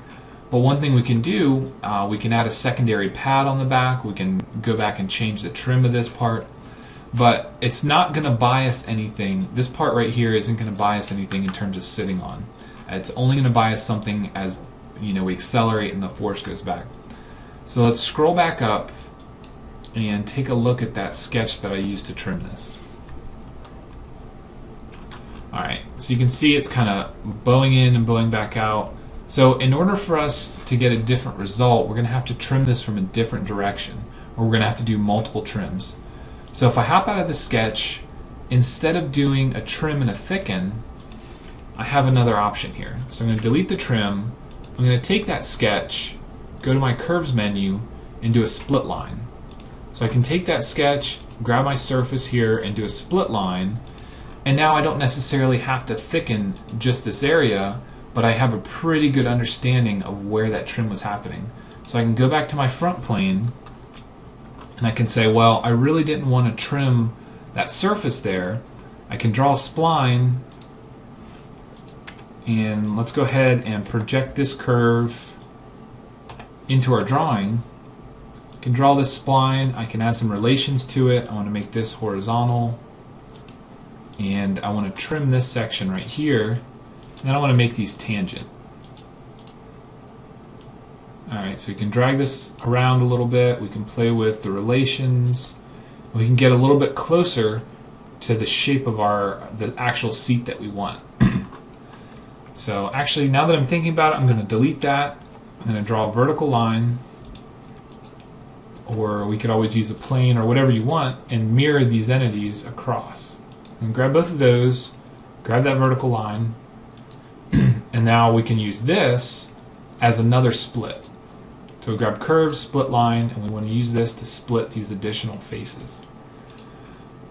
So now what we have, if we hide the solid body of our seat frame, if we hide our offset surface, take a look at our seat frame, now we have a better way to do an offset surface. So I can grab a couple different pieces, and then I can thicken that. So we're going to thicken that 1 inch, deselect merge results again, and now we're looking a little bit better. You can see one of those faces isn't showing up quite right, it failed, but that's okay, we can do some work to kind of bring that back in. But now you have a pretty good idea of how to lay out these complex shapes and these complex surfaces like the seat. Now we can send it over to Chris and take a look at what the simulation results are going to give us. Hi everyone, this is Chris Castle with MLC CAD Systems, and I'm very excited today to show you part 2 of episode 11 of the Hubsteer motorcycle project. In the first part of this episode, Matt Perez worked on this seat, very high performance, lightweight seat for our motorcycle. And today I will continue episode 11 with an analysis of picking the right kind of foam for your seat and the kind of analysis you want to do to predict the performance of a seat in terms of comfort and deflection and things like that. First off, it's quite difficult. There's not a lot of science built around seat comfort and the actual quantifying of comfort for seats. However, I spent some time working in the military on projects that used that had foam that had foam as part of the construction, and there are some design considerations. We're taking a look at the famous French mannequin that you've probably seen in a lot of SOLIDWORKS demos. And we're just kind of showing this roughly the position of the human on the motorcycle. So anyway, I just wanted to kind of show that. But the thing we want to look at today is, again, how to set up the analysis so you can do this yourself. And we'll talk about some of the basics of design with foam and the type of analysis you want to do with those kinds of materials. First off, let's start off with some basics of a foam design and what you're looking for when you're working with, in this case, polyurethane foam. This is a website I found earlier. It talks about do-it-yourself motorcycle seats, and just the basics of density, firmness, and the types of foams that are used. Now, the most common thing you hear is foam density. You hear people say 5 PCF, 8 PCF, 1 PCF. The PCF stands for pounds per cubic foot, and that's the density of the foam. One of the biggest misconceptions about the relationship of stiffness of the seat, of foam, to the density is actually it's a pretty big misnomer. There's not a direct relationship between density and the firmness. There's actually a more important criteria or quality called the IFD, or the firmness, and it's the indentation load deflection value. So basically, it's like the modulus of elasticity of foam, while density can have an effect on the firmness. They are independent of each other. So, for example, here you can see a conventional polyurethane foam is between 0.8 and 2.5 pounds per cubic foot. Okay, but that can be made to be very stiff versus very soft. So you can see here there's a little example. It mentions that it said that you can have a 20 pound density, but have a value of an IFD value of 50. Okay, just kind of showing you that anything in this range could have a difference in density of between 1 and 10. So they really are independent of each other. So for the purpose of analysis, we don't really care about density. We're more concerned about this number here. Okay. Also, one of the things that's really interesting about seat design and the stiffness of the foam is that for high performance things, you typically want to have a stiffer foam that has less deflection, but you still want it to be comfortable. But you want it to have less deflection because you want to make sure that your driver is not going to move around too much. And there's actually some interesting recommendations. So, for example, if you're in the first row of a car, they recommend foam types between 1 and 3. They're a little stiffer. They're more expensive, of course, but they're stiffer and they're fairly comfortable. And then you can see as you start to go back, you start getting stuck with the lower quality foams. And lower quality typically means that they're softer, but then there's less durability. Another concern to keep in mind is that most foams are hyperelastic. In other words, they're fairly flat in terms of the load versus deflection. In other words, it's for a given load, for a little change in load, there's quite a bit of deflection, so it's pretty soft. It can feel very soft, and then eventually it starts to stiffen up on you. So when designing stuff, you have to keep in mind that the more you deflect it, then at some point it will be less comfortable for you. So again, that's a hyperelastic material. But let's talk about some interesting things here. When I was an engineer working for the Air Force, doing a lot of product design, the biggest human comfort or human factors issue is the amount of force per area, the pressure that the rider or the occupant experiences because of the distribution of their weight on said foam. So you're probably wondering what's a reasonable contact pressure for that. That actually varies quite a bit. For example, a human can tolerate quite a bit of pressure on their skin, upwards to 50 pounds per square inch. However, if you're actually exposed to more than 3 pounds per square inch for more than a few minutes, you can actually develop necrosis, a bed sore. So we want to look at that value called contact pressure for our analysis. So anyway, that's some background on the things you want to keep in mind. Let's get to the nitty-gritty and set this up and show you how to use SOLIDWORKS simulation to do that. So first off, we've taken this part and we've brought it into its own assembly. Now, what I've done here is I'll roll back through a few steps to show you what I did here. So we took Matt's multi-body design, which had the seat foam itself, which he basically made it so it was very high performance. It's just polyurethane foam taped down with adhesive to the seat pan, which is basically going to be a plastic. Okay. Now we could make this out of metal, but we're going to just assume that for this exercise that it's an ABS material. All right, so it's just two multi-bodies, but I want to simulate the rider on this seat pan here. First thing I did was I drew a split line and projected. I drew a sketch and used the split line tool to project that curve onto this face, effectively making this its own region on the surface of the foam. All right. Now, next, I converted this face into its own surface using an surface offset of 0. I took that surface, thickened it to make a 1-inch thick separate body. Went ahead and sectioned the model in half. We're going to use symmetry because this is identical. It's a mirror. It's a symmetrical part with symmetrical loading, and so that's the mirror plane. And cut that in half.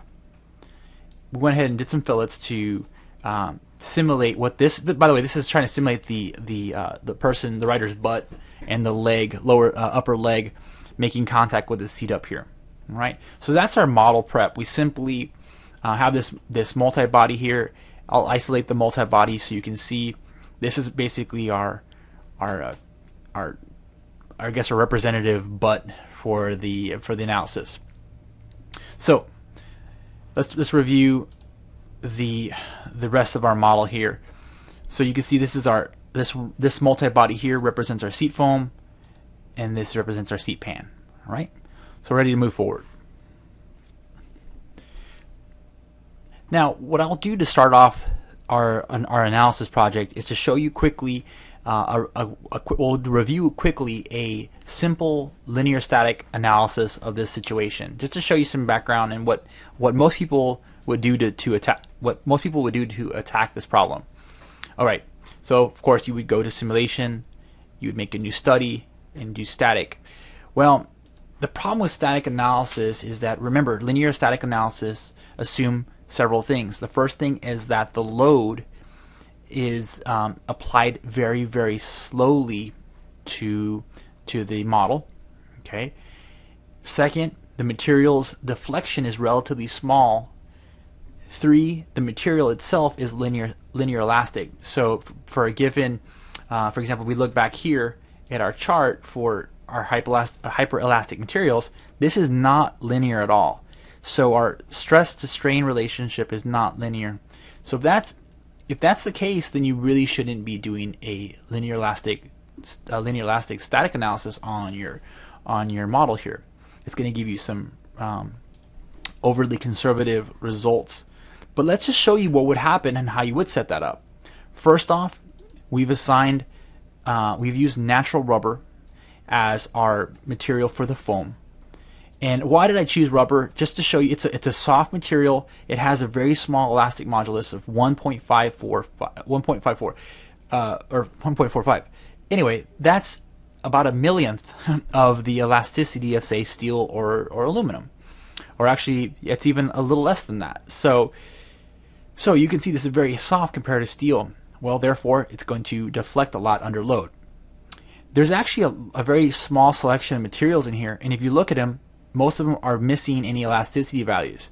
That's because, well, for 2 reasons really. One, there's a lot of variables that dictate what the exact value is, and of course they're non-linear for the most part. But 2, SOLIDWORKS doesn't quite want to have the liability of telling you what those numbers are. They don't want you to go and design something and it breaks and hurt somebody. So we're choosing a very conservative material called natural rubber. The material model, of course, is linear static isotropic. With that said, we chose standard materials of ABS for the pan, and I just made the butt here alloy steel. Why? Because I didn't want to add a lot of. In reality, the leg is very soft as well, but I want to keep this rigid for the analysis to show you or to focus on the foam itself. In reality, you'd make this body here really soft as well. Contact sets. Let's talk about the basic boundary conditions, and then we'll go to contact sets. So the first and foremost that you need to get comfortable with is symmetry. We cut this in half essentially. So every face here that's involved in the cut is given a symmetry boundary condition. All that means is that every node on those faces is not allowed to move out of plane. Okay, it can move in plane, but not out of plane. All right, that's all that really means. That's going to keep everything moving along the YZ plane. We went ahead and applied fixed hinges to these inner cylindrical surfaces right there, and then finally, to help stabilize and simulate what happens as far as the jockey kind of action of the seat and the resistance to moving forward, we applied a boundary condition on these surfaces to keep those surfaces from scooting forward, almost like there's some sort of fairing there. And I'm doing this is very important to stabilize the model, because otherwise it would just slide off. And I did the same thing back there. Okay. Now these are overly conservative, but it's very important for the purpose of the analysis and getting it to solve within a reasonable time. So those are zeroed out. They can't move in the Z direction. All right. So those are our three boundary conditions. Force. I simply applied a force on this face. Okay. And again, this is a pretty big assumption, but for what we're doing here, it's very helpful to simplify it like this. And so basically what we have is the 50 pounds total force on this face, representing effectively about half the rider's weight, of course, but also the fact that some of the rider's weight will be on the pegs and the handlebars. So effectively for 200 pound or 150 pound rider, this is probably a pretty fair assumption that 50 pounds is on the seat portion. Right. So there you go. So we have our boundary conditions and our load. Pretty straightforward. Let's talk about contact sets. Well, the foam and seat pan are going to be held with an adhesive. If you remember throughout our previous analyses that the overall global contact in SOLIDWORKS, the default is that all faces that are touching will be bonded.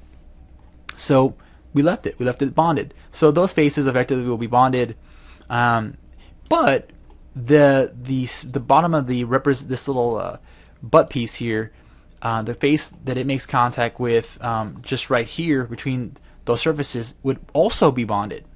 Well, that's not the case. In reality, there's ability to kind of slide on that surface, and we'd also like to see what the contact pressure is between those two surfaces. So we can't just use the bonded condition. We have to use a specific, or I guess you could say an explicit, contact set between those two surfaces. So we went ahead and made a no penetration contact set manually. No penetration, using the bottom face of the butt piece, and then of course the faces here that are left over from that original split line function. We added friction. Friction is actually something that can take a lot of extra time when you're doing analysis, but no pun intended. In this case, if we didn't have friction, there would be a lot of sliding of the two surfaces relative to each other, and the linear elastic analysis would probably fail, probably give us an error. So we actually turned friction on today to give us a little help, because you have to remember when you're doing any sort of a linear elastic analysis, there is no, for the most part, unless you apply friction, there is no friction, and things have a tendency of flying away if you don't have enough restraints. So apply some friction, and we're good to go. Now this took about 20 minutes to run on my machine. Whenever you have no penetration contact sets, it takes longer, right? We'll take a look at some of the results. Let's take a look at just your standard von Mises plot. Now this is a deformation scale of 1, okay, and you can already tell it's a very coarse mesh, and you can see there's some weird deflection here. And I'll go ahead and animate this. and you can see what it's doing here. It's just, and I'm just really, the whole point, you always want to do a linear elastic analysis first, just to make sure your boundary conditions are good and they work and they don't fail. You always do that before you even think about doing a non-linear analysis. But this looks right. I'm looking for the effect of symmetry. I'll look from a front view just to see if everything is moving or staying on the plane of symmetry. Let's go ahead and look at the right view. It's looking good. I'm seeing the effect of the hinge boundary condition, so that's good. A lot of the loads here on the seat pan, and this is looking good as well. But yeah, most importantly, the foam itself it looks like you'd expect it to. All right, so a good first attempt at it. Now there's three total stress or there's three values you want to look at when trying to quantify the performance of the foam. The first is the compressive or the contact pressure experienced by by the body applying the load. Okay. 2 is the tensile component of stress. For example, if we animate this one more time, well, look at the stress on the foam here. These nodes here are moving on the upper surface. Well, as you could imagine, the more tension you have on the surface of foam, it will eventually tear. All right, and that's one of the things we want to make sure we don't exceed. And actually, a lot of products we used to design in the Air Force had slits on the surface to prevent the tension at the surface. All right, and the third value that you're really concerned about when you're looking at comfort is the total amount of deflection. You want to make sure that the deflection doesn't go to the point where you actually bottom out. So those are the three things you really want to look at. So how do you look at and create a plot or figure out the value of the actual pressure experienced by the writer? Well, what you want to do is right click and define a stress plot, your own stress plot. And if you use the pull down menu, you'll find there's a contact pressure option, and that is actually a vector plot. It's not a contour plot like you see here with the colors. It's going to apply make a vector for each node. Okay, so just very important now on the density of your mesh. But it's an average for it's basically an average of the nodes for a given element. I'll leave it at true scale, and we'll hit OK. Now, what I don't like is my particular SOLIDWORKS default settings are always create a mesh here. So let's just clean it up. I'll right click the plot I just created. I'll go to settings, and I'll turn this to translucent, and so I can see better. I can see my parts in relation to the parts in relationship to the actual stresses. Okay, that's one thing. But if you notice, the vectors here are real small. These vectors are small, so there's a little trick. Right click the plot, go to vector plot options, and this number here can go all the way to 1,000. Okay, now 1,000 is usually too much, but sometimes you actually need to raise it that high because the numbers can be really, really small. I typically like to make it 500 just so I can see better. What you're looking at here effectively is you're effectively looking at because remember, stress is actually what they call a tensor. Okay, it's not a vector. So it's the fact that this is a vector plot and we're looking at stress values already different that's apples and oranges. But what you're looking at, think of it this way: these vectors represent the direction and the magnitude of an average stress value for the given element. So let's kind of take a look at that. So you can see here that these actually represent the contact exerted and experienced by the force. Okay, so it's really useful. This is telling me there's already really good distribution of the energy. Of course, there's going to be some singularities, but on average, we're seeing that our stresses are way below 3. And you remember I said 3 psi is kind of that number where it's uncomfortable, and you definitely don't want that to be higher than 3, especially if you're going for a long ride, as I found out this last weekend. So now, but the problem is that this is too simple, right? Well, what if you want to know the actual, get a real accurate value for these stresses and an accurate idea of the deflection. All right. Well, you need to do nonlinear analysis. So let's show you how to set that up, and then we'll look at some more stress values and how to post-process it in greater detail. So as I mentioned, before you even think about doing nonlinear analysis, do a regular static analysis and make sure that it runs. If it doesn't run here, it's not going to run as a nonlinear analysis. Another thing is, I personally hate having to redo everything again. Because if you notice that if I go to Simulation, Study, and I create a nonlinear analysis, okay. By the way, let's answer a quick question. What are these two options? You got one that says static and dynamic. You're like, wait a second, how is it nonlinear static? I thought we just did static. Yes, it was a linear static analysis.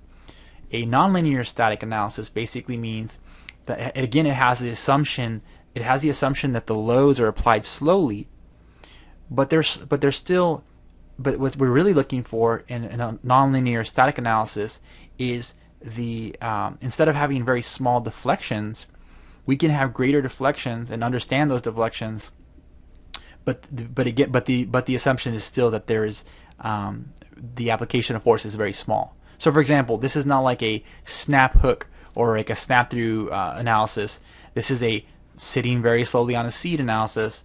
But how does the foam look like for real after all that load's been applied to it? So that's the difference between this and that. The dynamic nonlinear analysis takes into account all the dynamic energy and basically almost how it sheds that energy off through dynamic waves and things like that. And we're definitely going to cover one of those in a future episode. But let's stick with nonlinear static analysis, and we're going to call this study here NL First Pass. Now, like I said, I hate doing stuff over and over again. So you see my tree's empty?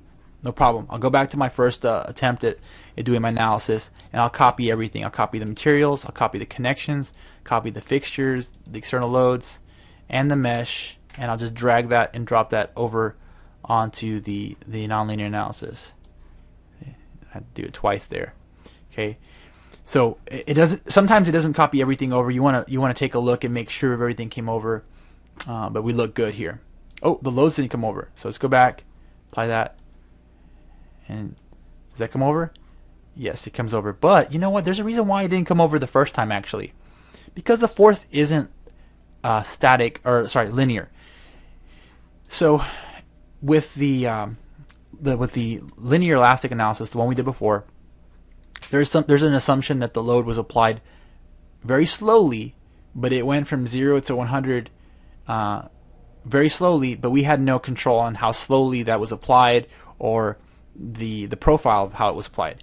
Whenever you do nonlinear analysis, if you look at any of the quantities, you edit any of these definitions, there's actually now a variation with time box in everything you do. And if you look at the force and look at it's linear, but you look at the chart, it shows you that the load was applied over 1 second, from 0 to the full load, but over 1 second. Okay, so in this case, 0 to -50. That's just a representative of the direction over 1 second, and that's fine for what we're going to do today. We're going to show you where the real money is with this kind of what a nonlinear analysis really does for you. Okay, where it really becomes really helpful is when you apply or edit your material properties. So if I edit the natural rubber now, okay, now keep in mind that there's very limited nonlinear data for these materials that are built into SolidWorks, especially like the rubbers and stuff. But if I click on rubber, you remember that it had our only option was linear elastic or linear elastic orthotropic. Well, now if you use this pull down menu, you have lots of other options. Okay, you have your classic nonlinear elastic, which just simply means that the relationship between stress and strain is nonlinear, but it still comes back to its original shape. You have plasticity, which means that the material basically expands or lengthens, elongates non-linearly, but it does not necessarily come back to its original shape. And there are three models of plasticity. There's also hyperelastic, which again means it comes back to its original shape, but it has a curve very similar to what we showed you earlier. And again, there's three different techniques of solving that problem. And then a viscoelastic and a nonlinear analysis model called nitinol, and that's related to a nickel titanium material all to itself. So for a neoprene foam, we're going to use a model called the hyperelastic Blatz-Koh model. And it's funny because the Blatz-Koh model is actually almost made specifically for polyurethane foams. Let's take a look at the SOLIDWORKS help article, and it talks a little bit about the hyperelastic Blatz-Koh model. And you can see here it says its function is used for modeling compressible polyurethane foam type rubbers. So the only real variable when you're dealing with the Blatz-Koh is you need to know at least the Young's modulus of the material, and that modulus. Remember that modulus is assumed to be linear for the most part with most materials handbooks, but that value's added to this equation here to create a curve that can predict the hyperelasticity of the model for a given stress. Blah blah blah. Right? Okay, a lot of talking. So the point is that when we choose the hyperelastic Blatz-Koh, you can see here the elastic modulus is really the only variable that needs to be added. Now, because this is natural rubber, it's only 1.45 like we saw earlier, and it will basically create a curve based off that information. Now, to do this properly, though, I would copy this, go to our custom materials folder, make a new folder by right-clicking, and you want to make a new category. That's what you want to make. I'm going to call this Blatz-Koh,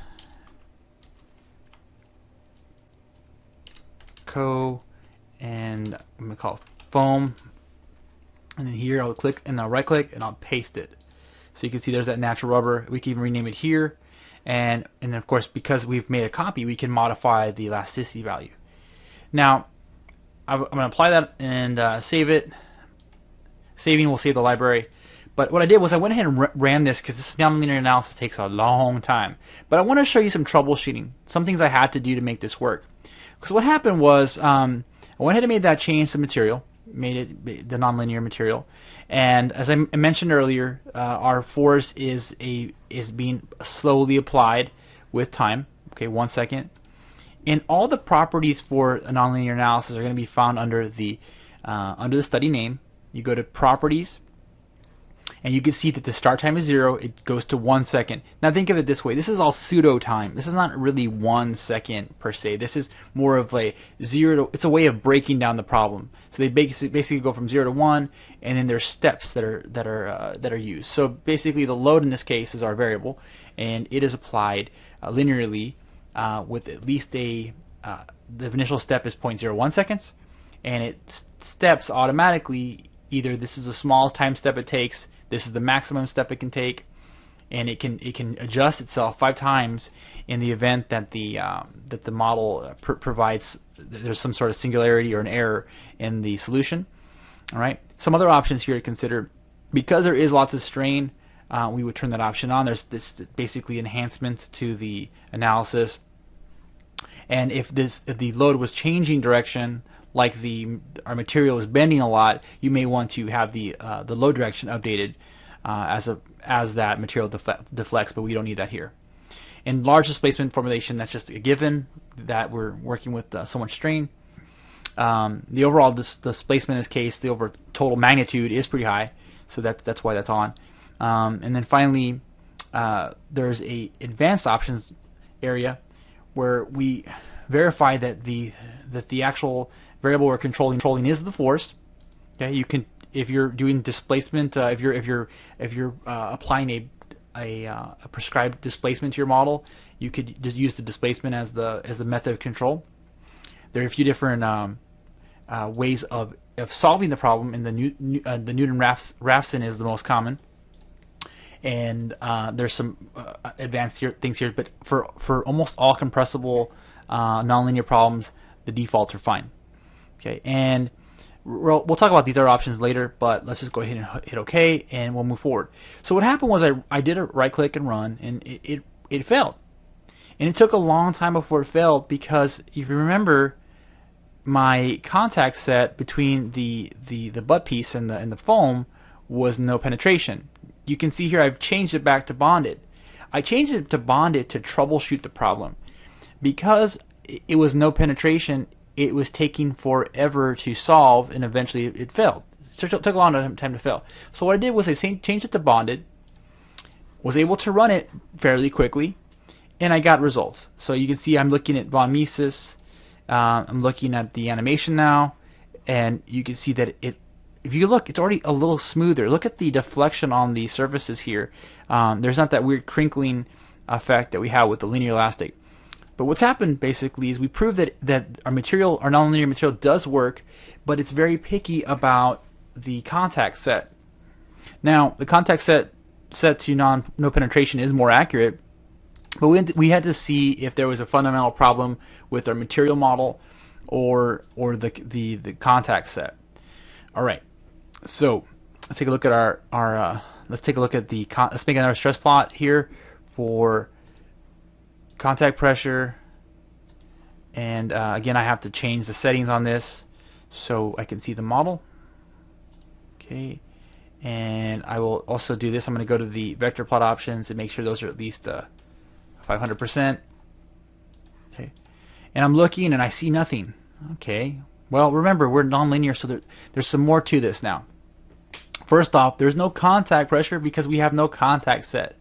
Okay, if there's no contact set of no penetration, everything's bonded, there will be no contact pressure. So that's why you don't see any vectors here. But another thing I want to point out is that when you look at any stress plots now, or any plots really, understand that there's now time dependency. So we're looking at von Mises stress at plot step 11 at 0.85 seconds. So if I right click that, go to the edit definition, I can choose which one of those is, basically. And by the way it was broken down, there is actually no, anything above 0.99 because of the way that the problem was broken down. Okay, so that was the latest step in the analysis. Okay, but you can choose basically by going back like this the number of time steps or the division. So I'm going to go all the way to time step 13, which is at the end of the 1 second time. And you can see when I do that, the values change a little bit. All right, so I'm going to save this for right now, and we'll move a little further and take a look at the proper solution. What I'm going to go ahead and do is, now that I know that the contact set's causing me some problems, and I do want to solve it relatively fast, what I'm going to do is I'm going to add a little more scrutiny to the problem. If I go to the properties of my study, remember there was this advanced options button here. Basically, the solver typically tends to fail. Nonlinear solver tends to fail for a few reasons. The first is that at some point the stress is so high that it assumes there's a singularity occurring on the model. Okay, there's an option called singularity elimination factor, and it can be anything between 0 and 1. So 0 means that it's almost a multiplication factor here. So if there is a value that's really high, we can put in a value of 0, and then that of course would bring that one peak stress value down to 0, and our analysis could continue chugging along, and it would probably solve. There would be some hotspots though that we ignore. So this is kind of extreme to set this to 0. 1, of course, is just the default. So whatever the stress value is at that given time step, that's what it is. And if it's too high, the solver stops. So this is a quick way to play with that. Another thing to do, I'm going to go and leave this at 1 right now and point out this. So, like I said, the biggest issue is that our contact set slows us down. It takes a long time for this thing to solve properly. All right, so if I was to take that contact set here and modify it so it is a no penetration again. Okay. You remember I modified, or we added friction in our last study so it would solve, so it would kind of hold on to something. Okay. Well, I'll turn this option off right now, and also point out something called an advanced option here. In previous analysis, you've seen that I've used when doing contact sets, we do a surface-to-surface condition most times to get more accurate results. Okay, and when you need to go fast, you can just do a node-to-surface analysis. Well, ironically, when you're in a nonlinear analysis, you want to use surface-to-surface not only for more accurate results between surfaces, but you also want to use this so during each step, your solver is more likely to come up with a solution and continue going rather than pick a singularity and stop. So we're going to choose that option here, turning off friction. Of course, that's going to mean I need a new map, a new mesh. So I'll create that mesh again, and we're just using the default.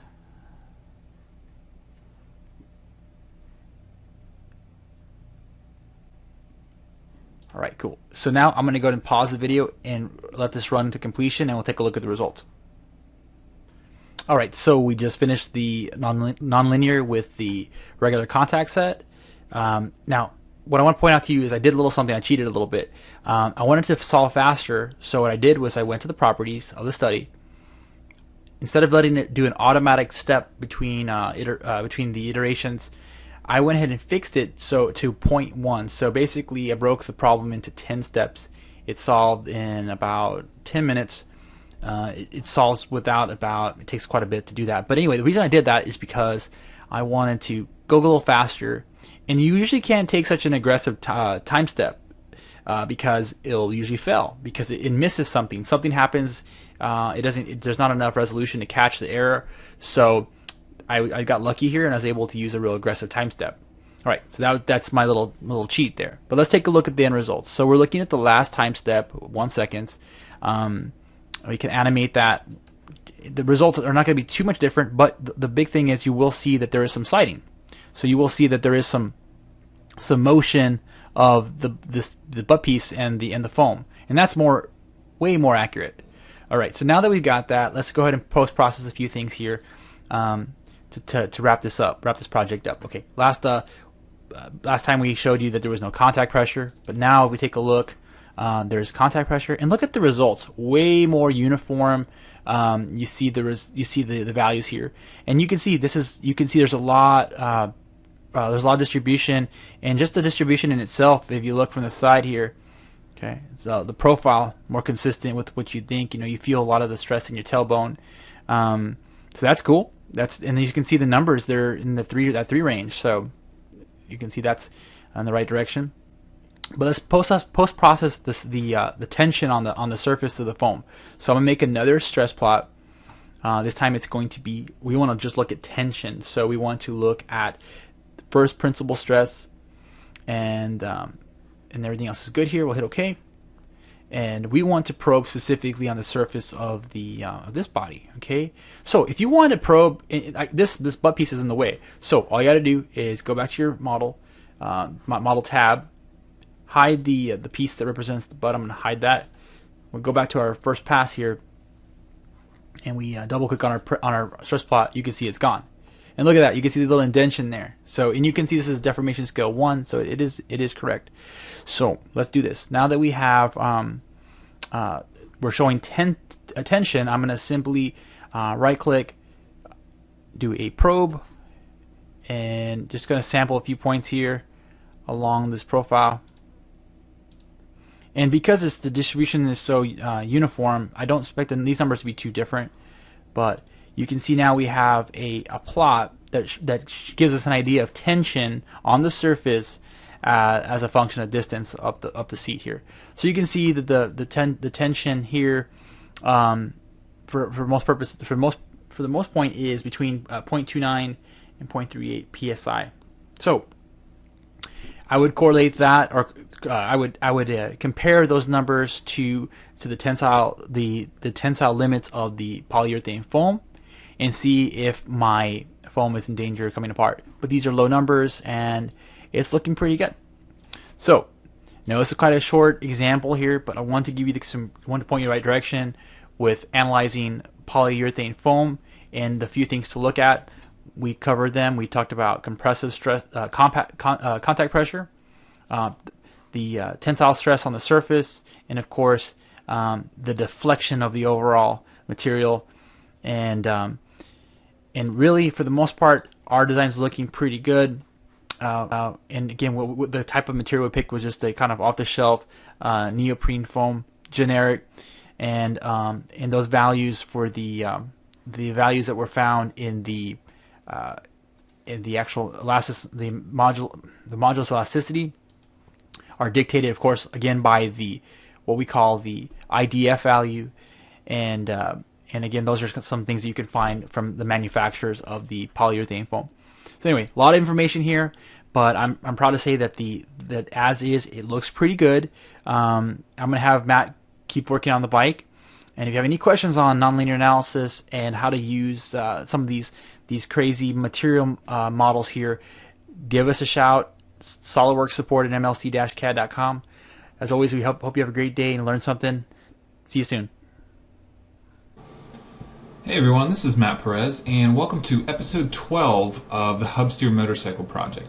Now, you guys have followed us along through a lot of different stages of this design. We've talked about the general layout of the suspension. We've talked about a lot of design for manufacturer stuff. We did some 5-axis Mastercam for SolidWorks on the wheels. We talked about some surfacing tools. Chris did a lot of simulation. We did some aerodynamic stuff, simulation on the seat, and so on. Now, obviously, there's a lot that goes into a project like this. And obviously, looking at the design here, there's a lot of unfinished aspects. And unfortunately, it's just too hard and too time-consuming to show you guys every small detail. So we tried real hard to just pick out a few of the big topics that you really need and kind of run with those. Because in the end, you don't really need to see every last detail of every last part designed in order to understand how to do it. So hopefully we've given you guys enough of the tools, or at least a look at enough of the tools, so that you guys can tackle big projects like this on your own and really learn how to make the most out of SolidWorks. Now, since we are down to the last episode, we had to think real long and hard about what we wanted to show you guys. There's obviously a lot more stuff we can do here. I could draw and design the shocks to stick in here. We need to do some more stuff on the steering linkage and so on. But we've already covered topics like simulation and laying out the front suspension. So really doing the steering really wouldn't show you anything that different than what we've already talked about. So Chris and I thought about it, we talked it over, and we thought that for the last episode what we should really show you guys is some rendering and some final setup, so you guys can make some nice images of these things and really, take your project to the next level. Because it's always important, especially a project like this or anything that you guys are doing, to show off the work that you've done, especially if you want to find an investor or investors, maybe pitch this project to somebody, or even it could be as simple as this is a school project for you guys and you really just want to make sure that you show every aspect of the design that you guys spent all this time on. So since last time you guys have seen this, there have been a few details added, things like the rear sprocket, there's a caliper on the front, there's some exhaust and so on. But all the last little details, all that stuff is going to make those renders that much better.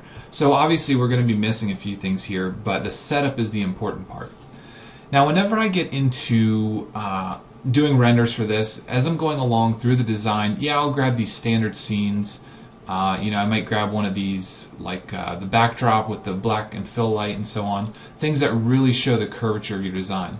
Now when I get down to making final renders, I really want to control the environment a little bit more. So I start looking for images that I want in my background, things like different types of flooring, if I want concrete or if I want maybe a garage or so on. And really what you guys can end up doing is building some really neat environments inside of SolidWorks with just some very basic geometry and just applying materials to the surfaces. It's going to be a great way for you guys to make a really efficient and elaborate presentation. So to start things off, I'm going to talk about the materials of the design here. A lot of the stuff I've done here, I've added a chrome material, like a chrome polish material, or an aluminum polish material. And that's going to be a product of what the actual parts are going to be. Now I have a preview window I like to use. I pop this thing up, and it's going to be a much smaller image here, but you're going to really get an idea of how things are going to look. The scene I'm currently on is one of these, the rooftop scene, but it's a rooftop scene without any of the surrounding imagery. So really all I have is the sunlight and the sky in there, and that's all I really want to deal with.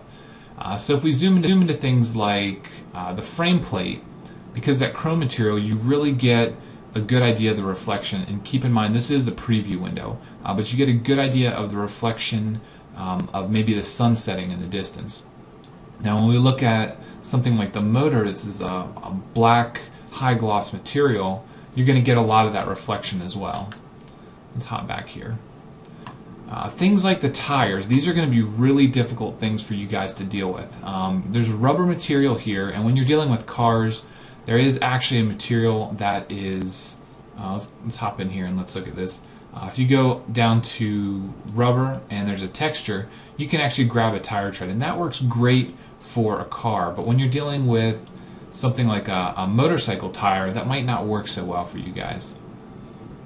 But what we're going to deal with for now is we're just going to leave this material as just a rubber material, a low gloss rubber material, because that's not really going to be a focal point of what we're dealing with. The bodywork. Right now, the bodywork is going to be a high gloss or a high polish plastic. And the reason I do that, the reason I'm using the plastic, is because that gives me a really good representation of a high gloss finish. You guys might be wondering why I'm not using a paint material. Well, some of these paints in here that you guys start dealing with, they're really good, but they're going to take a lot of time for you guys to get down and get all the little, the last few settings of these worked out. The white paint and the black paint are going to be great right off the bat. When you start to get into some of these metallics, some of these gloss paints like the blue and red, you're going to get a lot of that specular spread in there, and you're going to need to really dial it in for whatever scene you guys are using and tweak those. Otherwise, it's just going to look really spotty. It's going to look really pixelated. So for now, I'm not going to deal with these paint materials. Instead, I'm going to deal with the high gloss plastics, because that does give me a really good representation of what we're dealing with. For this bike, let's go ahead and let's do a high gloss black on the bodywork. So I'm going to come in here and I'm going to find whichever material was used for the white. So let's say this one right here. Edit that appearance, and I'm going to use high gloss black. And the high gloss black, it'll be really nice for us to really accent and show off some of the chrome. So let's do another preview window real quick. Now with as many parts as we're dealing with, you guys could spend a whole bunch of time messing with materials and setting it up. So it's really important that before you get into your scene and doing all the prep work for your scene, that you spend the time picking out materials that you want. So it looks like black with this sun material or with this rooftop scene, it might be a pretty good idea for us. So I'm going to come back here. I'm going to find some of the other ones that I've done along the way as they were designed. Go ahead and make those black as well. Alright, we got one more in here. This one right here for the tank. We'll make that black.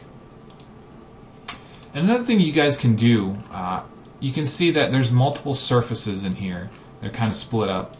You can go in and you can create your own split lines and create your own graphics. And that's something that we'll touch on a little bit later. But that is another option for you if you don't want just a single color here.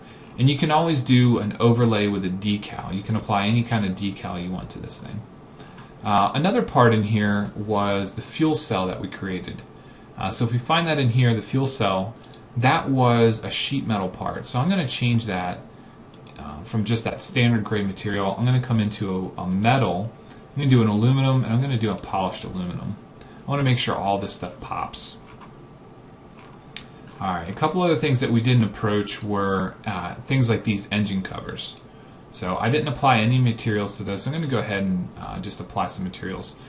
Now for this, I'm thinking I'm actually going to do a high gloss blue as if we actually painted these engine covers. Now it's not going to let me apply this to a bunch of them. You see, it's going to kind of restrict me because I'm doing it at the part document level. So I'm going to grab just each of these on their own and do it one at a time, and it really isn't going to take that long for just the few that I'm dealing with here. And I'm just going to grab these ones on the front here. I'm not going to do all of them. So this last one here, go ahead, high gloss, again blue. And really when you're doing these final renders for presentations, you need to take care of everything like these nuts. And a lot of these nuts are going to be components that have been copied or mirrored. So anytime you apply a material to one of them, it's going to apply to all of them. So if I apply a polished chrome material, you can see that some of the other nuts are already taken care of here. You can see that since these valve covers are the same on the front and back, that those also, the material changed for us. The last accent piece I want to deal with is this clutch in here. So I'm going to find that, the pressure plate, and I'm going to make that a blue as well. A lot of times when you see these Ducatis, these higher end bikes, you're going to find that some of these accent pieces, like these dry clutch pieces, are going to be colored and they're going to have a lot of accent to them. Alright, so that's just a quick overview of applying some materials here. Let's go ahead and let's grab this sprocket too. I want to make that rear sprocket chrome. So we'll go polished chrome material. Alright, so we got a good handle on all the materials that we're applying to the actual bike. Now that's the easy part. I'm going to go ahead and save this real quick. And the next thing we want to talk about is creating our scene. Now there's several aspects of the scene that are going to be extremely important. The first one is going to be cameras. Now you need to set up cameras so that you have a really dramatic view. The way that you can set up a camera is go up to View, Lights and Cameras, and Add Camera. Now the view that you see on the right, you can see it's bottom left corner, it says Camera 5.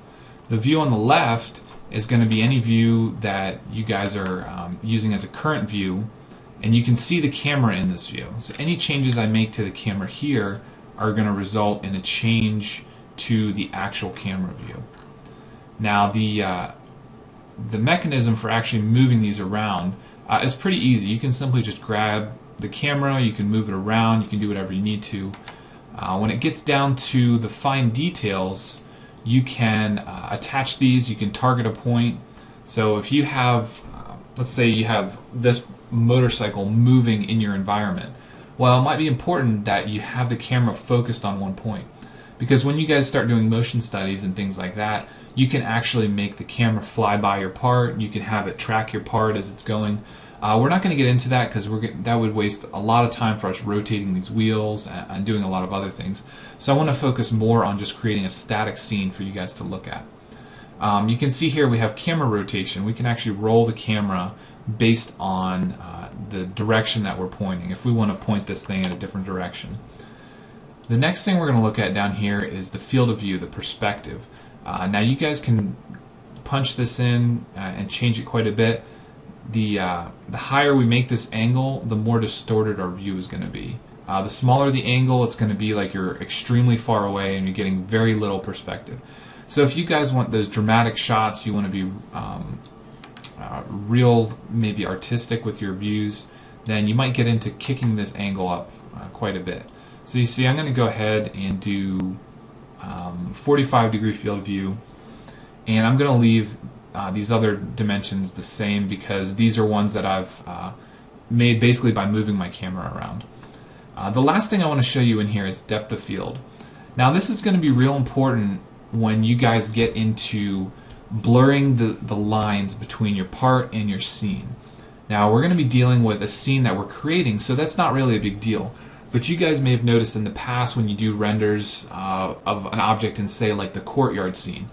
The courtyard scene is real great when you start to look at things in the background. But when you start to look at the interaction between your part and the ground, you can obviously tell that it's a render. You can tell that you got a really crisp, clean line on whatever part you guys are setting in that environment, and then the floor, the cobblestone material of that environment, is very distorted, it's very blurry. Now using the depth of field here, that'll let you really tailor that. So what you're looking at, let me zoom in here, this center plane, this darker one right here, is going to be the focal plane. So everything at that focal plane is going to be in perfect view. It's going to be very clear. Anything outside of these clipping planes here is going to start to blur. So when you're dealing with a scene like that, if you don't want to set up your own scene, it's really important that you focus on one part, and hopefully that one part is away from the interaction between the scene and whatever object you're dealing with. In our case with the motorcycle, it would be the contact points between the two tires. So I would probably want to make sure that my clipping planes, like you can see here, are actually starting to blur the tires front and rear before we actually got into that scene, into the interaction there. So I'm going to go ahead and leave depth of field on. Maybe you guys can get a good view of this. So now from our view orientation, we have camera 5 set up. And we can go ahead and open the preview window again and kind of take a look at things. One thing that's important to note is this preview window isn't perfect. You're not going to really see where the clipping planes are. You're not going to see a lot of the additional stuff that you get from the options. You're not going to see any bloom effects. You're not going to see any caustic effects until that final render happens. So if you're playing around with these and kind of hoping to see something in the preview window, you're not going to get to really see what you're doing here. But now that we're in the options, there's a couple more things that I want to take a look at. In the render quality, the preview quality you can set to maximum. It's going to take a lot longer for that preview to come up, and in most cases all you really need to do is have this set to good. Alright, for the final render quality, the difference between best and maximum, it's probably going to be negligible in most cases. I typically leave it at best. I get a little bit quicker render. If you really need everything that SOLIDWORKS Photoview can offer, then yeah, kick it on maximum. But if you're doing any intermediate renders, if you're doing smaller renders, say you're not using the task schedule, you're not setting these up overnight, it's a good idea to play with these and kind of lower them. You can do a good render and get a really good idea of what your scene and what your part's going to look like without wasting all the time sitting around waiting for those higher quality renders to happen. This gamma number, this can be adjusted after the fact. Once you have a final render, you can play with the gamma numbers. I typically keep mine around 1 to 1.2 for certain things. If you need more in the scene, you can kick it up to 1.4, 1.6. I believe standard it comes in at 1.4 or 1.6. These bloom numbers down here. Now, if you guys actually turn on dynamic help, this is a really handy tool in a lot of these menus. You can hover over each of these different options. These are the little dials at the bottom, and get an idea of what you're actually changing. You can see here that the bloom set point, it's basically going to be the brightness or the amount of light that is coming off of your parts here. So increasing, you can see at the bottom of that little dialog box it says increasing applies the effect to fewer items. So basically the intensity is going to be more focused, and I can't really get the cursor over to that box to show you, but you can see that the intensity changes quite a bit. The extent, now this is going to be how far this actually radiates from the source, from your part. So any part of your object that's going to have reflections, in our case we have a lot of chrome, a lot of polished parts, so we're going to have quite a bit of bloom, and we don't really want that to take away from any of the detail. So I'm going to leave this number at 5, and I'm going to leave the set point at 100, but just understand that this can really change the look of your final renders. Alright, if we go down to direct caustics, now this is another thing that can make or break the difference between the quality of your renders. And one thing to really note is kind of the reflection inside of that ring that you're looking at, and the difference in the quality of that. So all the way to the left you can see it's kind of broken up, it's kind of got a very pixelated feel to it, and all the way to the right with the quality kicked way up, it's got a much smoother feel to it. Now this is going to be important, especially when we're dealing with the reflective numbers. I'm going to kick that all the way up. Now it's going to really affect our render times, but that's okay. And you can see here the caustic amount. Now in the left image, that amount is very minimal.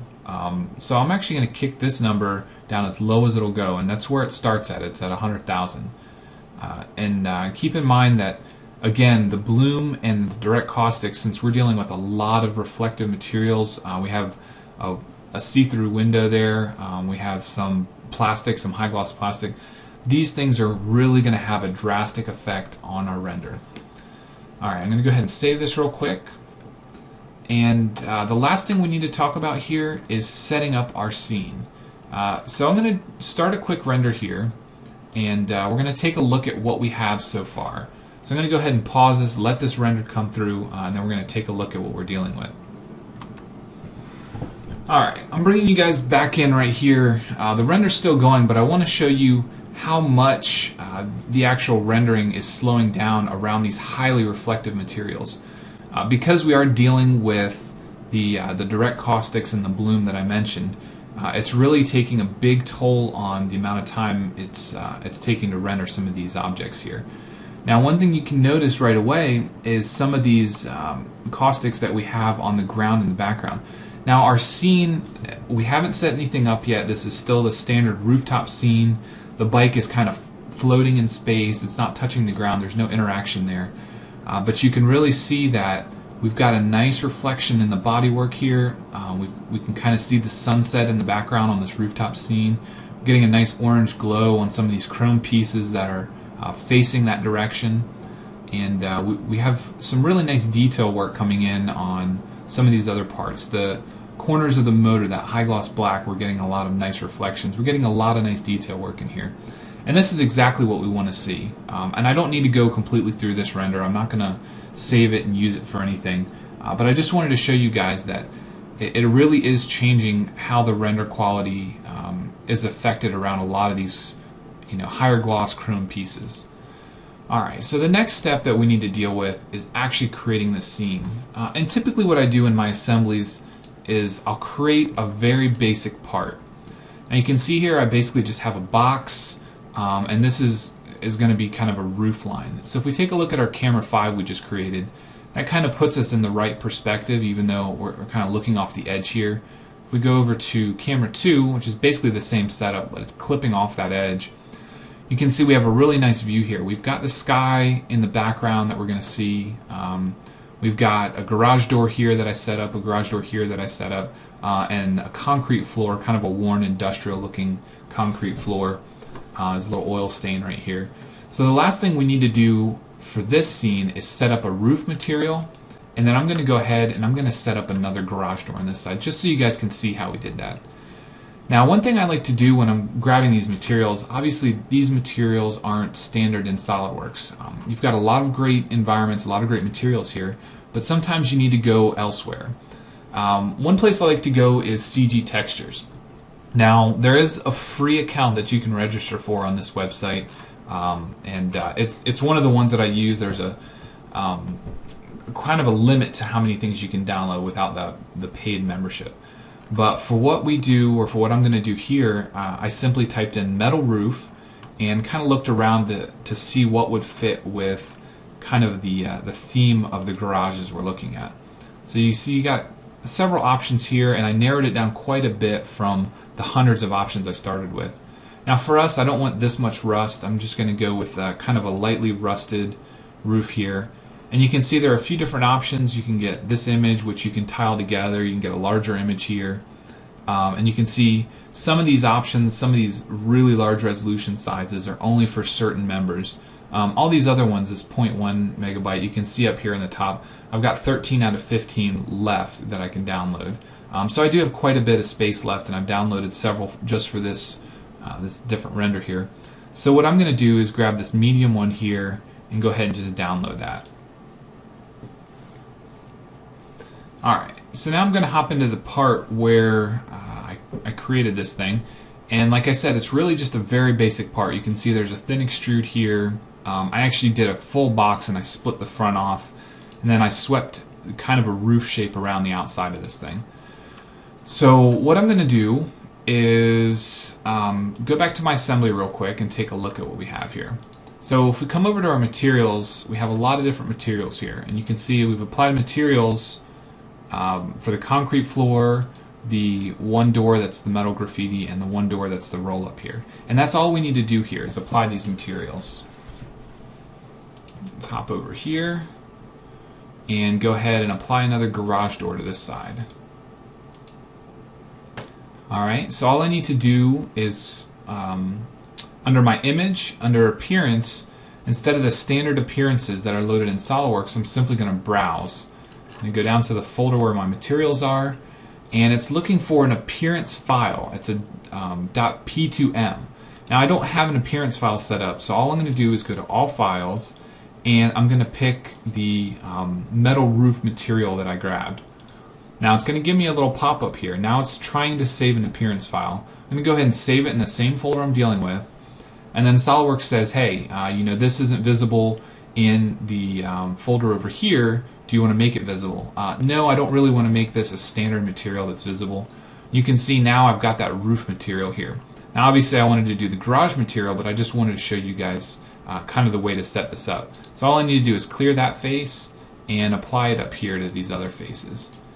Now one thing you'll notice is that the way it's actually projecting onto here is not going to work out for us since we're dealing with several different faces here. So we need to go to the mapping section and change it from a projection to a surface. Now this brings up a whole other host of problems here. Now it's a surface projection and it's lining up a little bit better, but you can see it's scaled really poorly. So we're going to start changing these options down here, fit width and fit height, and you can see it's still not working out quite right. So let's try a couple other options here. Let's do automatic. Alright, so automatic is working a little bit better, but it's still not giving us the options we want. So I'm going to go ahead and do them one at a time. So I'm going to do a projected reference, and I'm going to rotate this thing around. I'm going to change fit width and fit height, and rotate this thing 90 degrees, and take a look at this. It's obviously, it looks like it's actually quite a bit bigger than I want, so I want to scale this down a bit. Alright. Now sometimes you guys will notice that when you're doing these, especially when you're using the projected reference and you're using the same face of the part you're dealing with, as soon as I hit OK, this material might rotate itself, it might change its orientation. Just like that. I don't know why that happens. It does happen quite a bit to other people as well. So you just really have to, sometimes you have to fight with it a little bit. So I'm going to come back into mapping and take a look at all my settings. I'm going to change this back to 0. Let it rotate back, hit OK, and see what happens. Alright, so everything's okay there. So now I'm going to go ahead and do the same thing and apply it to this face. This doesn't always have to happen this way, but because we're dealing with angled faces, it presents its own set of problems here. Go down to my C materials, and I'm going to do roof. Alright, so you can see this one is rotated improperly as well. I'm going to go ahead over to my mapping section. I'm going to do projection, and I'm going to rotate this thing 90 degrees. And take a look at this. And I'm going to scale it up just a little bit. Now, in our case, the scale isn't going to matter too much because we're dealing with two different sections here. But one thing you'll notice is the rust is on different sides here. So this first one I actually put in probably upside down. The rust is going to be more on the top edge here. But since we're not going to see this one and this one together, I'm just going to go ahead and leave it as is. And again, you see it kind of rescaled itself. So I'm going to go back in there, I'm going to edit that appearance again, and I'm just going to scale it up again and OK it. Alright, and the last one here, we're going to make sure that we set the orientation up the same as this one.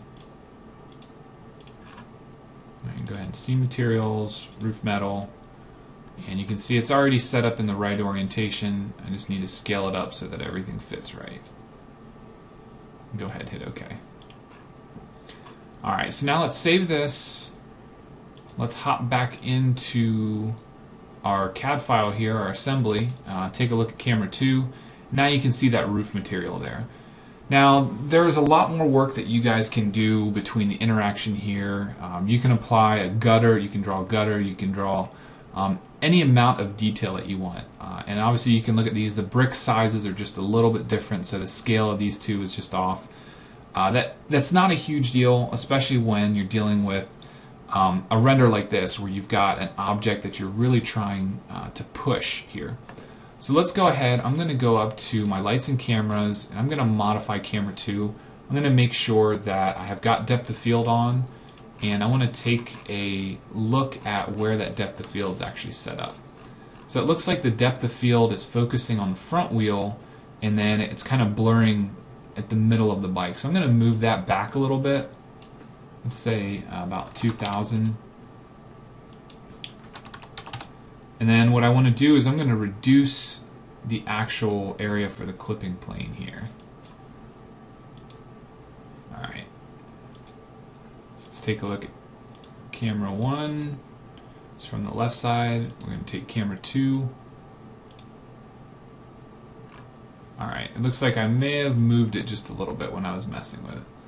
So again, lights and cameras, properties, camera 2.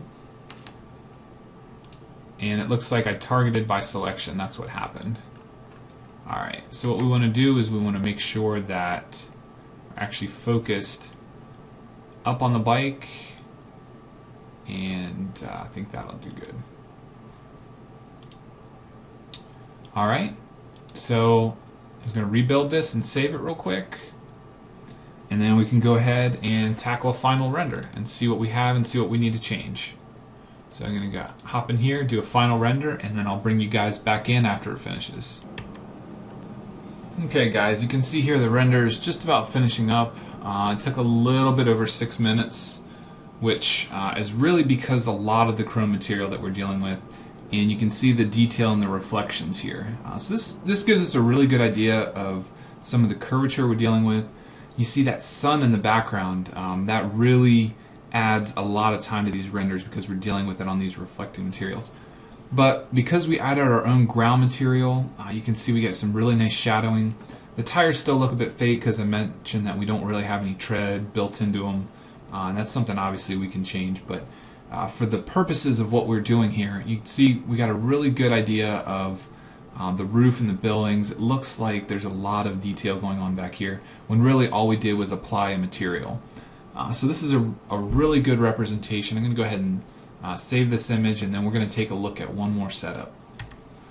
Alright, actually before I close this, I just wanted to show you that we can change these gamma numbers here. So if you go to something like 1.6, you can see it really makes the scene bright and kind of washes it out.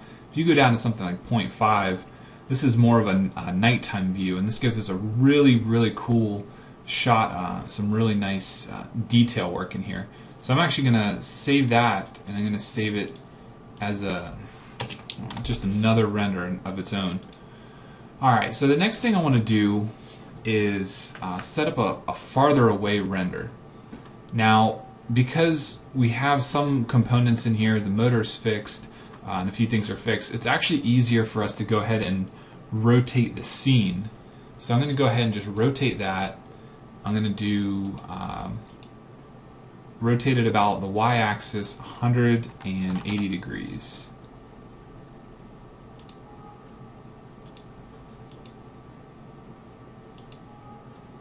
Let's see, maybe that's fixed. Yeah. Alright, let's float that. And now we can rotate it.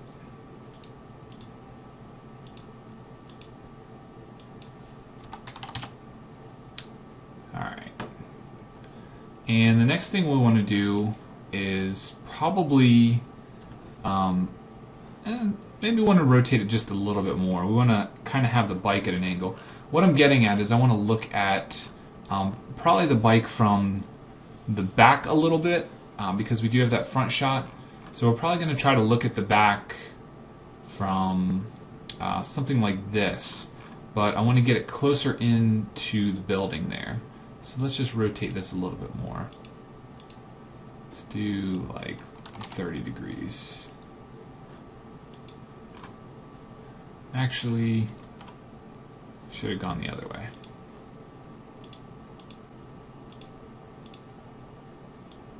It's not going to let me do a negative, I don't believe. Oh, there we go. Alright, and now I want to move this. So I'm going to look at it from the top, and I want to put that bike in a little bit closer.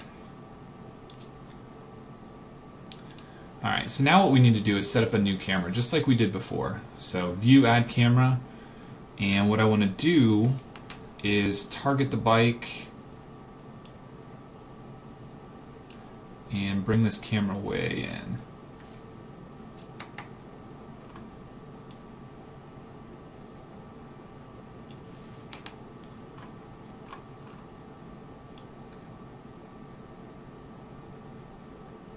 Alright, the detail we're going for is we want to show that this is actually a single-sided swing arm on both sides, that we've got open wheels and so on. Alright, and let's focus just a little bit higher so we clip off the bottom edge where our scene drops off. You can see here we don't have any of the roof in this one. If we raise it up a little bit more, we can get some of that roof. But I'm okay with keeping the roof out of this, this render here. Alright, we want to make sure that we've got depth of field on. And we want to bring that in. Let's start out by bringing it to 1500. Okay. That changed the focal length, so that is obviously not right. I want to bring that in quite a bit.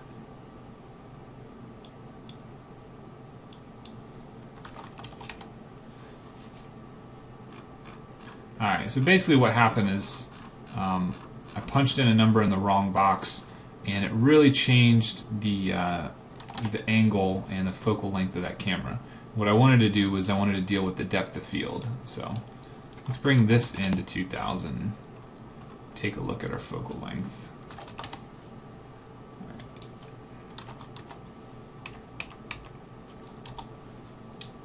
Alright, I'm going to move the camera in just a bit because I want to focus in on the bike. Bring this around. Alright, and what I'm going to do, you can see I've got the focal point in the center of the bike, and it's actually, it's going to blur quite a bit. Let's take a look at this from this side.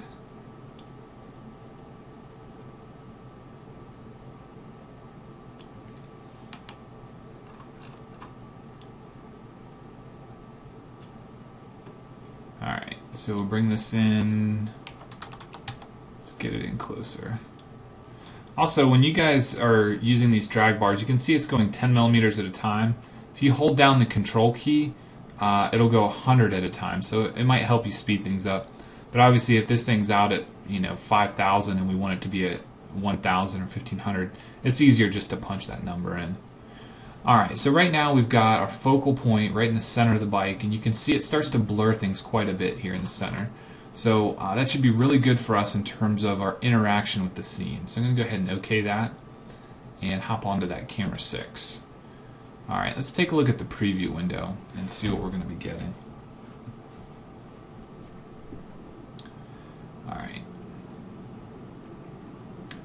Alright, so that looks like it might give us a pretty neat shot. So I'm going to go ahead and do a final render of that, and then I'll bring you guys back in after that render finishes. Alright guys, I figured I'd bring you back in while it's cranking on, going over the final parts, so you guys can see just a few things. Now, you can kind of tell that the detail, hopefully you guys can tell that the detail on the reflection on the tail section is a little bit blurry, and that's because of that depth of field that we were using.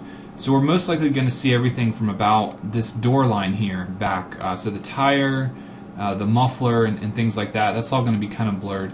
And again, the same thing, probably about the middle of the tank forward is going to be blurred. And the one thing I wanted to get kind of in this scene was most of the detail of the bike. We're going to see that extra color we added to the clutch pressure plate.